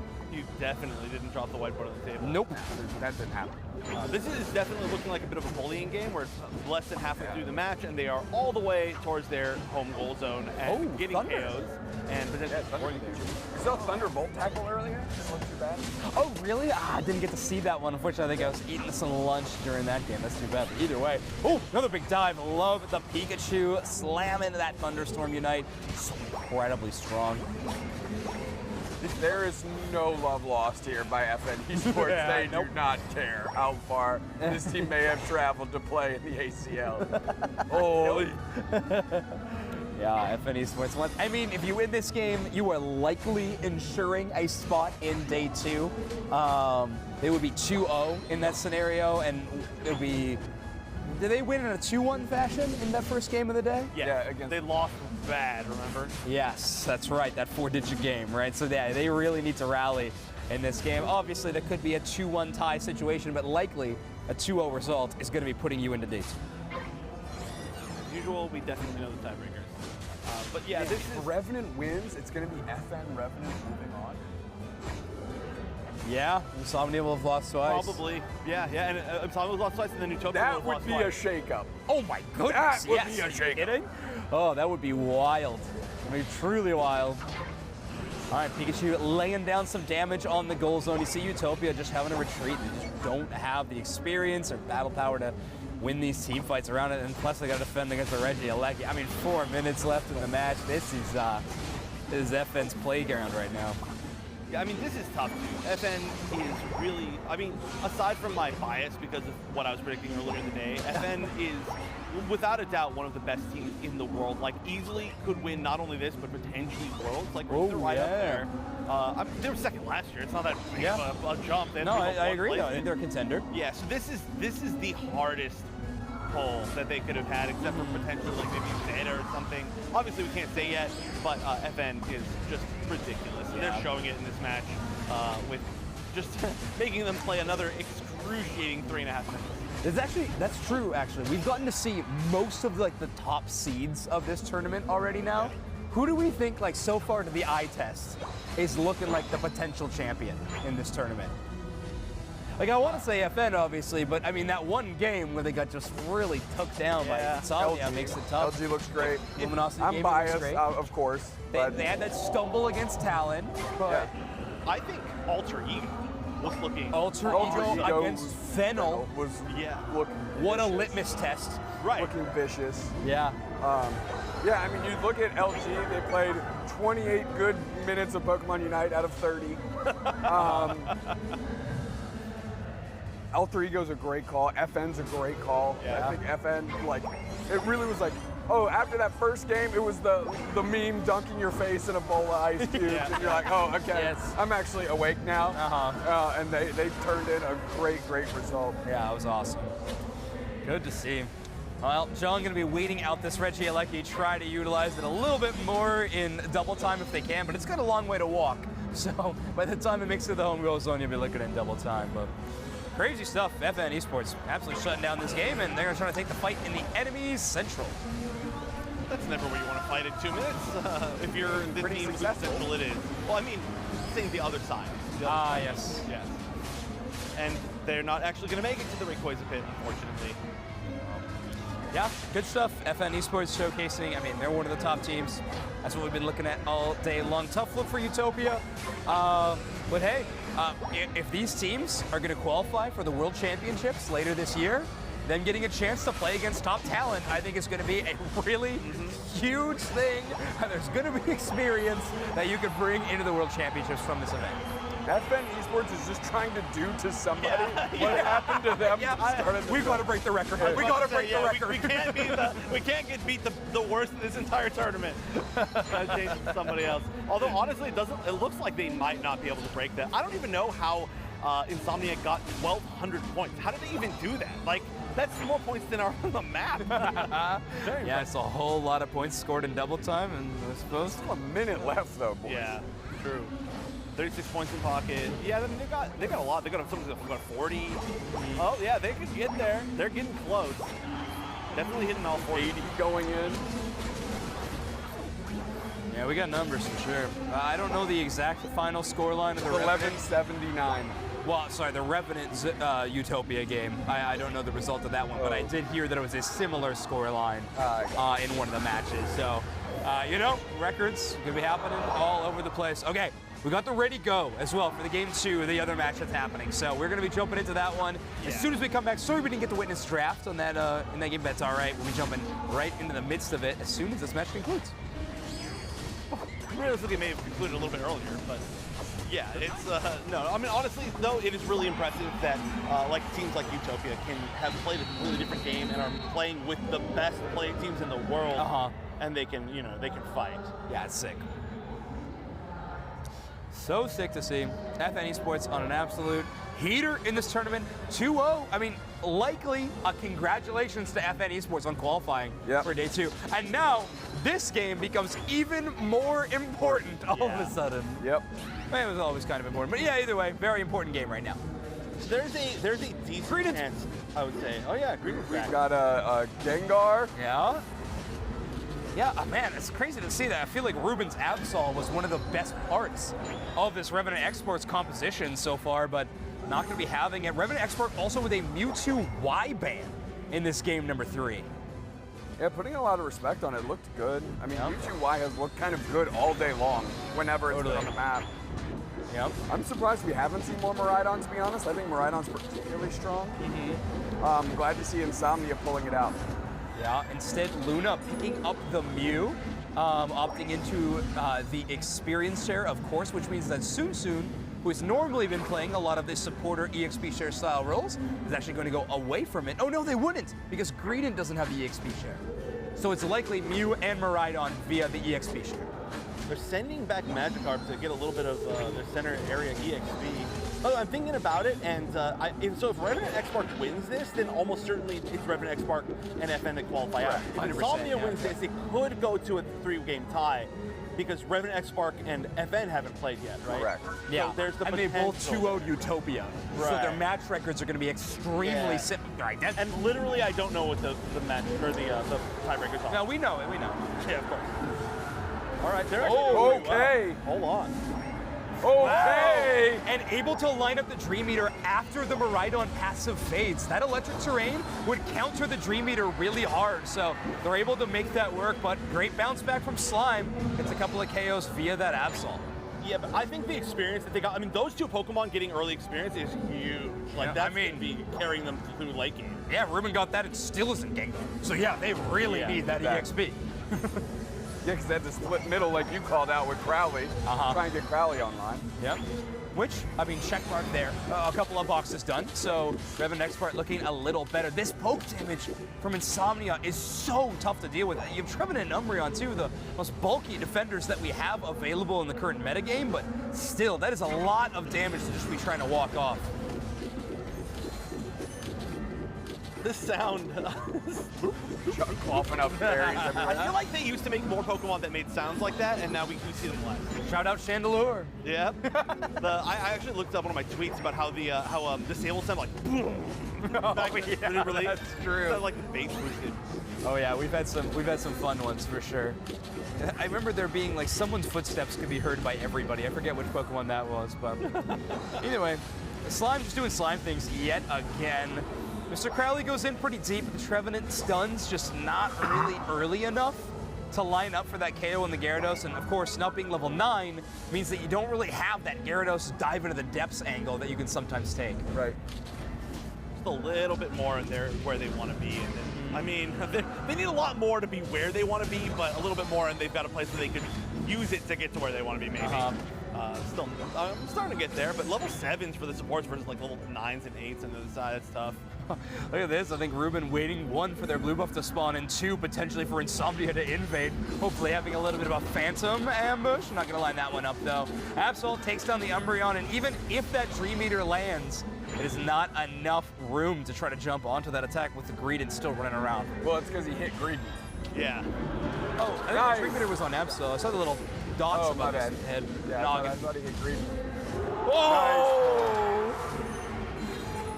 Hornleech at least gonna bail them out there a little bit, but a very scary spot. That's Gengar down. That's a Unite move too, out of Ruben. Not gonna find the knockout there. Yeah, Insomnia's in plays control. pretty well through that Hornleech, doesn't it? Uh-huh. 15 seconds. Oh! Okay. Okay. Exol not out of this one yet. No. Maybe not the best place to try to go back. I've always said Exol, but... Exol. All right. I'll go with Exol. Solidarity and all that. I could have just dragged this onto the wrong side. But that's what solidarity means. Again, I mean, Ruben just playing this like really ambush style, not joining in for a lot of these big team fights, instead hoping to catch a single Pokemon from Insomnia, rotating for maybe a back cap or even to get some early damage onto these objectives. That's where Gengar can truly blow them up with this Phantom Force, Dream Eater, Shadow Ball combination. They need to figure out a way to get on top of Tsutsu because this Charge Beam is just being a problem. Yeah. It's just eviscerating them before they can close any gap. And I'm sure Vulcan, not a whole lot of scores. You see that goal zone still about 50% HP on the bottom side, so I doubt there's been a lot of stacks in from the Umbreon. Does have the Wish Healing. Gonna make it out. Gengar takes both down the Absol and the Regieleki. So Ruben winning that battle against Slime, that is huge. Tensai goes down after expending their Unite move. Tons of points gonna go in top. They take the lead. It's gonna look actually pretty good for an X-Mark. That was a really good belch. Yeah, did Felsinger missing there kind of help him for a moment? I think it did, actually. I think the belch would have caught the Inteleon, but actually having the little bit of a miss is going to give him a situation where they're able to get back to the goal zone. So they'll take that situation any day. Ruben is quietly 13. It was all that knockout on Absol and the Regieleki in the top and side. then putting in a 50 banger. I just farmed a ton as well. Yeah, they're looking really good, honestly. I like their team comp for team fights. They just haven't actually team fought together either. Okay. Yeah. No, use that to get out, crowd. Yeah. No, we go in. One bit of experience was a lot for them, I guess. I mean, it's a Pokemon that can charge its Unite move incredibly quickly. But not getting out of there is a pretty wild decision. And we'll see if the punish happens. Ruben going to take some poke damage. I mean, great checking the tall grass style move with that charge move. It kind of does it all. It's a great move. Revenant has played these Rayquaza fights, I will say, loose. Yeah. Let's see if they tighten it up. Oh, okay. That's Slime down already. 15 seconds, so they will be back in time for Rayquaza, but still, what a pick. Yeah, if that was like 10 seconds later, that would have been the best pick of all time. But now it's just like a great pick to like give them momentum, I guess. Low-key, it's probably shutting down Insomnia's plan of a really early attack. Yeah. Like finding the Absol there and taking them out just means that, okay, well now our fight is going to happen around Rayquaza instead of an early push on the bottom side. Yeah, no, that's a great call. Half HP on Miraidon with one snipe shot. Ruben got caught a little bit, almost went down. Mad low. There's a big play. Right with the coverage. Obion all the way to the back line. Dodge the Absol Unite. Oh! Gengar not going to make it out there. Unfortunately, the combo just misses thanks to some really well-timed eject buttons from Insomnia. Are they flipping? Oh, Zero Ord knows exactly where Exol is. Yeah. Oh, great! Oh, my! Wow! Tensai coming through, but he gets picked up on the backside. Yeah. Tensai's still around and has the Unite move. So does Crowley. Crowley going to engage with this Gyarados Unite move. Miraidon gone. So all that poke damage is going to be out. Trevor Unite move only hits the Greedent, but it's Zero Ord that takes it. Uzakazu that entire time doing damage to the Rayquaza is just going to take it out of the pockets of Revenant X-Spark. Wow, that was really close. That could have certainly gone either way. Tensei is MVP of this game to me. What amazing plays. I mean that, and then helping with the pick earlier on the Absol in the tall grass on the bottom path. Like they have been making some great plays, but I don't think it's going to matter at this point. It's unfortunate. Close match though. Yeah, there's a minute remaining and no Rayquaza shields really to speak of other than this Absol. But still, I think with not having enough members of an expert up is going to be the difference maker. That's actually 0 up. There it is. That's significantly less than you need, I think, to make a comeback. Insomnia in a great position to be making it into day 2. However, they don't control their destiny to go to day 2, which is terrifying. Now it's going to come down to a Revenant X-Spark versus FN Esports game. And they need FN Esports to win, and hopefully in a 2-0 fashion. Yeah. For Insomnia to make their way in. Wow. Woo! Great match between these two teams, though. Yeah, that really was one of the closest sets I think that we've seen all weekend so far. For sure, game 3. Oh, it's great. Yeah.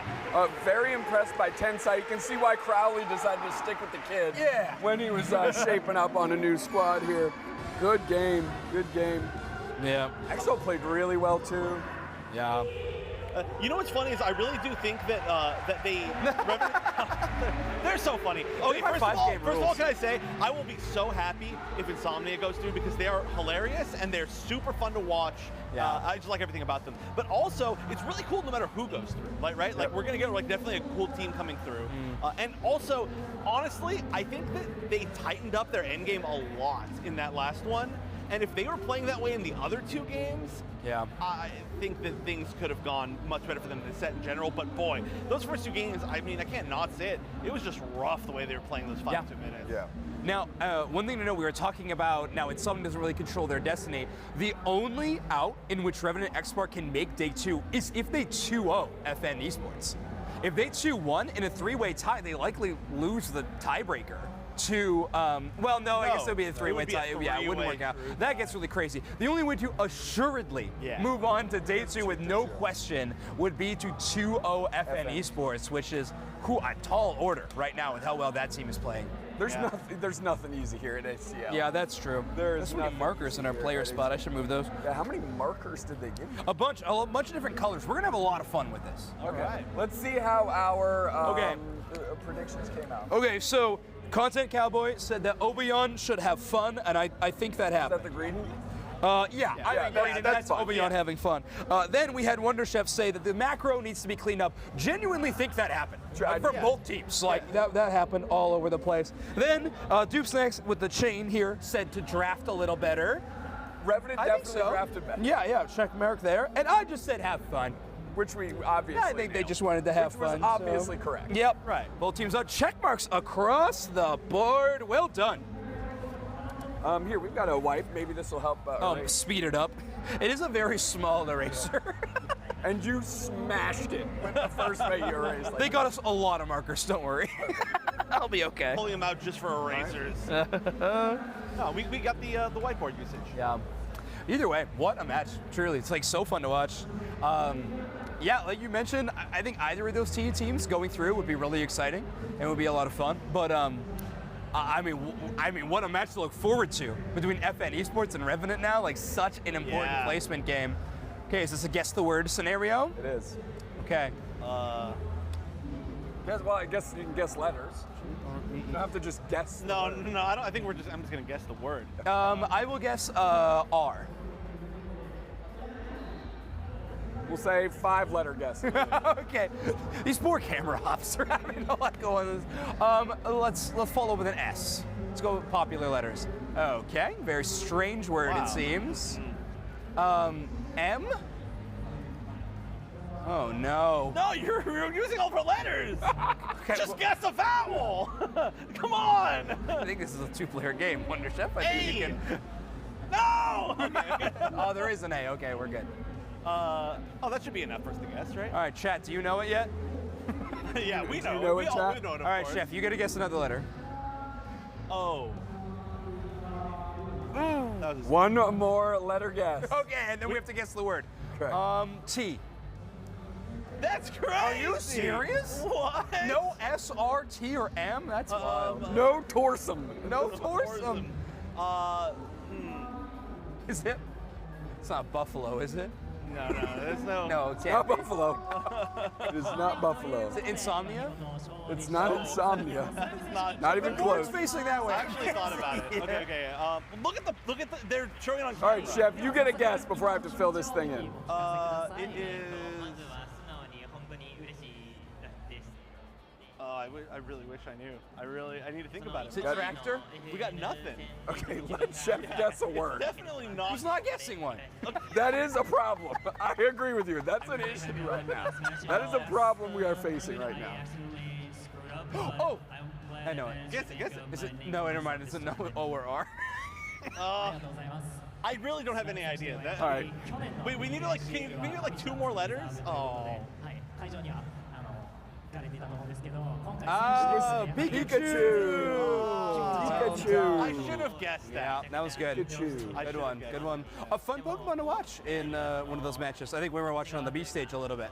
I agree. That's pretty embarrassing that neither of us even got close to guessing. Uh-huh. I was thinking like teams or like some inside joke.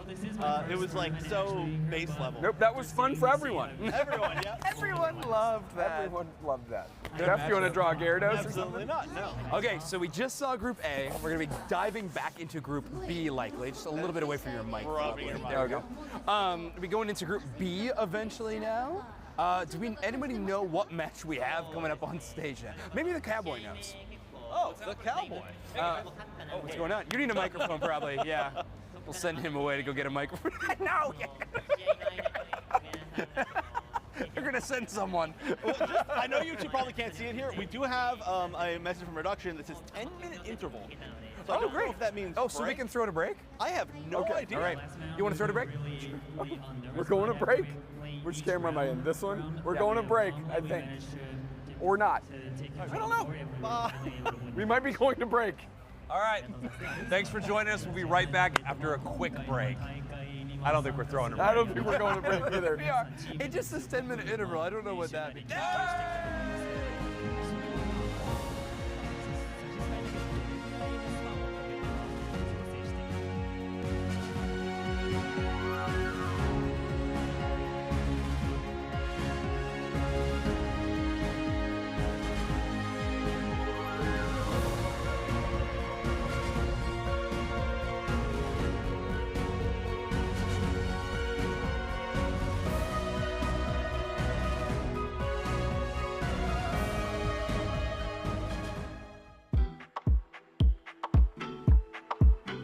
What's good, everybody? Dupe Snacks here with another edition of Snacks with Snacks. I will now bring in my assistant for this, Spraggles, the content cowboy. Say the thing.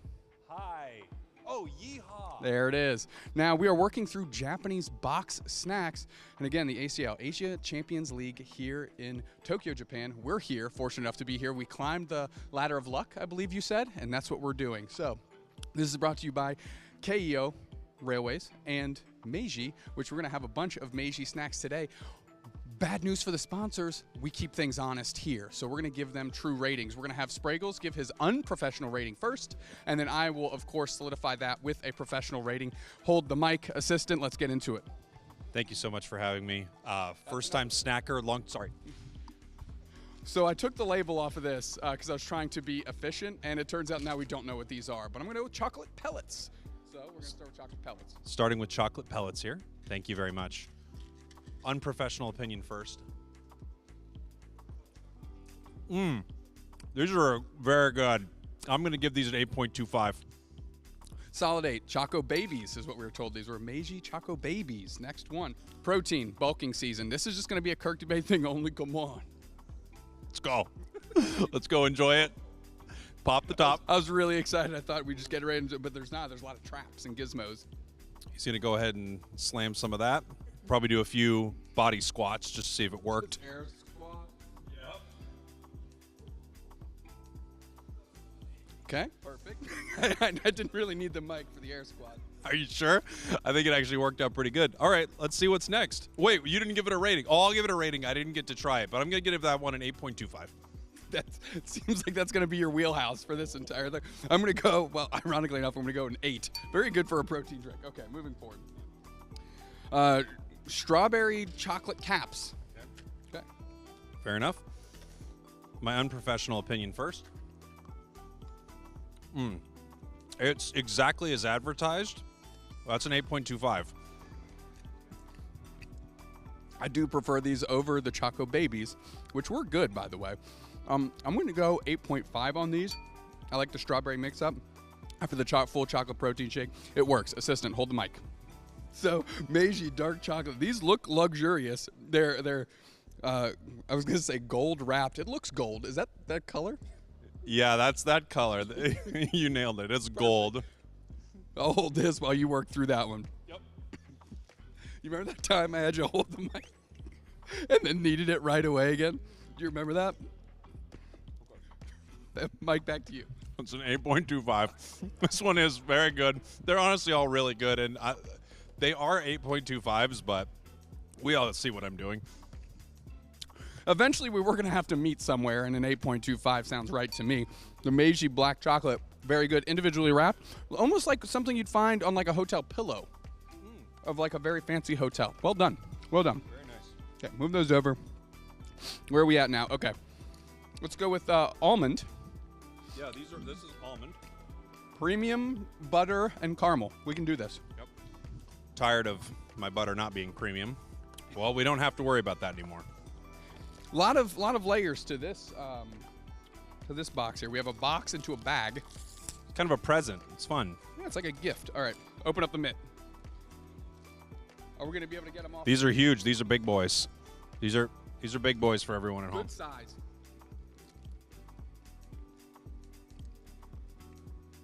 Don't do it. There's not a snack that misses 8.25 so far. It's incredible. Heavy butter on the front. Premium. Well, it is premium butter. Now, if it was regular butter, we might be in the 7s. I bet I know what I'd rate it. 8.25. We all know that cowboy. I'm going to go, because I'm the professional rater here, 7.75. I think the butter's a little too heavy up front. But, you know, that's because I'm a professional, and I don't just spit out the same answer every single time. Let's get into it. The Meiji. Looks like mushrooms here. Okay. Hold that mic for me. You got it, assistant. Box into a bag. Layers, like an onion. Oh.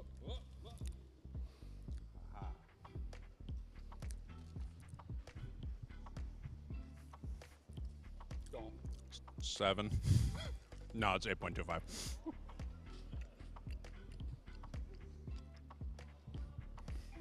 These are kind of 8.25. They're really good. They're objectively 8.25, but it's a professional 8.25, not a Spraggles 8.25 every single time, not taking the job seriously 8.25. Okay, last thing. Get you some of them. Nice little caps. I have a feeling like they're going to taste like the mushrooms. I like these better than the mushrooms. It's still a solid 8.25. It's the highest the scale goes, but... Okay. I think they taste the same. They don't. They don't taste the same, but they're close enough. 8.25 works. I want to reassess my strawberry rating. I want to put those up to a 9 because those are definitely my favorites. Yeah. Where are those at? These things. Yeah. These are terrific. What was your favorite? I know you said everything 8.25, but what was your favorite? Well, I like the premium butter on the almonds. Okay, so... That was actually one of your least favorites, I think. Yeah, it was just like mega butter up front. Anyways, okay. We got the wrap it up symbol again. Spraggles. More elaborate wrap it up symbol. And this is what we do here at Snacks with Snacks featuring assistant Spraggles. Good job, Cowboys. See you later. And we'll see you on the next one. These were the box snacks, and now we have like tube snacks or something. So we'll see you for the tubes.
welcome back. We are here at the Pokemon Unite Asia Champions League in Japan, which has been pretty amazing. You are watching the official watch party. Some watch parties are unofficial. That's true. And I don't like that. I'm sick of it. I'm tired of it. This is the official watch party. We have been seeing incredible games throughout this entire day as we are figuring out what teams are going to make it out of these group stages and into our single elimination bracket tomorrow, which is going to be pretty exciting. What have been some of your favorite games so far today? What have you liked the most? Man, starting the day with FN versus Slime was Slime. Insomnia. Slime had a great game. Yes. Of course. But I think FN versus Insomnia was one of my favorites. But I think we were talking, I don't think you were on the desk for this. We were talking about, like, we've seen most of the top seeds in this tournament. Who do we think's emerging? And Wonder Chef, you were mentioning Alter Ego is looking so good. And that Alter Ego Fennel game was phenomenal. So a fun one for that one, too. Yeah, how about you, Chef? What would he stole my answer because I already said it and he quoted me saying it. But Alter Ego Fennel was great, and obviously a pretty big upset for them being the world champions. But just the way the Alter Ego's looking to me, they're just awesome right now. And they look like they're having fun, which is a big deal. Yeah, I mean, obviously, right? You're definitely having fun when you're taking down Fennel, that's for sure. As we're taking a look at Group B right here. Alter Ego with 3 points, taking out Fennel 2-0. Fennel not earning a single point there. Godlike with 1 point and Exist with 3. Fennel in a really tough situation for them, not at all where you'd expect them to be at the start of this tournament. An 0-2 loss feels so bad in this group stage format. Like, you really want to be trying everything you can, at least force a game 3 in these kind of scenarios. So Fennel missing that, I mean, it's going to be everything they can do to get a 2-0 over Godlike in this game to really try to bring things back around. Yeah, that's why they're unfortunately in #4th place. Yeah. Yeah. Dude, you nailed it. Hashtag 4th place. You heard about these? I believe it's called pound sign. Oh yeah, pound sign 4th place. Interesting. Yeah, I mean, they're gonna have to fight really hard, but the crowd is behind them. Oh, they are so. Yeah. I mean, they're probably the reason why. I don't want to like oversell them, but like probably like at least half the crowd is here, right? Yeah. Oh, for Fennel? Yeah. 100%. Yeah. Oh, I mean, he's fired up. He's ready to go. They are the world champs, obviously, right? They have a lot to prove, but every time someone, becomes a champion, there is a question as to whether or not they're going to be able to continue to play at that caliber, or how good the teams around them are going to get. Like how quickly the teams in their region, the teams they play against a lot, or the teams at an international event like this, how quickly they reach their level. Yeah. If you remember last Fennel game, we did have Mashio kind of sub out because they weren't feeling super well on main stage. We had Lukupo sub in. It looks like, I think that was Mashio in the far end, but actually, now thinking about it, it might be Lukupo in yet again. So yeah, we might have the same look for Fennel, hopefully gain a little bit of momentum that way if they can. Now, if Godlike were to take these games, this would be next. Oh my goodness, yeah. If Godlike's able to win this, I mean, they all of a sudden have a chance in this group again. I mean, realistically, we might be looking at 2 of the lower seeds in this group, how the matches have gone so far. Both these teams in match record are 0-1, but obviously game win and loss record is a little bit different. In fact, Godlike having the advantage in that case because they went to game 3 against Exist. Now, I haven't crunched all the numbers. I know you are the one with the whiteboard here. That's true. But you have to assume Fennel even dropping a single game right here is very dangerous for them. Yeah. Right? I mean, that's they true. want to 2-0 this group. But given the performance we saw from them earlier and knowing how good all of these teams are here today, that could be, tough sledding for them coming up. Yeah, dangerous for sure. It's interesting because this could come down to being our first group that's the decider is an inter-regional battle, right? Like there's a chance that we're going to end up seeing Exist versus Fennel to see who makes it out. That's the deciding match of the group. Right. Yeah, that'd be really interesting. That's in the future, though. I mean, who knows what's going to happen up until that point. I've never made a prediction in this tournament, trust me. This is one of the only groups in the tournament that has 2 teams from the same region within it, to be honest. I think all groups do, but because every group has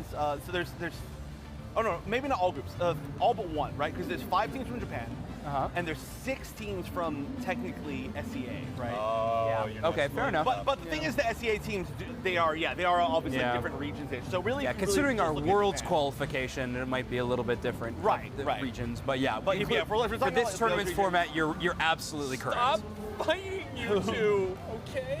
Just stop. You're both right. I'm sorry. But yeah, realistically, if we're looking at like countries, basically, it is this group because it's the only one that has 2 Japan. Yeah, this is going to be a really interesting game. If they take a game off Fennel, that's scary. If they take 2 games off Fennel, I think we're almost guaranteeing that Fennel would not move on. Yeah, I think a 0-4 game record is 0-4, yeah. devastating. Even 2-1, if they only take one game, it's going to be really 2 bad. losses you're correct. that you're basically not getting through. 1-4, also a pretty tough record to be going into, or at least trying to qualify for day 2 with. I think it's actually impossible. Yeah, I agree. Now this is a top tier team. Struggled in their games earlier. They didn't look bad at all, but they just could not seem to finish out their sets. And hopefully they can change that here. Yeah, is there anything that we want to see specifically changed? I talked a lot about the Slowbro and how I wasn't a huge fan of that pick in a lot of their options, but is there anything else that we think we're looking at in terms of the draft mode? We saw a lot of Hoopa get through. That felt like it probably shouldn't be happening. It's hard from a draft perspective. I mean, I like a lot of their picks. I do feel like they were diving pretty deep with this Talonflame. They get to make a lot of big plays with it, but at the same time, I feel like they were getting caught pretty consistently. So, yeah, maybe if you don't have a way out for Talon, you can't be playing it like this. Maybe one of those carry syndrome moments, you know, like you just feel like you need to do something because nothing's working. You're the damage dealer. Maybe you can swing something in your favor. Not always. I mean, it works sometimes, but those opportunities are few and far between, it feels like. Yeah, I remember specifically there was one match where they really did not engage together at all. And I said it, I was like, wow, they just like kind of walked in one at a time. And that did seem to be kind of their problem the entire set, was that their coordination for like fighting together was just not there. Certainly Tone on the Talonflame, both games, just was getting caught out a lot. He was the first one to get picked off, I believe, in both like 2-minute fights, and it's tough. It's tough when you can't follow that up. So we'll see. We're going into draft now, and I don't even know if they're going to get Talonflame again. But honestly, maybe you just give it to them, seeing how it was working last time. Yeah, I mean, it was not a game-winning Pokemon for them. First ban is going to be the there you go. Followed by the Psyduck. Next ban they're scrolling through is going to be the Zacian, maybe something godlike has really been enjoying in the tournament. Final ban now. Yeah, Blissey has been an extremely common ban in our tournament, so not surprised to see that one. Things like Umbreon or Inteleon could also be in that final slot. Leafeon, again, a Pokemon that we kind of consider to be one of the most ban-focused Pokemon in our tournament, has been making it into a lot of games. Yeah, we have Mashio. They are back. That would be a weird first pick. It's a very bizarre one. And they are going to grab the Zarina. I think this was panned out against them earlier, It was, right? yeah. Yeah, so this could be a mistake from Godlike. There could be a huge reason when they will do this. Oh, wow. We're going Comfey Zora. We could see Sweet Kick, for sure. This is the time we would see Sweet Kick. Yeah, it's going to make it tough for Zarina. I mean, a Pokemon that does want a melee brawl as often as they can. Into Zeraora is a pretty tough matchup in that specifically. So now I'm curious where Fennel wants to go with their support options, but all of a sudden I was kind of going against the Slowbro in the early, but now that there's a Comfey duo option, I do love it, especially if you're also going to take the Mimikyu. Wow, and we head on over to this other side, we could also be seeing a Zoroark. Two great Comfey options. We do see the Zoroark, it probably would not be Sweet Kiss at that point. Yeah, that's interesting. Yeah. I don't know if I like the Zoroark pick here. First of all, because we wouldn't be able to pronounce the names. Okay, thank you. There we go. But secondly, yeah, I feel like they have a strategy. Shifting it seems a little bit weird, but those are two strong picks to get in their second set of picks.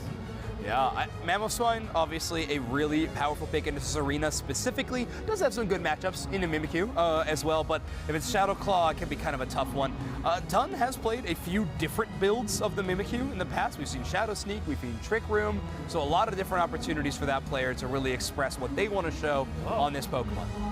They're running into a comp where they're really going to try to like group up at this point. Like, I mean, look, this is a full melee team essentially with the Clefable. Yep.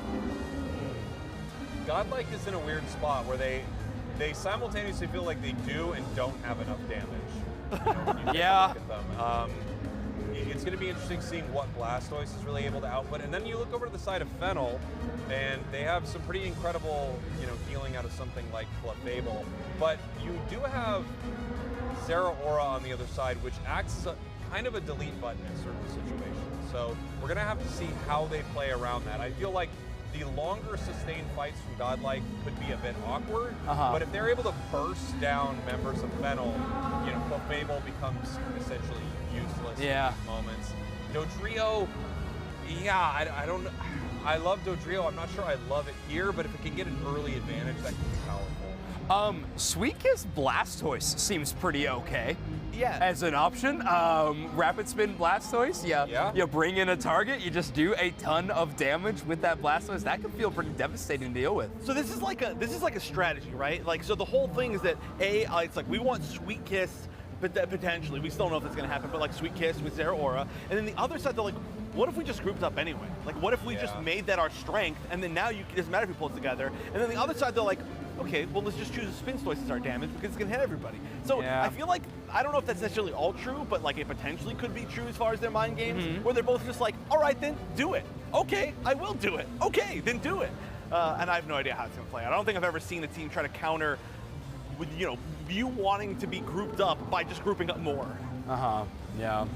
Well, unfortunately, it looks like we got something going on stage, but hey, a lot of people out here to support Fennel like you were talking about. It does feel like almost 50% or more of this crowd, hardcore Fennel fans. It's been awesome to see the support, and from Deuce Next particularly, just a huge Fennel fan out there. Well, I mean, you've got to imagine it's taken years for Japan to get on top in this game, right? They've always had some really good showings at Worlds and things like that, but it took them a few years. Finally, they had their breakout team that absolutely dominated last year, became the world champions. So I'm sure they have an insane amount of fans here, and they would love to see them do well at ACL. Obviously, they would like them to win the entire thing. Yeah, what was it? 4th place in year 1 with that team, and then they go into 3rd place in year 2. Oisumi Macro, and then 1st place in year 3. Yeah, just insanely consistent. Really great team. And I don't know if we're switching. Did we switch out players? Switch out device? It looks like we switched out players. Yeah. Machio is going out for Lucapo once again. Yeah, looks like we're gonna have a player swap. Hopefully everything's all right. Yeah, of course. On stage. Really hope Machio's feeling okay, but we are going to have Lucapo slot in, so it is going to be an identical draft again. So we're going to be in that situation. We'll likely have to remake the lobby to get the new player in, but we will run through yet again an identical draft, and we've seen the same thing. Boy, this is tough, right? I'm not sure if this is what Lucapo wants to play, even though I think Lucapo could easily play this Pokemon. So Drio, right? Yeah. Feels like that is the Lucapo pick. It does feel like that. So I'm kind of confused as to what's happening, but also I don't know the exact rules for subs or how it works. If you have to sub after the draft, that feels odd. Yeah. Although I will say, one thing that I'm thinking is, both last game and, last set and this game, both times that Machio has left for Lucapo, they've chosen a last pick, and I don't see kind of like a strange Dodrio choice, right? Like, I think both times you've mentioned that it's like a weird choice to choose Dodrio against those comps, and it may be that they know they're going to have to switch out, so they're essentially just giving up that one pick for free to Lucapo because they know what's about to happen. Right. Yeah. Maybe I don't know. Something strange going on there. But I don't know. Not my job. But that is an interesting thought. You get this last pick that maybe when you're looking at the other side, knowing what they normally play with these players, you wouldn't expect Dodrio. Yeah. Then you see Dodrio and they sub a player. I truly do not know exactly what the sort of flow of this is. It is just. It's interesting. It all stems from a really tough situation of a player having a health issue on stage, which is the most unfortunate part of all this. So, again, we do hope that works out. But strange look here. Absolutely. Although, if we're being honest, like what you know, we were talking about how it's like, wow, your sub is Night Mew Foxy, but your sub is Lucapo. I Like know. that's the best case scenario if we've Yeah. got to be 100% honest. Mhm. Like Lucapo should be a main on every team. I'm assuming, I think it was something like with him being busy or something like that, which is why he doesn't focus as much. But I mean, obviously one of the best players in the entire world, free, like no question. That player noticed the ton was a little quiet. You need to adjust their microphone. yeah. We're like, hey, put that closer to your. We've all done it on the broadcast Oh, team. of course. Okay, we Bring it into your mouth. We gotta hear you. So you grab your co-caster's microphone, just force it closer. There you go. I think we're just jealous that they have headsets. Yes, we are. I can tell you, I am for sure. I wish I was. I've given up on having anything in my ear. It won't happen for me. You got to be in the middle seat then, for sure. Yep. Yeah. Tube Snacks, how you feeling? Feeling good. Good. I don't even think my mic's on, to be honest. No, it is. I can hear you. Oh, dope. I'm glad I'm eating food. I thought it was That I couldn't hear. That I actually couldn't. couldn't hear, so I think Yeah, we're okay. Surprisingly, that doesn't make it through. We tested it, right? We're That's testing awesome. it right now. All right, well, I hope we get into the game soon because this draft was really interesting. Oh, I think it's going to be. I totally agree with your sentiment, though, Jake, of like, it feels like they have at the same time enough but not enough damage Right? when it comes down to it. It's Like, weird, right? it is a really weird draft in that way. But okay, we're going to head into this next one. So catch me up. Why did we reset the draft? Yeah, we swapped out Machio from for Mach- Lucapo. Yeah. After the draft was finished, there was the swap out. So I'm not sure exactly how that plays into it, but given what happened last time, we should see an identical draft. Yeah, likely. But yeah, well, I mean, the bands so far are the same. Likely going to be the same picks on either side. This is the Serena first pick, which I think took a lot of us aback. Like, I mean, it's a pretty wild Pokemon to be taking early.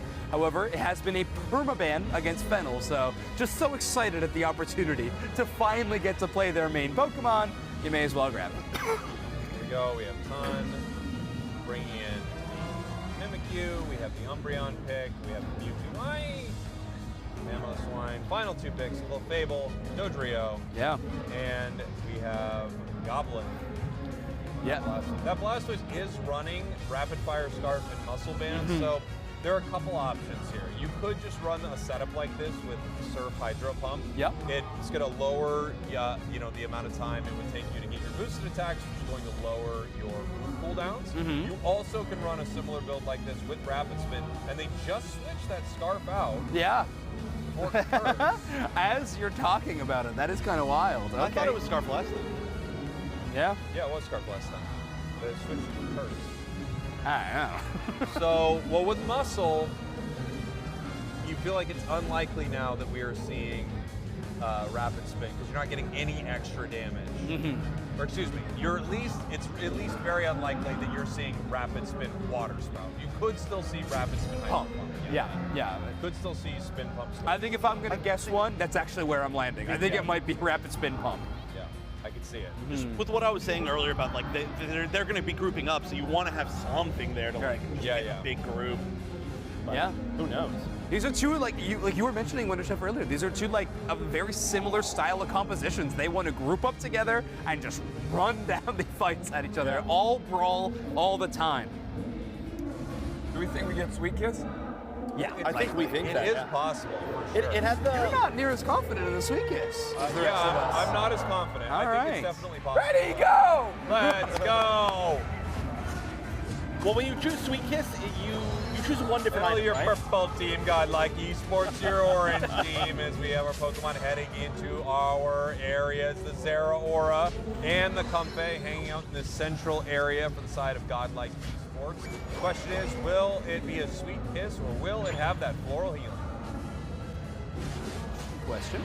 Mitsuai gonna do some early damage, but Lucapo so easily getting in and out on this Doduo with some early stacks and a 3-player push into the bottom path. Yeah, taking only one buff, Yeah, bringing splitting it. Zarina down to the bottom path. Not even splitting it, it's just Oh still yeah, sitting it's still in the map. I thought I saw wow. Mimikyu rotating actually towards it. I honestly thought that potentially we would see Ton pick up the red buff, but instead just trying to defend against any potential invades from the Zeraora, I suppose? Yeah, possibly here. Clefable evolved, very nice. Zarina, a little slow here, but with the help of this Umbreon, they're able to clear this up a little bit faster. Umbreon now evolving, moving to the top path. We have our 850 birds spawning in between 4 members of Fennel, and here we go. All right, Stalk get in some early damage. Slow Smoke gonna slow down everybody. They try to push towards that tier 1. There's the Sweet Kiss, baby. Great damage from the Serena. Again, another Stalk game. Yeah. I guess, again, if you're just trying to jump on everybody else, just standing all on top of each other, we're going to form like one pile, basically, this game, and somebody's walking away. Yeah? Maybe. They stopped those scores extremely well. Yeah, I mean, Squirtle put in really some work. frustrating to deal with, right? The new increase to Sweet Kiss, so you're getting a bigger shield on Sweet Kiss now. And Sweet Kiss actually, it has an interesting interaction. I didn't know much about this move, really. I'd only played it sparingly. The shield you put onto your ally when you attach, it is permanent until the enemy's breaking. Oh, really? Yeah. I didn't know that either. It's so rare. It is. It's extremely rare, but it's very good, obviously, for discharge Sarah Aura. I mean, how brutal. We saw this combination, year 2 in UCS in North America, and I remember it being really, really interesting, really exciting, kind of difficult to deal with. Now that Sarah's better and Sweet Kiss is better, this could be brutal. Yeah. Yeah, it felt like the shield was pretty much like a non-point of the move perform, right? Like you didn't really pay that much attention to it, but with the buff, I mean, I haven't seen the numbers exactly, but certainly something to think about. Got the attach right here, heading down to the bottom path, and it looks like our team's just kind of splitting here. Yeah. Yeah, trying to focus on that top side. They know that Goblin is just going to be hanging out there, trying to level up against Blastoise as quickly as possible. The more pushes you succeed with on the top side, the longer you keep that Blastoise away. Goodbye, Umbreon. No chance of getting out of there. Clefable there, just too late. They're like, whoa, never mind. All right, see you later. And it doesn't seem like they're going to have any chance of getting this basement Reggie as well. I mean, Serena's kind of close, but they don't want to be able to engage. I like that, though.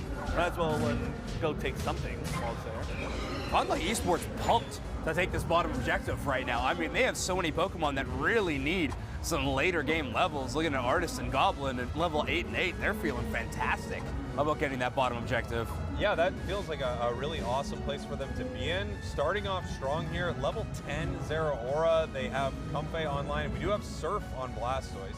Yeah. Heading to the top path here. Okay. Must be a quirk of the Indian meta. You know, Surf Blastoise, but not a Mo. No way! Come on. All right, ton for the culture. I like it. We were just asking why we weren't seeing more Mimikyu. Yeah. Mimikyu feels a little bit like a day 2 Pokemon. I'm not gonna lie, it's just gonna get better and better as this tournament goes on, it feels like, and with a lot of the teams making it into day 2, likely playing a lot of that Pokemon in particular. That felt pretty criminal that they able to get that. I mean, we saw the Shadow Sneak land, but even still, I thought, by the time he dives in, there's definitely damage on the other side. Nice secure right there. They're going to head down to the bottom path, put a ton of points into this goal, 161 to 95 right now. Big momentum for Fennel. Big, they were playing this really, really slow. They gave up that bottom objective, of course, the Regice, and they take a really long rotation to the top side. Mimikyu, they're only out, and they were able to win with it. Massive. Oh, yeah, immediately taking out 2 really important members of Fennel. Okay. As it stands. Yeah, Godlike Esports definitely put in some fight. That got them all to be basically ahead in levels as well. Let's see if they can take this. I mean, they're really trying to push it down. This is going to be a really hard team to break on goal, though. Yeah. The rolls fly on the Clefable, so they have another chase down option for the back line. Wow. Whoa! Wow. Here we go. Yeah, I think that crowd likes Fennel, by the way. Yeah, I think they're fans. For the record, I also did say this is going to be a hard team to break on goal, and then they just walked away from their goal zone and then went down. But yeah, really great stuff. The Fennel right there. Yeah, it's always hard to fight on a tier 2, especially, you're on the 5-minute mark here. So these shields and healing is massive for these even lower level Pokemon. Play rough Mimikyu, by the way. I wonder if that invulnerability is something they're looking for to maybe avoid a Sweet Kiss right there, to sort of give themselves that momentary invulnerability, not take any damage, do some serious damage to their target. Zera Aura, Blastoise both have Unite moves you'd love to dodge out of the way for a moment if you had the possibility. Maybe Ice Fang as well. If you could make that mid-width, that would be huge. might be trading down to a lower tier support when you have a Pokemon like Clefable on your team, but the fact that you have Umbreon in your defender slot just makes that feel just fine. It's such an unbelievable defender. It's at the top of these defender tier lists for a reason. Regieleki walking top. It looks like Fennel is deciding how they want to play this. You know, if enough members of Godlike peeled away, I think they could decide to move in. They were kind of positioned for it to see how they wanted to address it. Nice catch right here. Unite moves basically everyone. The Hydro type moves up in the air. Mewtwo Unite move. Surf pushing Clefable away as we have more damage raining in. Zeraora picks up a KO. Mewtwo now pushing towards as the Serena is picking up a KO on Zeraora. All right, Mewtwo Mega Evolved in the back line's kind of the last option for Godlike. They're going to give up the Comfey and just escape with the Mewtwo. A minute remains on this matchup and a big team fight win for Fennel. Yeah, I mean, Fennel was just able to fight through that, heal through that with the Clefable. They weren't able to do enough damage. We kind of talked about it, right? Were they going to have enough, like, could Godlike do enough damage fast enough to this Fennel squad? It doesn't look like it right now.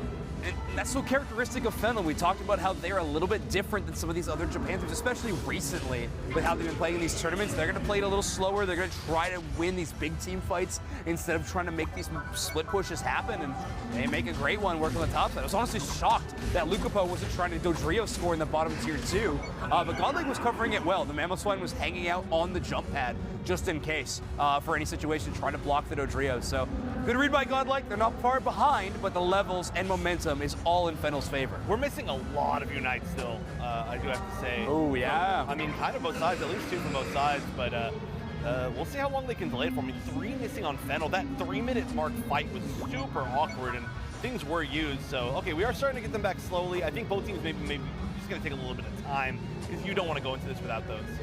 It's hard to rip Rayquaza against the world champs, but when you got Zeraora, Sweet Kiss Comfey, maybe you do, especially with Blastoise for coverage. Feels like a good spot to be. Whoa! Okay. Whoa! Send him to outer space. Multiple members of the Fennel still down. gaming now. Not for long. Wow, wow, wow. Ton's in trouble right here. No. Getting pushed off with the surf. It is time to rip. Nice Mamos ice the bang. They take him down. It's just Umbreon left. Clefable's coming back, and it is time to rip this off the map. Half HP right now. Clefable has a Unite move. Umbreon has a Unite move. Something big. Hyper Beam. Believe in the Pick Unite. up the Hydro Pump. They get it! They get it! They get it with the Hydro Pump! Serious! Hydro Pump took it! Oh my gosh, Fennel! Oh, they can't break this shield. That's 100 points in. Godlike Esports has 45 seconds for a response, and I think the pop-off on stage may be a bit too hardcore. I think we got to disconnect for one player on stage. But wow, that was, I mean, we all saw it, right? Clefable. Unite move. Yeah. We know their Unite move could be splash, like fully brick. Their Unite move Block, could be fully brick. fully brick. But they've got a lot of options. Hyper Beam, close combat, fly, and Hydro Pump. Honestly, I feel like Fly might have also been bad in that scenario. Fly? The timing would have been harder. Maybe. I think it was pretty. You were able to follow me first, though, and then Hydro Pump, which I think is a little bit better of a combo. True. Yeah. You know, you can ignore some of the damage either way. Okay, we're jumping into Group B. We'll get back into the other game as soon as it's ready, obviously. But for now, we want to cover this Alter Ego Exists matchup a little bit. Both of these teams 1-0 in the group so far. Oh, yeah. Yep. Exist up early. And they have been playing so much of this Greninja. This has been like the iconic pick for this team, both in the Winter Tournament as well as the, the one matchup we've seen from them so far at this event. I love seeing Greninja. Yeah, their Greninja was doing super well, right? I mean, they had almost 100k damage on last time I saw it. We're winning a team fight right now, pretty strong. Yeah. Gaki on the Meowscarada getting a KO streak of 4. Yeah, looking great. Kaki, of course, was Kakagoya once upon a time, which is what this team had as a team name for quite some time, the Kakagoya Rising. So a bit of a team captain figure on the squad. I said it before, but it seems like whenever you name a team after a person, after a player in Pokemon Unite, it's like a blessing. It's you know? true. It makes you stronger. Yeah, the Takashima God Punch buff. You're good.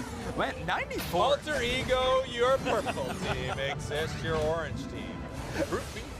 Anytime you hear Spraggles inhale, it's going to become quite the moment. 94's been having a crazy tournament. Yeah. Dude, I'm playing so well. It's so awesome to watch. Yeah. They're up Buzzwole is against it, though, here. Buzzwole is real. Yeah. Yeah, scary look. Metagross already at level 12. Same with Greninja and Meowscarada. It is a scaled up team. You do have a couple of Pokemon with really high levels on the Alter Ego side. Some swingy fights ahead. I mean, we got that Leafeon and Buzz. Highest levels of the match. Very nice. Metagross trying to Scalded. pad here. Just scalded again and again. I mean, the damage is still enough to take out a Leafeon, who is made canonically of paper. So a challenging one there. Little telekinesis, bro. Yeah. Telekinesis Scald, bro. That's really interesting. Yeah, choices were made, neither of which that Deuce Nex enjoys. I'm gonna have some words with Ice. Yeah. Holy. I like either one, but I don't know. That's a good shot. Nice snipe shot. All they have is Wish Healing, trying to bring that back up too. So we get a challenging task already. Good winning of position by Alter Ego, but here's the push by Exist. 9-4 on this Buzzwole is giving their team a real chance. Uh-huh. This Greninja's kind of mopping, yo. Whoa. Oh, couldn't get to him. All right, now it's 94 versus the world, right? The Metagross is there. You get streak at 2, but he walked into it. He accidentally walked into it. You can't burn Ray here. Metagross takes about half HP. That's you wild. actually have to try to chase down. Honestly, Inteleon standing that close is. I think Inteleon needed to walk back. Yeah, Z-Ray going that close to the Ray Pit, a really tough spot to be, but you buy a little bit of time. Yeah, they have time. That's right. Wish Healing's back. Metagross is going to be back at full. Kaki and Umbreon B1. Yeah. This Metagross just in their face. Yeah, it's looking good. Not the real Meowscarada, that was the clone. Ugh. I was fooled again. I know, I'm constantly tricked by it. Can spectators please see which one's the real one? Well, at a moment's notice, it could be the real one, you know? Yeah, it's true. You know what I mean? Point. Well, Alter Ego, you need Ray here. Yeah, they have to get it fast. They need to pick up some KOs. Snorlax getting close, but not enough. They're not able to grab a KO. Greninja moves in with the Unite, just ripping through them here. 3 members of Alter Ego down, and it looks like this one's heading to Exist. Yeah, wow, Exist. I mean, Z-Ray giving Alter Ego a chance, but you guys are right. He just chilled too close to the pit. Yeah. And he was able to get closed in on. Yeah, a tough decision. You don't want them to rip and you not have vision of it or something, but I just don't feel so scary. I don't think they can rip. It was Metagross, Umbreon. And Metagross was already low because you landed one snipe shot. Yeah. Yeah. Well, let's face it, Greninja kind of giving them the chance there for Alter Ego walking into the snipe shot hitbox. Yep, that was a little rough. It happens. It happens to the best of us. So there is an implication here that Exist wins this, and then Exist is the Japanese team that makes it out in. Well, wait, we have to see Exist versus Zeta, to see. Well, Zeta's D. Or it's not Exist Zeta, versus Fennel. I meant Fennel. Huh. Yeah, but because Alter Ego. They already beat Fennel. They already smashed through Fennel. This is going to be very crazy. Alter Ego was looking pretty great earlier. That was a very rough Ray fight for them, and did feel like we saw a couple big mistakes throughout it. That Metagross really difficult to deal with. That felt like what they didn't have the answer for. Yeah. Like, I do think 94 was doing a good job making sure they were focusing on the Greninja, so Greninja couldn't unite into their backline, get a little bit of space, but yeah, the Metagross was just kind of an unsolvable riddle for them in those final moments. Just bullying Xingdi on Leafeon. Yeah. And that's the kind of thing with supports is the eggs can't heal enough on the pop, so it just couldn't stand in the pocket long enough. You get one chance at a good blitz assistance, but other than that. Metagross is looking really good this weekend. It is. It's like a counter meta pick, right? Like you're not gonna pick it every time, but like it's really good when it's being used. True. True. Yeah, it's such low cooldown on Gyro Ball, and it allows you to generate massive shields over and over and over again. And against any comp that doesn't really want to have a long sustained fight, it's really tough. Yeah. You know? And if you ever have to refight against it, you're just like, never mind, forget it. I'm leaving. We'll see you next game. While we just kind of see in the picture-in-picture the stage, is it just over for Godlike? Like, I don't know how you bounce back from that game one. Yeah. That's a hard one. You mean the match? You feel good that you did catch them, right? You did put them in a position to lose the game, and I think they made the right call. There was a little bit of a roll, right? Some like hidden dice rolls that we saw because you don't know what Clefable's gonna get. That's such a cool moment. It's such a moment, and I think everybody, even Godlike, I think they know. They know what's happening. They know Clefable's coming. Umbreon also had a Unite move, so they had ways that it could get stolen from them. And to be fair, Godlike had very little secure on their side. True. I don't know what they wanted to do in that moment, except for get this Ray off the map and hopefully get it before they arrive. I don't think they made the wrong choice by any means, right? Like, they had the numbers advantage. It was their only chance of winning. If they sat and waited and tried to hunt down Clefable, you're not making that in time. So, it's literally just like, well, maybe they'll get really lucky and they'll win. And they did, you know, but I think they played really well, aside from that. Oh, and hey, we're coming back to our game. All right, 40 seconds of post-game. Yeah, probably a bit of a victory lap for Fennel at this point in time, but I mean, Clefable earning it, honestly. Yes. You may MVP moments. That's certainly going on the United Sports Twitter. Yeah. Yeah, you may. Got to be feeling it on this Clefable right now.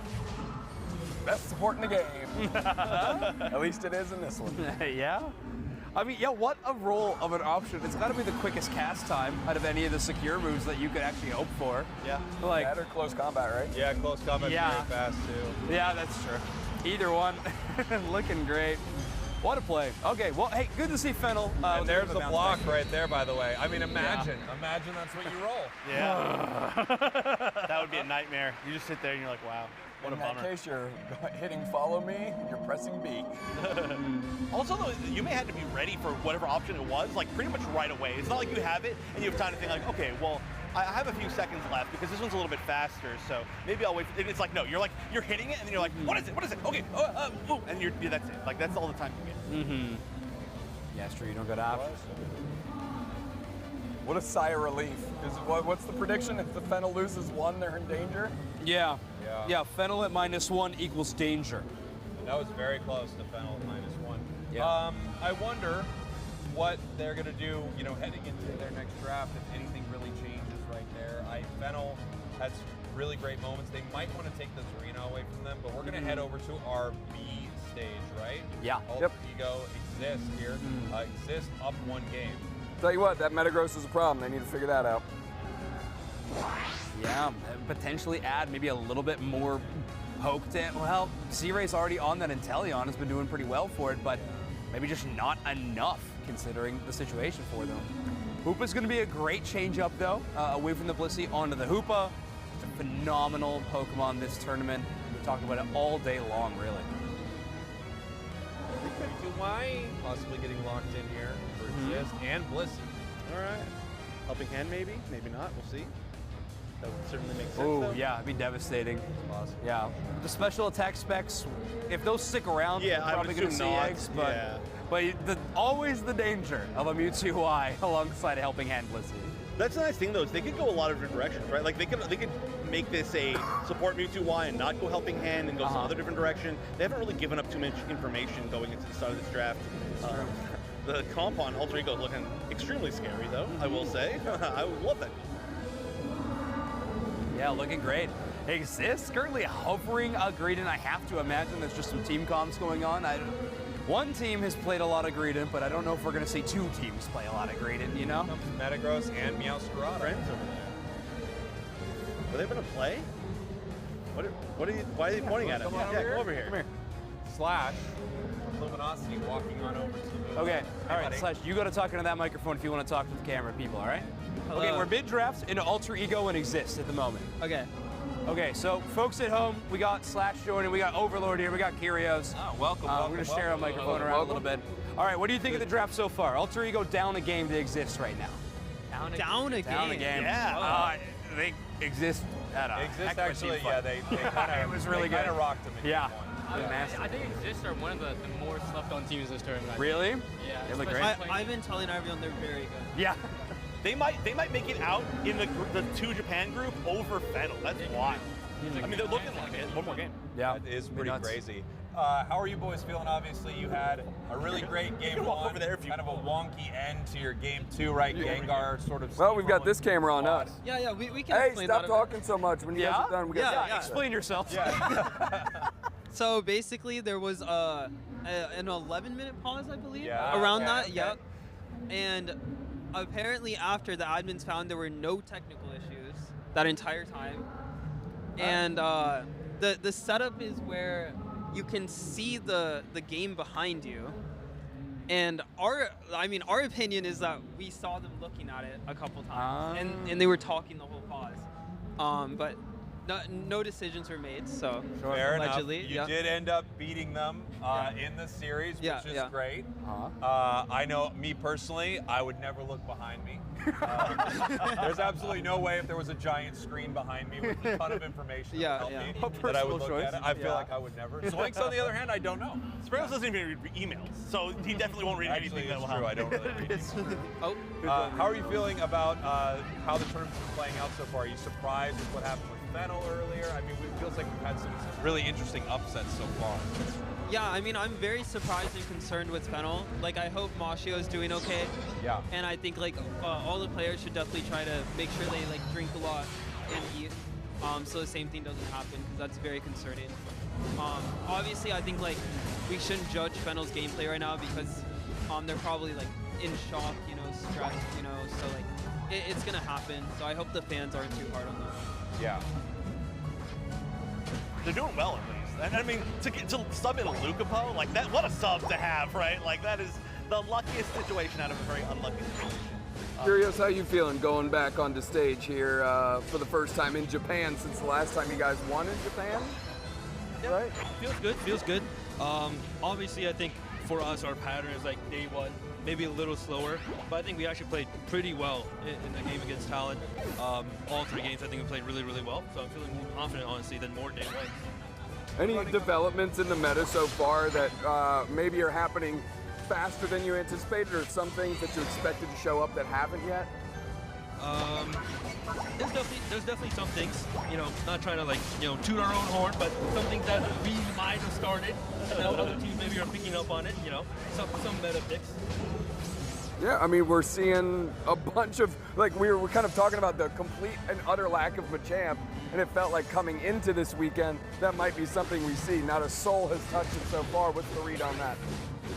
Yeah, honestly, I'm not sure. I mean, I do think Submission Machamp is pretty strong, and I think there were a lot of Asian teams that are playing it, but yeah, I don't know. I think one of the characters we've been seeing a little bit more as well as Buzzwell, actually.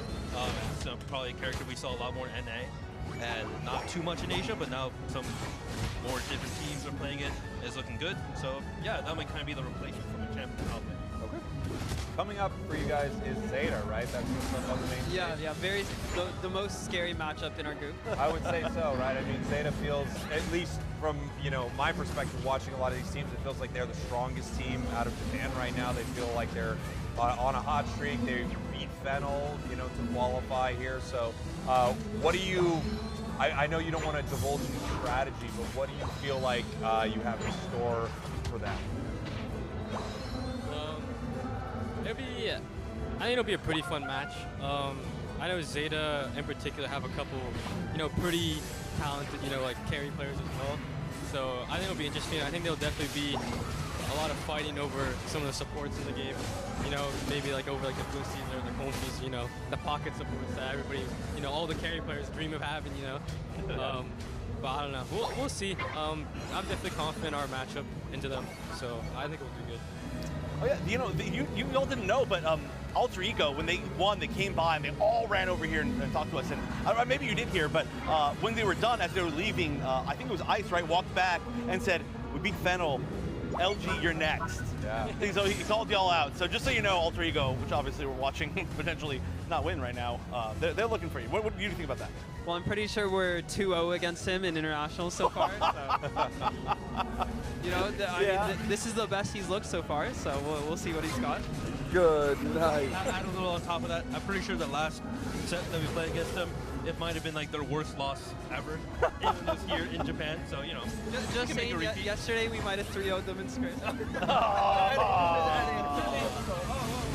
You're not allowed to talk about script. You can't think what happened in script. That is against the rules, obviously. Exactly. Well, right now they got to deal with exist. They got to worry about what's in front of them right now. Meowscarada always feels like an interesting pick. It feels like it's not at the top of everyone's mind, the speedsters, but it's really powerful. The buffs it got were powerful, and it was already pretty good, you know? Yeah, I mean, I think Meow's really strong, but there's just some counters that counter it really hard. Like if you didn't know, like Zoroark Illusion gets rid of the bomb, so you just do no damage if you go Flower Trick into it, so stuff like that. It makes it really hard to early pick and draft and stuff, so. We've been seeing a lot of Metagross. How do you feel about Metagross? It's at a really high win rate on broadcast so far. Yeah, I mean, I probably was the person who played Metagross the most on my team. I think like Metagross is always solid in that like it does like decent stuff as like a pretty decent early game, honestly, for a 3 evolution Pokemon. It has a pretty good late game. Pretty tanky. It also does a good amount of damage. I just think though like there isn't something that Metagross like really excels at. And I feel like in this meta, when the early game is super explosive, having just something that makes you special in the early game is really important. Or just exceptional in the late game, like Serena, for example. Just something that just dominates in the late game. You kind of have to have one or the other. Like kind of well-rounded Pokemon, maybe just aren't the best right now. Can't just be good. We did talk about banning TunGG's Metagross, so if he faces he just does more damage. Yeah. I feel like he has more items to play as a character. The passive bonus. Who's playing right now? What's going on in this match? This is looking really close again, but yeah. Alter Ego's looking better by a lot than they were. Yeah, Alter Ego had a really rough game 1 into it. Wow, really? So what was the point lead game 1? I don't remember. At this point in time, Alter Ego was down by about 150. Yeah. Wow. It was not looking good heading into Ray, and also level-wise, I think the Greninja was almost 14 heading into Ray. So, yeah, they had a tough fight in front of them, and they were not able to take it down. We've seen a few of the teams like really rock with Greninja. Like the Greninjas have been very successful. People haven't been able to deal with them at all. Haven't caught them. This is definitely one of those teams, but they're not running that back. We won't do that. Yeah, Ice actually told me right after his game versus Fennels, he was like, we thought Mamoswine was really bad, but like Scrimming Us changed his mind, and now he's playing it as bad. Just sunning Ice on every angle. This has become like the most dumpster of Ice of all time. And it's honestly, Ice is a good person. So we're not trying to spread them that thin right now. Yeah. Can we all take turns saying one nice thing about Ice, please? Oh, let's not get carried away. Let's not get carried away. I think Ice is very good at Umbreon. All right. You don't actually have to do it. You don't actually have to do it. I was trolling. What do we think about giving Xingdi Leafeon? What's our thought there? I mean, anyone. It seems like they messed up looking at the game. Yeah. There it is. Overlord gets it. Yeah, I think Xingdi just looks really strong in like Absol or Leafeon, just like one of these early game speedsters that just like runs across the map. I think obviously like when he was playing Absol looked really good earlier against Fennel. So yeah, I mean, you might have to target one of these speedsters and like pick the other one, or just pick something that kind of shuts down speedsters like better. Mewtwo-wise, like probably the best thing they have is shutting down Leafeon, but even then, you know, like level 14, 15 Leafeon, you can just press on, just get someone immediately. It's pretty hard. Is there a world where we need to see, like, you know, as you guys have often banned Slowbro, for example, to keep things from getting shut down. Is this a world where we collectively need to start prioritizing Slowbro in a different way to be able to do that? You're the defender. I mean, I think Mamoswine really shuts down Slowbro really well, so like, the enemy team here couldn't have even gone Slowbro, in my opinion, in this match. But yeah, like, doing the draft in a way you can pick Slowbro is always good for a team if you think you're like the underdog in the matchup, for sure. That was in a way you can pick Slowbro. Sorry, that was the entire team just backed. Yeah. And all redeployed at the exact same time. That was a really, really interesting like way to re-engage. That Metagross took no damage.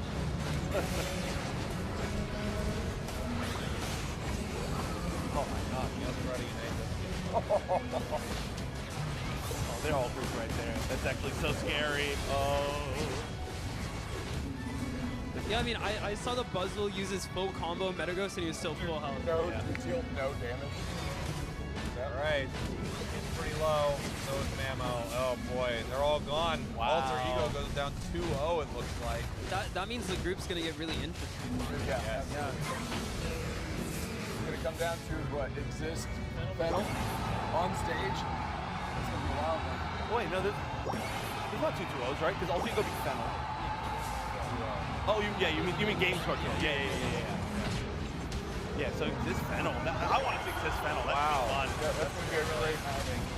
But Alter Ego would win if it came down to an exact tie. Alter Ego would win that tiebreaker because they beat Fennel, right? Yeah, because Fennel beats Exists. Right. Yeah. But if Fennel wins, wow. Oh, but they're also on stage right now. Yeah, they have to on the seat. Yeah, this is a crazy group. They're certainly going to switch back to it like right now. That was wild, too. Yeah, that's steal. We just finished eating and we loaded up the game to see that. Yeah, it was pretty amazing. Here we go. Fennel Godlike. Fennel, we're far behind right now. Yeah, 3 minutes, 40 seconds. Godlike is winning. Godlike is significantly. Ahead. Yeah. They have Comfey once again. Another sweet kiss. Oh, I forgot that was the B-Stage game. I thought that was going on behind Yeah, no. Yeah. We got Fennel Godlike. We just have A stage and A stage 2 at this event, I think.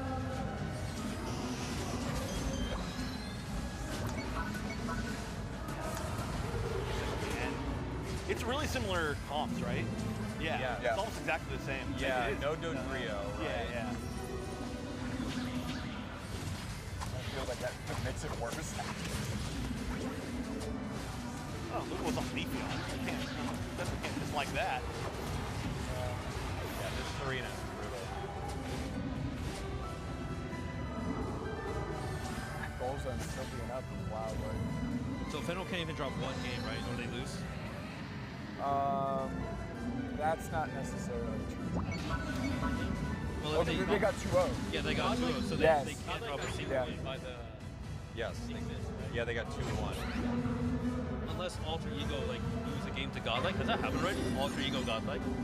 I don't think so. No. That's the Like last if time. Alter Ego like lose games to Godlike, then it's still possible. Yeah. For Fennel to come out. This group could get really interesting. Yeah. I mean, Godlike has a chance to take this match right here. They could take this entire series. That would really throw things in an interesting light for Fennel. I think that would take away Fennel's opportunity to move forward. You guys know what the tiebreaker is if it's like tied in games? No. We do know, we just don't want to tell you. Yeah. It needs to be a surprise for everyone. We'll act like it's a surprise for us, too. Yeah.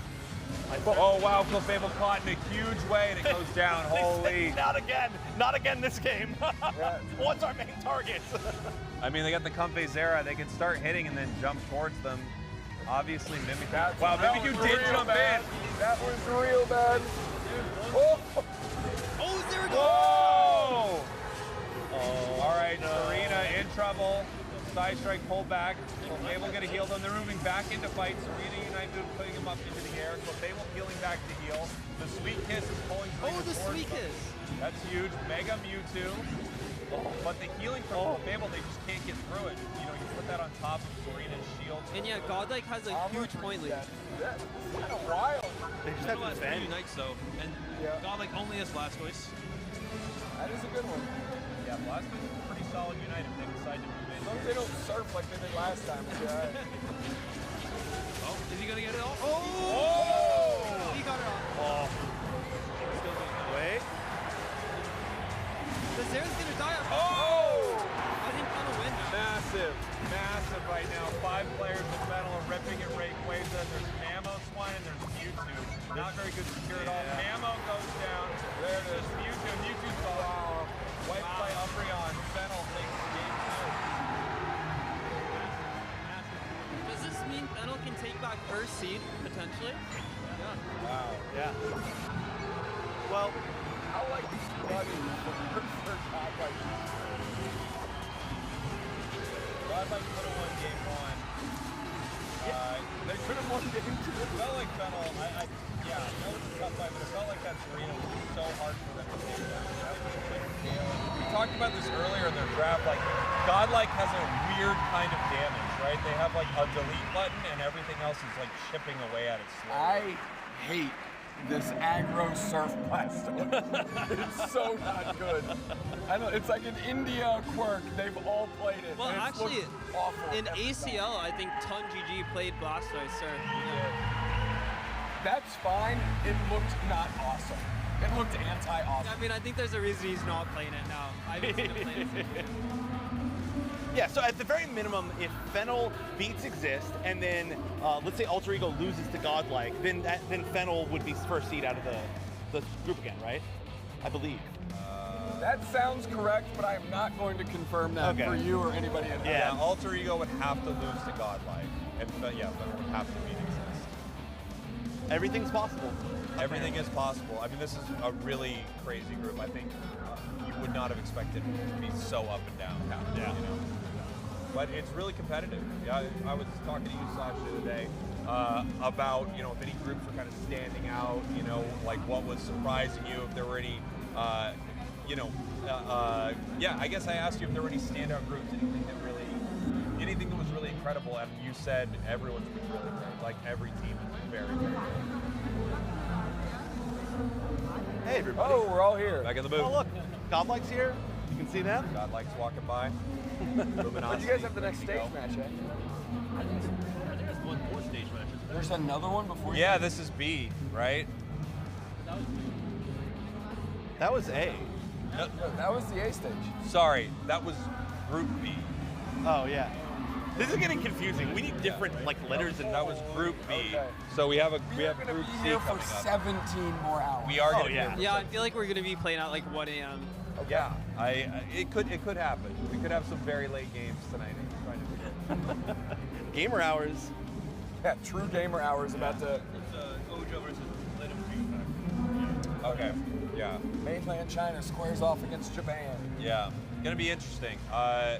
It feels like the teams from mainland China are, you know, they have a really tough job in front of them because they won massive tournaments to arrive here, but playing a different game, right? You know, their Pokemon behave differently, their stats are different, their win condition is different, so they've got a tough job in front of them for sure. Yeah, we actually talked to them a bit to try to practice against them beforehand, and they told us they just rather focus on their own games to make sure they qualify for Worlds.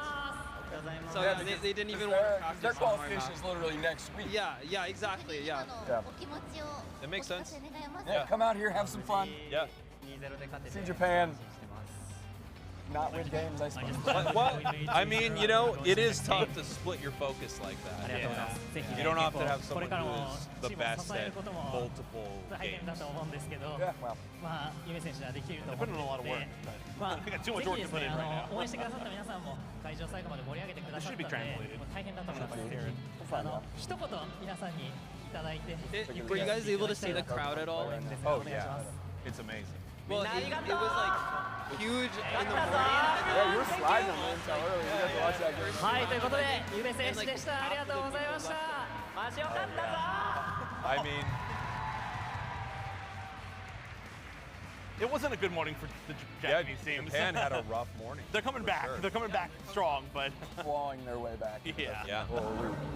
And obviously, I mean, this is a hometown crowd. You're going to be going up against Japan. It feels like you keep getting put in this position as a team where you have to go to where they live and beat them in front of all their fans. It must be a weird feeling when you are popping off to silence and dismay. You know? Like, yeah, Overlord, do you want to comment on that? Yeah. I have no comment on that. Just raw hatred in the sea of people that Yeah, watched. I mean, it's tough because you're one of the best in the game. You guys might be in a spot to be the best in the world. I would say if you win this tournament, there's no question that your position is the best team in the world right now. But man, I mean, you go places and you dash dreams. You know, you're dream killers, if you will. That's what Luminosity does. That's our new nickname. That's your new nickname. Well, you go to Brazil, you know, you ruin that for them. You go to EU, you ruin that for them. And now you're here in Japan. Obviously, you also, I feel like...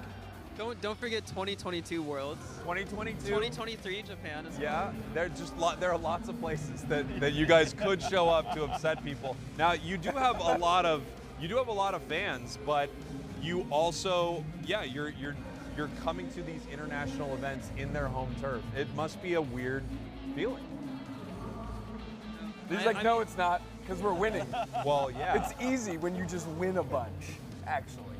We don't know that. No, I've never felt that. We have never. I don't know what it's like to just win a whole lot. But one day, production tells us we will feel that. Yes, they're like, we should at some point. Although Worlds this year, which you're already qualified for, back on our home turf, it's in NA. You're in. Oh, so the same's gonna happen to us now. So someone's gonna come in. One thing for sure is you'll have the crowd on your side. I mean, in a big way. I mean, that did happen at the last Worlds, right? Because technically it's the U.S., right? So kind of already did, in a way. Yeah. I mean, let's not talk about last year. All right. Yeah, last year was like a weird year for Luminosity. Obviously, it didn't have this core group that has won Worlds multiple times together. It was kind of broken up into some different iterations. You were not playing last year. You had a Team G. I was Team G, yeah. Team G, and then LG. And yeah, it was a rocky year. It must feel good to be in the position you're in right now, to be playing at such a high level again. I don't know if there was any doubt or not even doubt, but just questioning whether or not you could rise to that level again. I know you've been there before, you've won Worlds twice, but after a rocky year, did you feel any, was there any question in your mind as to whether or not you could be world champs again? Yeah, I mean, I can't speak fully for Overlord and Kyrios, but I think like a big reason us three competed again is to prove ourselves as the best in the world again. So, I mean, it wasn't even a question of doubt for me, just like prove it, you know, actions. Like I didn't think about it much, just like if I'm gonna play, I'm gonna win. You know? That's the mindset. So I think there wasn't much doubt that we could conquer the West, but there was a lot of doubt on how well we would do in Asia. And we even I think we went into ACL saying like, hey, we might not win, but this is the best opportunity to practice for Worlds. And honestly, I feel like we've grown by leaps and bounds since we came here. For those that don't know, we boot camped here a couple of weeks beforehand, and it was definitely rough and rocky at times. But I think we've become much stronger, and I'm proud of where the team is right now, and I hope we can show that in the tournament. What is it that you feel like you learned or that changed coming here, doing the boot camp? I'm guessing you ran into some teams that were just really good, and you had to kind of evaluate what you were going to do, how you were going to play into that. But was there anything maybe specific? Was there a specific moment that the group sort of clicked over to another level that turned into, shifted into a higher gear? Another word meaning going higher. Elevate. Ascend. Yeah, I think just a really important part of this game is they're. Whoa. I just think a really important part of this game is understanding that you just gotta play your strengths, play the demands that you're just really good at, really consistent on, and when you play to those strengths, honestly, as long as you're consistent, you're gonna be able to win almost everything. And I think that's what Fennel does, that's what Zeta does. They just have really specific stuff they're very good on, and you can see sometimes when they're not on those picks or those characters, they kind of struggle more. And we've done that too. We've experimented. We've tried out different Pokemon, different combinations against different teams. Teams are playing completely different stuff here. Rocky helmet Gyarados. It's a really good example. It's like never seen that before. Leftovers. Yep, leftovers suddenly coming out as like a really top tier item. You know, so many different just specific stuff that teams pull out. It's like, wait, that just makes no sense. You play against it more and more. It's like, oh wow, like it actually seems really effective for the way that they're doing it. So yeah, I think it's really just figuring out our identity as a team and just like what we're really good on. Yeah, I mean, there's always a question as to whose game is sort of being played, right? And I think that is what happens a lot. It's like, are we playing Luminosity's game? Are you playing Zeta Division? You're like, whose game is being played out there? And then depending on that game, how are you going to either counter it, or if you're playing Luminosity's game, how are they going to counter you, right? And I think you'd always rather be in the position of, this is Luminosity's way of playing this match, and we'll see how they want to deal with it. Does that kind of align with what you're saying? I mean, yeah, we always try to build our own style of like macro and like comps and stuff. But definitely like we've had to adapt a lot of like what Japan does in like these APAC teams. Because to be honest, I just feel like they were so far ahead of us, and like it's been such a great opportunity to come here. So many teams were willing to scrim us. We got to scrim like almost every team we wanted, and we just learned so much and evolved to the point we could create like new macro and strategies to try to beat these teams. Was there one team that you all practiced with the most, like that was just like super down to? Like, was it Alter Ego? I don't know.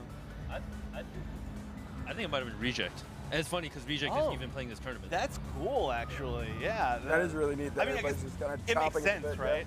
Like if they don't have anything to like lose, then they're like, yeah, that's actually really cool. Although it's funny if you practice a lot with Alter Ego and you guys just talk a lot of trash about Ice.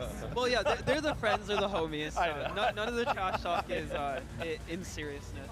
I know, I'm just trolling.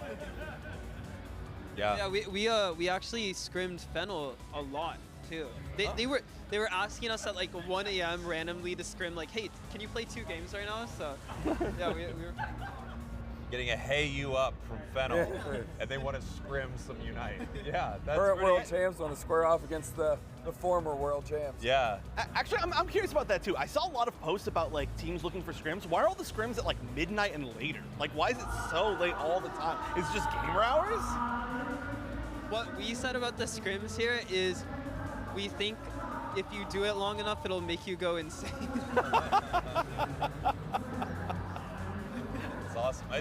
It's exciting to hear that you feel like you came here, faced a lot of adversity, and are now even better for it. Because watching you at LAIC felt like not a cakewalk by any means, you know, but it felt like you were really strong in that tournament. You had a great run. It didn't feel like you were challenged maybe as much. And then we saw you at EOS. EOS, you also had a great run, but Komai, it felt like, took you guys kind of to the limit, played much better against Fusion. And it's interesting to hear now that you show up to another international event and it's even harder. Like the level keeps increasing, the competition keeps getting better. It's really cool to hear that. Overlord's like, I'm just chilling. Just chilling, yeah. Yeah. Yeah, we should probably get going, but yeah, thank you guys so much for having us. Yes, of course. Yeah. Thanks for being here, guys. Good luck on the rest of the tournament. We'll try to come over more for sure. Yeah, for sure. Oh, all right. Good. We need a break, so actually, y'all can just sit here and we'll just leave. Yeah, we're gonna go eat. But yeah, thanks for hanging, guys. Good luck. Thanks for stopping by. We'll see them again very, very soon. Obviously, they are your 2-time world champions and the only team representing North America here today. So they've got a tough road ahead of them. I do think it's really cool to hear that, they showed up and kind of got their teeth kicked in a little bit and had to say, oh, we need to figure out our identity. We need to figure out how we are going to play these games. We need to up our level of play, right? It's got to figure out their identity every single LAN event. Yeah. Almost. Yeah. Right? Didn't, like you said, maybe their original identity that they took to LAIC had to change a little bit going into EUIC. Certainly had to change coming into this weekend. I love that guy's pose. I didn't know that play. I'm sorry, I don't know the player's name, but it was very cool. That's a good one too. Yeah, I'm assuming we'll have more time to learn the Chinese players' names. Yes. I'm assuming we'll see them here, probably see them in Worlds. That might be my favorite so far. Those jackets are talking so much about. Very cool, right? Oh, the back. See that? That was really cool that he turned around and showed the back of the jacket when I was going to talk about it. Thank you. Welcome back, Zoinks. Thank you. What'd the LG boys say? Give me a recap. Tons of stuff. Yeah, I mean, they talked a lot about kind of the adversity they faced when they got here, and they talked about how they're kind of leveling up as a squad. You guys predict the coin hide? Yeah, I thought it was going to be that one. Orange. Nice. Yeah. Coin your orange team, empty your purple team. There we go. You're getting it.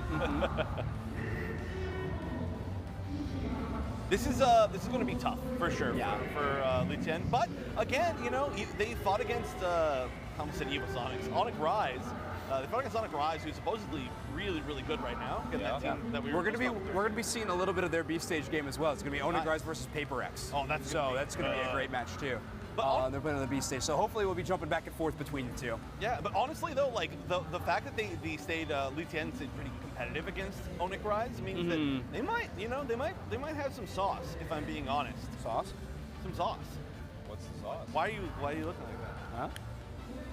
What is? I don't understand at all what's going on now. Some exciting common sauces. Oja looked great earlier. Yeah? Yeah, they really did. They 2-0'd, right? Yep. Hoopa was a problem. It was the Hoopa Bravebird combo that just... It looked a little ridiculous. Yeah, this could be tough for Lutien. I mean, we were just talking to LG, and you know they mentioned how they wanted to scrim, you know, some of the teams from mainland China, but they're very concerned with winning their games. Right. Yeah, I heard. I actually think I saw some social media posts from Mewshu basically saying exactly that. Like, and they said in interviews also saying that we'd love to scrim, but we're so sorry. Like we're trying to win our tournament that's upcoming in a couple weeks and qualify for the World Championships that way, of course. So yeah. We're really in like the end season. We're starting the end season with this tournament, I feel, right? Like this is where everything gets real and everybody starts qualifying. It's been you know, chill up to this point, but and also a longer season this season. But well, we're heading to regionals soon, right? There's in May. Yeah, regionals are in May, so we got about a month, a little over a month until regionals, and then we're gonna have the final stretch in NAIC, and then into Worlds. So yeah, we're probably halfway through the season right now. If not more. Yeah. Probably over halfway through at this point in time. So. I mean, it depends on where you really count it. Like Worlds, obviously, there's a pretty big gap before that, but like that's kind of like postseason, right? So if you really consider the end of the season NAIC, or at least like the main season, right? Yeah. Just considering we started in November. Right. So early. Awesome. I hope that happens again. Oh, I know. Gosh. LAIC was so fun. So yeah, I hope that event keeps happening. Yeah, it was a cool event. It's a cool event for Unite too. Yeah. Yeah, a really good start to a lot of our epic storylines going into year 4, which was so cool to see Luminosity. It was a great way for them to start the season moving forward. You know, securing that spot so early. Okay, so we're going to be jumping over and taking a look at our B stage game. Paper X versus Onic Rise. Draft already complete. 3 speedsters locked in. Paper X only having 1, but that one is the Leafeon. We are seeing the Buzz Wall, which has been a pretty good counter to these speedsters so far. I like that a lot, although there might be some awkwardness against Masquerada. I'm not sure I've seen that matchup very much, if I'm being honest. Masquerada has weird, unique matchups. How do you feel about Amp Masquerada? Love it. Yeah, I love it on this Pokemon. There was a time when its Unite move was even better, and it was kind of a crazier thing that you could run, but it's still really good. It has a very strong Unite move. Totally agree. And you're able to charge it just very fast. I guess there is a question as to what kind of Meowscarada we are going to see in this match. Given that they have Buzzwole, it feels like you can't play Night/Trailblaze. It's just, you can't be near it that long, right? You have to kind of have more of a hit and run style, so I'm guessing we're going to see Flower Trick double here. All right, I'm not complaining about that. No, me neither, I love it. Plumfake Gyarados ban, by the way, pretty interesting, obviously targeted ban, right? These are technically within the same sub-region, so they definitely know each other, but that's still definitely very uncommon bans, I would say, for this video. Yeah, that's true. Paper Rex banning the Zeraora. Interesting. I mean, this Pokemon's had a weekend already. Yep. great. I totally get the ban on that. It just feels like it's like one level below some of the other bans we usually see. But I mean, it can be a game winner for sure. Yeah. Yeah, if you have a player that wants to play it, it would be great to deny them for sure.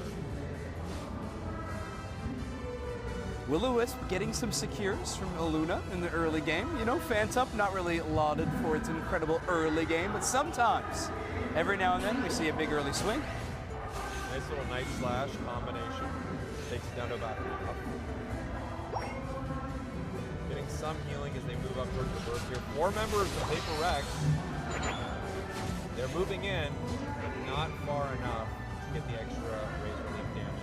Yeah, it's interesting. Onyx Rise probably doesn't have the firepower to get some knockouts on that push, but the same is true on the other side for Paper X's early game. It won't have enough to really clear space to get some scores. So, bit of a stalemate in the top side. Bottom path, though, Trevenant going to be taking a lot of really damage with Axe Q helping out at range with that Mewtwo Y. They're going to be just fine taking some early poke.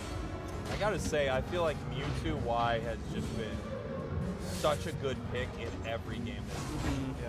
You know, even if the teams are not winning, it feels like Mewtwo Y is not the reason.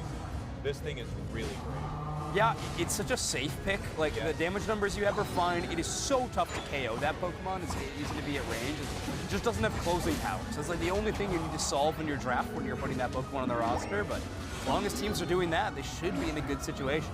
Yeah, I mean, having 2 eject buttons on a 10-second cooldown or something like that is pretty absurd. It's easy to get away. You have a move that makes you unstoppable, a global Unite move, and you can chip with tons of damage in your autos. Really solid Pokemon. Yang on Helping Hand Safeguard Blissey, by the way. Yep. I mean, not a lot of Pokemon going to benefit from the auto attack speed. Yeah. Potentially Buzzwole or Leafeon in some niche scenarios, but otherwise, not a lot. With the Unite move. Yeah. I mean, even without Unite move, it's not like Tellion does no damage. You're not trying to do that. You want to put time. I mean, yeah, you're not going to a ton maybe out of the attack speed, but the move speed I think could be really valuable, especially for something like Buzzwole, because sometimes you just need that little extra bit to close the gap, you know, so you can actually get a grab. But maybe it's Flail-Lax. How about that? Didn't think about that strategy. Flail-Lax Helping Hand. Yeah, come on. Okay, my bad. Get those LG boys back in here, and I'll walk on out. Get out of here. That would be fun, though. I will be honest. That would have been really fun back in like pre-nerf, right? Like when we saw really broken Snorlax. That was a pretty fun time, if I'm being honest. I think Flail-Lax is still pretty good. I agree. I think it's a very strong pick, but competitively it feels like the safer option, maybe just a little too good to ignore. Masquerada with a pretty huge knockout. Phantom Force trick combos there, but just gets outlasted. Yeah, I mean, I think what HT was trying to do is just trying to make sure the Regieleki breaks. Yeah. Rather than have him get a big overseas, just threw his body out there. No, makes sense. For what it's worth, he was successful. If that was truly the goal. Right. If he was making a miracle play, I think you're looking a little too far out in the stars for that. Doomsnax doesn't give the benefit of the doubt to a lot of players, so this is big. This is a big moment. I like it. Ooh, nothing on Leaf. Close. They knew, but they didn't know. Yeah. Just for confirmation, it's Heavy Slam Yawn. I think a good amount of Yawn today. We have, you know. Block feels like it could be the popular choice, but no, a lot of teams deciding to pick up Yawn. Definitely like a 2 good option situation, right? Yes. Block is massive, the shield is huge, but at the same time, Yawn sets up big plays, you know? You catch someone with a Yawn, a snipe shot is gonna hit true every single time unless you're aiming it poorly. You get a multiple player Yawn on the enemy side, you can jump in with Leafeon Unite. I mean, there are a lot of great options. You can do like Buzzwole Dunk into Yawn, into Snipe Shot, and it's just like, you're just comboed forever. It's over. It's infinite. It's kind of funny to think about the state of that, of the Snorlax moves. It's genuinely like, Yawn feels like the more teamwork-oriented move of the two. Because often you're just using block for that additional shield that you can get, and then you just immediately cancel it and walk away. It's kind of funny to consider that being the scenario. Ooh, big rotation. Oh, yeah. Going all the way in. They're kind of backing up for Paper Rex. Okay, no, they're going in. They're going in. Oh. A power nap secure. Yeah, the rare power nap secure. Very surprising that they were able to get that. I feel like that usually happens when you're trying to power nap to stop the other securers, and then they burn it a little bit faster than you expected, and then they have less life. I mean, it's rare, obviously, but I do feel like that's usually the case, because it's so good at stopping other securers, right? Yeah. A very mini Blastoise scenario. Yeah. A smaller Tinku. Run, Hoopa.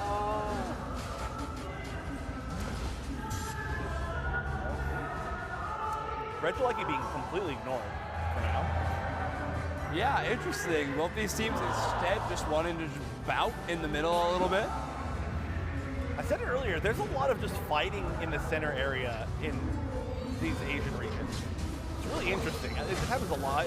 Like I said, I think it's because they rotate a lot and they run into each other, but they just end up actually taking the fights in the center. They'll ignore a lot of just like free XP too. Like we've left the top farm up for a long time in this matchup right now, but instead we're trying to play for that middle experience, play for the objective. Anything contestable, that's priority number one. Especially for Onyx Rise right now. It's a PvP game, not a PvE game. That's their saying. Okay, so Eeyore 13, that's Night Slash plus, yes? Eeyore 13, sorry? Absol level 13, that's Night Slash. Oh, yes. Yeah? Okay. Yeah. Pretty sure it was that move slot.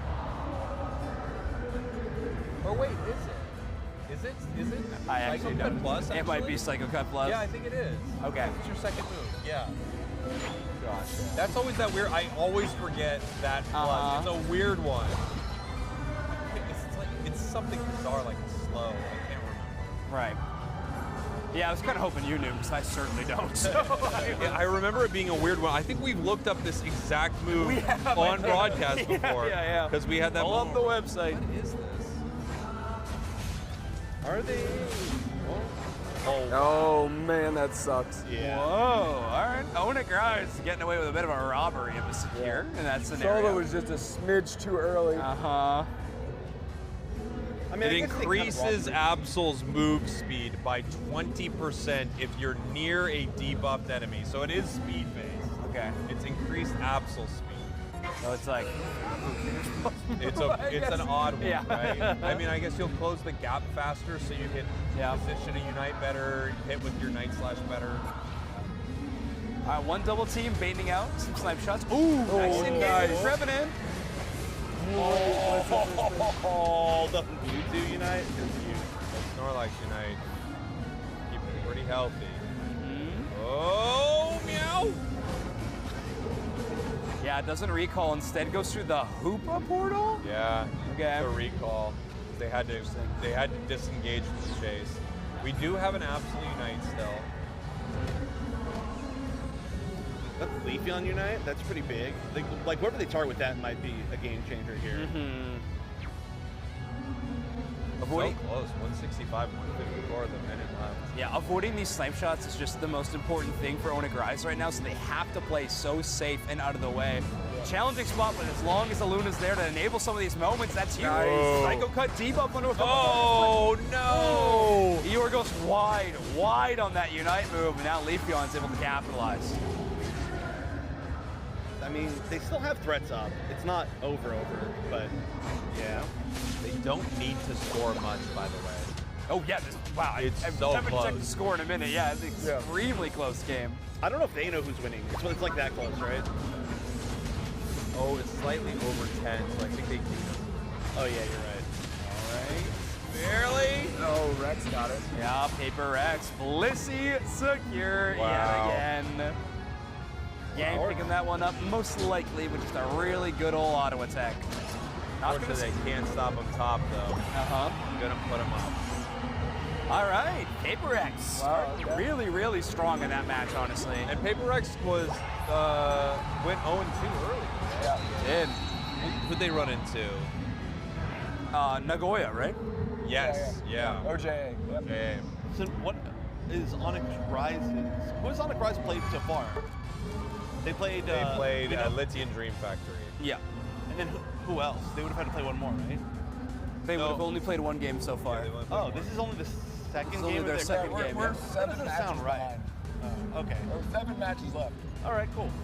Yeah, I believe we have a hard cutoff time now. But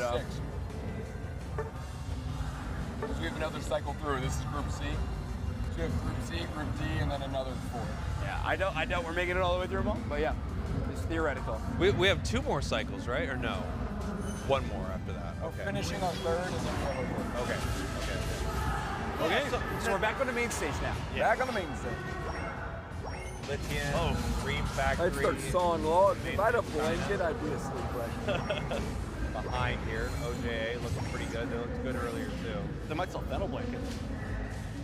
Yeah, this is looking pretty strong. Honestly, Nagoya OGA, again, another team that I didn't know as much about, but they are really impressive. They're great, right? They're playing so well in this tournament. I did a lot of homework for this event, like leading up to it. Nagoya OJA is, I think, the one team that has made a lot of it useless. Like, they are totally taking some really new strategies, some amazing plays that I did not see from them in all the VOD review I've been doing. It's awesome to see, like, the level up between the, of course, their regional matches in ACL into the finals. It's been awesome. A lot of like seeing the power levels via watching the Japanese ACL streams are weird because I feel like the Japanese teams play a little bit different against each other than they do against other teams. So a lot of times when I think I have a read on their style, I don't actually. It's just them like, oh, like they're just bad against Fennel, you know, or like they're just like Ultra, not Ultra, like Zeta just has their playstyle down. That's true. The trio pushing the Regieleki into their own goal zone. Yeah. Fortunate turn of events there for Litien. Yeah, that's hard. That's a hard one to deal with. 332.84. This is tough. We haven't actually had a chance to talk about the draft, though. Obviously, we weren't there for it, but interesting to see the Aegis Slash, which is something that we talked about. It got banned once, but we said we're not sure if we're going to see it all that much. And on the other side, we once again see the Dodrio, which I feel like on the day, Dodrio's record has been maybe a 0% win rate. But obviously, it's not like a Pokemon there's no reason to pick, but it's interesting alongside the rest of this comp, right? They got the Blastoise, they've got already another Speedster too. Yeah, I know what you mean. Yeah, Dodrio's been a weird one. It did okay. Fennel won the game with it a bit ago. You're right. But yeah, they've also had some tough games. It doesn't feel bad in this meta, but it doesn't feel amazing either. Yeah, and all that, and it's Dropek Dodrio as well, which we almost never see that. Yeah, you rarely see it. Drillpack Dodrio did have its day in the sun. It was very good for a little while, but it's been nerfed. Yeah, but never again. Yeah, kind of away from it. I'm sad. It's fun. It's very fun but it's fun to play as, not necessarily to get hit by, right? I mean, you just love to be like, you're going over here. Yeah, when you mow into multiple members of the enemy team with a big drill package, pull them, and then right into your Unite move boost, it's very satisfying. You're like, I am Dodrio. Speaking of Dodrio, I think took base of Reggie. That's pretty nice. The Gen getting at least some levels. They're still behind by a significant amount. Level 13 double speedsters, though. Maybe they can catch somebody out. The problem is, they don't even care. They're not even hiding what they're doing. Yeah. Oh. Yeah, all right, well. That did walk. Zapdos, baby. Yeah. Welcome back, Zap. Hey, you know what? Litien should be pretty familiar with this, at least. I agree. Yeah, 500 point mode of the game. Yeah, they're like, oh, this is kind of like our mode, if I'm being honest. Yeah, it's true. But yeah, this is probably the assuming that we see the set go the way that it's looking like it is. This is probably the nail in the coffin for Litien, right? This will be the second loss. I think so. Yes. Unfortunately. Which does mean it's probably the last chance for China. That's also correct. Yep. Did Utopia get 0-2, unfortunately? Okay. Yeah, I believe. They have 0-2 as well. We got a Penta. Let's go. The Absol. Koro's been an awesome player on that team. Like, definitely a standout on this OJA team. And really, really fun. Obviously, they were the talent flame that I think was setting the world ablaze in matches past, but this Absol from them, also fantastic. Yeah, one thing that I think specific players are really good at, especially on speedsters or like assassin types, is that they're really good at finding any cracks in the team's defense. And so if there are any cracks, they just absolutely bully, right? I mean, we've got people like that. Like, obviously, Overlord can be in that same situation as well, and from our region. But you can tell that Aparo is one of those types of players. And so they've won now, well, again, it's not the full set, but, you know, looking at this game and then looking at the other previous that they had, they look like even if they just had a little bit up on the other team, they would have been bullied, right? No, it's just like the style, you know what I'm saying? But obviously they're more than that. I'm not saying it's just that, but like, it's such an extra layer of almost insult on top of everything else that like you're so good at beating people who are below you. Yeah. Yeah, that was the clinic. OJA looking fantastic. Hometown crowd obviously so excited about yet another Japanese team doing well. Yeah, and I don't think this is the one that you would have immediately thought like, oh yeah, OJA is going to be a standout from today, you know, and you'd see teams like Fennel have a tougher time, but here we are. OJA and Exist seem like two of the strongest Japanese teams here at the event. Yeah.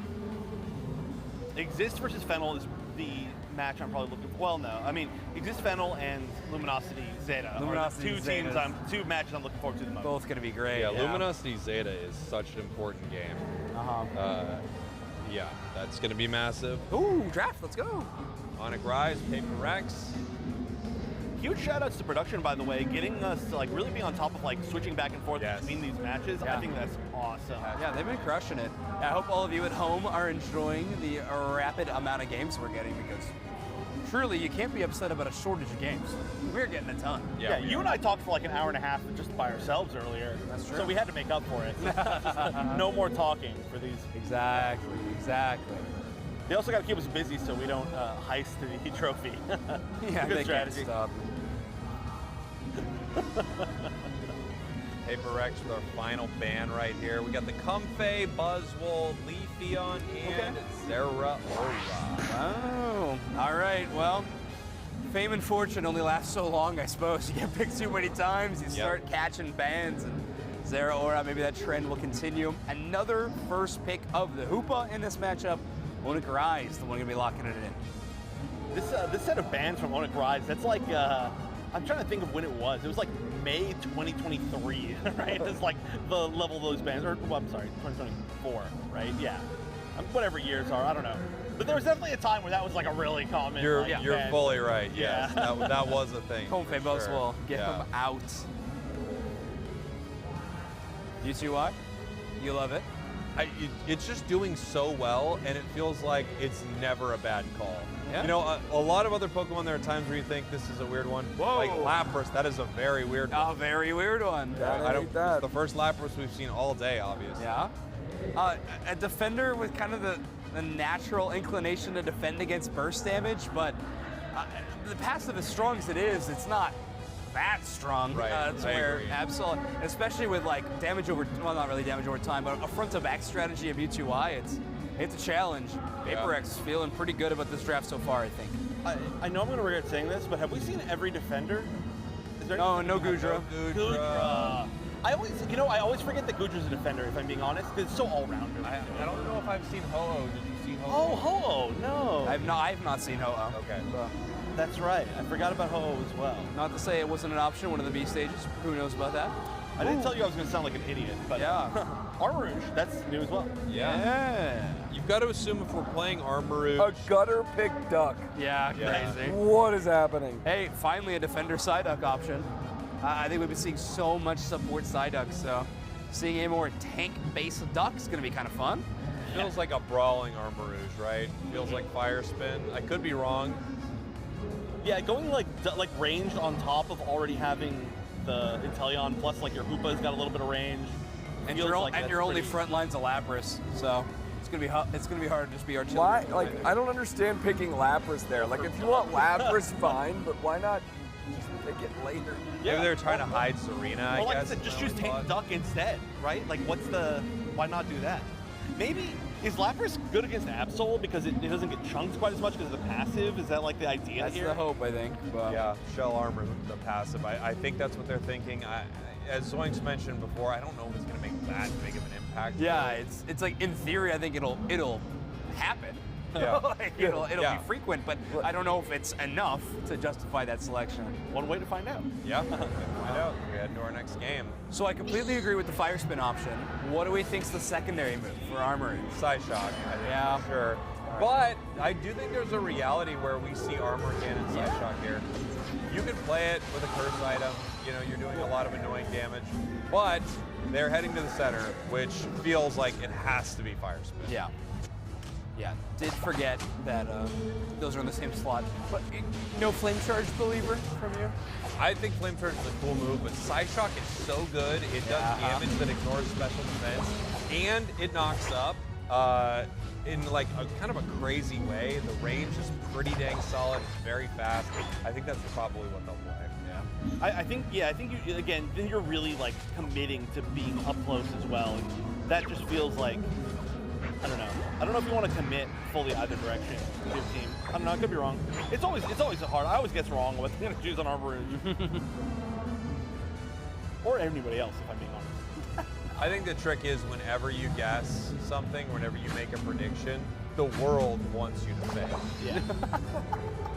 It's unfair, but it's the caster curse.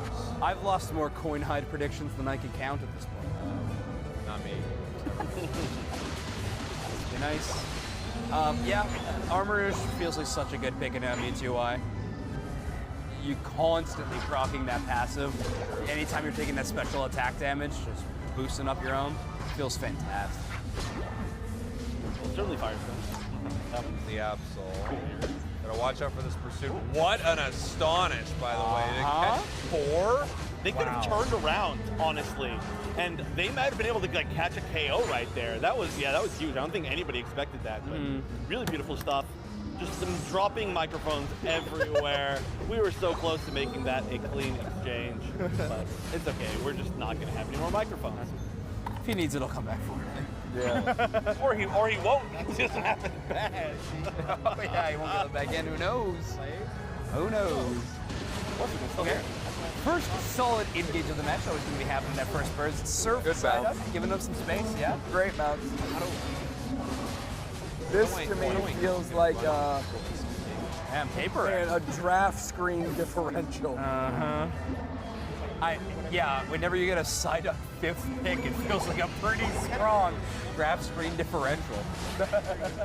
I mean, dude, what is this loudness? Yeah, I really do love the Armourouge. I mean, we got to be sold in the Lapras still. It is Water Pulse. We don't know the other moveset of the Lapras yet. Okay. We just want to keep it. I always do things. Can we yell at them so we can hear you? We can hear you! Okay, and we have it on a little pad. Your microphone is on! Your mic's on. Whatever. They'll get it fixed up. It's fine. But yeah, I agree. I mean, every single pick on the side of Paper X is ridiculously strong, right? And I kind of feel like maybe if you're going something saucy like the Armourouge or like the Lapras, you kind of just go one saucy option. Bumblebee, yeah. Okay. A little bit more stun availability. It's not exactly synergistic with your Unite move like Ice Beam is, but hey, still a solid option. Regieleki is going to break that goal zone. A solid 19-point overdunk, though, with that objective. Solid still. Yeah, this is looking to be a little bit of a runaway game right now. I mean, great choice to start to be aggressive as well, Paper X. Make sure they can take everything they possibly can. They've got a lot of experience on their side that's not being used at the moment, but they just can't get past their wall, so it doesn't really matter. Like, they're like, yeah, we'll save that for ourselves for later. I want to have some Unite moves to work with now. We got the Inteleon Unite, we got Armourouge, Serena just unlocked theirs as well, so finally having a few options. Trick Hoopa starting to get to work as well. You can see that Serena with the Grassy Glide triple axle combo getting yoinked right out. That can go. Accurate sound effects. Yeah, that's good. Good folio work. Yeah. The bounce is so big. The bounce from Tall Grass. Name a more what is the more iconic duo? There we go. That's what it is. Yeah. But truly though, it is true. You're suddenly. Oh my goodness. Nice Psycho Boom. Honestly, hits almost every single target. Lapras Unite gonna get the knockout, but Bliss Assistance is kind of the soft counter in that scenario in the back line. Absol Unite is too much for the Armourouge to deal with, and Eeyore's gonna go down. So trades on both sides, no ground really gained from either angle, but honestly, I feel like we're going to be favoring PaperX with just a great response after losing a couple of members. Yeah, I mean, that was a solid attempt by Eeyore to try to make some magic happen, right? Stepping up. Yeah, Psycho Boom lands on 4 targets and then the snipe shot there to finish. It was a really nice combo play. And I mean, if you're going to be running double attacker, you need to be lining up a lot of those. Yeah, for sure. I mean, if Yang was just a split second slower, they probably get the Absol there too. Yeah. That's really what kept them going. So, I mean, tried to take an opportunity. That's a quality knockout too, to be honest. Yeah. Yeah. This is certainly not over. The levels are looking pretty even. Yeah. Point lead isn't huge now either. I mean, it was looking big, but the numbers aren't that huge. Yeah, it's about to change likely, right? So, well, only 12 points out. Really small overtime. Yeah, I think Onigrai is just really wanting to rotate quickly to stop this Reggie Alecki, so they make some quick decisions. I don't know about that one on that tier 1 though. Honestly, like if you're behind, like, you know, if you could have been behind by 40 and now you're behind by 50 or like 30 to 50, it's not the biggest deal in the world, I think, because you still need to get one more big hit somewhere. So maybe that was their idea. They just want to stay on pace. Those frames on the scores helped a ton. Yeah. A ton. The Hoopa beam going through like 3 people, you know, they just jump over it. Yeah. The hopscotch. All right, again, another one of these weird trades in terms of team fights between these teams. A lot of Unite moves, a lot of damage thrown both directions, but everybody's able to walk away for the most part. I think 1 KO on the Onigrai side, but other than that, both these teams just kind of retreating, regrouping, and trying to join another one of these fights. But yeah, what a weird situation again. Yeah, just everybody lose all your resources. Yeah. Nothing happens. All right, okay, get out of here. We'll see you next time. It feels like they've been giving us little teases of what their team fight could look like. And now they're going to give us the main course here. Maybe. We'll see. Maybe they won't. Maybe somebody will mess up really badly. But yeah. Yeah, what's... Yeah. Yep. Okay, thanks. Thanks for no. Thank you. Thank you. And that was the segment they needed. Yeah. We're going to have your segment's going to be your walk away and everybody can still hear you. All right, 2 minutes, 45 seconds. We are going to have both objectives spawn in takeable time for sure. Obviously, it seems like there's plenty of Onic Rise down in the basement Reggie, but PaperX, that's actually pretty scary. If they can go up there and take that Regilecki and then push in more points, then they might have one of those leads where it like changes how you play the final fight. You know, yeah, it gets scary with no Hoopa bail out like situations to actually try to backcap with this, but it is still a whole lot of points that is being threatened on that tier 2. We can see Onigrai is trying to play around the Rayquaza pit extremely early. It's a lot of poke damage on a Mewtwo Y. We're going to have to see a bit of a recall for Solo. Great positioning one by Onigrai. So they're in good position. Yeah, I like sending in here. We got to get back and ready, though. Yeah. Onigrai, I mean, you got an opportunity, but yeah, good work for PaperX, making sure that a rip is still really scary. Onigrai, I think you need to move that exact moment. Like, you have to be ready to take a 5v4 in some aspect, but they just weren't in a position to maybe. And look at this. This could be a huge flank. I mean, you look at it, he catches him, but no, you flanked yourself. Great cover by the Watching the Unite move is huge too. I would have nervously hit that button. Yeah, 100% I'm hitting that button. A really scary spot to be in. Jeez. We could have seen them burn down and go for the flip. They obviously don't want to flip, but I'm just saying, like, they're showing a lot of self-control at this moment. We are sandbagging a lot of Unites right now. Yeah, we were using them a lot fast and loose earlier. Now we're locked down on those Unites. Onigrai just realized there's only a minute left. Like, you got to do something here. It's starting to get too long. Look, they're giving another opportunity for the flank. That's a scary one, too. They're going to catch as well. Oh, great jump on Axiom. Great Mewtwo Unite. Yeah. Mewtwo Y Unite, and I think Phil Stinger a little bit too long range to even land there as well. So scary. Onigrai is going to be feeling just fine about the scenario, though. They got, well, maybe not. They got Zaruna and Lapras up, but PaperX still is feeling fine in this spot. Yeah, one of these teams. Yeah. And all of that, we still have a Bliss assistance in pocket? Yeah. Absolutely nothing available for Onigrai. That's so tough. I mean, I don't even, yeah, they really needed something here. They're going to try this. They're not really getting burned down for trying to burn this. Surprising. Finally, they're starting to get hit. The Lapras is actually staying very tanky in here. They could flip it with the Lapras, and they're really lucky, but no. Yeah, Paper Rex snagged it. Again. Their Bliss is secure. Always. Yeah, Yang locking it down with the Blissey. Onigrise will put in 100 points at the midnight hour, but I don't think it will be enough. Gyarados scoring the other direction. Paper X be taking down Onigrise 2-0. Interesting groups. Yeah, now this group's all a bit of a toss-up as well, right? Yeah, this one could certainly come down to a tie. You can go 3-way tie in 2-0s in this group. Yeah. Which would be crazy. All right, back to our main stage. Nagoya OJA versus Leetian Dream Factory. Nagoya looking like the second versus, same as the first, headed into the final stretch. A minute away and 411 points, holding Leetian to only 19. That's a little bit of an oof situation. I mean, we do have the final chance coming up in about 45 seconds. Levels, not comparable. 100%. All right. Regieleki going to be burned down by Nagoya OJA. Notably, that Regieleki will be walking in a very open path. Not a single goal zone remaining for our team from mainland China. Tough look. Yeah. I mean, okay, honestly, yeah. Top look. Yep. And that is my expert analysis. Yeah, here. Well said. Excellent. Honestly, what else can you say, though, at this point? It's definitely a tough look.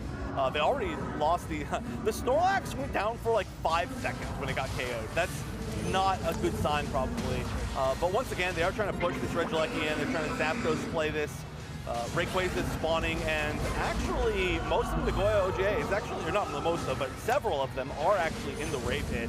I don't know if they're burning down Rayquaza. Oh, it's gone. It's already gone. Right. That was really fast. Oh, yeah. For 2 members? 3. Oh, whatever. I can't count. They had Inteleon, Absol, and Aegislash. Okay, yeah, that actually tracks. That's a lot of damage.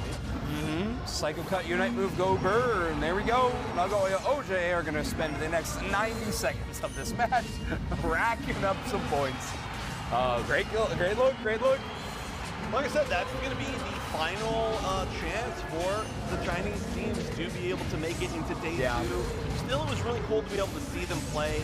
I do have to say, I mean, obviously, I want to say that their pools were hard, but every pool is difficult, so you can't, I don't know what else to say. But Nagoya OJA definitely looking very, very impressive throughout all of their matches today. I think everybody's going to be scared to play against them. And certainly the, I guess you could call them lower seeded Japanese teams have really kind of impressed me almost more than like the higher seed. Maybe it's because I expected them to do well versus the other way, but I'm really liking them. We might have to revise all these statements when we see Zeta Division versus Luminosity Gaming. That is going to be an incredible placement game for our tournament as a whole, honestly. Zeta has disappointed me on stream today. Yeah, that's true. Yeah, really haven't been able to show me anything. But maybe they'll change it. Just turns out playing a game. This goes to show for Leetian Dream Factory that no matter how good of a gamer you are, you can't just close a 3-year gap in 3 months. It just can't. Yeah. No dice. And on top of that, which was mentioned by themselves, their focus is on their region and how they need to qualify. And this is an experience. They're not necessarily treating it like the end-all be-all to qualify for Worlds. Totally. So, you know, I wouldn't necessarily count them out for August yet. Yeah. That being said, it is going to be played on this map, and they have a lot of work to do. Yes. It's going to be a very big drawing board that they need to return to to get some game plans in. But I do think that is an exciting portion. This is not the last time we're going to see these teams. Very likely. Obviously, their World Championship teams have not been completely decided, but with teams performing so well in previous tournaments, you got to imagine Leetian has a very good chance of making it out of their own region. Nagoya OJA having an amazing chance at making it into day 2 of our tournament. I think guaranteed. I think 100% chance. Yeah, that is a pretty good chance. If I'm not much room for error. I mean, they could still leave the country, I guess, right? Like not show up. They could leave their home country and not. Yeah. They're gonna go True, somewhere true. else. Yeah. That is theoretically something that can. Yeah, that could happen. That's correct. They actually might be the first Japanese team to guaranteed qualify because the other teams are in like weird spots, right? In like a tie-based scenario. Like Zeta hasn't played enough for us to see. Insomnia's in a weird space there. Right. Insomnia's in a very weird space. One of the Zeta Japanese needs to teams win is going to next. qualify. Zeta? Yeah. Yeah. If they win next, I think they're Right, done. yeah, right. I think same thing with LG. Yeah. But then Fennel and Exist are in a weird spot where they can like ruin each other's chances potentially because we're in a weird tie in that group potentially. So a lot of weird things going on, and then like there's like godlike ruin things as well. So I think Nagoya is probably the first guarantee, but oh boy! All right, we gotta wake up. We gotta wake up. All right, let's see what they do for the walkout. Are they already walking out? I don't know. Oh, I thought that's what we were going to. I was pointing at pointing right at us. because I thought that's what we were going to. No, look, they're walking out. But yeah, I really do hope they do the walkout. If we have super, are you okay? I was trying to grab that. You're doing great. No, you grabbed it like a rake in the garden. You like went and just took everything with you. Just pull the whole table over towards yourself. Yeah. But yeah, we can see the advantage. Like Will Smith in the first Men in Black when he's taking the test and he drags the table across. Yeah, it's true. And that is an old person record. It is now. That's sad.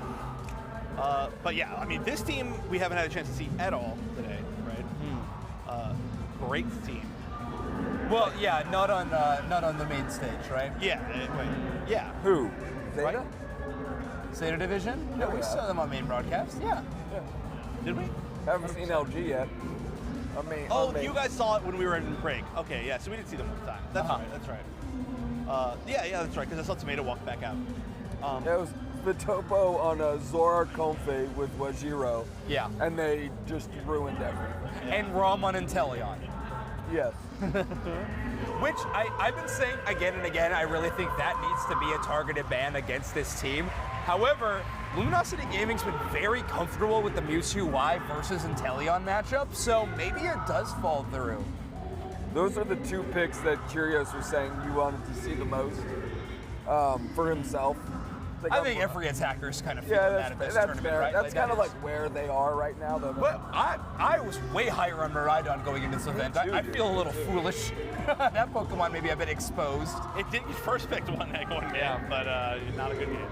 I think Miraidon rocks. Like, I think it's underplayed. I think these teams don't know what they're doing. I think Miraidon's awesome. Well, didn't we see EXP Share Miraidon win? Yeah. Let's go. With the EXP Share Mewtwo Y. W, yeah. Put a bulb on anything. Yeah. Support. There you go. Now, maybe not the Darkrai. We've been a little critical on the XP Share Darkrai, so maybe we don't see that one. Sure. Yeah, Darkrai ain't it. Yeah. In any capacity, actually. I think bans are going to be really interesting in this one. I think you have to consider a Leafeon or maybe even a Comfey ban. Both of these teams have to consider that an option going into it because Zeta Division and Luminosity Gaming are two of the most similar stylistically teams that we have in this tournament. Yeah. Like, they love to split push. They love to central invade after breaking a tier 1. Like, these teams are so iconic for this really aggressive early gameplay, and I cannot wait to see it. I can't wait to see these teams get on stage. Yeah, let's see these walkouts. LG better not let NA down right now. Who do you think's gonna have the strongest and the weakest of LG? Hey! Oh! That went south. Okay, that was good. That was good. That was good. It went south for other reasons, but yes, that was good. Yep. Love it. Love it. Auto locked in and locked in on the enemy. I like it a lot. Okay. Oh, yay! All right. Yeah, trainer. Everybody's gotta have the nice guy, right? That's what we said. That's the nice guy. That's the nice guy. Yeah, well, Shiro and trainer, I think, count. Oh, the champion flex. All right, that is flex. Oh, it just walks away from the fist bump. Go back for the fist bump. Came back. You gotta have the hood up, though. Yeah, I would've had the hood up. Arios, we got notes. We got notes. Good concept, though. Oh, the defenders walking out together? Oh, love it. This is truly going to be one of the most interesting matchups, I think, in this game, is Tomato versus Slash. Yeah. Like, some of the most phenomenal Defender players in the event going to be matching up on stage right now. I completely forget who walked out. Did they send out rolls together? Was there Overlord and Kokata? Yeah. Oh, hey, that was a nasty stare. Whoa. All right. Look at the ludicrously huge water bottle that Overlord's got equipment he's going on stage with. All right, it's coin hide time. Which color? Which color? Orange. Orange. For me. Oh, orange, double orange. Overlord looking like a water boy out here. Okay. Oh, Purple. Wonder Chef W on the purple pick. Yep. And that's been another coin hide. It's because it's the home team versus the away team. So you got to choose the side that was on the home team side, right? It's like a subconscious thing. All right.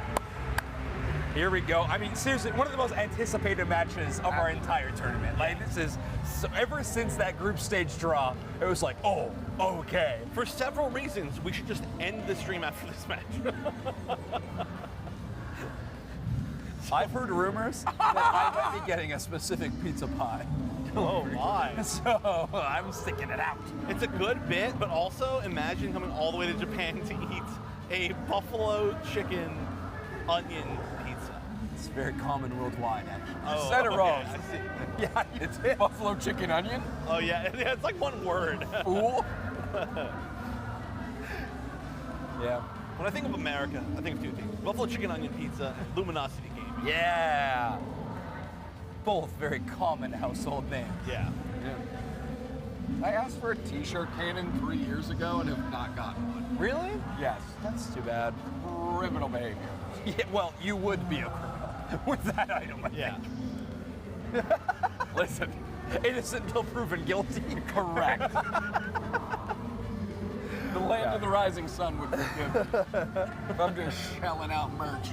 All right, fair enough. So last time Luminosity Gaming faced up in a match that we saw on our broadcast was against Talon. A weird situation in Game 2, obviously, but it went to Game 3, and Game 3, I think, was one of the most one-sided games we have seen in a contestable matchup in our tournament so far. So interesting, one-sided in a contestable matchup. Listen, I didn't it's a know lot how of to say qualifiers, it. but I totally get what you're saying. I totally get what you're saying. You're right. It's a one-sided where there was a chance that it wasn't going to be one-sided. Yeah. You're right, though. It was one-sided where there was a chance for it to no longer be one-sided, despite the fact that it was. Yeah. Yeah. You could have just said it was it was definitely the most one-sided. No, it wasn't even. I was gonna say in a three-game set, but that was FM. There's a lot of notes flying around, but I genuinely think the way I said it the first time was really good. It was good. I understood it fully. Thank you. For the record, I was gonna let it slide and not bring it back up. Thank you very much. I wasn't criticizing it. I was just saying it was complicated. I wasn't criticizing it, except for the way I completely criticized it. Well, that was criticism. Oh my goodness. I must say, I do like how LG elevated their poses. Yeah. Normally they're terrible. Yeah. Well, yeah. I think Kyrios, by the way, has the best one out of all of them. He's so cerebral. Look at him. The cerebral assassin. It's like the, you know the meme of like somebody like lifting the pizza slice with their brain? Buffalo chicken onion. Yeah, the buffalo chicken onion pizza. Yeah, of course. Do you guys really not know what I'm talking about? So it's the one where they're going like this. They're going, and they're like lifting a slice of pizza with their brain. You've never seen that. I don't understand. So, Chet understands what I'm talking about. It's very common. It's Doritos in chat for Chef. Yeah. Anyway, that's what Kyrios kind of reminded me of. Yeah. Chat's gonna think it's very funny. Trust me. I'm sure they are. Trust me. Yeah. All right. So obviously, if LG wins this, they're out. Zeta wins this, they're out. Like out of their groups tomorrow. That was a very bad word. I said that exact same thing earlier. They make it out. Yeah. Yeah, Zeta Division with a 2-0 victory over Buriram United Esports. So they're feeling very confident. Luminosity Gaming only having a 2-1 victory, making things a little trickier there. It'll be, there's definitely a chance for a tie. Yeah. If it's LG winning, I think I wouldn't guarantee it, maybe. I guess it depends on the score maybe as well. I don't know, tiebreakers are difficult, man. I'll never figure them out. Yeah, feeling like one of the more important matches. I already talked about how excited I am for it, and I think that alone makes it important. Yeah. I believe you. I like it. Therefore, it's going to be fun. Therefore, Did you get to talk to the 3 Luminosity players here about this matchup specifically? A little bit. I mean, they were looking forward to it. They know it's like their biggest hurdle today, obviously. Like, that goes without saying. We didn't go into in depth into anything about it. They didn't want to divulge too many strategies or things they were thinking about going into the matchup. But they seem confident. I don't know what else you can ask Adam. Yeah. Better than confident, I feel like their attitude's really good right now. It feels to me, right? Like they came in, they're even talking about like how they're just like even using this as like a learning tool, which is true. They have the unique ability to use this as purely training and not care at all because they qualified for Worlds already, the only team. So this is just the boot camp for them. In honesty, obviously they'd love to win. Obviously they're going to try their hardest, but they also don't need to. So they were talking about how much they've improved over the time that they've been here, and that even if they don't win ACL, that they're going to be happy because they've been able to improve so much. And I think that's good. It's definitely good. And I think LG's mindset in previous years has been one of their weak points, certainly sometimes, and it doesn't seem to be that way this time. After a lot of turmoil last season, which is an understatement. Yeah, no, this is gonna be a great look from them. Obviously, one of the best seasons we've seen in any competitive Unite team's history. So, looking to be maybe a cherry on top's not the right example, but that is interesting you mentioned it. Is I feel like we've asked this squad of LG players multiple times. Is like, what's more important to you, winning the World Championships or winning the Asian Champions League? And I think for a lot of reasons, you could lean towards the Asian Champions League. I mean, you've already won Worlds twice. You've never competed in the Asian Champions League before. A lot of people consider these Asian teams to be the best in the world, but I mean, without fail, every time Luminosity players have said, no, the World Championships is where we need to win. That is the most important tournament, and that's really cool to see that obviously the focus is on that main event, and well, if that's where their focus is, everything else is lining up with tournament wins on tournament wins. Well, that's the thing, right? You only get to be the world champion by defeating everybody in the world that shows up to the World Championships. And something that Curious mentioned is LAIC, it's the LATAM teams. EU, it's EU teams. ACL, it's the Asian teams. World Championships, everybody's in the mix. Everybody's throwing all their slop at the board to see what sticks, and that's the one you got to make it out of. Yeah. Gosh, it's gonna be so fun. I actually have no idea where these band faces go when it comes down to it. I think Psyduck, no matter what, does not enter into this game. That feels a little too strong. I mean, Zeta Division's got to be the ones banning that one in a way. Otter on the Duck feels way too good to let that happen. Tomatoes Duck is nasty too, right? That's so true. They could get clever with it. Yeah.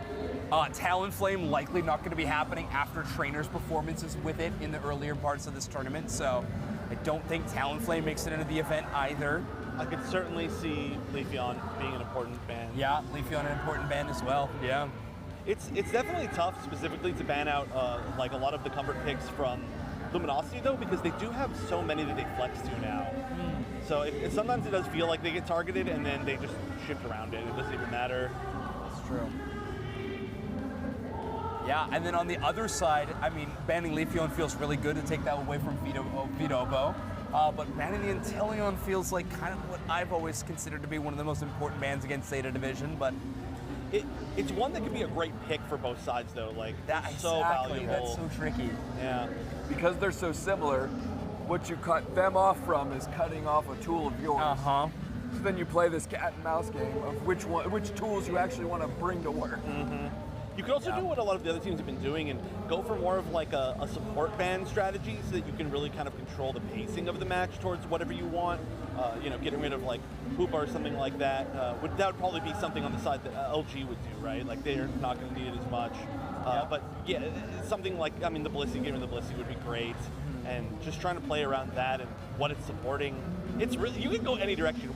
We're literally like, oh, well, we just list out every single direction almost any draft could go, if I'm being honest. Yeah. Oh man, this matchup is going to be so fantastic. Let's get into it. Luminosity Gaming, Zeta Division, first picks. I think the Hoopa Band makes a ton of sense. Take that one away. Ooh, a Sarah Aura Band, kind of a call out towards Overlord. That's the first bands. I like that a lot. Yeah. That makes a lot of sense. They're going to ban the Duck themselves, which means that they wouldn't be first picking it, right? That's a sign that Luminosity would not take it first, which they could very easily. Okay. Mimikyu, that's targeted trainer, right? I mean, 100%. We're in a weird spot where Zeta Division could literally go Zora Comfey back to back. Could you first pick Talon from Luminosity Gaming? Like, there's a chance. You gotta take Blissey. I think you make Zeta Division commit to something here. And those are two very good commits now. Yeah. Be happy to commit to those, I think. Yeah. So in doing this, you take Inteleon, but you do give Slash the Umbreon. That's the decision you're making, I think. Whoa! Okay. That's a total departure. They're playing it a little bit more safe. They want to have Braum have more info. Yeah. Interesting. I don't know if I necessarily like that, if I'm being honest. Yeah. Like, you can go so many directions. Love that. Yeah, great 2 counter picks. Yeah. That's going to be nasty. Okay, Zeta Division still has a chance to play a Comfey duo with the Leafeon if they want to. Okada going to be locking in the Zoroark. We're going to see. I mean, this has been Luminosity Gaming's bread and butter, winning tournament on tournament with that combo. Zeta Division, showcase a look on it too. So inside baseball here, when we were talking to LG, I asked about Slowbro and its potential uses in this exact type of matchup. And Slash said, I cover that with Mamoswine real easy. Okay, interesting. That's literally what he mentioned in our interview. And Overlord on Blaziken is sick. Also, the crowd popping off for Overlord's Blaziken pick, which I actually think is so cool. This is something that Luminosity talked about a little bit, is like, obviously they're going to be playing against a lot of Japanese teams in front of the home crowd. They are not the hometown favorites right now, but there are a large contingent of Luminosity Gaming fans here in Japan, so that's so cool to see the energy and support in this matchup. I mean, don't worry about it. I think that largely Zeta Division fans are going to be a little bit louder, but it's cool to see we're going to have some energy back and forth. Yeah, I mean, if you're a fan of any other Japanese team that isn't Zeta Division, you want LG to try and sort them out now and put their backs against the wall. Yeah, likely, right? Very fun draft, very exciting. Yeah. I mean, look how far Leafeon went down. You know, there was an opportunity for Trainer to jump on it early, actually commits the Talonflame instead. Kakata on the Metagross makes a ton of sense to me. If Comfey's going to be your only healing opportunity, you just need something that can self-sustain, right? Kakata is going to be on an island for a large part of this game. That's how Zeta Division always plays. Kakata ends up hanging out in the top half for a really long time. We've seen them a lot on Garchomp and Blastoise, but now a change to Metagross makes sense in this scenario. I feel like Curious is going to be very important for this match. I mean, being able to get land snapshot damage on targets that you want to get low enough that you can burst them down with the Comfeys on them, or getting the extra damage. Ready? Go! Oh, perfect. We nailed that one. We did good. That was sick. We waited until G was on. But yeah, that huge. The damage is going to be gigantic against the Metagross as well. Fantastic. I think we did. I think you're right. I think this actually comes down to Tomato and Slash. Sorry, I was just laughing. Spraggle's not even on screen and did drop his microphone. Nice. It's certainly not going to work. Yeah. Luminosity Gaming, your purple team. Zeta Division, your orange team. All right. Thank you. You walked away. Okay, so a 3-player push on the top side. Comfey on Beldum early sucks. Ooh. Like, it's so difficult to play into. Beldum early? Beldum Comfey early, it's just miserable. Yeah, that iron defense, the defense boost is crazy, and then that huge boosted auto attack. It's slow, it's predictable, but if it lands, it hurts so much. And when you're a little baby, you really don't have a lot of tools to get away from anything. Ooh, wow. Look at this. Vidopo kind of punishing the 1-buff rotation from Trainer on just the Fletchling at the moment. Is they going to steal the blue buff? But Curious with a water gun is going to put a lot of damage in. Yeah, that's an understatement. That was nearly a KO. Forcing them back is not irrelevant here. Yep. That's massive. Slash playing this really aggressively. Slowing up. I mean, for so many crazy threats in the early game, a little bit of a passive look from both these teams. I mean, so scary, but maybe a cold situation. I mean, I think LG had some really good evasive maneuvers. I mean, both Rom and Vitopo went in to try and see if they could chip someone, and successfully dodged out, did LG. So they're testing the waters. Oh, totally. They're testing the waters. They're testing the waters for blood. You know, that's what it feels like. It's like there's a bunch of sharks, and they're like the moment they sense a bit of weakness, somebody is getting jumped on. 100%. Well, we'll get a first look at maybe a mini team fight. 8 minutes to start, and the birds are there, and they're gone. Yeah, I would Vitopo gonna test that. Right? Good coverage here. Hukata rotating around to actually cut off. Yeah, Overlord did get hit by Grass Knot. So that got really scary there for just a brief moment, but is able to get away and get the berries. But this Comfey Zoroark duo, this early game is a little too strong. The crowd popping off for an Overlord KO. Yeah. Overlord getting put down. Yeah. I mean, it is fun to see Overlord get KO'd by like his signature, kind of, in a way, right? Like that's a little bit, yeah. Not that it's never going to happen. It hasn't happened before. But. Right. Well, Slash does go down, but a little bit of scoring will get them their evolution into the Piloswines, feeling a little bit stronger about that in particular. Wow, Kyrios on the run right now. Gonna get shut down. Zeta Division on this hunter pattern. Was it Sprinkles who was really talking well about Vitopo before this tournament? Yeah, like a lot. Yeah. Well, I'll admit it, he's right. Yeah, sure. Yeah, Vitopo's really good. Yeah, don't tell him, but yeah, he's incredibly correct. Okay. Yeah, obviously I know that everybody on Zeta is quite good, but particularly today is looking very, very special. Okay, so Luminosity Gaming going to be going all the way to the top side. Trades on both. Leafeon going down, but of course getting a KO before doing so. They don't have a Metagross to contend with, just the Matang at the moment.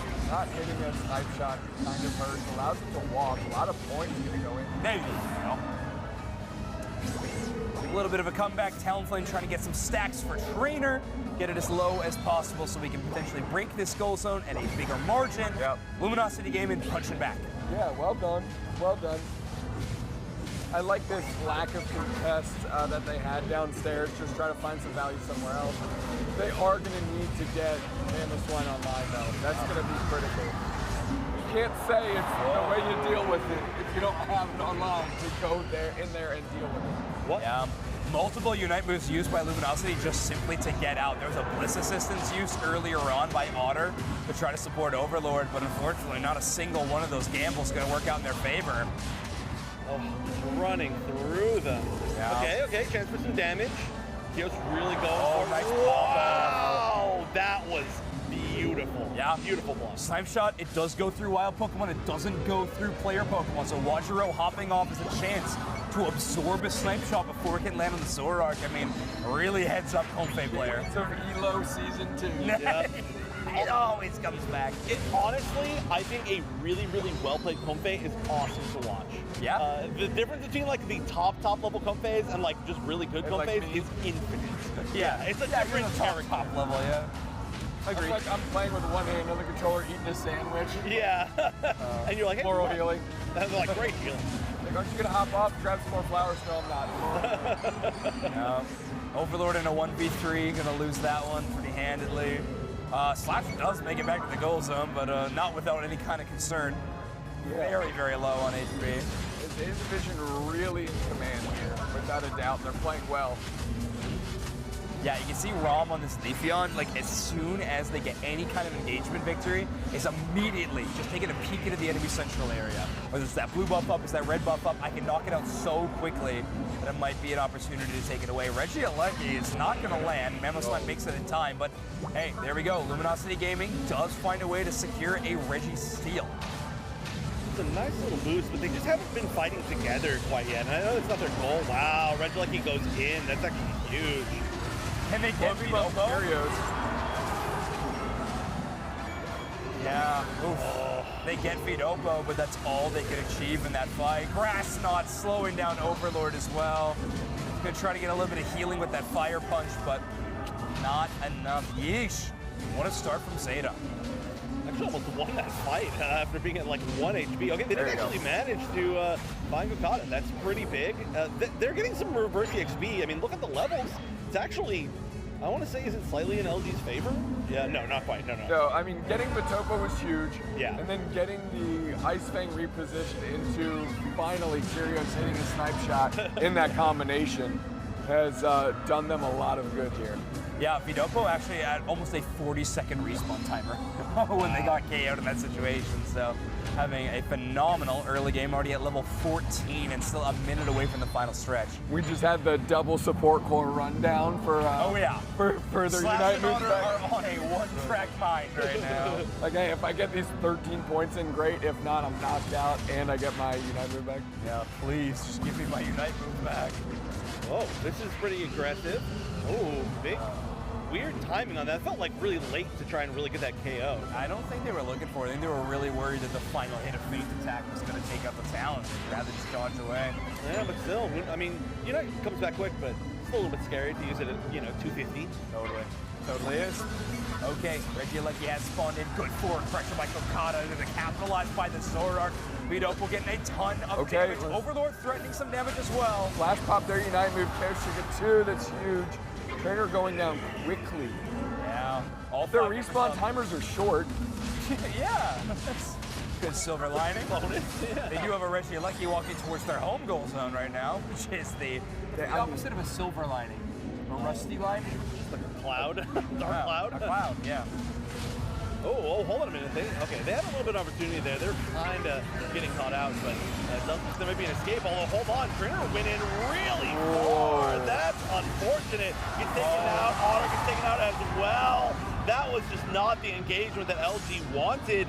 Instead of going to take advantage of this and burn down Rayquaza, it looks like they are. Yeah, they went all in on Vidopa. Like, it was just, we need to knock out this door. They don't have enough time. We've seen Overlord make secures like that before, but unfortunately not going to happen this go around. That was really Zeta Division's game from start to finish. Yeah, totally. I mean, there was no breathing room allowed for Luminosity Gaming there. Well done by Zeta, and that looks like a tough team. Oof.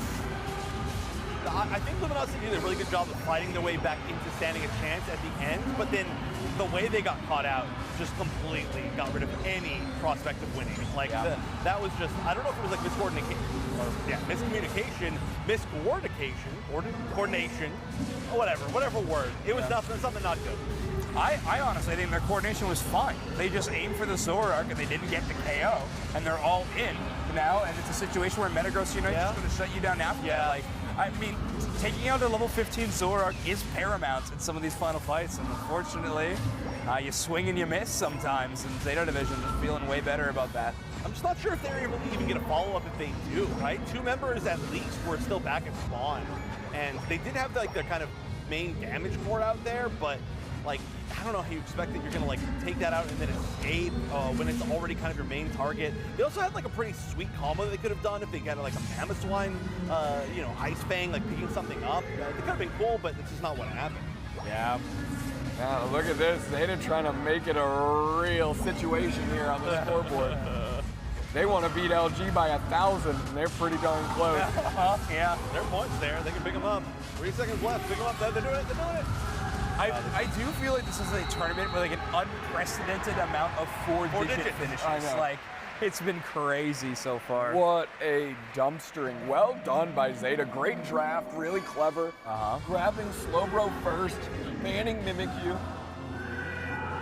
You know, I almost do feel like the Slowbro was a smart pick, but I almost feel like they didn't need it as much, you know? Like, well, they were so far ahead, Yeah, right? they were so far ahead. Yeah, exactly. Essentially, it was just saying, if you want to go comfy, we've got our resolution sorted. Yeah. And if we want to go comfy, we've got the resolution sorted. Vito, 155,000 damage. Against LG. That is a little bit of a statement, is what I'm going to say. Carving them up out there. Yeesh. What a performance. Yeah, we saw this literally for our first match of the day, right? Spraggles called it out. Is this one of those situations where LG had so much stuff go wrong and they lost so violently that you just go, whatever, move on. Yeah. Now this is another important matchup for this group D. Yeah, at least you're hoping. But all right, let's jump into the B stage. It'll be Bariram United Esports versus Talon. in this game. We're only a couple of minutes into this matchup, and very similar to the draft in the last game, honestly. We've seen a lot of the same picks throughout our tournament, obviously, but it's going to be the Inteleon, Zeraora, Zacian damage core for Barreiro. Zacian is really interesting. I've seen not, that many picks of it, but not no picks of it, which is what I expected, if I'm being honest. Yeah. We've seen like 4 maybe on broadcast so far, and I don't know if I have seen it pop off per se, but it's being used. Yeah. I still think it's a very, very strong Pokemon. It's a good anti-dive Pokemon, very similar to something like the Buzzwole. Yeah. Yeah, feels a similar fashion. There's just a lot of Pokemon that are good right now, you know? And it feels like it's like one level below a lot of other picks. Like you could go Buzzwole, right? No reason not to go Buzzwole right here. Well, hey. Zacian does more damage to everybody, I know. True. Yeah. You love to see a Talonflame on Talon, you know? Yes, you do. I feel like you very rarely play that. I've made that joke before. Yeah, no, at least they're locking in the Fly Talonflame. Not a Brave Birder situation. Yep. Just, Birder sweet. Nice. Big Meowscarada damage on the Inteleon. I mean, who cares if the Zacian's in your face? Take them both down in case. And again, another game with Clefable in it. I mean, one of the most iconic picks out of the East. They love this Pokemon. It's showing up in a lot of different games. And with Blissey and Hoopa banned, you got to start finding some new options. A decent amount of Eldegoss as well, which we have right here, obviously. Which I think a lot of the time in like our regions, we've been seeing people flex to either actually, yeah, this is a non-Umbreon game. Yeah, no Umbreon's picked. Yeah, or no banned, or banned. Yeah, well, we're seeing a lot of Umbreon. We see a lot of teams flex to having no healing essentially. Pause. Pause while you're in the middle of a Unite. You're like standing in the Meowscarada Unite. That's some scary spot. But yeah, like we're seeing the alternate healers a lot right now from this, which is something we don't see in our region. Yeah, kind of wild. Okay, so we were kind of paused on both these matches. We're going into Game 2 very soon. Luminosity Gaming versus Zeta Division, but that Barreiro versus Talon matchup could be an important placement game. I think a little more important for Barreiro to win that one rather than Talon. Talon having a really tough loss to start our day, but if they can win that one, all of a sudden swing in a different direction. So, you know what I'm realizing now is that if Spriggles was wearing black and white, we would have like matched colors pretty well today. So, I mean, you have the red, but it's still black and white, right? Yeah. I have black and white, and then you're black and white, and then Spriggles is light pink. And ladies and gentlemen, those are colors. Yeah. Well, actually, they're not. Right? Yeah. I don't know, man. What am I supposed to say? We're only like 8 hours into this. That's true. Yeah, we got a few more to go. How many hours are we in? 7. Halfway through, baby. 7 plus 3. 10. Okay, 10 hours into it. And those are numbers. Yeah, those are numbers, and we've had colors. Letters coming up very soon. With Group D's most important. There we go. Perfect. We brought it around. We're figuring it out. Yeah. Kind of. Gosh. I mean, I think there's a very good chance that our main stage game that we're watching, the Luminosity Gaming and Zeta Division matchup, we will likely be seeing those two teams making it into day 2. Barreiro's the kind of the spoiler squad, potentially.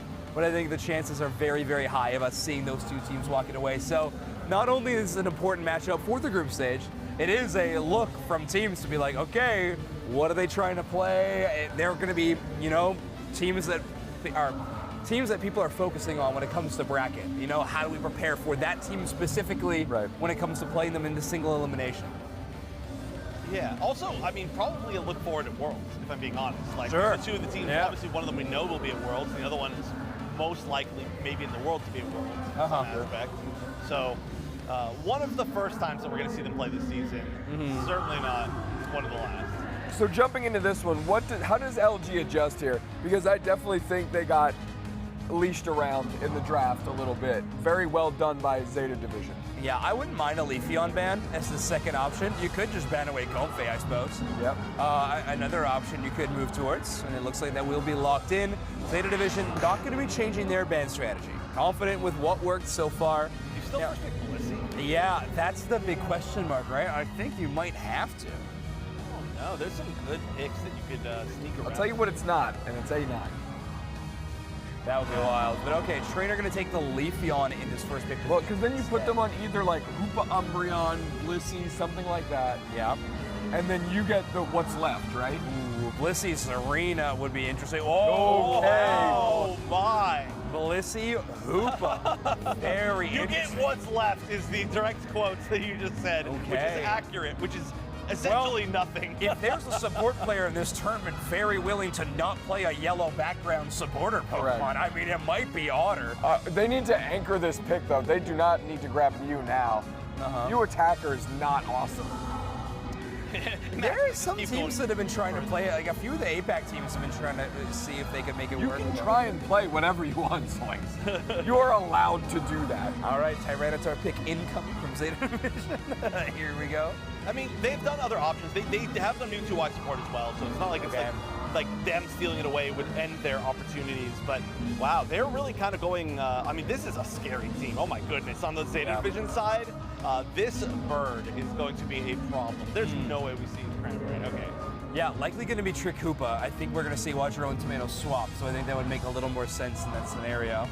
Overlord looking at potentially a Buzzwole as they soft answer, and Curios and a lock-in Meowscarada. Interesting. Super interesting choice from Luminosity Gaming. Definitely a tech I personally did not expect. We're going to have like a very weird damage score. We could see Curios and Overlord swap switch. mix. That's what I was going to say. A very likely opportunity, but it will be that Metagross again from Picado. You know what could have been really nice right here is instead of the Metagross, I mean, you'd have to shift the team a lot, but you go Mewtwo Y, and then you go Helping Hand on the Blissey.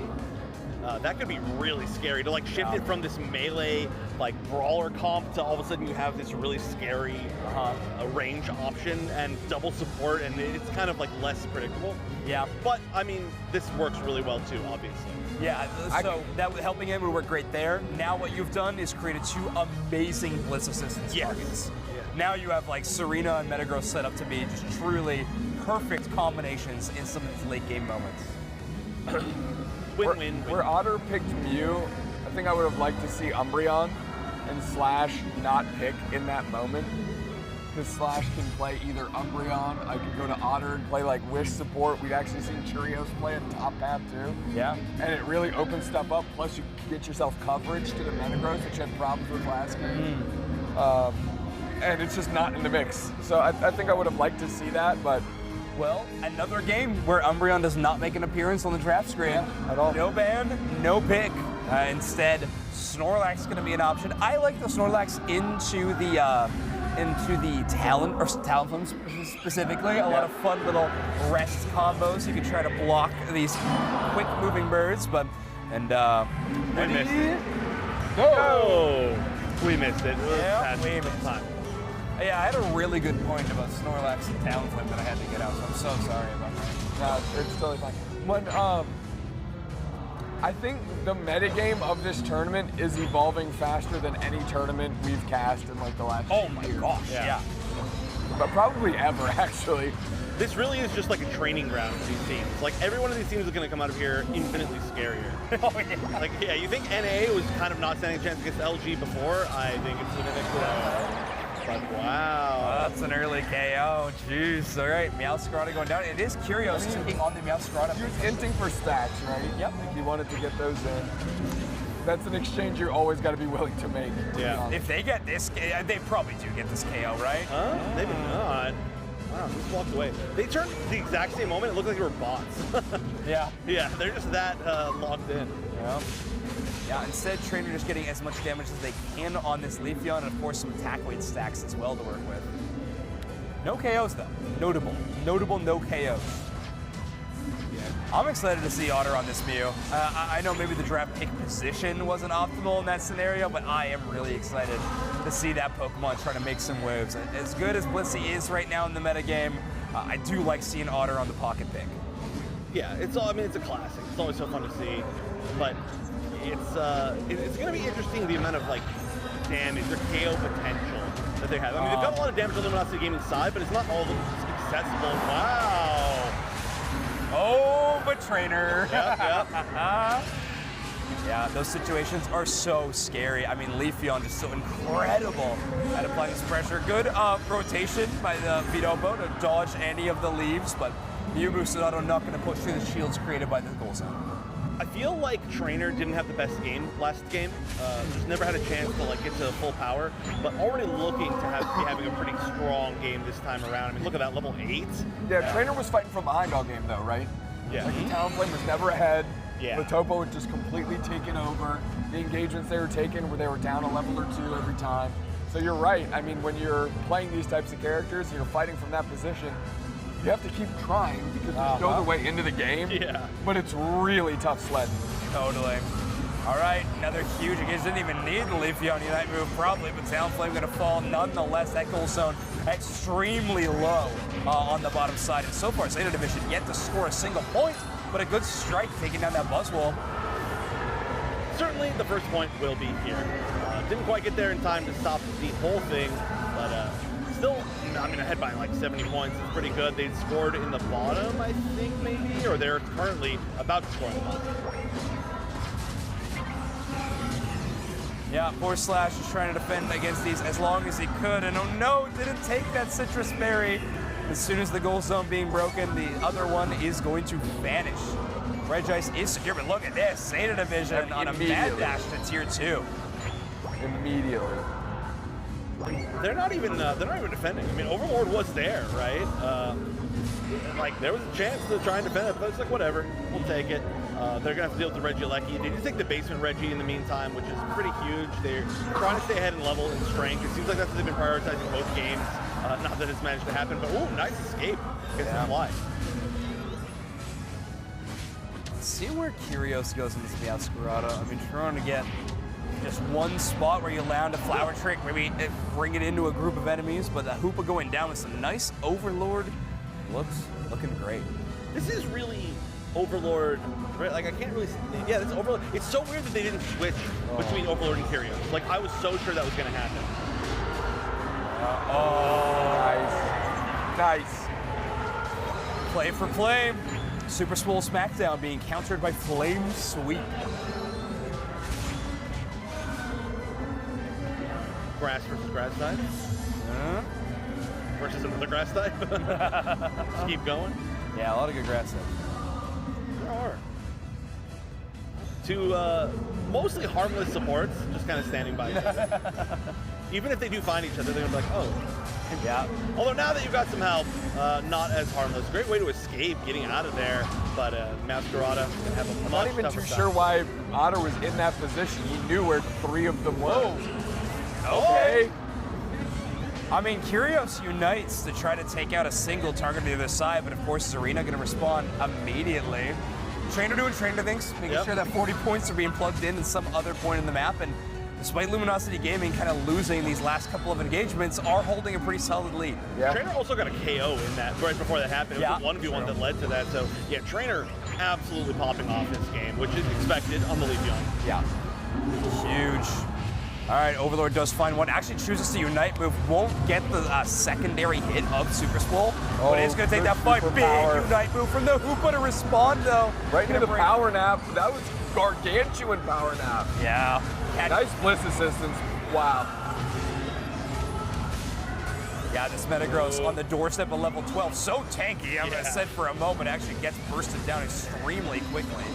Slash going to try to steal a bit of the experience if they can, but unfortunately, the Pokemon that you would want to be getting damaged on in that situation is forced to recall. Curiosity and Meowscarada just way too low on HP to really contend there.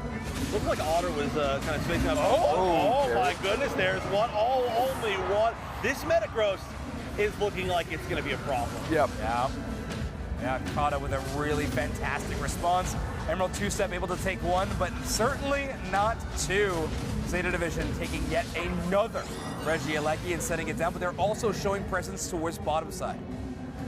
Yeah, it does look like the base Reggie is being taken, not control. Well, there's a chance that we can see the Snorlax make it over here and like sneak it away.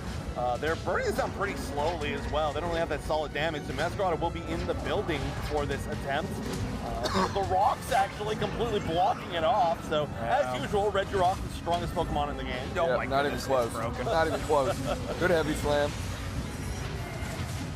Yeah, unfortunately, Slash is yawn right now in this Snorlax, so doesn't really have a big chance to block multiple targets who are attempting to score in their goal zone. Instead, just trying to buy a little bit more time for Overlord, who's already bursted down. Geez, so much damage onto that Buzzwole. Yeah, Overlord has not really been in this game very much, and again, oh my goodness, Kokota in just maximum menace mode right now. Just running over Luminosity, who had such a good start of the game, but it's been almost solely just Metagross that's just been running their team. They just don't have an answer for it, and that's not the first time we've seen that today. Like, Metagross is really kind of in a scary spot. Yep. Especially with 2 supports. Yeah, there's a lot of backup for that Pokemon. And it does mean that Kagata's got to play this more frontline-centric Pokemon. However, with a level lead like this, I don't think they're worried about that at all. Yep. Not at all. Yeah, the good news, you were mentioning it, Trainer popping off in this matchup is at level 14, and they catch that Metagross early. A lot of shields, though. Magnet Rise going to give him a bit of movement speed, and Shrink bails him out. Boy. Oh, my. That's Mew Unite move already gone as well. Oh, they're going to unite. Yeah, it's going to catch 2. Gear's going the down. Flame sweep into a wall, classic. Yeah, created by their teammate. Yeah. So, come on. No matter what, cannot avoid it. Gear's the only one down right now. This is really scary. They're trying to think about whether they want to back or not. We're going to see that Talonflame back. The scariest position of all time. Yeah. Hoping there was nothing going to hit them. Rom is so threatening right now on this arena. Little 14 did just Unite move somebody in the backline, by the way. Trainer LJC taking so much damage from that Serena. I don't think they got the mobility to get away. That's going to be it. Oh, he took it. Luminosity Gaming are going to seal the Rayquaza. Otter, you absolute MVP. They need to get points in, though. Real, yeah, it's going to become a score race very quickly. That bottom, neither goal zone broken with the initial scores either. Wow! The 419. Curios still has a shield, but they need to get to a goal zone. Oh no! Oh, Curios is being sneaky. Oh, please just stay on Curios, please. Please stay on real Curios. Come on, Curios. Oh, don't. Oh, and Flash. Okay. And Overlord has the shield too. They're trying to push bottom though in the meantime to try to get counter score. There's only 3 members. I mean, Rom just playing the patient right now. Oh, this is so scary. I think there's no way you stop this Snorlax shield. Yawn! Yawn! A full heal bails him out of it for just a moment. Our full shield's gone. Oh, what's just gone? Slash!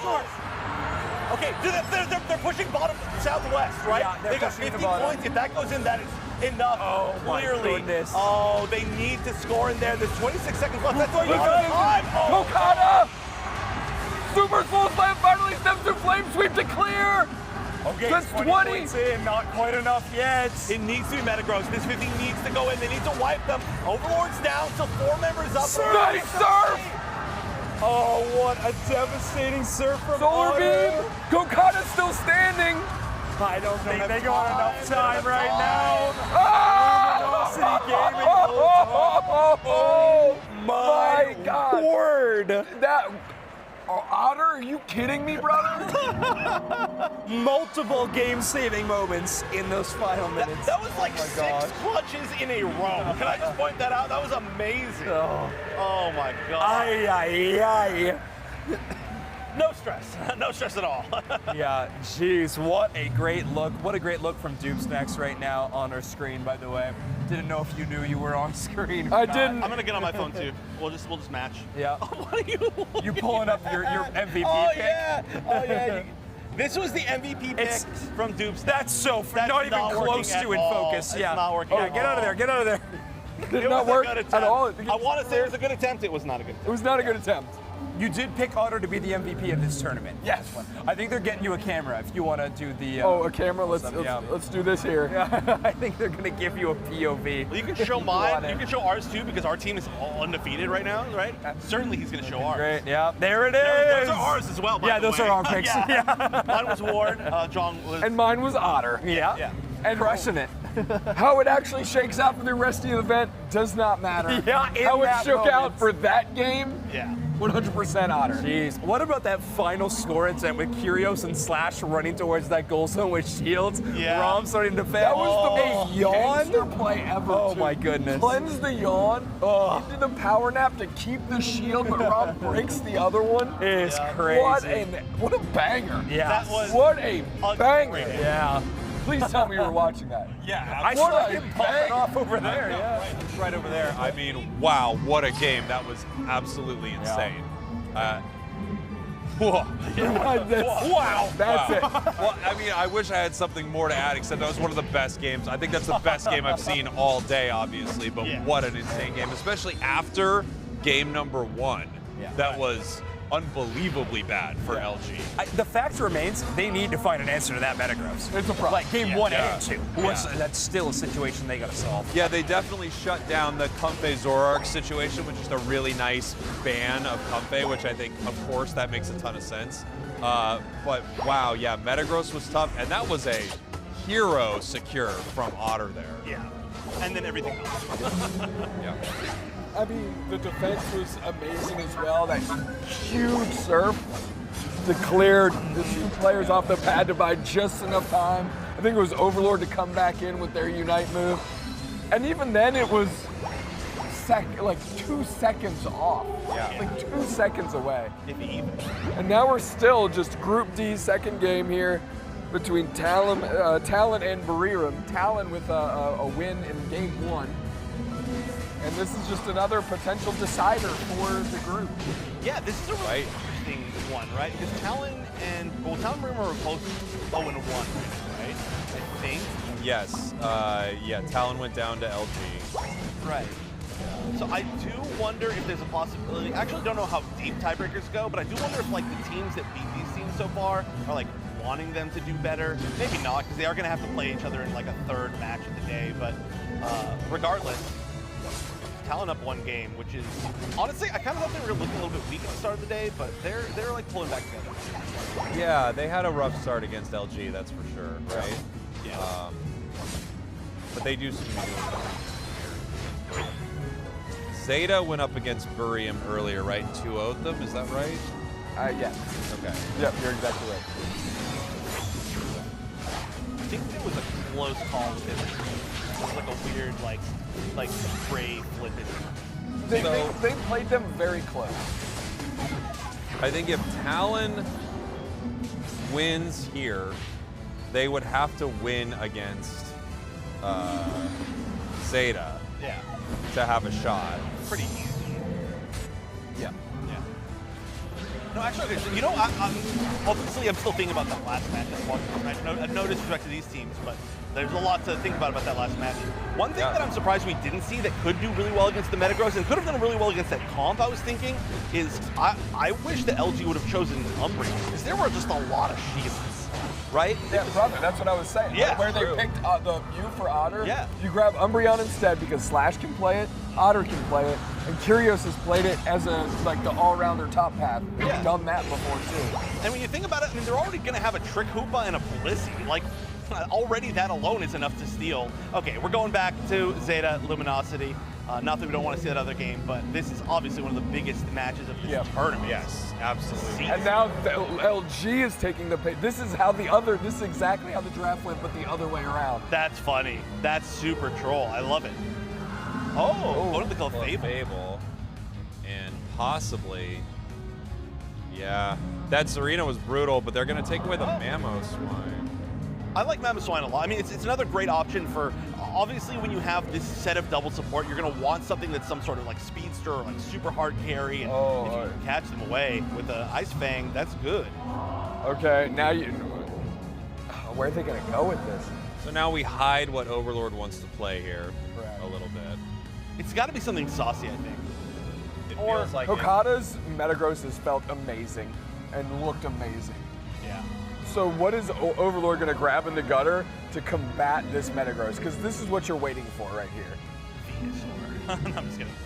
I have no idea. I don't know if he has a pick. I mean, I thought his Blaziken did look really good. Yeah. It looked pretty solid. Ooh, Absol. I like this. Ooh. Yeah, I mean, that's shreds. Yeah, this is actually, I like this a lot. Double speedster, that's pretty hardcore. That feels very LG right Curios double stacking tree is going to be tough up front. It's just going to be tough to battle through. Yeah. It's kind of its own, it scraps like a Metagross in its own sort of way, right? Tanky up front, in your face, stresses you a little bit. Oh, man. I gotta be honest, I'm stressed watching this. Yeah, I was going to say, quick round of predictions. Who do we think's going to win game 3? I mean, I'm going to choose LG. I have, I'm a I homer. have to choose LG, but honestly, these two teams are so unbelievably good. I know. Like, it's kind of like watching a grand finals matchup right here, but It does feel a little bit like that. I'm going LG. I got to go for it. Wow, okay. I mean, Tomato on this Mamoswine, Wajiro on the Clefable.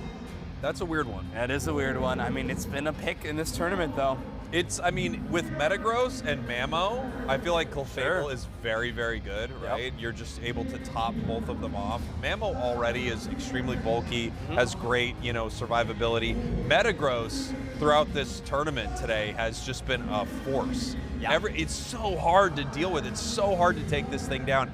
You top off its HP with Clefable, that's going to be really rough. You're going to have to get rid of that support. You're going to have to KO it. I think the concept of the fact that Go! All right, I'm also just gonna stop until you do the thing. I don't care how long it takes. All right, I'll talk. You can interrupt me at any point. But the fact that they've got double support on Luminosity Gaming side means that the healing of Clefable and this huge tanky comp is going to be really hard to take down now, right? It's just going to be so hard for them to burn through with only really like two damage dealers. Yeah. I love that we talked so much about how these two teams are so similar, and then we see the draft reverse a little bit in Game 3. That's really fun. It was so funny watching Game 1 and just seeing a team essentially play Luminosity into Luminosity and beat them. Woo! Okay. Another great Metagross start alongside that Leafeon. Such a defining Zero making it out to his wild work. Defining pick in this game, it feels like, is going to be this Leafeon. Currently, it's on the side of Zeta Division. It's working out really well so far. The fact that Trainer didn't get that again is like kind of a bummer. Not that, Talonflame isn't amazing, but just doing so good on it. I'm so used to watching Slash on Mamoswine that like my brain is flipping the teams right now. And he's on Hoopa, not even on Blissey. That's also wild to me. To see Slash not picking up the Blissey in this game, but it probably means it's Safeguard helping hand. Otter is literally clearing the center area of the enemy central. Come on. Yeah, one thing Luminosity Gaming's always been very good at. Hanging out. Catherine. Yep, there it is. Doing a little bit of dancing. Okay, good set. Good set so far. A little bit split up, yeah. They could actually maybe catch out somebody right here. Although they're already so scared of this. Dang, oh my goodness. Now Fuller's just gonna get bursted down. Wow. Brave Bird is so good. Yeah. They just gotta land him though. Trainer had some near misses in Game 1 that were pretty huge. Curios wins a big 1v1 on the bottom side, and Tomato's still stuck on the swing up in this situation. So bottom path going incredibly well for Luminosity Gaming. It's just the problem is, Kakata's doing great on the top side.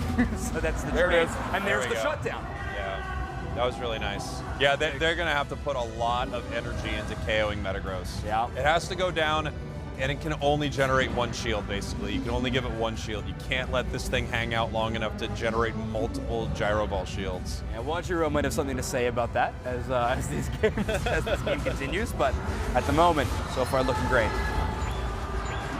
Wow! Leafeon Unite what?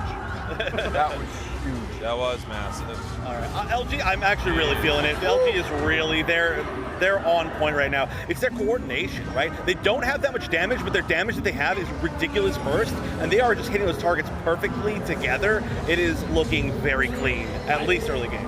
I don't know if I've ever seen the Trick Hoopa combo come out of LG.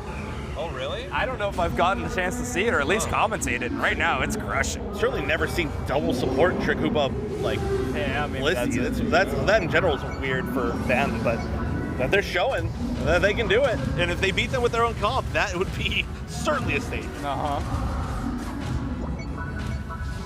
right, yeah, Reggie Lucky gonna be going down. Yeah, they're taking it.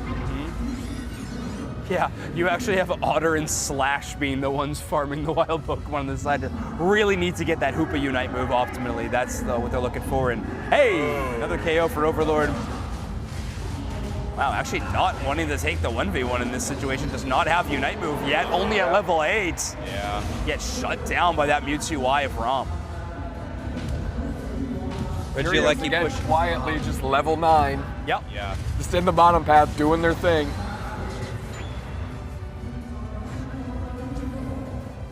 That Metagross 10 is very scary.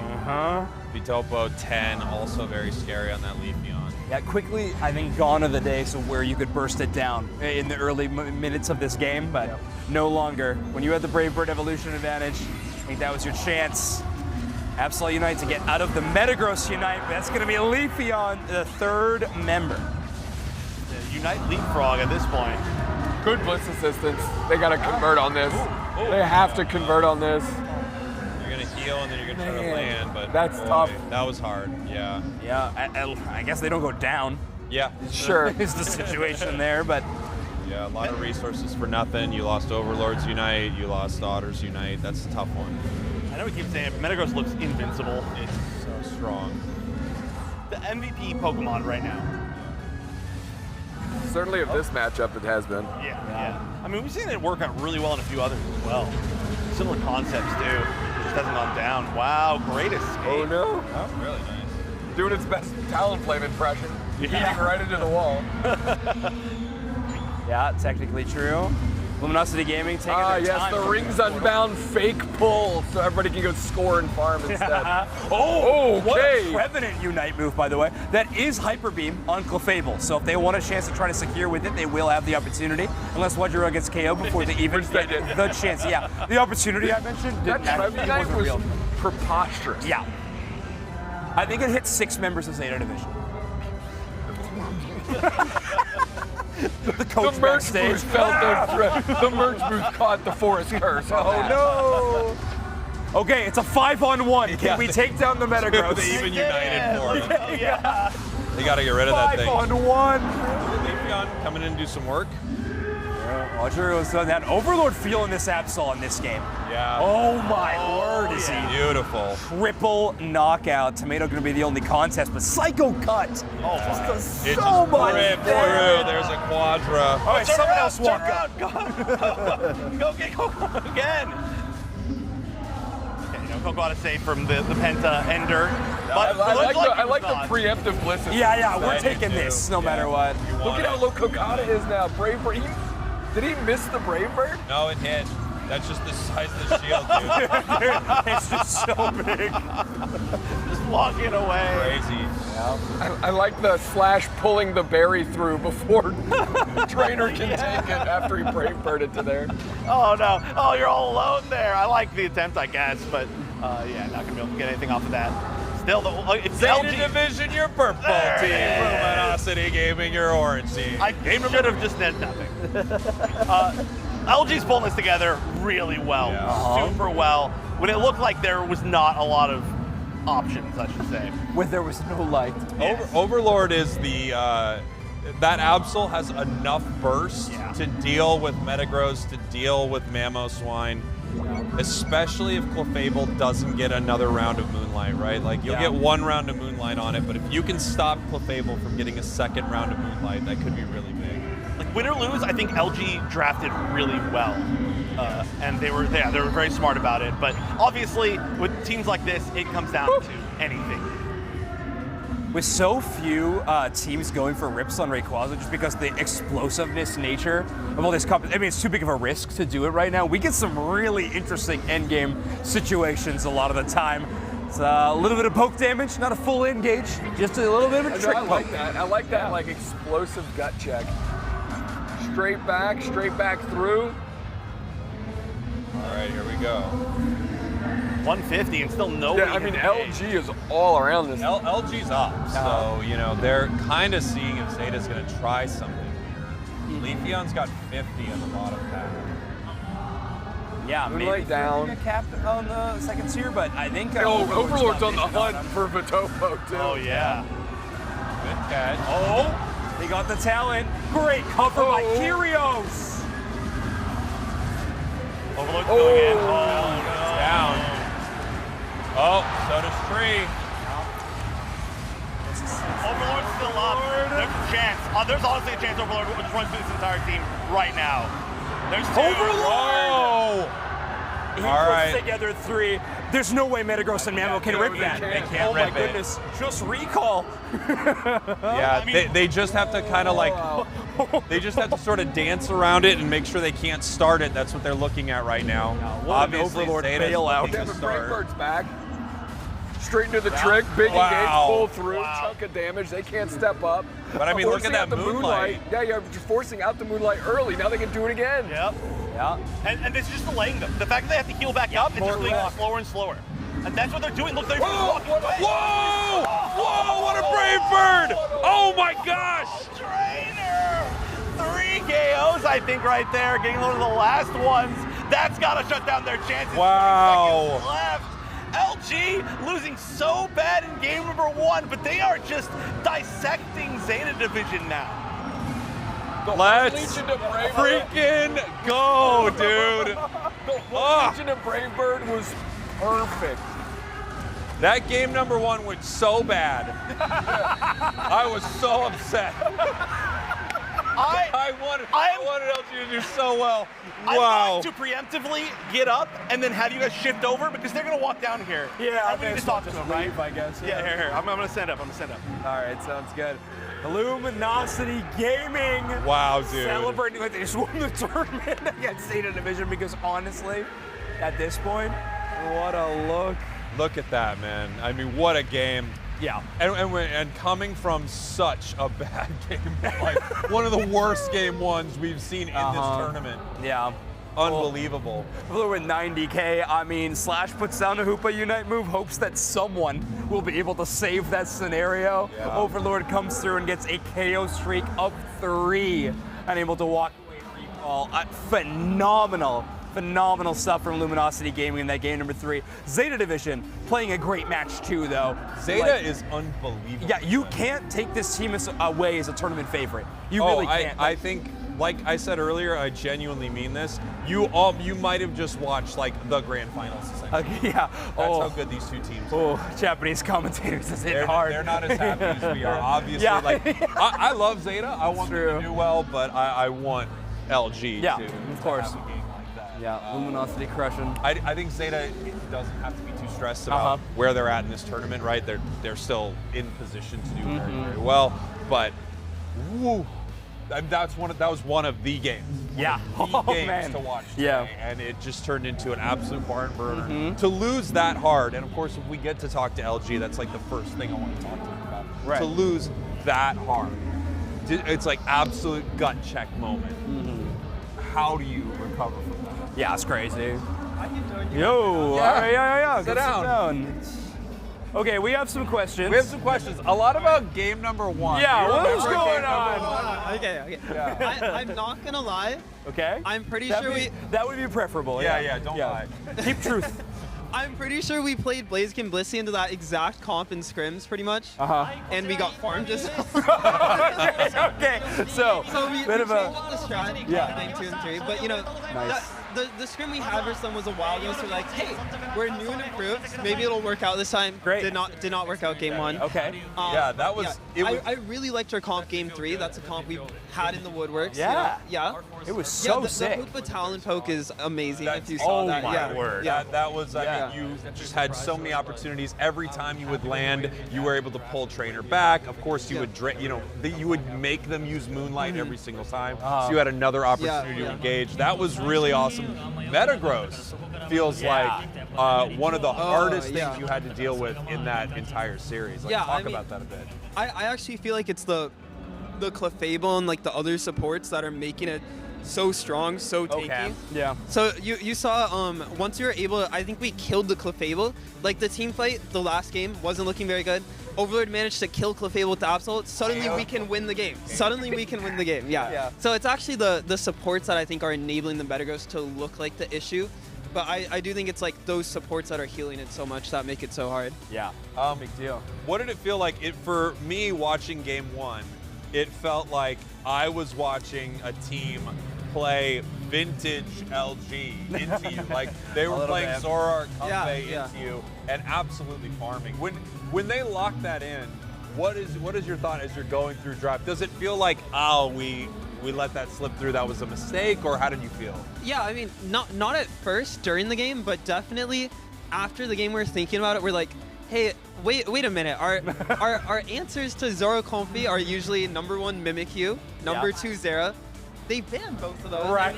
And we just let them get Zoro Comfy. That's probably why we had such a tough time. Yeah. Mamoswine is also known to be really hard into Zoro Comfy. Like Zoro Comfy's can play into it pretty easily, as you saw in that game. Yeah. But I was like, I'll go Mamoswine for the Slowbro. We'll win early game. We did not win early game, so Mamo looked a little useless later in the game. During the game, I was like, I wish I went Snorlax. But yeah. Interesting. Yeah. Okay. So you move into game 2. Game 2, a lot closer, but it felt like it required kind of a hero moment at the end. Like Otter, I felt like absolutely popped off at the end, got the secure. You guys go for the play, you score in the main, and then they assault that tier 2. That really came down to it. I mean, there were multiple moments. If just who was the last person fighting on tier 2? On tier 2 at what timer? Like right at the end, there were 2 members of Zeta trying to score. Yeah. There was 1 person fighting. Oh, actually, I do not know. I think it might have been Kyrios. Was it Kyrios? It was kind of a 1-by-1 situation. I think you guys What were was it? making whatever works work. I don't remember. Maybe. I just remember they kept having to hit 2 people, or one of them was going to score. It was like it was coming down to it. That game felt really scary. Game 3 though, actually felt like the most solid game by Tell me far. what happened when you KO'd 3 of them with that Hoopa portal. That was pretty sick. Oh, at the Ray fight? Yeah. I mean, I don't even know. I mean, everything went dark. Absol did its job. There was like, the only comms I heard in game were like, I just asked, do we have Bliss Seal? And I was like, yeah, I have it. And I went in thinking I got Bliss Seal, and then I didn't even realize he died in the middle of Bliss Seal. Like, it didn't even go off me. Just made it happen. I mean, they were like, I don't know. The Absol, I guess, was just like perfect. I think they were like there's a couple people that were like low HP. I think it was only hitting like 2 or 3, so it was actually doing decent damage. Yeah. I think I killed 1 or 2, and then luckily I didn't instant Night Slash. I kept my second part of Night Slash and waited for the Mewtwo to TP. So instead of trying to get him, he TP'd, and then I go on him after he TP'd to make sure I get the kill. So. Sick. Makes sense. Your Meowscarada looked pretty cool. What was going on with that? I didn't even know you were here. You scared me. Oh yeah, hey, there's a person over there. Yeah, honestly, like the second game draft was also like, it was definitely iffy just because like I think Zeta was really prepared for this match, and they also studied us a lot, knowing our strongest picks. And I didn't like play too much Meowscarada recently. I actually played a lot of it like 2 weeks ago, but then kind of dropped it a little bit because I think some of the range attackers are actually really good, like the Mewtwo or the Intel, but the Intel, the first game felt like I couldn't do anything. Yeah. So I decided, okay, like these range characters are not going to do much. But yeah, I've got some melee characters, some speedsters. Yeah, going off what Kira said, when we came here to scrim, like we don't know what Asian teams to trust, so like we didn't really make secret Smurfs. Yeah. Because you don't know whether they'll get leaked or not, and like you waste a bunch of time because it takes a while to make the count. So like we'll just scrim on our mains. But when we faced Talon in the first match, they had like 20 pages printed out, like spreadsheet of our winning time. So there's a lot of cons to playing everything on your main. Teams know what you can play or not, like especially if they do the work and study, which I think like these teams have. Yeah. And honestly, it's a new experience because in the West, I don't feel like any team puts in that time that they do. So. It's cool to see. So you guys are, I think, guaranteed now for day 2, headed into single elimination bracket. Zeta Division was a pretty insane opponent. Who else do you think is going to be like to that caliber? Like what other teams are going to produce that good of a match against Luminosity? I'd say probably, well, Fennel is a bit iffy right now because I'm not sure if they're on like full strength right now. Yeah. If they're on full strength, 100%. They're on the same level. I'd say Onyx Rise as well. Okay. It's a pretty strong team. Yeah. FN from Zora Tigers. Let's go. I like them a lot too. Onyx Rise in a tough spot right now. I think there's a chance they might not make. It's who? Paper X 2-0'd them. So. And Paper X got 2-0'd by OJ, right? They've got a weird potential tie situation. It's very nebulous over in groups. Rise 2-0's OJA, then it's a wild scenario. Yeah, that's be a tough spot. All right, never boys. been targeted more in my life. Welcome Could you to see Japan. Me trying to score bot on tier 2? There's 2 people there stopping me. I tried to score the top one. There's 2 people there. I'm like, can I just please score and stack, man? And eventually I found a window, but like, Overlord had a call me. He's like, guys, for the next couple minutes, I'm just gonna rat cap. I'm not gonna show up to any team fights. I need my stats. Yeah. Hey. You eventually got it, right? You killed Mammothine and you got it. You didn't. You couldn't score.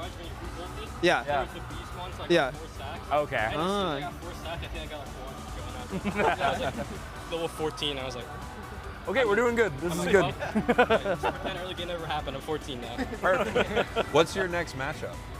Burium. Oh, Yeah, right. so Final I think I group. told you guys this off stream, but when I was on Team G, I had Talon and Cakewalk in my group, and Burium has 3 out of 5 of Cakewalk. So. Right. And Trainer had a similar situation at Worlds last year. Yeah, right? yeah. They had, So like, some matchups too. it's the revenge for game. him. Too. Yeah, it's a big revenge match Yeah, from so Worlds this match last is year. actually important for us. That's gonna be for awesome. Revenge, so. Yeah, that'll be a fun one. I'm sure we'll get it on our broadcast a Yeah, bunch, no, but you guys can absolutely, play it on B stage. I just think the groups are just really interesting. I think if you look at NA or something like that, the groups for like regionals, you know, there's like, okay, there's like this team that's just gonna probably stomp Rio. Yeah. Easily. But I mean, these groups in the ACL, all of them are deadly. You know, it's crazy. Upsets are happening everywhere. We don't even know what's gonna happen. Tiebreakers, people just winning matches and losing matches. Like, this is just really exciting. Yeah, The groups are crazy. Show for those of you at home that the casters know the tiebreakers. Yeah. We know how what they work. are. Those We know. work. Yes, we know the type. But we're not telling anyone because we all need to learn it together when the situation actually arises, and we can make it a learning opportunity. Let the record show. It feels like no matter how many times we clarify that, the accusations just keep rolling in, but it's truly just so ridiculous. They don't know. They haven't looked into it. It's insane to even think that. But yeah, there are going to be some probably weird tiebreaker situations. That Yeah, come up. I think Onyx Rise losing out might be like the biggest upset Yeah, I'm really scenario surprised out of all of those. We thought Onyx Rise would beat Paper X. So many upsets, like Kira said, except for in our group. So.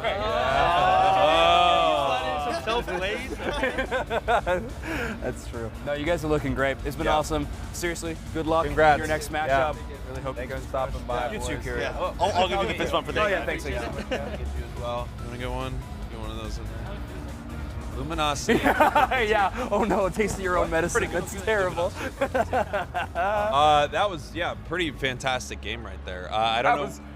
That That game takes two, the cake. that It's game our two, best that match game so two was far. That was insane. Yeah, it was I tough. mean, what an incredible that game series. two was legendary. Yeah. I said before, I said that for multiple reasons after this set, we should just end the broadcast. And I still think that's even more true than it was, but we've got like 5 more games to go. It might be a good time to take a break. I think they are on break. Yeah, I don't know if we can call for that, but Oh, okay. I don't know the rules. Can we call for a break? Can we call for a break? Is that possible? I don't know. I don't know. Is anybody listening to us? Where's the whiteboard? Is anybody looking at us? Hold on. Yeah, you just go. Just walking over. He's trying to figure it out. Also, I do actually. we might have one more thing to do before we can throw to break. I did see there was a little special something over there. I know. Is it your pizza? Yeah, I think so. It's the pizza. I think production has gotten us the pizza potentially. I am very hungry, and we ate. We ate. I think we're getting a break. Okay. I think. Great. It looked like we were probably Is it a getting a break. pizza break? Not yet. Should we just like point at the camera and just see how long it takes for the break? That is unfortunately how we've done it more than once. Oh, no, we're not got a getting a break. Good game though. Yeah. Really fun one. Yeah, Kind of like a break, but the opposite. Yeah, just go take a break. Yeah, it's true. We just leave it silent. Wait, get LG back here. They'll take over for us. No, this is gonna be a cool match potentially as well. Obviously, I'm gonna say it about every game. So Revenant needs to win this 2-0 to like make it out. Even have a chance of making it up. Yeah. Is FN, have they won all of their games? Yeah. Okay. Overlord just dropped his 30-pound water bottle. You walked out looking like a water boy with that jug out on stage. Right? Is there 2 of them? Am I wrong? Yeah, one's Otters, I think. Oh, wow. All right, well, that's the secret to winning. Good. Hydration. What, Big Waters? Big Waters. Oh, you got the exact same I got Big Waters. I actually was given this. And you cannot lie. I'm just severely dehydrated. Yeah, well, That's drink my water. choice.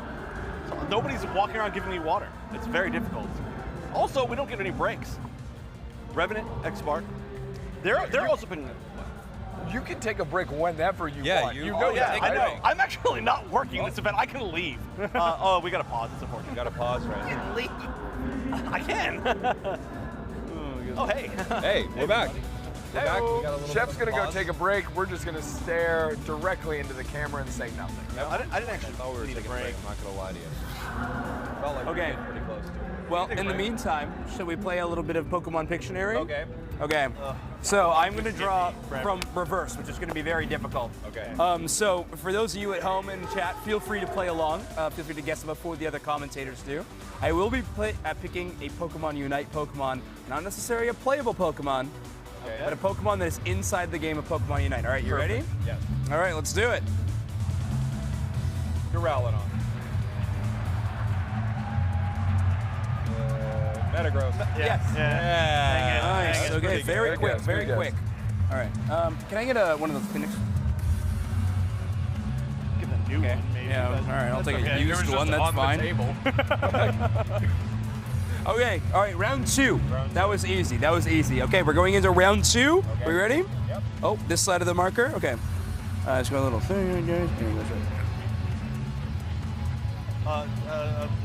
Cubitar. No. Oh, Claydol? Claydol. Oh, well done. Only in the game after the 2-minute mark. Yep. Interesting.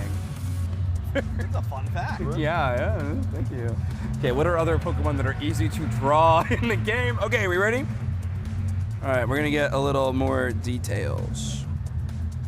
We got like this going on. And then this.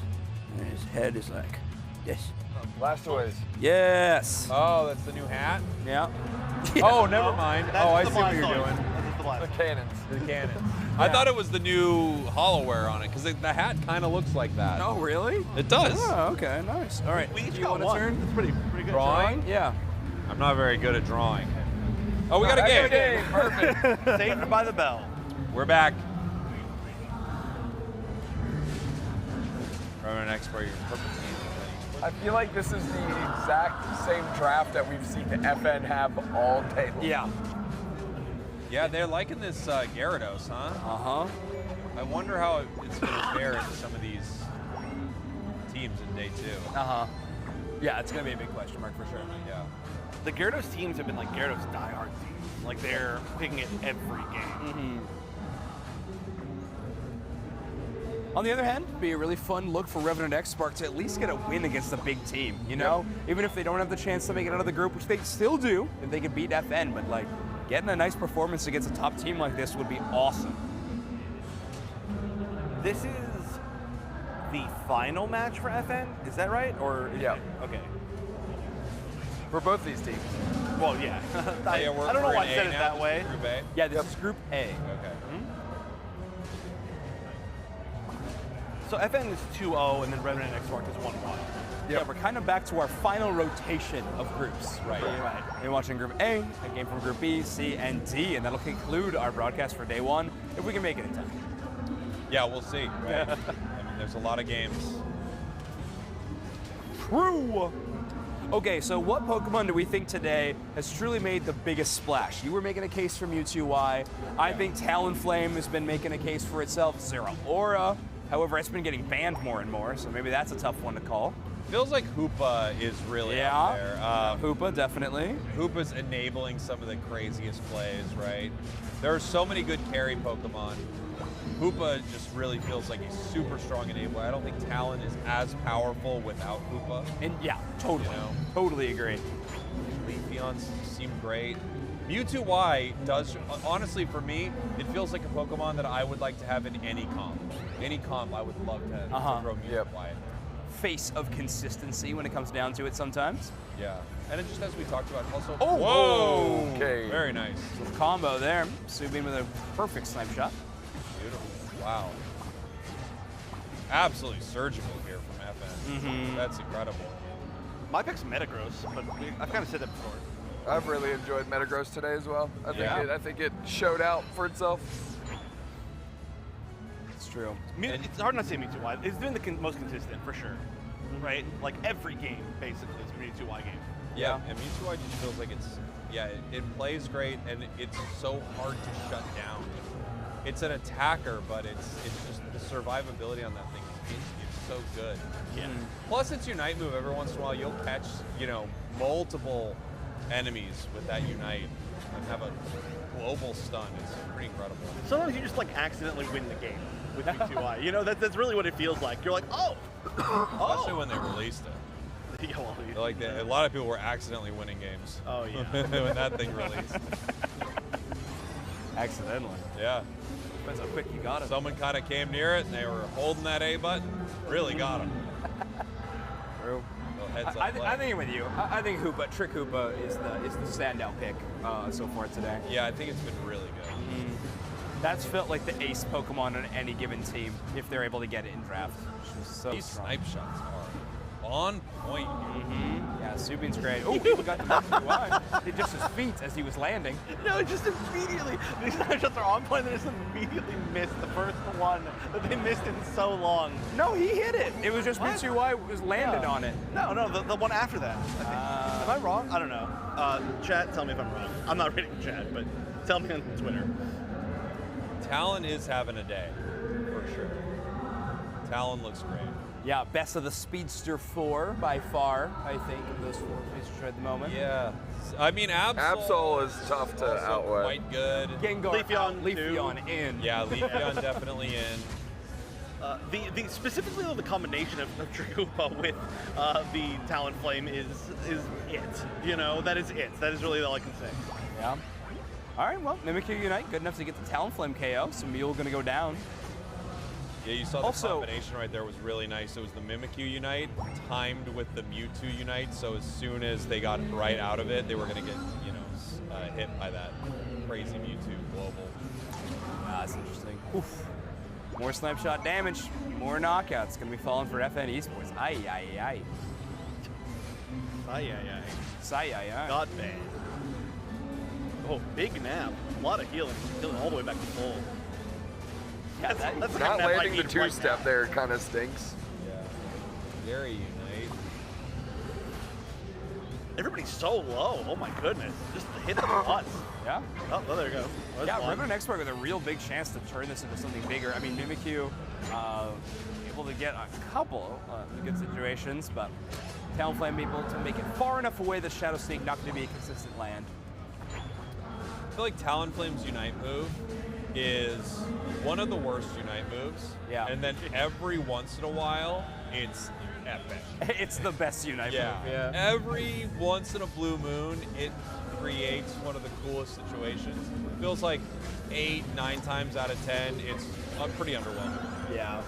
If Talonflame was designed right now, I can't imagine what its Unite move. Yeah. Talon Unite move is one of the only ones where we'll see it and it'll completely do nothing and we won't even say it anymore. Yeah, you're like Talon Unite. Yeah, it never works. Yeah, the old that Unite move did happen situation.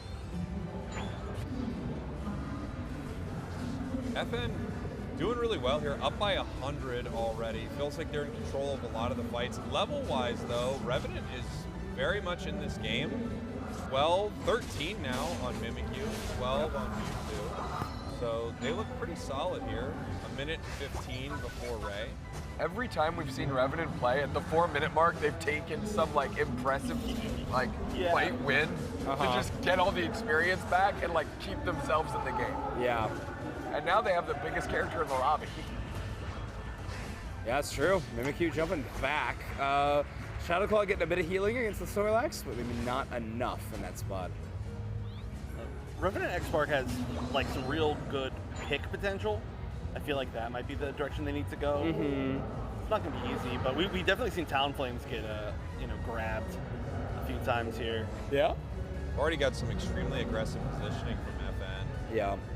When you have an Inteleon in your composition, you just need to make sure you take that space so early. Yeah. Oh, well timed. That was beautiful. That was awesome.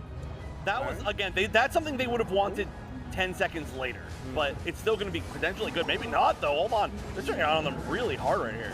Wow, they got Mimikyu from that, huh? Yeah, they attempted to try to score, get that lead flipped over onto their side. Emerald 2-step going to be avoided by Gyarados. Immediately goes underwater. Leafeon is not going to be able to escape an auto attack. Yeah, that Unite move just too strong from Inteleon. FN Esports are going to turn on the Rayquaza almost immediately. That's a lot of confidence in this Secure. They're not that I like low. this play a lot. Yeah. I don't know if it's going to work, of course. You never know. But Shadow Sneak in the oh, middle. wow. It hit Ray. Nope. Wow. That Even was through really Mewtwo Y Unite, by the way. Still able to get that one. That's nasty. I mean, I love a team that takes the game into their hands when they're already winning. Yeah. And goes, no, this is our best shot. We take this off the board and we win right now. Yeah, I don't know. Still, with Mewtwo Y and Leafeon in the mix, it felt like a scary option. It was scary. Well, not Leafeon, I guess Mimikyu instead, but still. Yeah, I mean, there could have been maybe a better attempt to, I'm not sure if they knew exactly where it would be coming from, but try to body block that, maybe. Yep. But it doesn't really matter. In the end, it worked out. I do like that too. It was a lot of time left that they maybe just didn't want to hold on to. You know, they would have had to like refight like 2 more times, just defend over and over and over. So maybe just take the risk. Their secure is pretty good. You know, they've got a lot. I'm not going to list them all. Pretty much everybody on their team can secure. You also run into a situation where every time you refight, you are essentially reopening the opportunity to lose. You're giving your opponents another opportunity to win the game every single time you refight. So even if you're 80% to win the next refight, 80% to win another, you have to recognize that you're leaving the door open for some shenanigans. Yeah, it's true. And we absolutely dislike shenanigans. Hate shenanigans. Hate Refuse to engage. I didn't want to say hate, but you said it. No, you know, there are very few things I'll say I hate. I am not a hateful person. When it comes to shenanigans? You're out of your mind. You got to draw the line somewhere. So I do think stand for nothing, you fall for everything. All right. Hey, I love that about you. You've always got to turn a phrase that really sews it up. Thank you for that. This game decided a lot, right? This is actually huge now. FN Esports guaranteed first seed out, right? Right. And then Revan X Spark probably doesn't have a chance anymore. And we're watching Utopia versus Insomnia here. And you know, the inclusion of these mainland China teams has been really exciting. Yeah. It's been tough for them though. You know? This is not even a tournament full of great teams. Yeah. It's a tournament full of the best teams in the world. And they're playing a version of the game that they do not play. That is very difficult. I also think Insomnia is going to be a particularly hard pull for them. I've been, like I said, loving Insomnia's play. They are so aggressive. They are playing at such a fast pace. They are trying to bully every team. They, in fact, bullied FN Esports, one of the best teams in the world. This is going to be their goal, is to bully them. I think so too. See, there's been a few situations, particularly with the China teams. We've talked about some things like gameplay styles, and there's a lot of really aggressive retreating for some of these Chinese teams. I always found it interesting. You know, it's not really fight until you get KO'd. Instead, even at low levels, they'll retreat all the way back to their tier 2 if they need to. It's interesting to watch. They tend to play way safer than any of the other teams. Like you said, they'll fight, they'll back up. They'll fight, they'll back up. And I think maybe it is just due to the fact that, like, obviously it's due to the modes, but oh my goodness, this is just a group just rolling through. Brutal. It's really hard to stop this once it starts going. You know? Young children, avert your eyes. It's late. Go to bed. Go to bed, young children. Well, actually, they're all probably... Oh, they're waking up? Waking up. Good morning, young children. Avert your eyes. Avert your eyes. Go to school. Go to school, young children. It's spring break. I doubt they're up by now. I think it's kind of middle of the night, I suppose. But who knows? Well, whatever young children are doing, this is not the match for you. Because this is going to be it's going to be really hard for Utopia, and you're seeing Insomnia take advantage of that, right? Yeah. Like Utopia's drafting phase, honestly. Like I think the bans of Gyarados and Hoopa are both really good bans into Insomnia. Those feel awesome. And some of these Pokemon picks are fine. It's just obviously they're having a really tough time getting up to level. Right. I think their understanding is not super rough. It's just a level of experience. Yeah. Like it's teams that have been playing for a million years. Nice. They might get a catch here. Absol's in trouble. Unite move. Dodrio goes down. And they're not going to run. I'm just staying in there to continue to farm. Not caring at all. Yeah.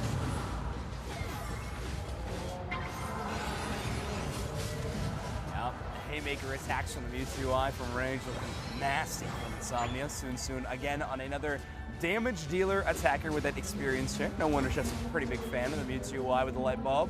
Yeah, Oblion's level 10 on Trevenant. Yeah, no light bulb on the tree. Just farming. Yep. This is a comp that Insomnia ran before, and I thought it was really funny because Mewtwo and Mew both EXP share, like that's your support line. I think that's fun. There should definitely be a fun name for that comp, but I don't know if anybody in Insomnia is running it. Nothing weird. It's fun. You take Utopia does get that bottom objective, but Absol Unite we're kind of teeing up everything. Holy. Insomnia rinsing that team fight. Yeah. Like you said, sometimes it feels like it's team versus slime, and that's kind of what it's looking like this game as well. I meant to say Insomnia, but yeah, absolutely. That's accurate sometimes, right Slime now. can be a bit of a namesake sometimes. Yeah. Slime is great though. I think if there's like one team that I've really fallen in love with over the course of this event so far, it's been Insomnia. Yeah. Insomnia is a really fun team to watch. I want to watch them just about every Good event. character, like personalities on stage that they let shine through, which is fun too. Yeah. They're fun, they play fun, they have cool picks, like really weird picks, but like none of them seem like dumb. They're all just like, whoa. Like they're really gonna go like really no supports a lot of the time. That's true. Their pacing is fun. We see more fights in center areas than any other team, all the other teams combined. How are we all feeling on Trick Room Mimikyu? Have we turned around on it? They've got to have something that really wants to play at range, right? If they've got something that really wants to play at range, I get it. You know, and Inteleon Snipe Shot doesn't do that much damage into Trick Room Mimikyu. It already, like, Snipe Shot only does, like, breaking the disguise, just like any attack, which is really nice. Mimikyu has kind of a good counter there already. Oh my gosh, just exploded. I really like Trick Room Mimikyu when you have something else that can get behind the other team. Because if that's your only option to kind of dive, and you end up, oh, what is this? What could this be? Oh wait, no, is that it? Or is that actually just food? What do we have? It's just chicken. That's we have food. Okay. Oh, okay. But yeah, if you don't have anything else that can get behind the team, I feel like you're losing too much by giving up Shadow Sneak. Thank you very much. And we're all just going to crunch the SMR now. Yeah, there we go. Okay. Utopia, Yeah. you're purple. And Insomnia. You're orange, Insomnia is dominating here. Look pretty good. What? There's moments from Utopia with this Miraidon every now and then. It's like, oh, okay, but it's not quite enough.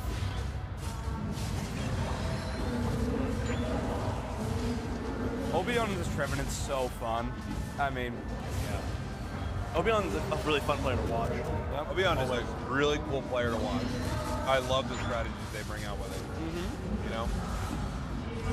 you make Phalanx work, you got a fan in us. True. Fully. Facts. 100%. Factual information. Game one, bringing out the Phalanx and absolutely dumpstering FN. That was so impressive. So sick.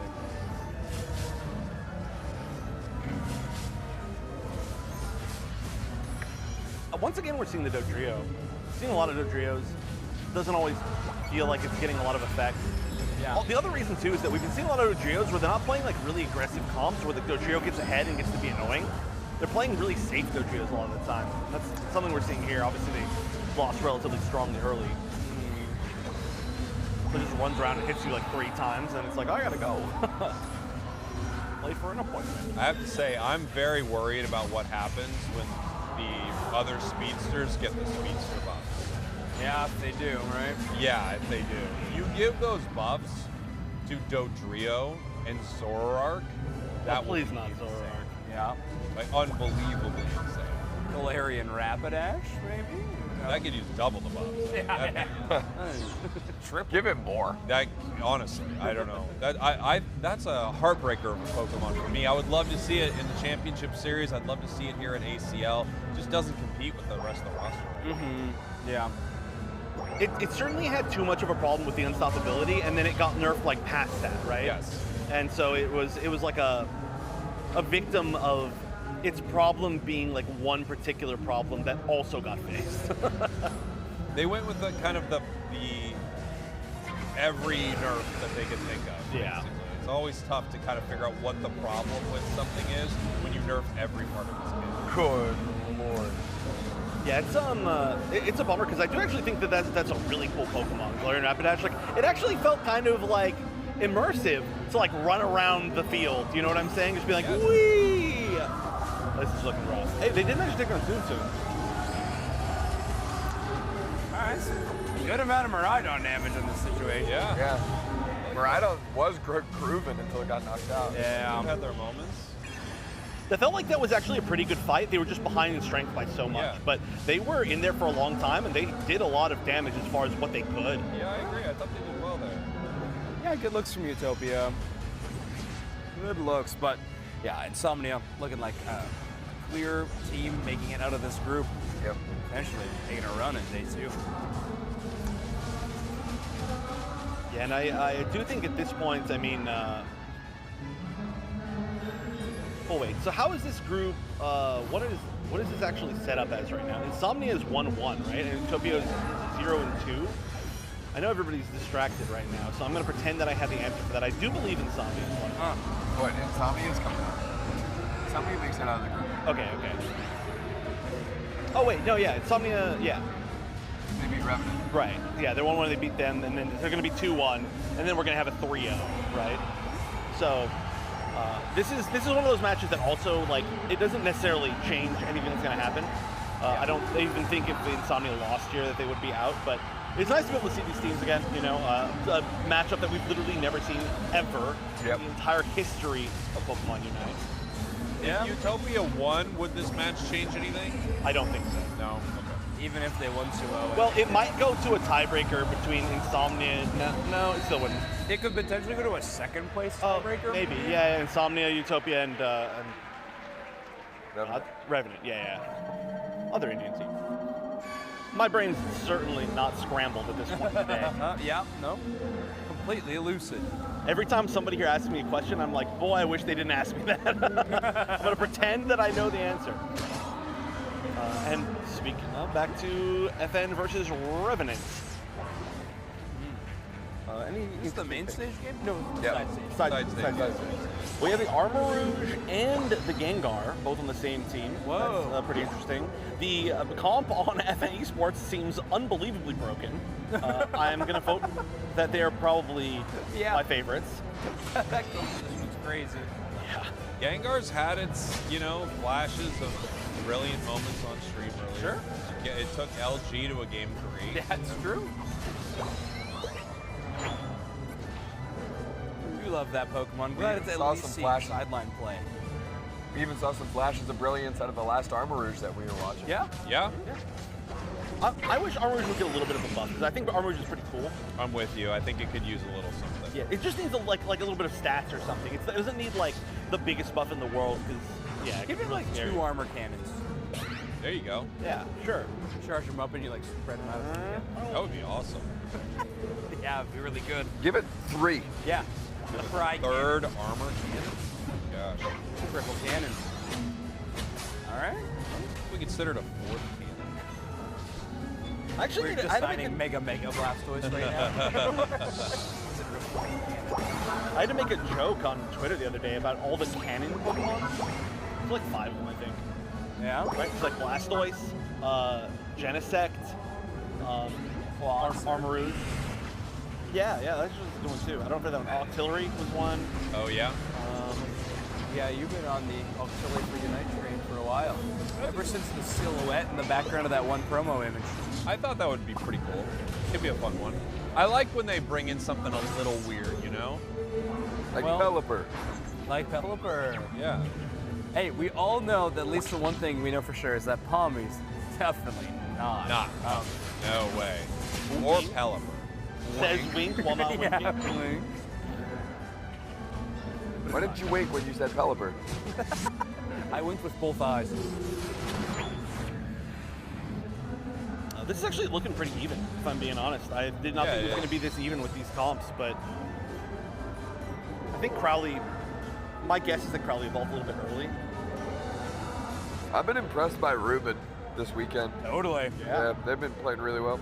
Yeah, Absol or Gengar. Like, both those spots have been awesome for them. Yep. Also the one with the super cool pose coming out, right? Yes. The glasses. Correct. Yeah, so that's honestly the most important part. Yeah. Yeah, we measure aura as well. Yeah. It is armor. It's nice having multiple stuns, I guess. Literally everything in its kit. You've got a stun with Armor Cannon, stun with Side Shock, stun with its Unite move, just constant stuns. I don't know if there is a better feeling level 11 in the game. Oh, it's one of the greatest. When you unlock Armor Cannon Plus, you're like, all my auto attacks to this much more range? It's wild. It just feels so fun. It's a great upgrade. Yeah, they got to buff Armorage. Now I want to play more Armorage. Yeah, it would be cool. Yeah, I had a lot of fun on release. Obviously it was busted, but I mean, decently. Go to sleep for a little bit. Yeah, we're still in this Yawn play. We've seen by far more Yawn than we have Block. So have we seen Block at all? Yeah, a couple of games. Yeah, from a Clefable. True. Yeah, good point. Actually, that was a really weird Gengar combination. I don't know if you noticed that, but he didn't take 3 meter first. And then he didn't pop up. Right, so yeah, because he hit Dream Eater, then popped up with his Unite move, and then moved with the Dream Eater. But yeah, unfortunately. Probably would've Make up changed for it the right game. now? Well, we take one. Take that. Picked up the Snorlax and then put it back down in the exact same place. Yeah, no, did it again. Like, that's not the target. That Blissey healing actually put in work trying to keep Mrs. Crowley up in that team fight for a while, but it's not quite enough. But at least it's enough to block that Regieleki from landing in your 2-2. Gengar looking for a KO here. He's picking enough armor actually. This does not look too bad for Revenant right now. Yeah. Yeah, Exel picking up that knockout's huge. Almost at level 13 on their Arma. I know a lot of good things about their level 11. Level 13, nothing to sneeze at either. Just like landing the multiple like enhanced attacks, it's the best feeling. Yeah, the level 13 is fun. Having that bigger side shock is cool. Yeah, you're not gonna get out of there, man. Yeah. Yeah. Stop moving. Well, at some point, kind of the longer you fight, it's an interesting thing, right? Because you're coming close to Rayquaza. You actually kind of don't want to fight for another 10 seconds. It just puts you at a weird spot when you have to respawn. Yeah, they're gonna get back in time perfectly here. They'll be back about like 225. Ooh. These fights are starting to get really scarily close to the 2-minute mark. Yep. Yeah, they're committing to stuff. That's a really far up their big nap, and they're not gonna get anything off of that. That's a huge thing to waste. Yeah, Ward with the Unite move. Swine. One's gonna be back in time. Tensei will, yeah. Oh, close. Oh, we're jumping. Wow. They are going far. This isn't okay. Gengar needs to find somebody. Yeah, that was a really rough list. They're hitting. Wow, everybody going in?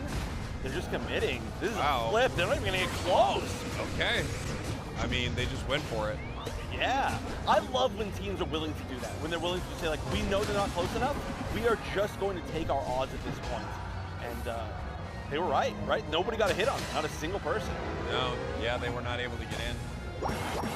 Great stuff from FN. They're undefeated in their group, right? Yep. Not literally every single game. Yeah.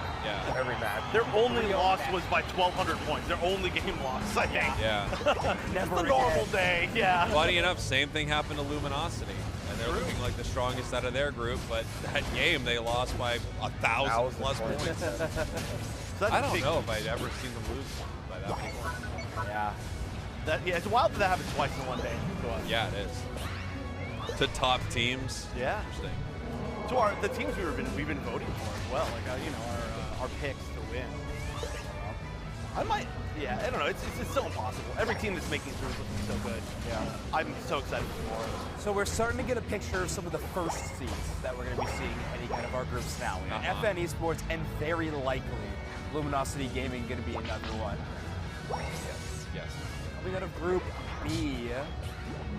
Still a little up in the air. Who's that, Fennel? That's Fennel's group. Fennel's group. I'd say the highest chance is that it is Exist, right? But it's Fennel versus Exist sets up a lot of different things because it's a weird tie situation. Yeah. But they're undefeated, I think, basically so far, right? Like they've been looking really good. Yeah, that'll be interesting. FN Esports closing it out against Revenant X Spark. Fortunately, likely Revenant X Spark not going to be moving into day 2 with the result of this match. Yeah. 2-0 fashion, FN Esports essentially eliminating this team from India. Definitely starting to see some teams go home. Yeah, I mean, we're getting to that point, right? This group, if it's not decided, 1 or 2 games inside of it will decide a lot as we continue to go through this 3rd round of matches. 18 KOs for Talon. Jeez. Easy. Go, Utopia. Insomnia. Okay, so this was actually something I was about to say. Well, what sides are they on? He's gonna wait. Yeah. Oh, Utopia. They're your purple team. Okay. Yeah. Okay, good. And what? Oh, nothing. Insomnia, your orange. Oh yeah, Insomnia, your orange team. Oh yeah, so I was actually about to say Utopia is your purple team. Insomnia, your orange team. There we go. We got it, Jeff. All right, we got it. Yeah, but no. So I was about to say this. My favorite thing about this tournament, which I think you all might agree with, I know it's something we've been complaining about like a little bit on and off for probably like a year at least. I don't complain about anything. No, you complain about this a lot. Trust me. Is that no teams have gone to a random? No, trust me, right? No, a random comfort pick Lucario.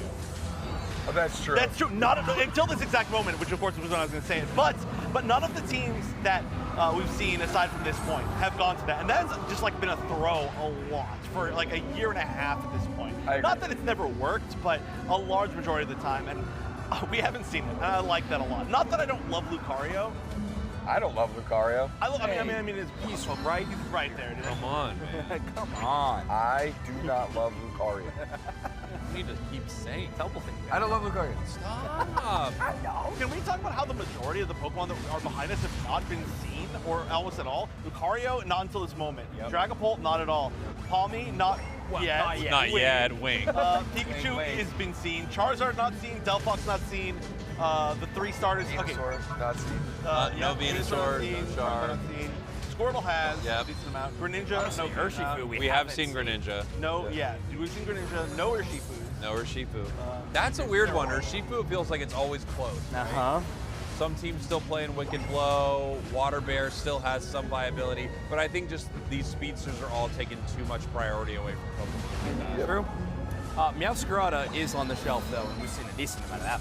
Yeah. So, one of the few on our setup. Seen a bunch of.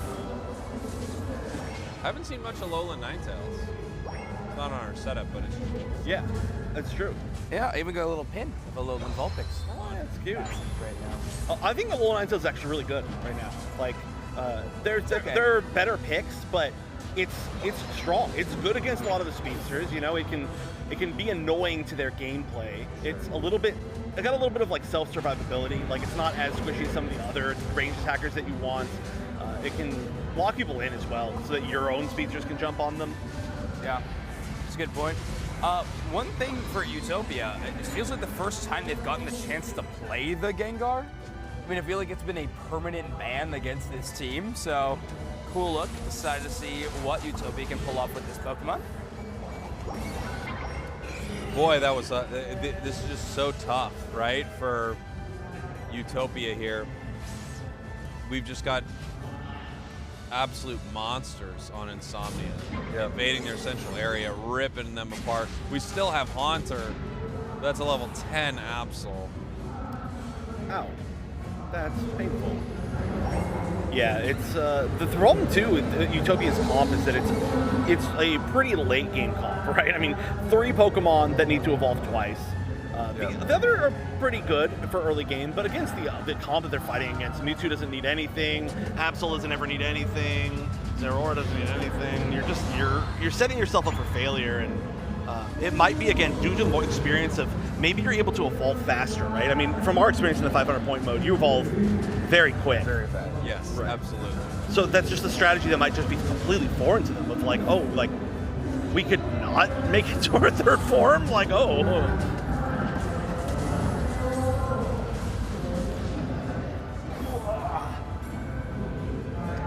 Doing a good job of just holding on, playing this solid game.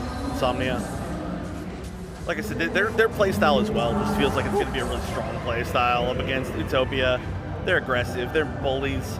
I love it, but yeah, no phalanx though. Some of that.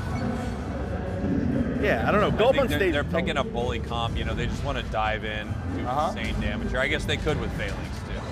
But makes sense. Feels like this is just one of those matches you get to farm the enemy team for a little while, and you get to choose how to choose your own adventure on how you're going to farm them. Basically, I do like that none of the teams have like I don't want to say trolled per se, but like still not tried their hardest against anybody, right? Yeah. Like it's really nice to like show that level of respect. Because we talked about it so much. The Chinese teams are playing at a disadvantage, but Insomnia here, you know, I mean, it sounds so funny, you know, but I think unless somebody's competed, they don't really get it. But the fact that a good top team is willing to try to beat you by 1,000 points means that they have enough respect for you. And that their drafts are all normal. You know, they're not like, oh, let's try 5 defenders against this. Although MYS gets a pass on that. Yeah, because they'll just do that. Right. But it's nice. I really like seeing that, and I really hope that these teams get to kind of like the connections that they make with each other are going to be good, right? Mm-hmm. They should ideally be able to play the mode against each other and help each other prep for Worlds once that starts coming. Yeah. Yeah, it's going to be a really interesting talking point with these teams, with some of these teams from mainland China coming to Worlds. Like, we're going to have to be really like, okay, well, the performance in the Asian Champions League was maybe not what we were looking for, but with so much more time to prepare, at least that's the hope. Will that change anything? It is a good question. We're going to find out for sure. In a while. In a while. Yeah, in a while. We're going to find out now. Put it on ice. Later. Get back to me in 3 months. Well, this is also maybe a bit of a reality check for these teams, right? They might not know exactly where they're at, you know, compared to some of the best in the world. So it gives them an idea of what they need to work on. Totally. You know, during the time between now and Worlds. That makes sense. There's also this thing that it's like for people who've like really competed in things, it's hard to explain, but if you play against somebody who's really good at something, you get this internal sense of their pacing and their movement and just the way that everything feels. And a lot of times you can't necessarily put it into like, this is exactly how they do this all the time, but you know when you're playing, you're like, we're not moving around the map as fast as they were. Yeah. We're not applying pressure as much as they were because I know what it felt like to be on the receiving end of that. And so now I can feel when I'm putting somebody else on the receiving end of that. And so just getting that level of experience and feeling the kinetic energy of the match, I know it sounds weird, but it really is like truly a thing, is going to help them so much for their grind up forwards. I think so too. It's going to be really cool to see these teams bounce into a new event and see how strong they perform. And same is going to be the same sentiment's going to be said about Insomnia as well. I can't wait to see how they look in day number 2 as well. Yeah, of course. Like when they contend against some of these other teams. I feel like their group, a very interesting one, but hopefully they're going to be performing extremely well within it. 2-minute mark. Talked about it. I mean, they're a really cool team to watch. A lot of interesting strategies. Insomnia has been a real light. It's been very good. And this is going to be our last match seeing them, right? Yeah, certainly. Yeah, we're not going to see another one from this. So that'll be. I mean, we'll see. I mean, we'll see them tomorrow. But I mean, today. Yeah. This is the last time we're going to be seeing these groups. So that's going to solidify this group, right? Group A. Mm-hmm. Yeah, which means which team defeated Insomnia to start the day? I can't even remember at this point in time. FN. So FN Esports going to be first place out of the group, and Insomnia likely going to be in that second place position. Yeah, I think they have to be, right? Who is the third team in this group? I'm blanking because my brain is tired. Revenant Expert. Right, we just watched them. Yeah. So that one should be pretty easy without tiebreakers. Our first confirmed out and in. All right, yeah. Group A teams decided. First of 4. Not many more games to end this day. Another 4-digit match. We really have had so many. Yeah, an unprecedented amount of 4-digit games for sure. And an unprecedented amount of 4-digit games where the sets have been won by the person who got scored on that much. Oh yeah, the bounce backs. Yeah. Yeah, crazy bounce backs, right? Yeah. It's a great tournament. I mean, I actually wonder what's happening. I don't actually know with our tournaments right now because we're going so late, but hopefully it's going to be just another great set of tournaments. I think, honestly, if they are watching this tournament, we asked this question earlier in the day, I think the like Western teams maybe will change their console a bit. You think if so? If they've watched this. There's been a lot of information. Yeah. A lot. Yeah. I think maybe Trick Hoopa gets a few more games in. Zera Aura probably gets more games in than I was expecting to, so. All right, Insomnia. Qualified for day 2. Ironically, going to be one of the first teams to be able to go back to sleep. Oh, that's pretty fun. Oh, and look at this. Salute. The bits are quite good. Yeah. I like the bits. Yeah, love the energy coming out of that squad.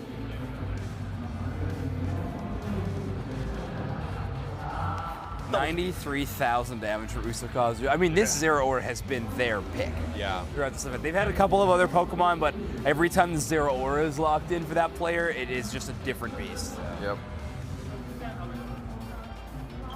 Man, their jackets are so cool. Those jackets are great. They'll be back. They'll be back. They will be back. Just like we're back on screen right now. Heyo. Utopia, right? Yeah. Produced by us. Which is cool. Great jackets. Most recent match. Wonderful jackets. Amazing jackets. We all love the jackets. Thank you. Good job. Good game. Yeah. Insomnia giving us thumbs up, saying we're doing a good job, even though they're the ones that won. Yeah, I know. Thank you. Like, what? Games. Of course, yeah. Yeah. Good job. Tomorrow. Yeah. Coming Good luck. It's all happening. Insomnia. Are we going to make it tomorrow? That's the real question. Yeah, we'll see. Do you want to offer them the microphone? I don't know. Do they have anything to say? Offer them the microphone. Yeah, here. Are we on set? Yeah. All right, Obion. Hi. Hi. Great match. Yeah. Congratulations. How excited are you for day 2? I can't speak English. Okay. We're nailing it. We're doing really good so far. That's good. Yep. Thank you. Thank you, Obion. Yep. Good job. Congratulations. Good job. Legend. I gotta say, this guy's bits, top tier. I love his bits. The best. We gotta get him a microphone more often. That's perfect. It's a great bit. Yeah, it was really good. I would even love it if he was lying. You know, that would make an even better bit. Yeah. But pretty incredible. I don't know. I kind of nailed that sentence. It's Yeah. slow as Yeah, honestly. Yeah, it's pretty great. That was such a fun team to watch. Yeah. Weird start to the day for them, right? You know, they have that crazy good game, and then they lose to FN. A mere 13 hours ago. Yeah. Isn't it weird how that goes? For the record, by the way, I meant like offer them the mic because they were trying to say something like, oh, tomorrow, right? That's what they're saying. So maybe they want to say it to the camera. I didn't think you were going to ask a full-blown question. Hi.